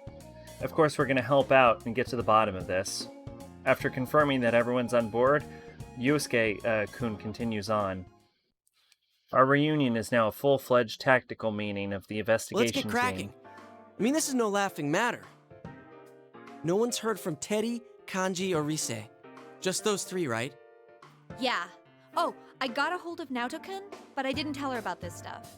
She told me she couldn't make it today because of her job, so I didn't want to worry her. She seemed pretty bummed that she couldn't be here too. That's three of our friends who are mysteriously absent. Hearing it from Chie was one thing, but talking about it in a meeting like this and not seeing faces that should be here makes it all hit home. Even though there's no need to worry about Naoto-kun, what could be so important that she can't be here? Since Naoto-kun is such a skilled detective, it could be much more reassuring if she was here. Bringing that up to the group won't help now. I need to focus on what all of us who are here can do. One thing's been bothering me. The picture on the TV was very clear last night. Yeah. Going by the pattern from last year, it wouldn't be that clear until after the victim entered the TV. Hey, isn't this the first time a big group of people was shown together? Plus, we're still here. Why us anyway? And what's up with those insulting descriptions? Why you is the main question I have. I can understand Chie's anger. From what she told me, she tried talking to some girls who were chatting about the Midnight Channel, but they ran away from her. Probably. No, definitely because they saw the Midnight Channel. I hated hearing we're finally gonna fucking hear what the fuck they said to her. I hated hearing the whispers of scoring princess under people's breaths after scoring princess. after the Midnight Channel aired last night, so I can empathize with Chie's feelings. But I feel a little better about it this time. Back then I didn't see the broadcast for myself, so I didn't know what I looked like.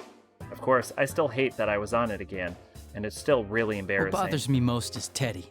He was acting like the host of that show. Yeah, and we can't find him. This smells fishy. Then again, I doubt he would play a prank like this for no reason. I guess we'll just have to go inside the TV and find out what's going on. Yosuke-kun has a point. In order to investigate the reappearances of the Midnight Channel, it would be fastest to go inside the TV. Won't we be stuck in there without Teddy to give us an exit? Exactly. We can enter the TV because we're Persona users, but without Teddy preparing a TV inside the world for us to exit through, we'd be trapped there. Yosuke-kun laughs proudly in response to our shared worry. Not so. I've had Teddy keep the exit TV out on that side. Look at you, all prepared. I mean, think about it. What if we were half asleep and fell into a TV when Teddy wasn't over there? Isn't that a scary thought? Like anyone would be that clumsy. Anyway, it sounds like it's safe for us to go investigate then. Yeah, there's no doubt that something's going on in there. We're all good to go. Whoops. To tell the truth, I had a hunch that this was going to happen. Ugh. Everyone nods at Yosuke-kun's words. Oh, I forgot to mention the food I made. What should I do? Should I bring it up after we go inside the TV? Well, we're in the middle of a serious situation now, so this is definitely not the time for a boxed lunch. I'll bring it up afterwards. We'll eat a great meal together after the case has been solved. It'll be the perfect motivation for us to solve the case. As I work up my resolve, Chie suddenly taps my forehead. Yukiko, it'll be all right. You don't need to scrunch up your face. Was I doing that? Yeah, you're gonna give yourself wrinkles. I'll be more careful. Don't worry, things are different from the way they were last year. We're old pros at this. Chie knows that I'm apprehensive, so she's trying to make me smile. Pardon. But she's right. I shouldn't get myself too worked up. I smile in response to my best friend's thoughtfulness. And when we were off following Yu-kun and Yosuke-kun,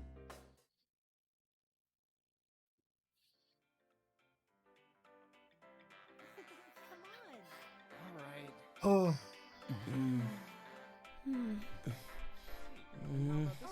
It's a holiday, so the store's full of people.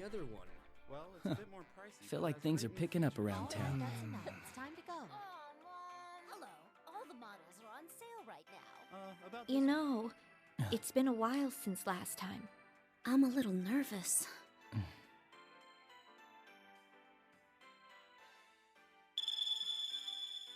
Whoa, wait! There are still people in this aisle! Hey, get ready! The customers are going away! Uh-huh. Mm-hmm.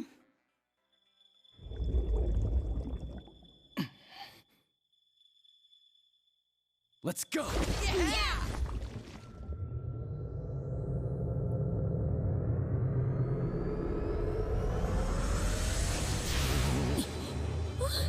Isn't this different from usual?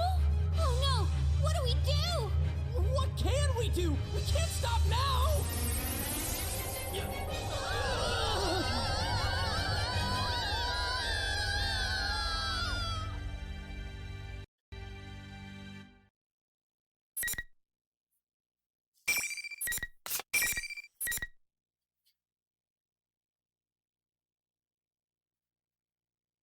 what is with that time? It says 2. It is certainly not 2.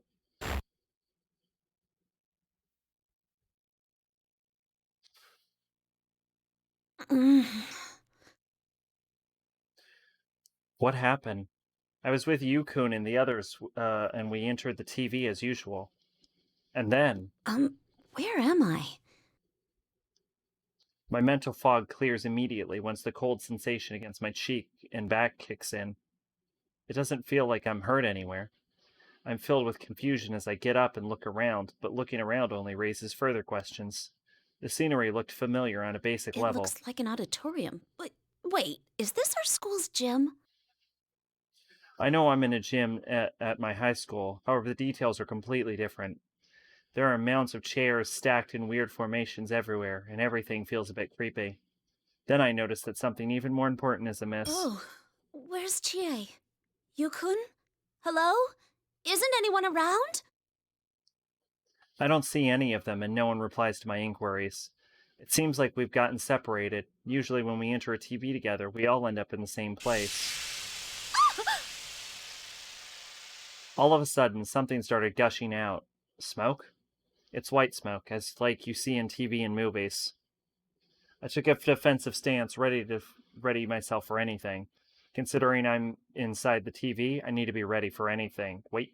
I take a defensive stance to ready myself for anything. Considering that I'm inside the TV, I need to be ready for anything. I feel This is not written the best. It could use an editor. I feel isolated and lonely, but I'm an important member of the investigation team too. Hello! Sorry for the wait! Greetings, boys and girls of Yasogami! The P1 Grand Prix is about to begin! There's no need for manners or courtesy or anything today, so let it all hang out. Tell us how you really feel. Is that Rise-chan? I, Rosette, will be your commentator. But first, the General has a few words for you all. Rise-chan was inside the TV too, but something about her seems odd.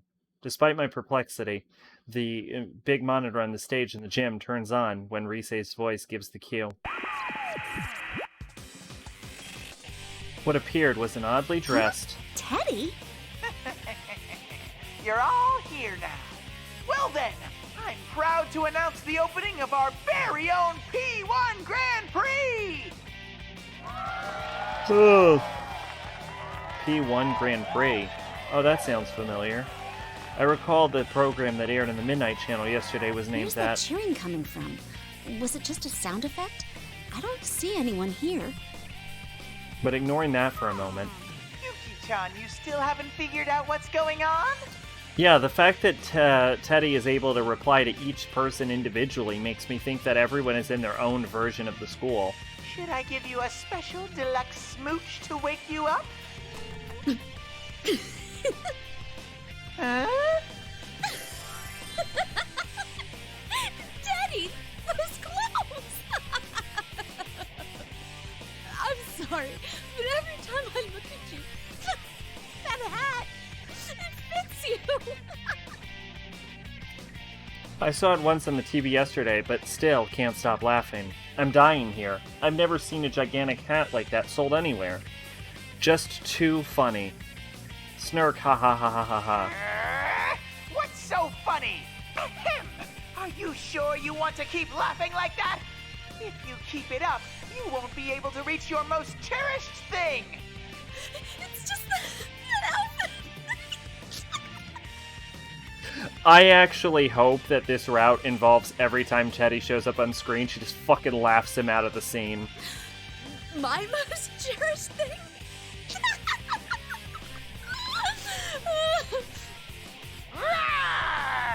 That's it! I'm angry now! If you won't listen when I tell you things, you'll have to find out the hard way! Bring out the next opponent!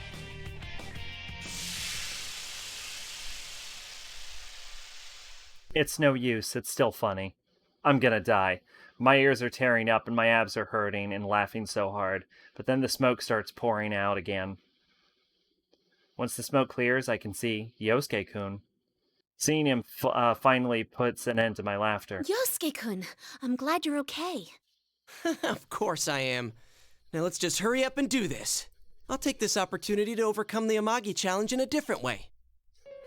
I don't understand what Yosuke is saying. He's not making any sense. I'm sorry, I don't understand. Isn't it pretty late to be getting cold feet? You're killing the mood here. Hurry up and get ready, Yukiko. Just to be clear, I'm not gonna go easy on you. Yosuke-kun, what's gotten into you? Don't tell me you really want to fight. Can't you see what kind of mess we're in? We really need to get our act together. Upon hearing my words, Yosuke-kun contorts his face as if he thinks I'm being a wet blanket. Seeing that face gives me goosebumps. I've never had Yosuke make a face like that at me. Yikes! Yep, sure enough, Miss Goody Two-Shoes ruins a moment again. You're always like that, you know? Always just going with the crowd. Huh? Oh, sorry, that wasn't it. I meant to say you just jump on whatever the easy way out is. That's not true. You said you thought things over and decided to take over the inn, but I bet you came to that conclusion the same way. I can't come up with a response to Yosuke-kun's words, saying I'm jumping on whatever the easy way out is. It's true that throughout last year's case, I realized there was a part of me that just wanted to escape from everything, and despised always being seen as the only daughter from an outstanding family who ran the town's traditional inn. But I was able to finally make up my mind and succeed my family in running the inn because I was able to defeat those inner thoughts thanks to you, Kun, and everyone else. Fucking hell, Yukiko, shut up! Yosuke-kun should know that. He was there. So why? You tried to act all high and mighty by saying you were determined, but you were just trying not to rock the boat. It's too much trouble thinking on your own, so you closed your eyes to everything. Isn't that right, Miss Goody Two-Shoes? This isn't reality. This is the TV world. I thought what Yosuke-kun's shadow might have come out again, but what's standing before me doesn't look like a shadow. His voice and eyes are the same as usual, and he even smiles the same. It's the same Yosuke-kun, the same one who's always chatting, always cheerfully in our classroom. But that's... Now there's something you don't see every day. What are you thinking so hard about, Yosuke? What was that supposed to mean? But it's nothing. What? Come on, you can tell me. Here, I'll help you with whatever it is. Huh? What's this piece of paper? Hey! Chie's swipe is faster than Yosuke's shocked, spastic attempt at defense. This is... Oh, this is for our guidance counseling. Hey, don't look at that! Oh, so you're having a hard time deciding on your future. Can it? Anyway, what about you? Come on, Chie. Knowing you, it must be something incredible, right? Yosuke snatches the blank guidance counseling form back from Chie's hands and lashes out at her. Unfortunately for Yosuke-kun, Chie confidently answers at once. Ha ha ha! Very funny. I'm all set on what I want to do. That sounded like you meant it. Did you think I was lying? That's pretty rude, you know. I'm totally serious about it. Seriously? What about you then, Yukiko? Are you gonna take over the inn after all? That was literally the end of her social link. I nod in response to the question as the conversation shifts to me. That's the plan. I gave it a lot of thought, but in the end, that's what I'm going with.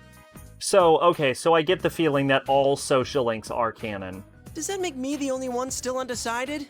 That's impossible. But man, that's amazing, Yukiko. Next to Chie and her whatever pops into my head, I can tell you're set on this. Hey, what did you just say? I like how it faded out, so you can clearly tell that they had a sepia tone, but they didn't turn off the sepia tone in time with the white, with the fade to white. They turned off the sepia tone before the fade to white. That was fucking hilarious. What the fuck? Alright. Because I had fond memories of you. Okay.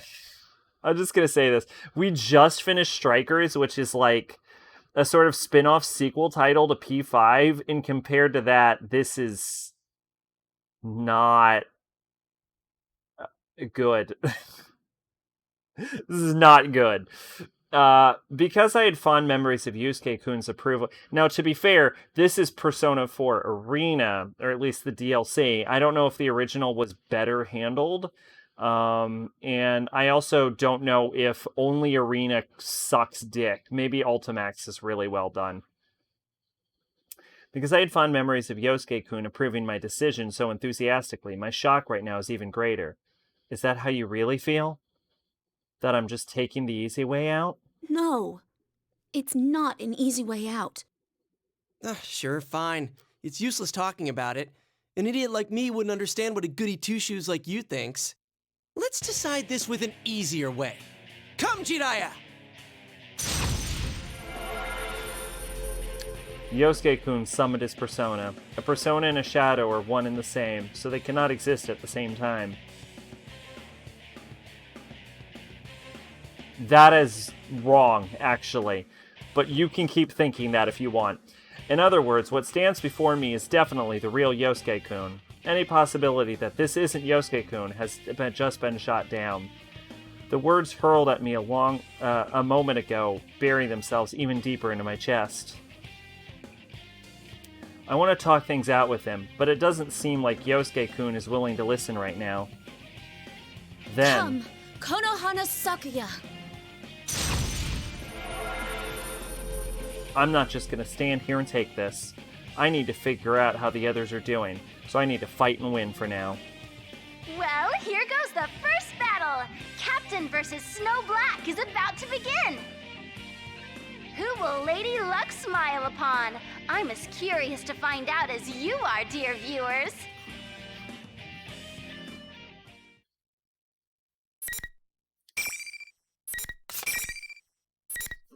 Pardon.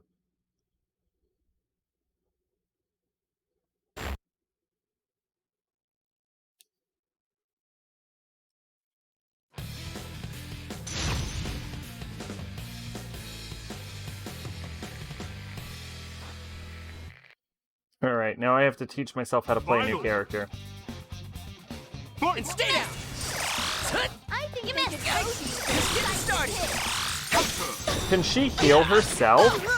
Still up! Still up! This is it. Amazing first Dry it! Just still up! Don't think you can. Where will they go from here? How about this?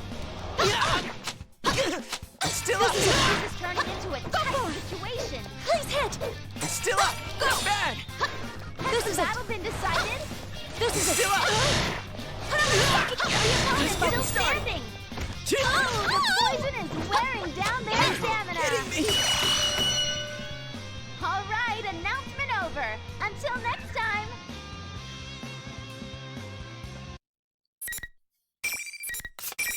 I didn't figure out if she could heal. I accidentally killed him.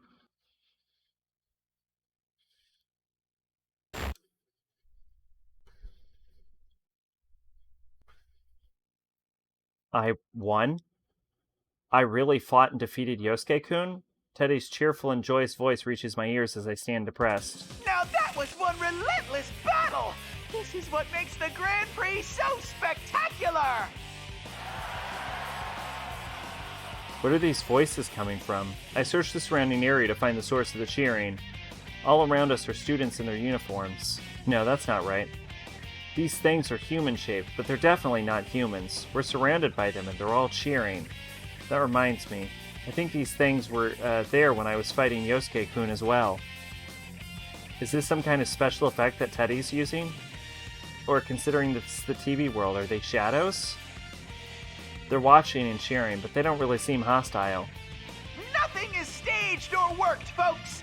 Yuki-chan, make sure you let your fists do the talking in the next fight, too!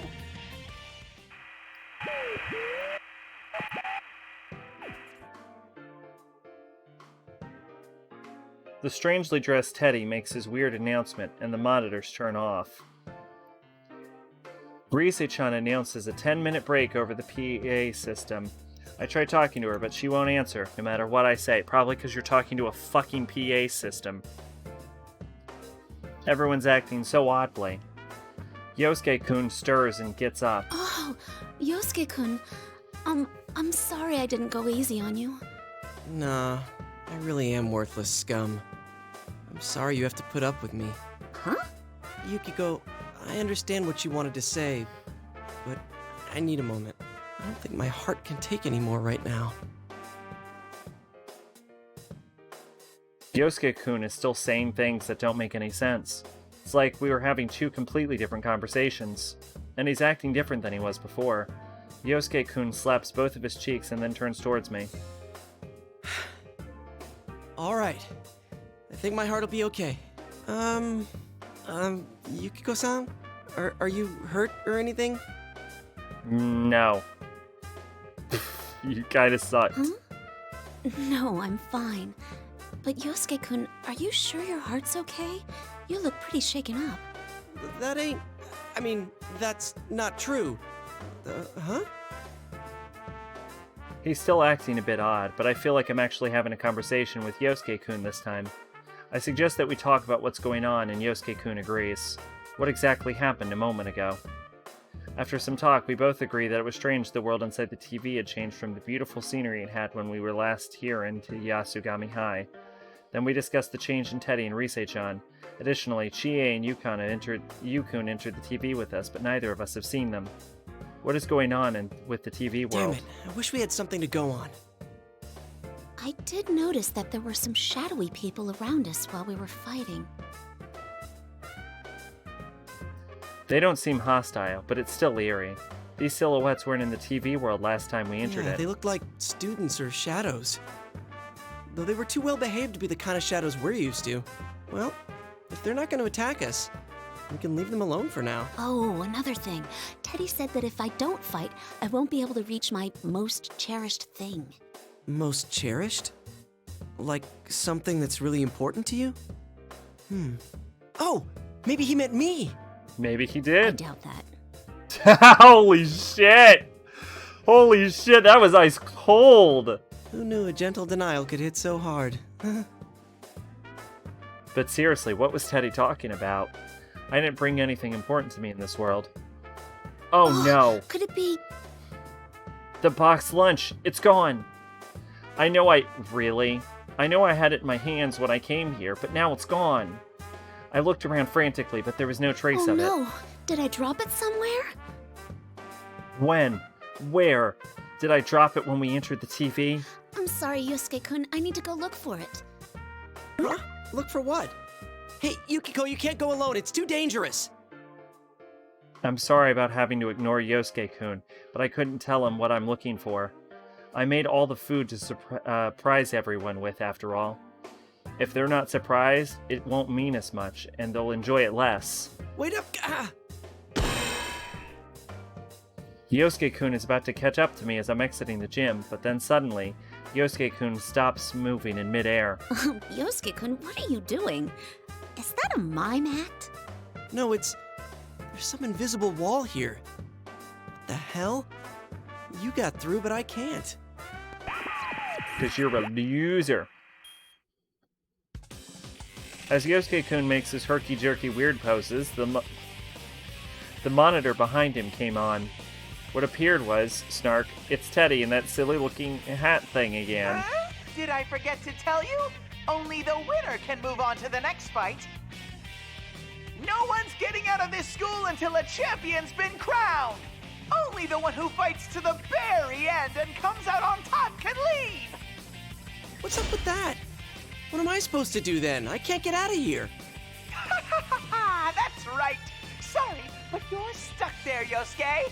Now, Yuki-chan, if you want to get your cherished thing back, you know what to do.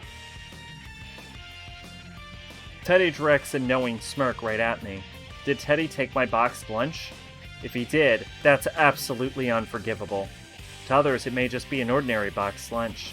But I was proud of that food. I want to show everyone how much I've grown since last year and have them enjoy the fruits of all my hard work. I put my heart and emotion into making that boxed lunch. If all that work is taken away from me as a joke, there's no way I can just let that slide. I'm sorry, Yosuke-kun. I have to go. Wait, you're seriously ditching me? Yukiko! This is the greatest Yukiko! motivation since Chie's beef bowl. Is this for real? What am I supposed to do if I have to take a leak?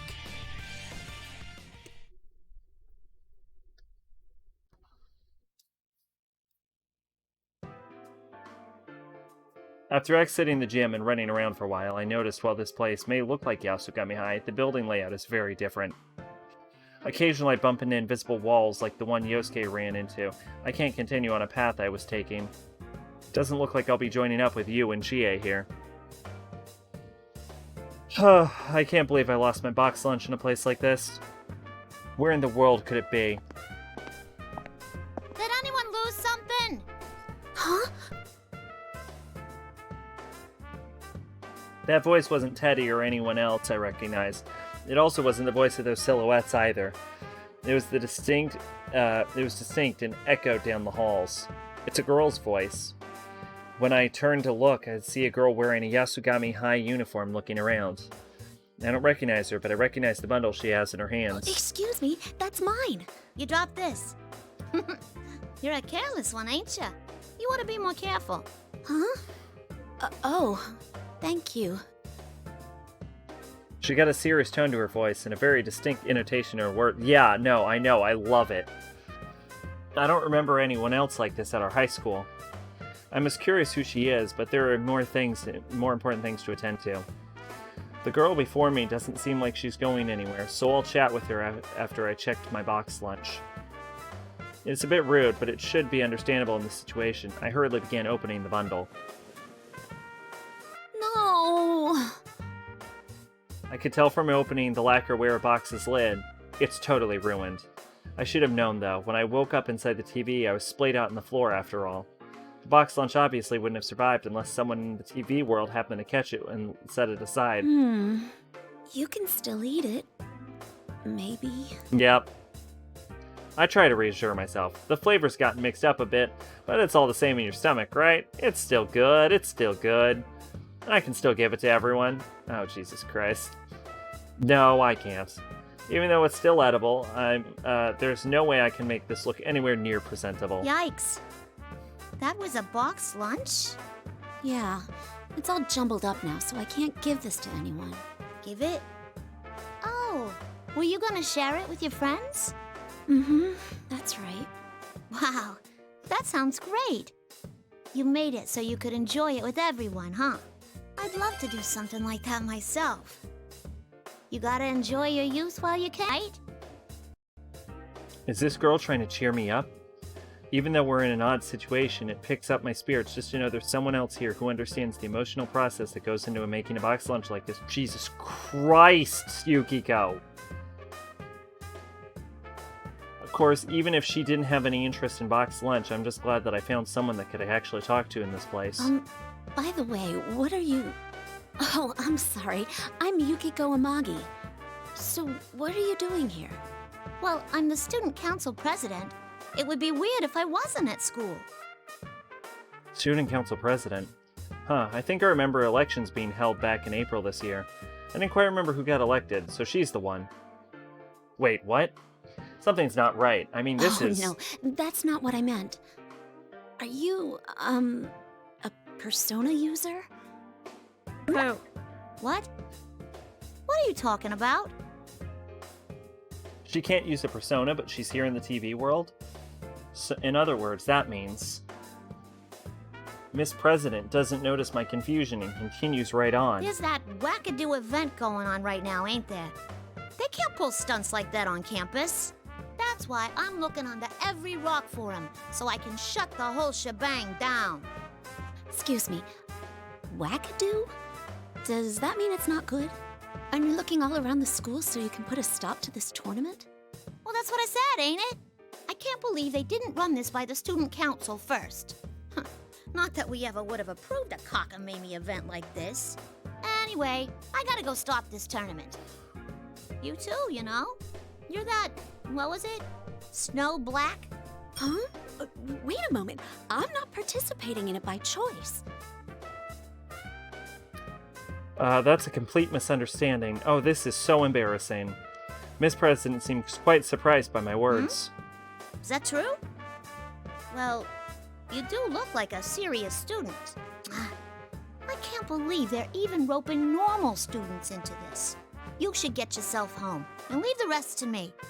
Huh? Oh, wait! After attempting to reassure me, Miss President turns around and begins bounding off like a deer.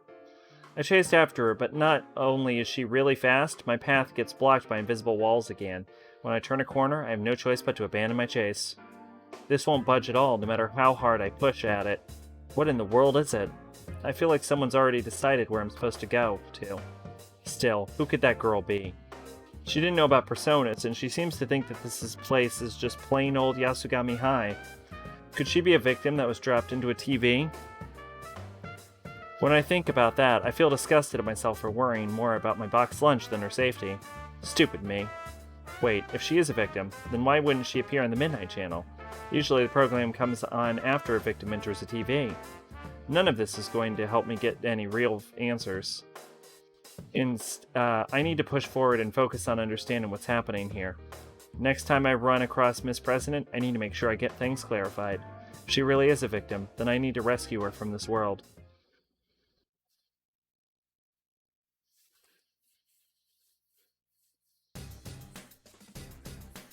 I proceed on through the invisible walls, constantly slowing my progress. Eventually I reach the entryway. It seems familiar, yet it's also completely unfamiliar to me. Seeing a replica of a place that I know so well in the form that is so different is really creepy. Are you looking for something, Yuki-chan? Oh, I bet you miss me so much that you're looking high and low for me. Teddy appears on the monitor, hanging from the ceiling, still wearing his strange outfit. I don't think it's funny anymore. I'm pretty angry. Teddy, you better stop this right now or else. Aw, are you in a bad mood? I was looking forward to you trying to score with me. But no matter how mad you get, the battles won't stop. Your fate is to fight and fight and fight to the bitter end, Yuki-chan. So you'd better make up your mind. Now bring out the next challenger! Thick smoke pours out the same way as it did when I met Yosuke-kun. I see a faint shadow beyond the smoke. Wait, is that a green warm-up jacket? Don't tell me. Yoo-hoo, Yukiko! What are you so upset for? Chie, thank goodness you're okay. I was worried with all the strange things going on in here.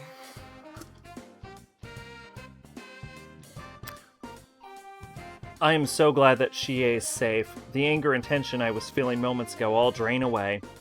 There's so much I want to discuss with her. Teddy and Risei's odd behavior, my poor box lunch. No, that can be left for later. I found Yosuke-kun in the gym, so all that's left is to find Yu-kun and head for where Teddy is.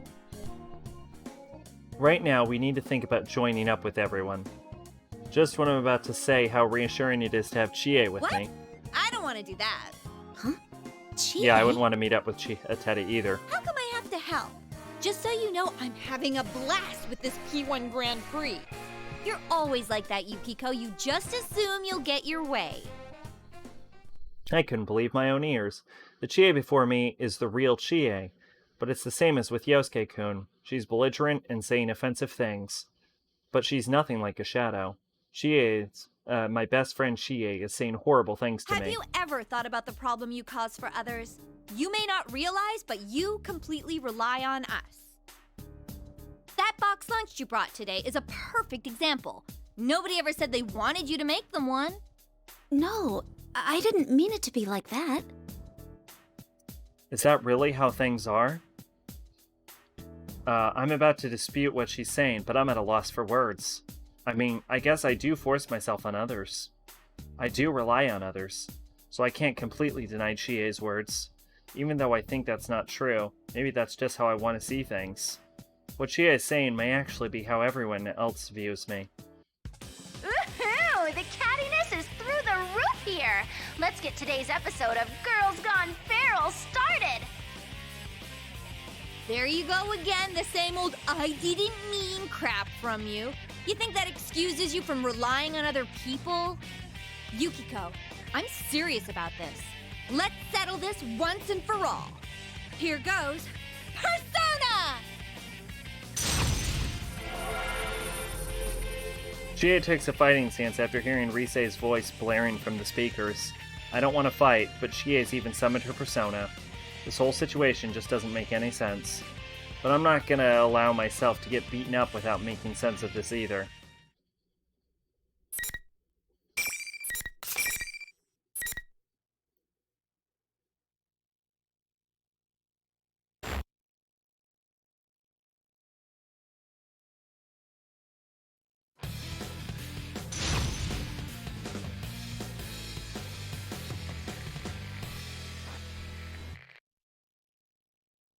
Finally!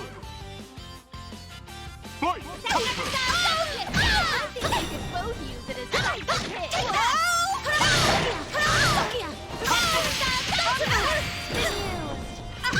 Down. This is another. Will this miraculous move turn the tides? Go for it. The opponent is still standing. You missed. She can heal her! She can heal herself! Will it all be over in a moment? This is it. All right, it's over. Time to leave. She can heal herself. That's fucking crazy.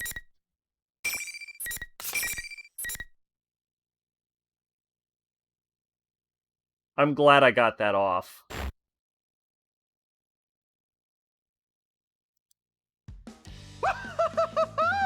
Whatever you might have said, you were going for the throat in that fight, weren't you, Yuki-chan? Seeing people turn on each other so fast is scary. Watching you made my fur stand on end. Oh, you were totally enjoying it. Was it that obvious? Thanks for the ugly battle, Yuki-chan. Keep it up for the next fight, too. This may be what people call burning with rage. What's so entertaining about Chie and I fighting each other? I can't believe that Teddy would do something so amazingly cruel like this. As I'm starting to tear up, Chie regains consciousness. My heart stops for a moment, but then Chie turns towards the monitor and starts yelling at Teddy. What in the world is going on? Now she's acting totally different than she was just a second ago. Hey, Ted, I heard you, you know. How dare you say that? If you don't quit this nasty joke soon, you're gonna pay the next time I see you. Blah, blah, blah! I can't hear it when sore losers talk! You've already lost, so be quiet and stay there like a good dog! What? You're really pissing me off, Ted!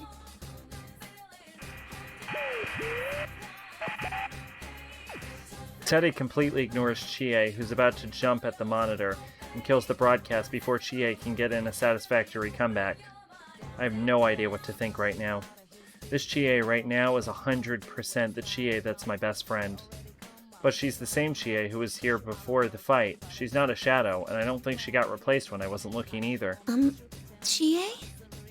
Oh, sorry, Yukiko.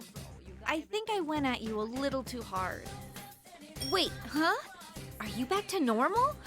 Oh, thank goodness. I'm so sorry. It must have hurt so much. Huh?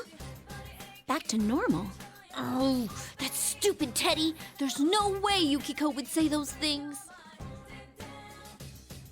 What? There's no way I would say such things. I don't remember saying anything to Chie back there that would get anyone at this upset. Our conversation doesn't feel like they're matching up again. Something's not right. I'm sorry, too. Huh? Oh, no. You don't have to apologize. It's Ted's fault for setting up the tournament, not yours. Actually, what is this Grand Prix thing? Teddy and Risa-chan are both acting so weird. Never mind why they do it, I don't even know how. There's no way those two could pull it off themselves. Chie is right. This situation is too complicated to be a practical joke that Teddy and Risa-chan are playing on us. The only time a new place would be created inside the TV world is when a person gets dropped into it, right? After thinking for a moment, I decided to tell Chie about the girl I met earlier. Everything from how she found my boxed lunch, how she hasn't realized this world is inside a TV, and how she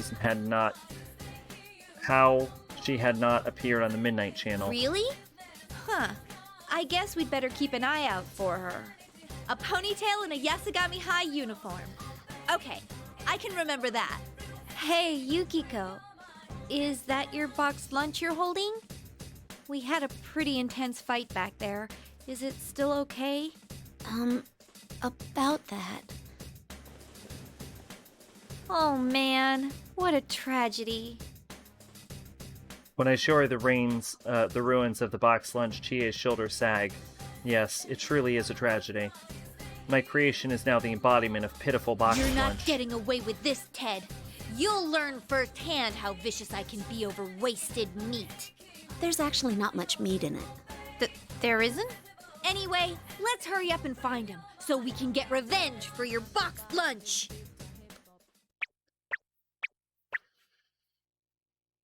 The moment Chie yells out defiantly, the sound of familiar footsteps reach my ears. Chie notices too, and we both turn towards the sound of the footsteps. Come on, let's hurry! Let's go! Whoa, Teddy, quit pulling! A familiar round form with vibrant red and blue fur. That's... Teddy? And that's... The girl that Teddy's tugging along is definitely the girl that found my box lunch. The two don't respond to my voice, and they rush off towards the practice building. What are they doing together? Don't tell me Teddy really is behind this tournament. Yukiko, you gotta hurry after them! Wasn't the girl with Teddy the one you were telling me about? Yeah, let's go, Chie. I thought that she would respond with an energetic yeah, but that wasn't the case. I can't though, that's why you gotta hurry! Huh? For a moment, I think that she may have suddenly reverted back to the Chie that I fought. It's that stupid Grand Prix rule! I lost, so I'm stuck here! That's right, I totally forgot about that. Teddy said the rules of this... I'm starting to think Chie is actually secretly the smartest fucking person on the team now. Teddy said that the rules of this tournament only allow the winner to go on. In other words, even though I did find my friends, we won't be able to travel on together. So not only is Yusuke stuck, but now I have to leave Chie behind too. Hey, hurry or you'll lose them! That's the Chie I know with her typical smile. That little bit of comfortable familiarity gave me the strength I gave, and I gave her a determined nod as I prepared to head out. All right, I'll come back for you, though. I know! I believe in you! Go get him, Yukiko! Bolstered by Chie's words, I depart. I hope there aren't any invisible walls on my way to the practice building.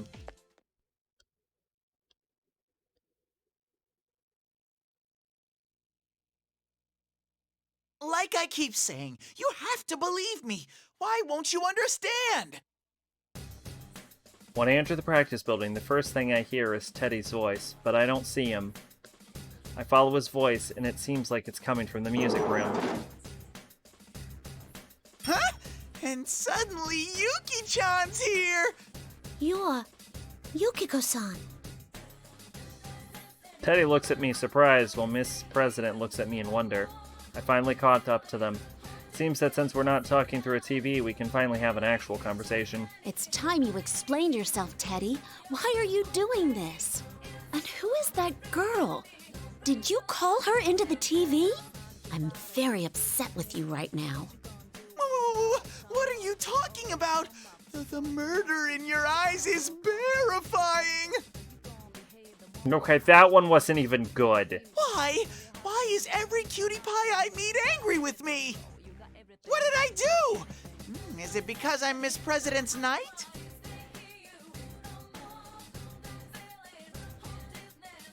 I'm at my wit's end. Murder in my eyes? Duh. Doesn't he see what he's done to me? Yosuke-kun and Chie said such horrible things to me, and my box lunch has been ruined. My feelings have been seriously hurt. Trying to play this off about him trying to be her knight might be some joke to Teddy, but if this is going to keep up, I won't forgive him. Hey, wait a sec. Even I think you seem kinda on edge here. There's no call to get so worked up. I like the idea that Lapras doesn't even need to manipulate fucking Teddy's dialogue. Yukiko's just gonna beat the shit out of him no matter what. I'm sorry, but this is between Teddy and me. I'm sure you understand, Teddy. I'll say it one more time. If you upset me anymore, you're going to pay. I slowly edged towards Teddy while asserting my threat. Yosuke and Chie returned to their normal selves after I fought them, so maybe Teddy will return to normal if I fight him too. I can also avenge my boxed lunch. Oh, I get it. You're jealous. I literally can't even tell if she's being manipulated. You've turned green with envy because I'm all lovey-dovey with Miss President.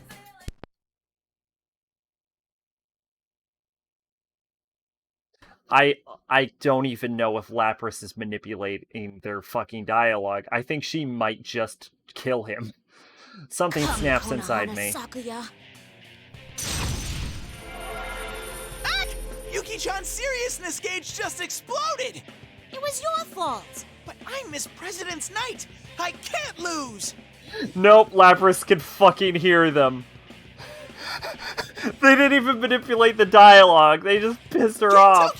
Doji! Teddy summoned his Persona 2? Then that means, I guess there's no choice but to fight. It's not like I was gonna let him off the hook anyway. Teddy needs to be punished. Huh? A direct challenge against the General himself? We're joining this shocking turn of events already in progress. Now, who will win? The General or Snow Black? Let the argument be decided with fists! I had forgotten about Rise-chan until her joking voice is amplified over the loudspeakers, but right now, punishing Teddy is top priority. I'll get revenge for my boxed lunch.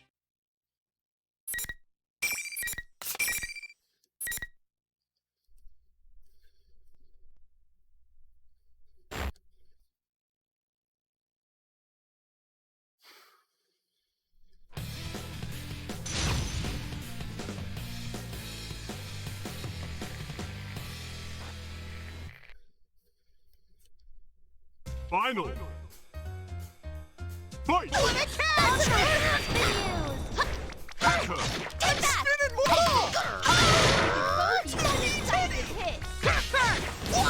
This is it. One side This has is a it. slight lead. We're Will that running. enough? You missed. Sakia. We're leading and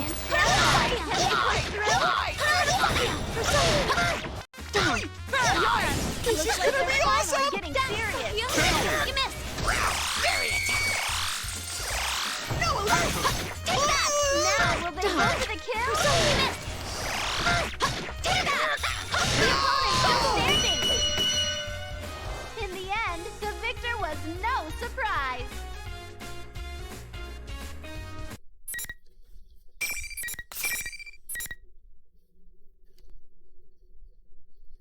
I question the ability to fucking heal in the middle of combat as a fighting game mechanic.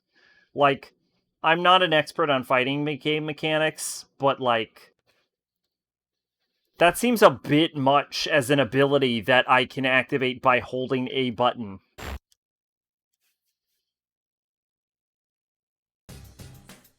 Woo, I feel a bit better now, I think.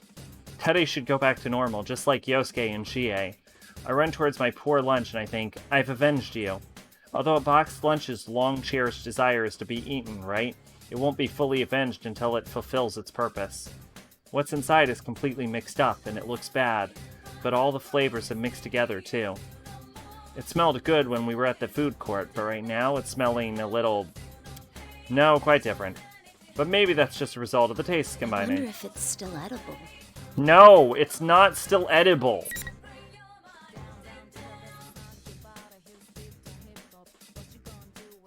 Maybe I should see if it's okay. This is clearly gonna be an alternate ending where she fucking dies. All I have to do is check. Simple as that. That's right. Why don't I just do this sooner? I could taste it myself. But I know I'd be too lenient of a critic. It'd be best if I get an unbiased opinion about Hey, it. Teddy, won't you try tasting my boxed lunch? Yuki-chan? No, not that! Okay, well, if this kills Teddy, I'm very happy with Don't it. worry, this won't hurt a bit. Oh god. What are you doing? She's gonna kill him. Don't worry, Miss President. It'll be alright. It'll taste great. I think. I ignore Teddy's struggle and open up the zipper and pour the contents of the boxed lunch into him. He then dies. What? What's going on? Are you all right, Teddy? This is unexpected. Teddy's body starts shaking and he's making a rattling sound. He couldn't even move a finger before, and now he's moving with such amazing energy. Incredible! I didn't know my boxed lunch had such powers. Oh god. No matter what kind of shadow is lurking here, there's no need to fear as long as I have this. I should go feed it to everyone. Oh god. If I keep wasting time, my boxed lunch will go bad. I need to hurry and deliver this to everyone before it gets cold. It might lose its potency. Hey, Yukiko-san? Teddy's not looking so hot. Holy crap!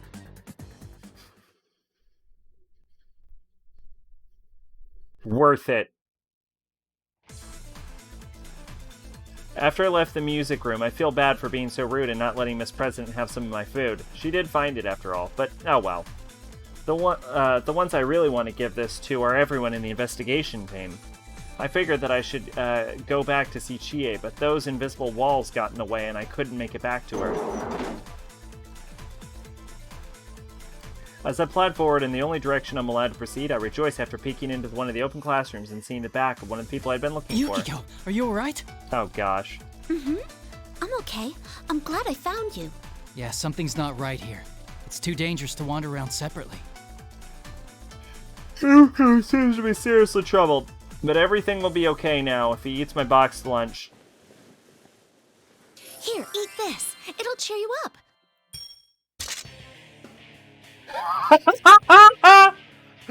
I love that she's so fucking off the rails that I don't even think the dialogue's being manipulated anymore. The moment I possess my box lunch, Yukun jumps far back with incredible speed. On top of that, he's even drawn his sword. Huh?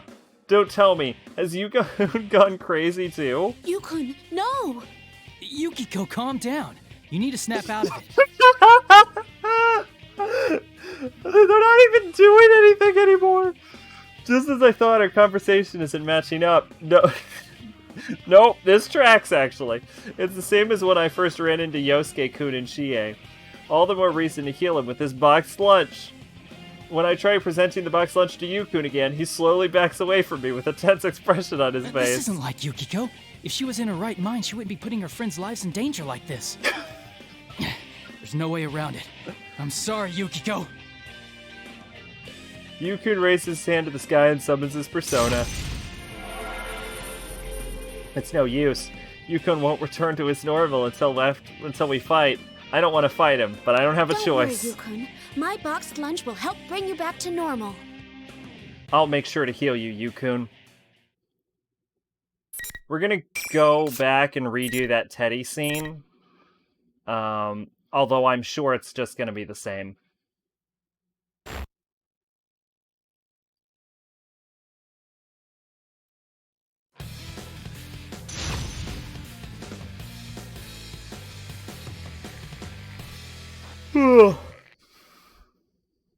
Final. Fight! This is it. Okay, focus. Over here!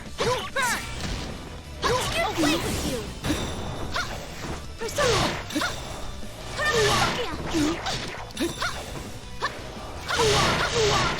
This is it. Easy now. You missed. Okay, focus. This is it. Okay, focus. Okay, focus. Sorry, guys. Full health.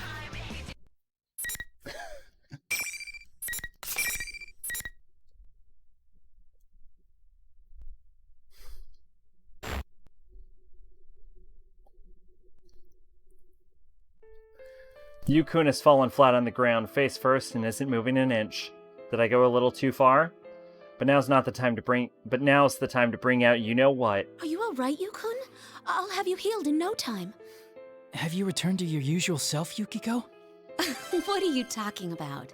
Now, I brought a boxed lunch. You need to eat it. Impossible. She hasn't snapped out of it? Oh no, he has not returned to normal? I'm starting to get anxious again. Teddy enjoyed it, but maybe Yukun doesn't like the flavoring. Open wide. Is it delicious? There's more. For some reason, Yukun doesn't seem to have returned to his normal self after the fight. He's still flailing around. Since the TV world still has him under its spell, I use my elbow and force in as much food from the boxed lunch into his mouth as I can. This should return him to normal. To think I was worried about the food inside the boxed lunch getting all mixed up. Instead, it tastes even better. I'll definitely use this information in my future cooking. Maybe I don't even have to cook everything separately. Oh god. I'll save so much time. I wonder why none of our cooks told me about this secret. be cool. Yukun suddenly stops moving entirely. Huh? What's going on? This isn't like what happened to Teddy.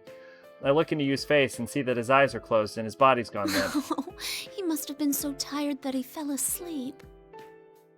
I bet Yukun's in a state of food-induced bliss. He's able to completely relax due to the flavoring nirvana that he's experiencing. I'm so happy. There's still a lot more, so I should have him eat more since he enjoys it so much. People can swallow food while they're asleep, right? I guess I should feed him something soft just in case.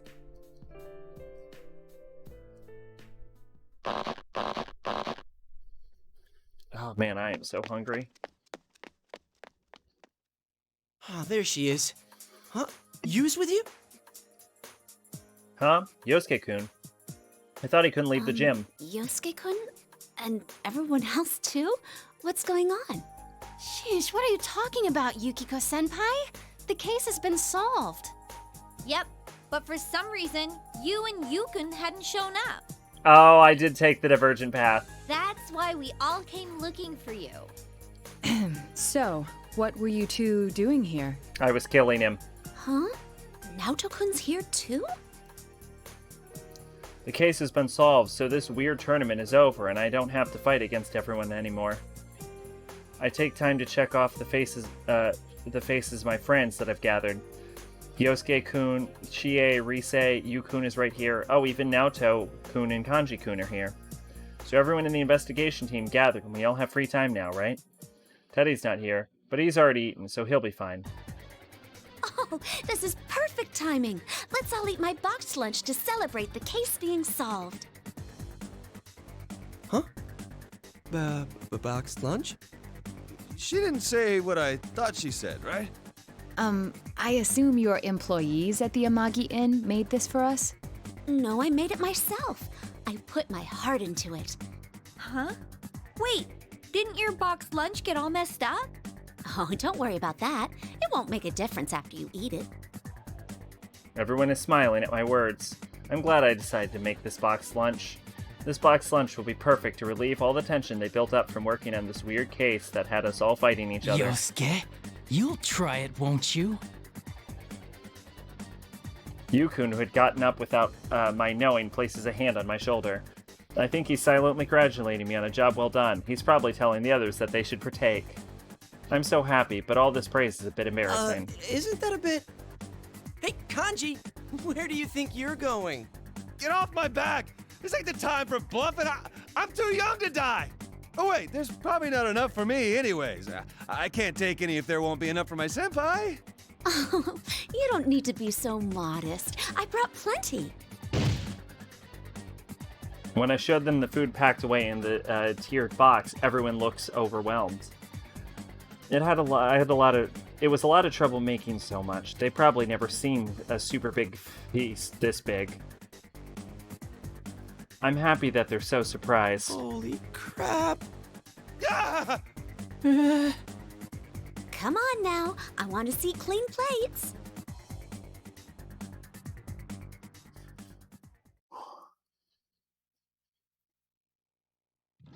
The next day, after everyone ate the box lunch and returned from the TV world, you and the others got really sick. The holidays we looked forward to spending together sadly ended without us being able to see much of each other.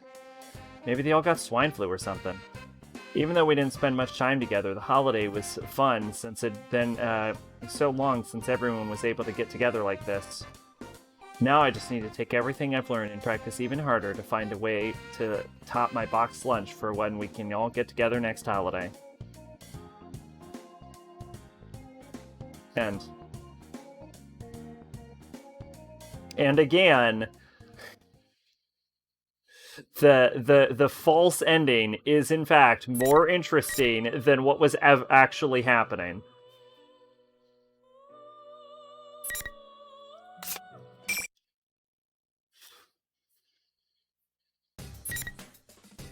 I have faith in myself.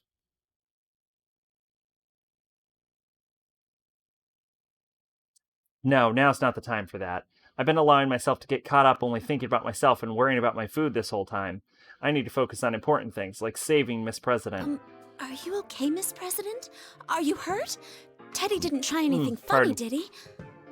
Yukiko-san, you... Miss President's voice trails off as she stares at me. What is it? Oh, I used my persona in front of her. I was so furious at Teddy that I didn't even think before summoning my persona.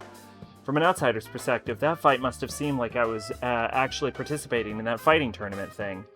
How can I explain this? I get that you were angry, but you just had a huge fight right in front of me. And after I told you to go home. What are you doing still at school? I'm the student council president, you know? You gotta leave this stuff to me. That's not what I expected to be scolded for. Does she really not find her personas odd? Maybe she's confused because she entered this world.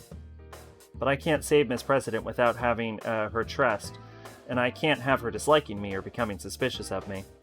There's no way she'd believe me if I tried to tell her she's inside the world of a TV. I need to find a way to gain her trust first. I continue to choose my words to make sure that I don't anger Miss President. Oh, I'm sorry. I was just worried about you. Also, Teddy here seems to be the host of this tournament. Oh, you thought that too? Yeah, I was fooled at first. But after talking to him, I don't think that's true anymore. Huh? What does she mean by that? Teddy's not the host of the tournament? I'm sorry. Can you explain? Miss President nods and begins telling me what she's been with Teddy. At first, Miss President thought that Teddy was the host and asked him to stop the tournament. However, according to Teddy, the Teddy on the TV is an imposter called the General. As she tells me this, I glance over and realize that Teddy doesn't have that funny cape or hat. Considering that it's only a hat and cape, it wouldn't take much to change out of the costume, but this isn't good. Now I'm the one who doesn't know what I'm supposed to believe. When she sees my confusion, Miss President wakes up the unconscious Teddy and says, "It'd be quicker if you just ask him yourself." Hey! Wake up! Get a grip on yourself! Ain't you supposed to be my knight? Whoa! A cutie pie's trying to score with me? God, I fucking hate you, Teddy. Okie dokie! I'm puckered up and ready for your wake-up kiss! Go die in a fire.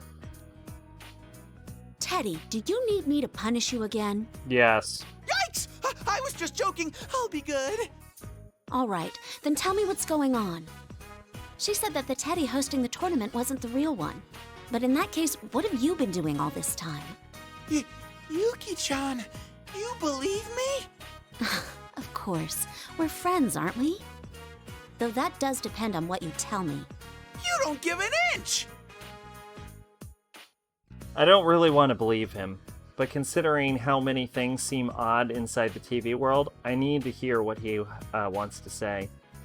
When Teddy hears my demand, he responds by pulling himself together and tells me everything that's happening until now. He noticed that something abnormal was going on in this world and came to investigate way before we figured out anything was going on. And that fake Teddy was already here when Teddy got here. That was when he arrived. He was scolded by Miss President. And he's been fighting all this time to protect Miss President since she can't use a persona. Doesn't seem like he's lying. I believe Teddy. Thinking back to what Chie said, no matter how much he might enjoy pranks, there's no way Teddy could have gone something this complicated, and Teddy would never enjoy making all of his friends fight. Fuck! Same goes for Rise-chan, too. And if Teddy is fake, then Rise-chan, who's doing these broadcasts, may be fake too. Feel bad for doubting my investigation team friends. Okay, I understand now. I'm sorry I doubted you, Teddy. See? Did you hear that, Miss President? Yuki-chan believes me. So she does. Alright, what the hell? I'll believe you too. Truth to tell, you're so immature that I can't see you putting this together. Whoa! Such high praise! I can tell you really trust me, Miss President. It wasn't a compliment, numbskull. Good for you, Teddy. You've been protecting Miss President all this time, right? Well, I think you did a great job. She is still alive. Oh my! Praise from Yuki-chan too? I'm on a roll! This is great! So great! Keep it coming, please! I fucking hate you, Teddy. She always gets so carried away. But I have to say, I'm definitely happier to see this than Teddy than the Teddy in the weird costume. But then who's in the announcement room? He looks exactly like you. Some relative of yours? Huh? There's nobody as adorable as me in this world. The announcement room. Oh, right, this is supposed to be Yasugami High. If he's using the PA system in the TVs, then he may be in the announcement room. But Miss President's question is important too. What in the world is that fake Teddy? General Teddy? The first thing that crosses my mind about it would be Teddy's shadow, but Teddy is able to use his persona a moment ago, so that can't be it. Also, Teddy's shadow is like 100 feet tall. So that means someone's disguised as Teddy. Who in the world would do such a... I was thinking in circles until now, but maybe I found the answer. Hey, this is just a thought, but if someone has made themselves look exactly like you, Teddy, couldn't it actually be Miss President's shadow? Huh? My shadow? What's that? I'm not sure how to explain it, but... I hadn't explained things to Miss President yet because I didn't want to frighten her. But also because we just caught up to her. But I think you can probably trust me now. I need to explain the situation to her.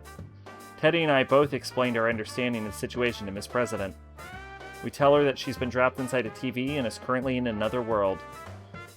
How the shadow, a side of one's heart that they don't want to admit, can come out of someone and materialize in this world. And finally, how there are other cases when a real person is attacked by their shadow. I explained it all as simply and as plainly as I could put it, but Miss President does seem confused. Does that confused head tilt thing again. Yukiko-san, are you doing all right? Like, in general? You can open up to me if you want. Oh, no, I guess even though she trusted me, bringing up such an unbelievable story would sound like a delusion. After all, when I was dropped into this world for the first time, I didn't understand or believe what was going on either. But I can't give up. When I explain things once more to try and get her to believe me, Miss President reluctantly nods. Come on. A world inside a TV. Shadows. Sounds like a big old fairy tale to me. Anyway, you've gotten dragged into a pretty bad mess, so I want to help you get out of it. Oh, that reminds me. I don't even know her name. How thoughtless of me. I'm sorry. May I ask your name? I only know that you're the student council president. Say, you never told me either. Please tell us your name, Miss President. Huh? My name? Miss President stammers and looks away. I wonder what's wrong. I didn't ask I didn't ask her anything odd, right? Are you all right? I'm sure you must be confused with all that's been happening. That's not it. What gives? I can't remember anything. Why? I'm supposed to be student council president, too. Miss President, please, calm down. It's okay. You know what they say. Less talk, more action. Teddy and I are trying to calm Miss President down. But it seems she doesn't remember anything other than being student council president. Apparently, she was so caught up in the situation she didn't even realize she'd forgotten about everything else. I don't get it. Could something this bizarre really happen? Don't worry. I bet you just can't remember now because of the shock of being dropped inside a TV. The same thing happened to me last year. I couldn't believe that it was reality either. I think that her jumbled up memories are only natural considering how abnormal the situation is. TV, huh? It's just so hard to swallow. I'm sure you'll remember everything once we get back to the real world. Let's go look for that fake Teddy for now, okay? When I smile at her, Miss President seems a bit more relieved and her expression softens. We have to get her out of this world. And to do that, I need to stay strong too. A blossoming friendship between two cuties. This is great. I'm so touched. Fuck you, Teddy. In honor of the occasion, I request that Miss President try to score with me. Go fuck yourself, Teddy. Score? Teddy, if you continue mentioning that, I'm going to get angry again. The scoring princess becoming truly enraged! That joke's a year old now. How many times are you gonna keep making it? Sheesh, we're going on ahead. Whoa, hey! You kick us on!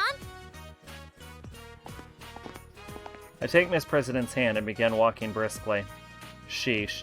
He still brings up that stupid joke even though it happened a long time ago. That was what my shadow said, and that wasn't me. Oh wait, my shadow is how I truly feel.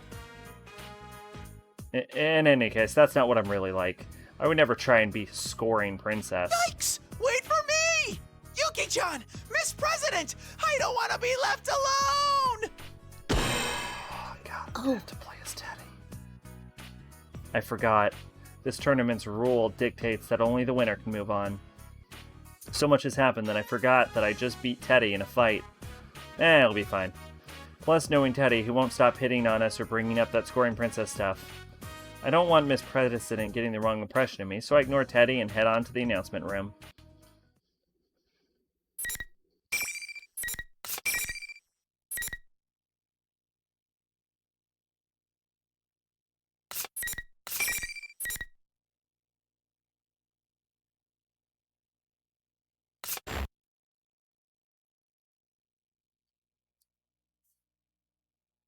We searched everywhere for the announcement room where that fake Teddy should be, but we still can't find it. I'm starting to get tired, too, so I tell Miss President that we should take a break, and I try opening one of the nearby classroom doors. The monitor near the ceiling isn't on, and there's no one here either. Thank goodness, we should be able to rest here for a bit. I set the box lunch on the desk and sit down with Miss President. Whew. Now I'm finally taking a seat, I suddenly realize just how exhausted I am. Come to think of it, ever since I got into the TV world, it's been non-stop running, walking around, and fighting. Still carrying that, huh? Carrying that? What's she talking about? Hmm? Oh, you mean the lunchbox? Yeah. If you weren't gonna need it right away, you could have just left it with him back there. Left the lunch with Teddy instead of carrying it around? Now that I think about it, I feel like I probably should have done that the past 2 people we passed. But I'm still hesitant just to leave it behind. Miss President's right in that I won't be needing it right away. And even besides that, the food inside is in no condition to give to anyone. But it's still filled with so many feelings. I didn't feel like I'd be able to explain all that to Miss President, so I try and change the subject to deflect the attention away. Say, Teddy seems to have taken a real liking to you, Miss President. I think I understand why. You're really pretty after all. I guess my attempt to change the subject was a little too obvious. Yeah. But I couldn't think of any other topic or conversation besides Teddy that both of us could definitely relate to. If I was talking to Chie, she'd be able to expand the conversation in a much more natural way.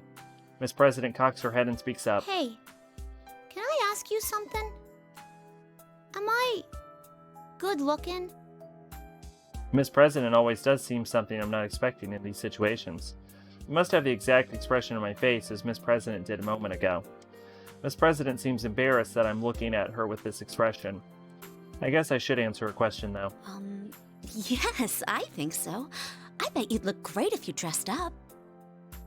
Wow, way to go there, me. Even I think that sounded weird. I do honestly think Miss President is cute and good looking. Maybe she's never thought about such things. She doesn't seem to be wearing any makeup, and she's not wearing any accessories either. She's wearing a uniform and nothing else, like a living example of the school regulations. Really? I'm not much of an expert since I usually just wear what I need for work. But most people at school give their own little alterations to their uniforms and things like that. You are literally wearing red. Is that allowed? Don't the teachers get sore? I'm not sure. I guess they might complain if things got too out of hand. But I wear a cardigan over my uniform all the time, and I've never received a complaint. Let's see. I wonder what kind of look would work for you. Oh, she's wearing something over her uniform. That answers a question I have had forever.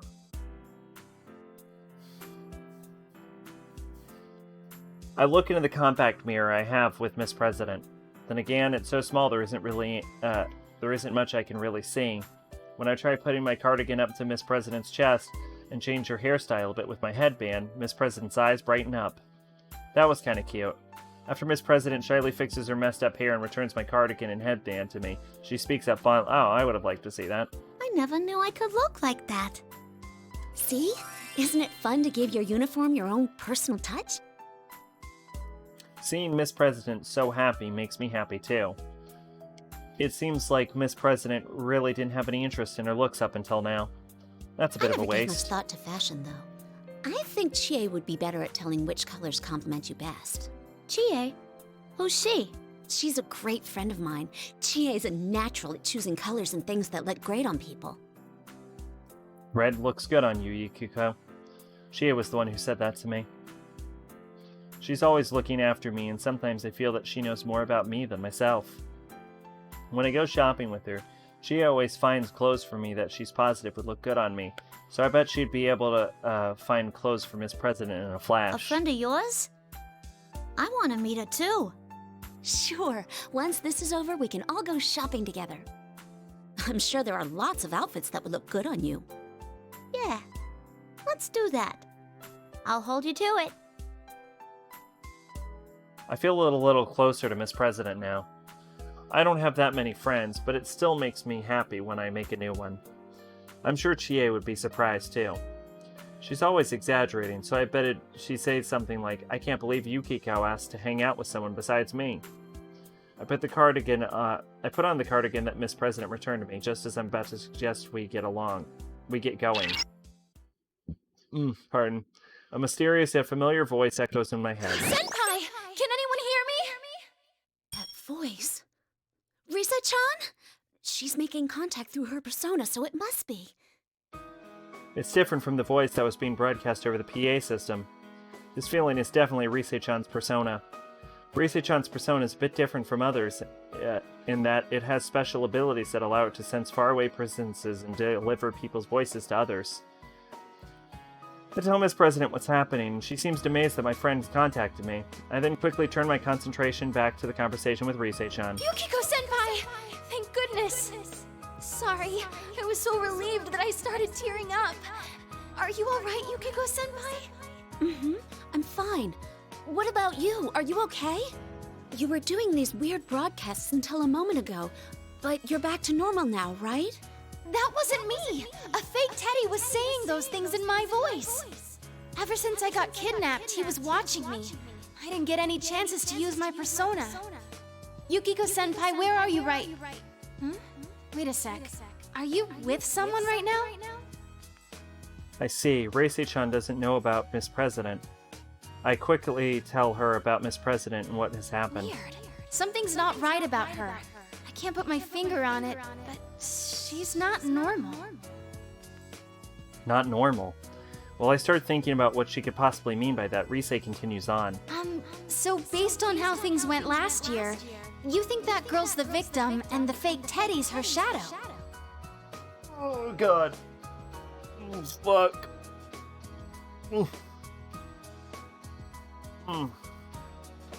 I don't know yet, but it's possible. Rise-chan, you say you were with the fake one all this time. Are you okay? Oh, sure, don't worry about me. The fake's gone off somewhere. That's why I was trying to contact someone. Thank goodness Rise-chan's safe then. It must be so scary being held captive by the fake Teddy. That fake Teddy must be using both Teddy's form and Rise-chan's voice. What reason would he have to do that? Oh, that reminds me. I should tell Rise-chan that her manager was worried about her. Oh, this might not be worth mentioning now, but your manager called me in. Huh? Inoue-san contacted you? Yikes. Sorry about that. Oh, no, don't be. I just thought you should know. Oh man, how am I gonna explain this?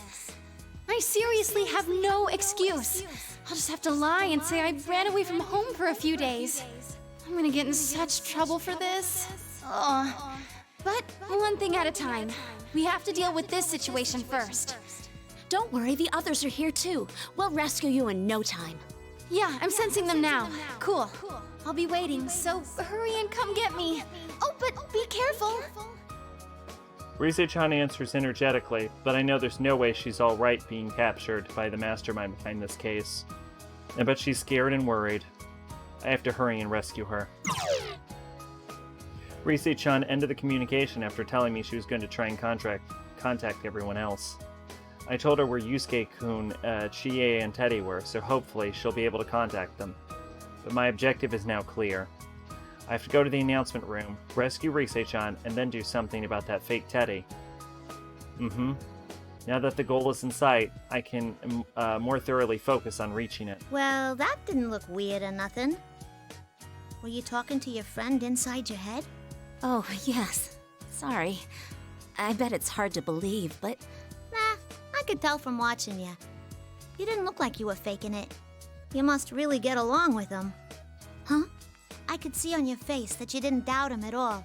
And I'm sure they trust you right back, huh? After thinking for a moment, I can't help but smile. They sure do. We've been through a lot together, you see.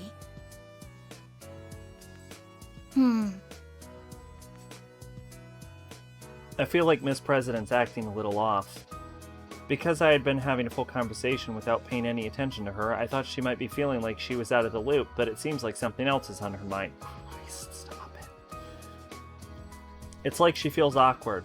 No, apologetic. It's as if she's hearing something she can't say to anyone else. Am I overthinking things? Don't worry. We're behind you, too. I'm sure you'll get through this just fine. I reassure her and try to cheer her up, but Miss President only nods ambiguously and doesn't smile back. I want to help her, but what should I do?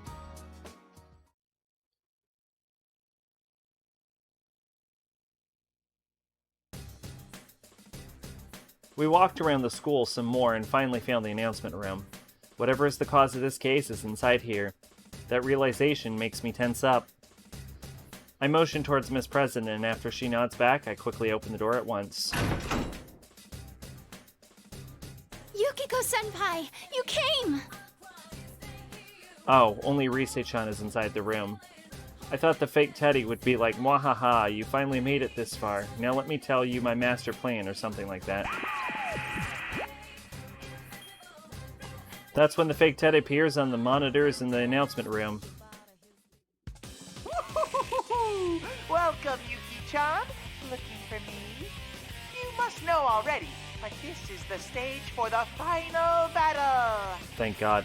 You brought your own strange audience with you, but I'll overlook that for now. You seem to love attention so much that I'm sure you'll do better with an audience. The fake Teddy glances to Miss President for a moment, but seems uninterested and says nothing more about her. Fake Teddy is this girl's shadow? Then I thought he would definitely start taunting her. There's no point in pretending to be Teddy anymore. I'm not fooled. Who are you? Why are you doing this? How much longer will this awful game continue? Oh my! How rude of you to call it awful when you're the ones who wished for it! We wished for this? What do you mean? As I've said from the start, real men let their fists do the talking! Bring out the next challenger! Just like before, smoke pours out. I can't tell who the silhouette is, although I can see the white smoke, but I have a good idea who it is. The fake Teddy said a moment ago that this is the final battle. Since I fought Yusuke, Chie, and Teddy, there's only one person left. I had a feeling it would be you. That makes things easier then. Let's get started, Yukiko. That's right, it's Yukun. If it's at all possible, I don't want to fight. Can we not do this? What a question. You've been fighting against your friends this whole time, haven't you? That's true, but... I don't want to fight, huh? You always just wait for things to happen. You can't do anything until someone makes the choice for you. You haven't changed at all. Just like last year, you're still waiting for someone to come and rescue you. I haven't changed at all? Yukun's words make my heart ache. And what comes back in mind are the words that my shadow said to me when I first dropped into this world. Those words mingle with Yukun's and reopen my past wounds. The me that wanted to go somewhere, but was too weak-willed to do anything on my own, and thus yearned after a prince to take me away. The me that didn't have enough courage to even consider breaking the cage surrounded me, and just became more and more fretful. I thought I had faced down those fears, that I had changed. I did my best to improve my cooking, a skill that I was bad at as part of that process. That's why I made this boxed lunch. But after hearing Yukun say those things to me, the feelings I was cultivating are mowed down, and my confidence is staggered. Have I not actually changed at all? That's not true. I'm trying to the best of my abilities. Enough with the weasel words. I'm sick of your excuses. I have no intentions of listening to anything you have to say. Yukun draws his swords to emphasize this feeling. Because fake Teddy's rules are still in effect, if I want to save anyone, then I must fight. I have to steel myself. I don't want to fight. If I don't fight and win, I won't be able to protect Miss President and the others. Listen, both of you, something ain't right. Yukiko-san, are you really gonna fight him? I'm sorry. I know you want to stop this. But this is my only choice right now. Please, stand back, Miss President. Upon hearing my words, Risei-chan leads Miss President a safe distance away from the upcoming fight. It'll be alright. I've been able to pull through so far. I just need to concentrate on the battle before me. Otherwise, I won't be able to win against Yukun.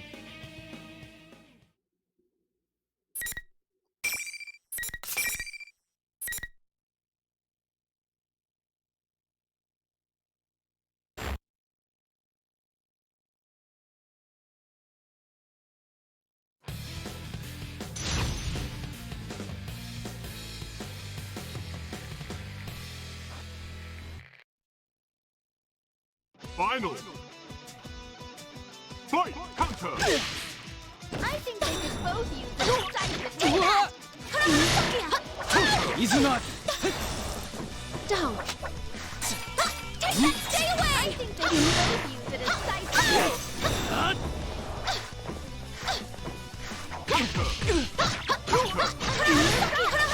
opponent. You missed! You missed! Oh, they seem to be getting a bit tired. Not enough. You missed! Astounding person! You missed! You're cornered now! You missed! What an amazing comeback! You missed! Now, will they go for the kill? Persona! Has the battle been decided? You missed! The opponent is still standing! You missed! God damn it, I'm fucked in a corner right now. This match is still up in the air. There it is. You missed! The tables are about to turn! Such a high! You missed! Where will they go from here? Will it all be over at once? Sorry, guys. You missed! Such total reversal! What a miraculous victory! Yeah, it was fucking rough.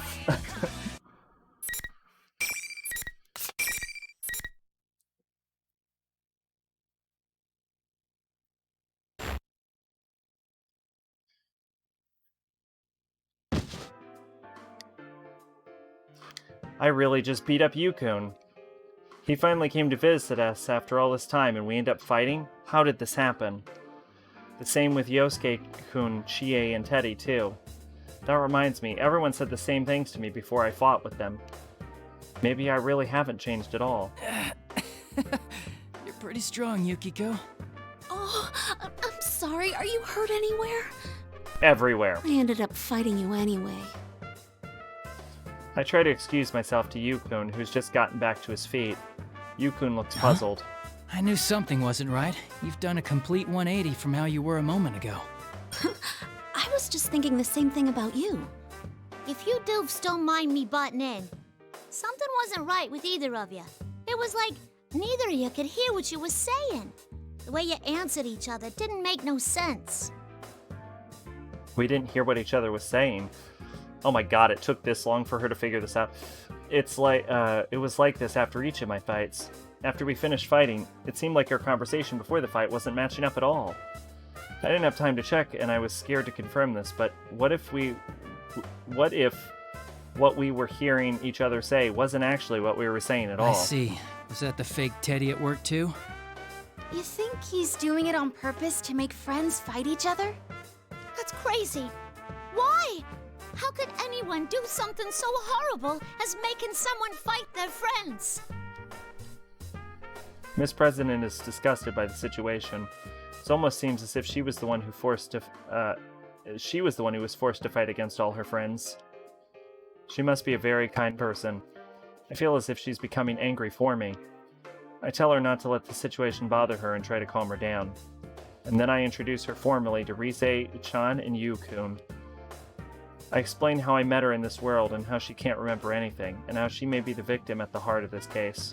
Upon hearing my theory, Yu-kun nods and falls deep in thought. I see. That's strange, though. The Shadow's main objective is to take the place of the real person. If he really is her Shadow, that fake Teddy hasn't seemed interested in her at all. Yeah, you're right.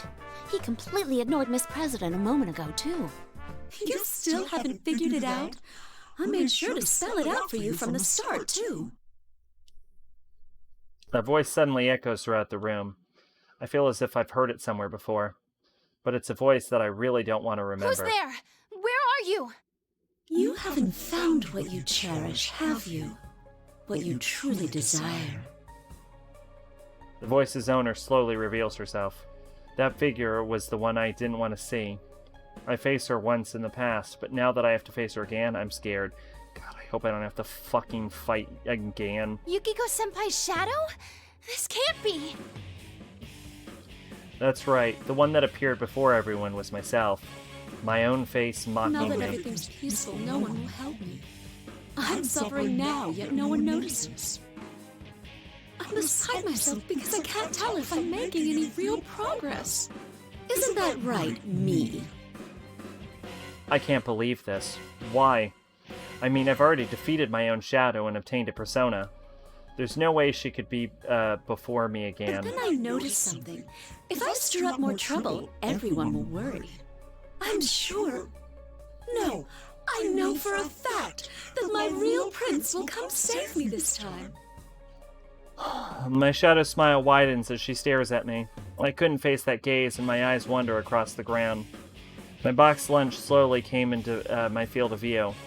My shadow seems to have realized what I was glancing at, and she intensifies her verbal assault. I mean, take that boxed lunch. I said that I made it for everyone, but I'm not at all confident about it. I could have given it to them, but I didn't. I was so scared inside that I couldn't. Yet I can't throw it away either.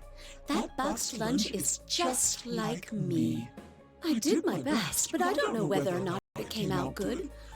Just like poor, pitiful me. That's not true! Come, Konohana Sakuya! Huh? I can't summon my persona. Nothing happens. It's as if I never had the power to begin with. No, why? How can this be? No! This isn't happening! I look so pitiful! Did you think that just because you gained your persona that your shadow would never appear again? Did you think you'd never meet me again after you accepted yourself? Sorry, but no one ever really lets go of their weaknesses. I'll always be with you. Has my persona really turned back into a shadow? Was all the progress I thought I made only in my mind? Have I really not changed at all? The words cast me earlier cut fresh wounds into my heart. You tried to act all high and mighty by saying you were determined, but you were just trying not to rock the boat. It's too much trouble thinking on your own, so you closed your eyes to everything. Isn't that right, Miss Goody Two-Shoes? Have you ever thought about the problem you cause for others? You may not realize, but you completely rely on us. That box lunch you brought today is a perfect example. Nobody ever said they wanted you to make them one. You always just wait for things to happen. You can't do anything until someone makes the choice for you. You haven't changed at all. Just like last year, you're still waiting for someone to come and rescue you. The me that gave up thinking for myself, the me that ignores the feelings of others and is only thinking about myself, the me that can't do anything on my own, The me that pretended to have grown, but in reality hasn't changed at all. My weakness caused this. Excuse me. And dragged everyone into it. The shadow continues the verbal barrage as I stand trembling. I've always been by your side. You were just tuning me out for a while. Isn't that true? Poor, pitiful me. Please stop. I catch myself covering my face with my hands. I don't want to see or hear anymore. I'm scared. Yukun and the others are getting a full view of my pitiful self. I'm scared. I'm so scared. I can't even stand. Please, stop! Have I not changed at all since back then? Did I actually know that deep down I was just trying to ignore it? Please, no more. I just want to let go. I want to let go of everything. Yukiko-san! Yukiko! Don't let it fool you! He's right, Yukiko-senpai. Look up at us! What am I doing? Why was I so frightened?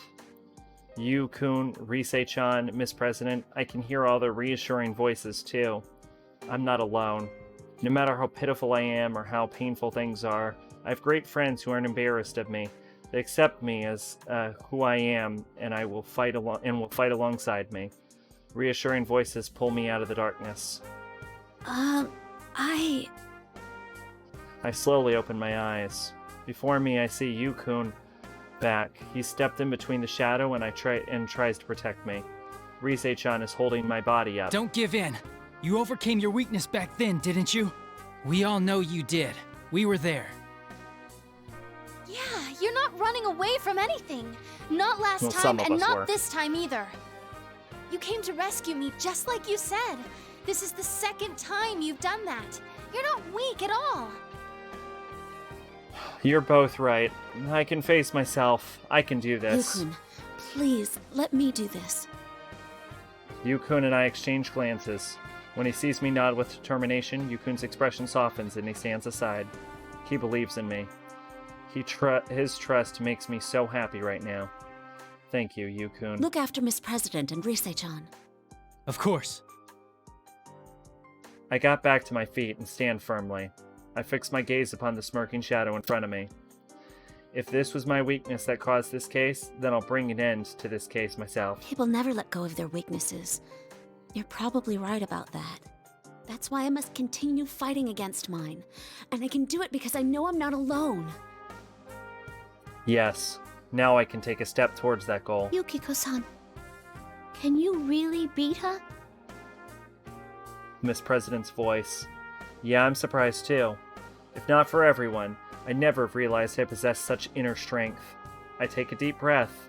I won't look away again. You say you're my weakness? Then no matter how many times you come back, I will continue to stand up against you. Now, come. This time I feel the strength flowing through me and my persona. Konohana Sakuya appears. The shadow contorts her face in pure hatred from seeing me standing up against her. Why? Why aren't you despairing? I was so close to.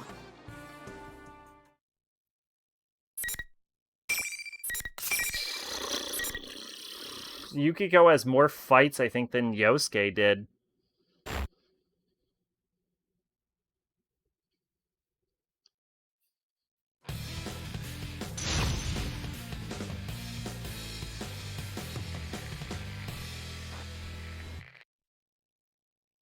Final.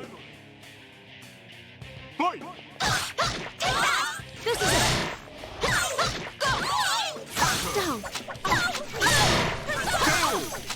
This is it!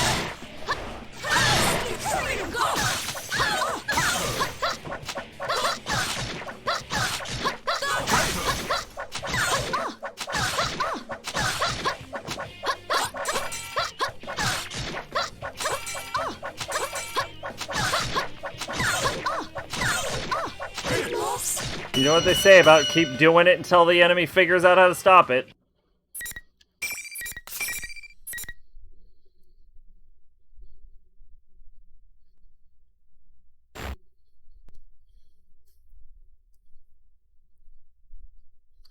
My final strike, the shadow stops moving.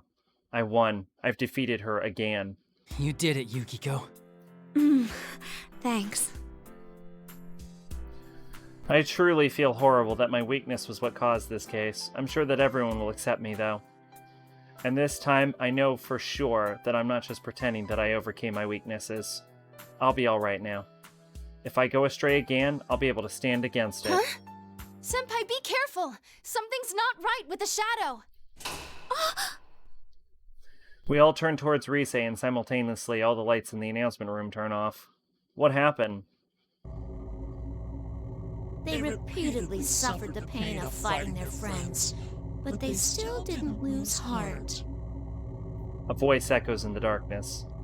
An ominous voice that makes me feel like insects are crawling all over my skin. But still, the voice is somehow familiar. No one can understand you after all. What a shame. The lights come back on, and the one standing before me was the fake Teddy? But why? Just a moment ago, I was positive that my shadow was there. What? What are you talking about? The fake Teddy looks straight at Miss President and is addressing her. The air about him and even his voice are completely different now. Who are you? I thought you were my shadow. No, that's not true, Senpai. I couldn't tell until now, but the one this thing's based on is Miss President. Oh, wow. What are you talking about, Rise-chan? That's impossible. I mean, just a moment ago I thought something was odd. Yukiko used her persona in the fight. Personas and shadows are one and the same. It's impossible for both to exist at once. No, it isn't. Yu-kun is right. How could I have forgotten that? Because it's not true. The power of personas can only be attained by accepting one's shadow. That's also, not true. The reason I'm able to use my persona is because I already faced my shadow, but I was fighting that thing with my persona. It couldn't possibly be my shadow. Plus, we've never seen a shadow take on someone else's appearance. Maybe that's why your conversations with each other got all jumbled up. Either way, this isn't like last year. Hey! Would you stop treating me like I'm some kind of freak? This wasn't my power originally.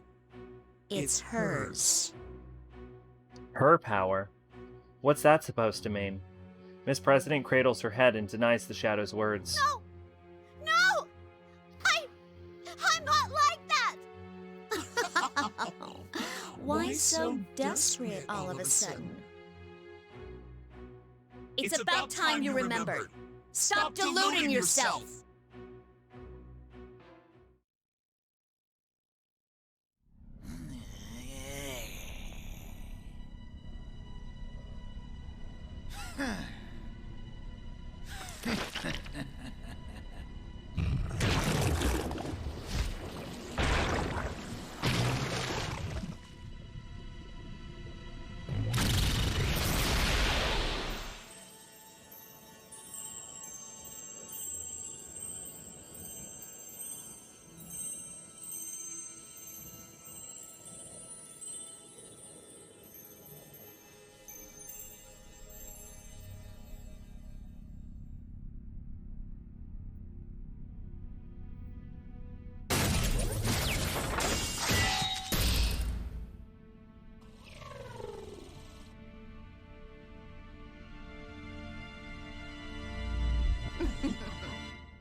I am a shadow. The true self. Ugh. That's my face.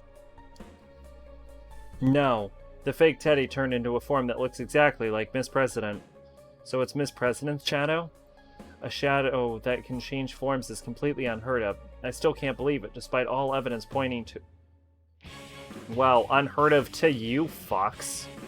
I think that's its real appearance. Look at it next to Miss President over there. I try to compare them as Rise-chan says, but Miss President is trembling uncontrollably and trying to hide. Still, the shadow's face is pretty much identical to what I know of Miss President. Although the shadow's body is covered with all kinds of metallic parts and she looks like some kind of robot. The real Miss President is acting like I was. She's shut her eyes tight and is shaking her head. I'm not the perceive it myself? I don't know you! Huh. You're still trying to look away? Then how else do you explain me? The power to scramble other people's senses? Those people there must be aware of it. Ask yourself, why do I have such powers? Because you, the real one, have them too. The power to scramble other people's senses? I get it now. So that's why everyone was making any sense when we fought. I see. If I had lost my mind during those matches, I should have realized it. But I never did. Neither did the others. They do in the other routes. You're just really dumb. So we didn't really lose our minds. We just seemed that way to the other person. Which means no matter what the other person really said or did, we'd perceive it as being something completely different. So that was the reason why everyone's attitude and conversation didn't match up after the fight was over. We were both hearing things that neither of us said. But why does the Shadow keep saying the power is Miss President's own power? What could that possibly mean? Is that Miss President's persona ability? Or is it something else? That's a pretty good guess. But it's wrong. I was born with this ability. More like a weapon, designed for infiltration. Infiltration? Weapon? That doesn't make any sense at all. What are you talking about? No! No! I don't want to remember! You don't? Hey, fine with me. Then you can die as you are. The Shadow brandishes the giant axe in her hand and comes charging at Miss President. Miss President is still trembling and doesn't seem like she can move. No, my body moved faster than I could think. I reflexively slide my body in between the Shadow and Miss President. Look out! Yukiko! The moment I embrace Miss President to shield her from the Shadow's axe, I hear the ping of metal striking metal. Senpai! Senpai, hang in there! Yukun? Yukun stopped the axe with his sword to protect me and Miss President, but the power of the Shadow attacks knocks him away. I'm scared, but I can't back down now. Yukun gave his all to protect us, so now it's my turn. The Shadow glares at me in disgust as it sees me refusing to move from Miss President. Why are you protecting her? You've had your turn already. Get out of my way. The only one I have business with is me over there. The Shadow brandishes the giant axe at us once again with pure rage. This Shadow's strong, but I can't run away. The moment I was about to summon my persona, the presence behind me moved. Eliminating Shadow. No way! The fuck is happening in the Yukiko route?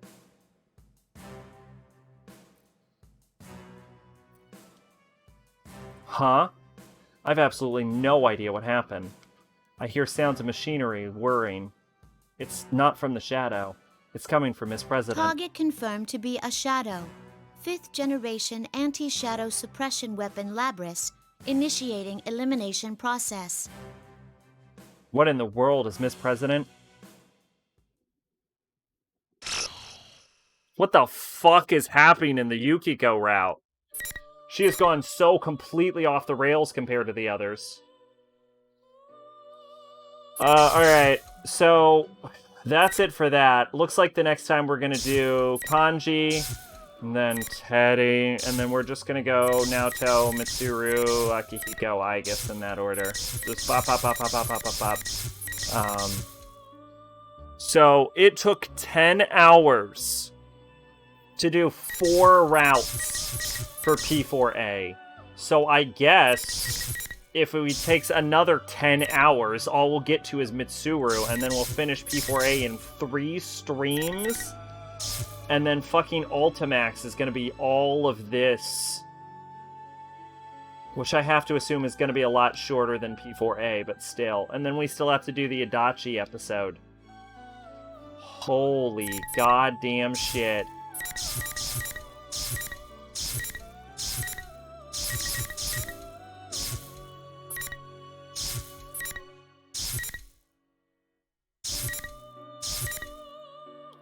Yeah, this is taking for fucking ever. Oh my god, I cannot believe it's this long. Anyway, yeah, that was that stream. Holy shit. This game is fucking boring. But we gotta get through it anyway. So yeah, alright. I've been Sacrobolic, your Envoy of Hope. Fucking bye-bye, holy shit.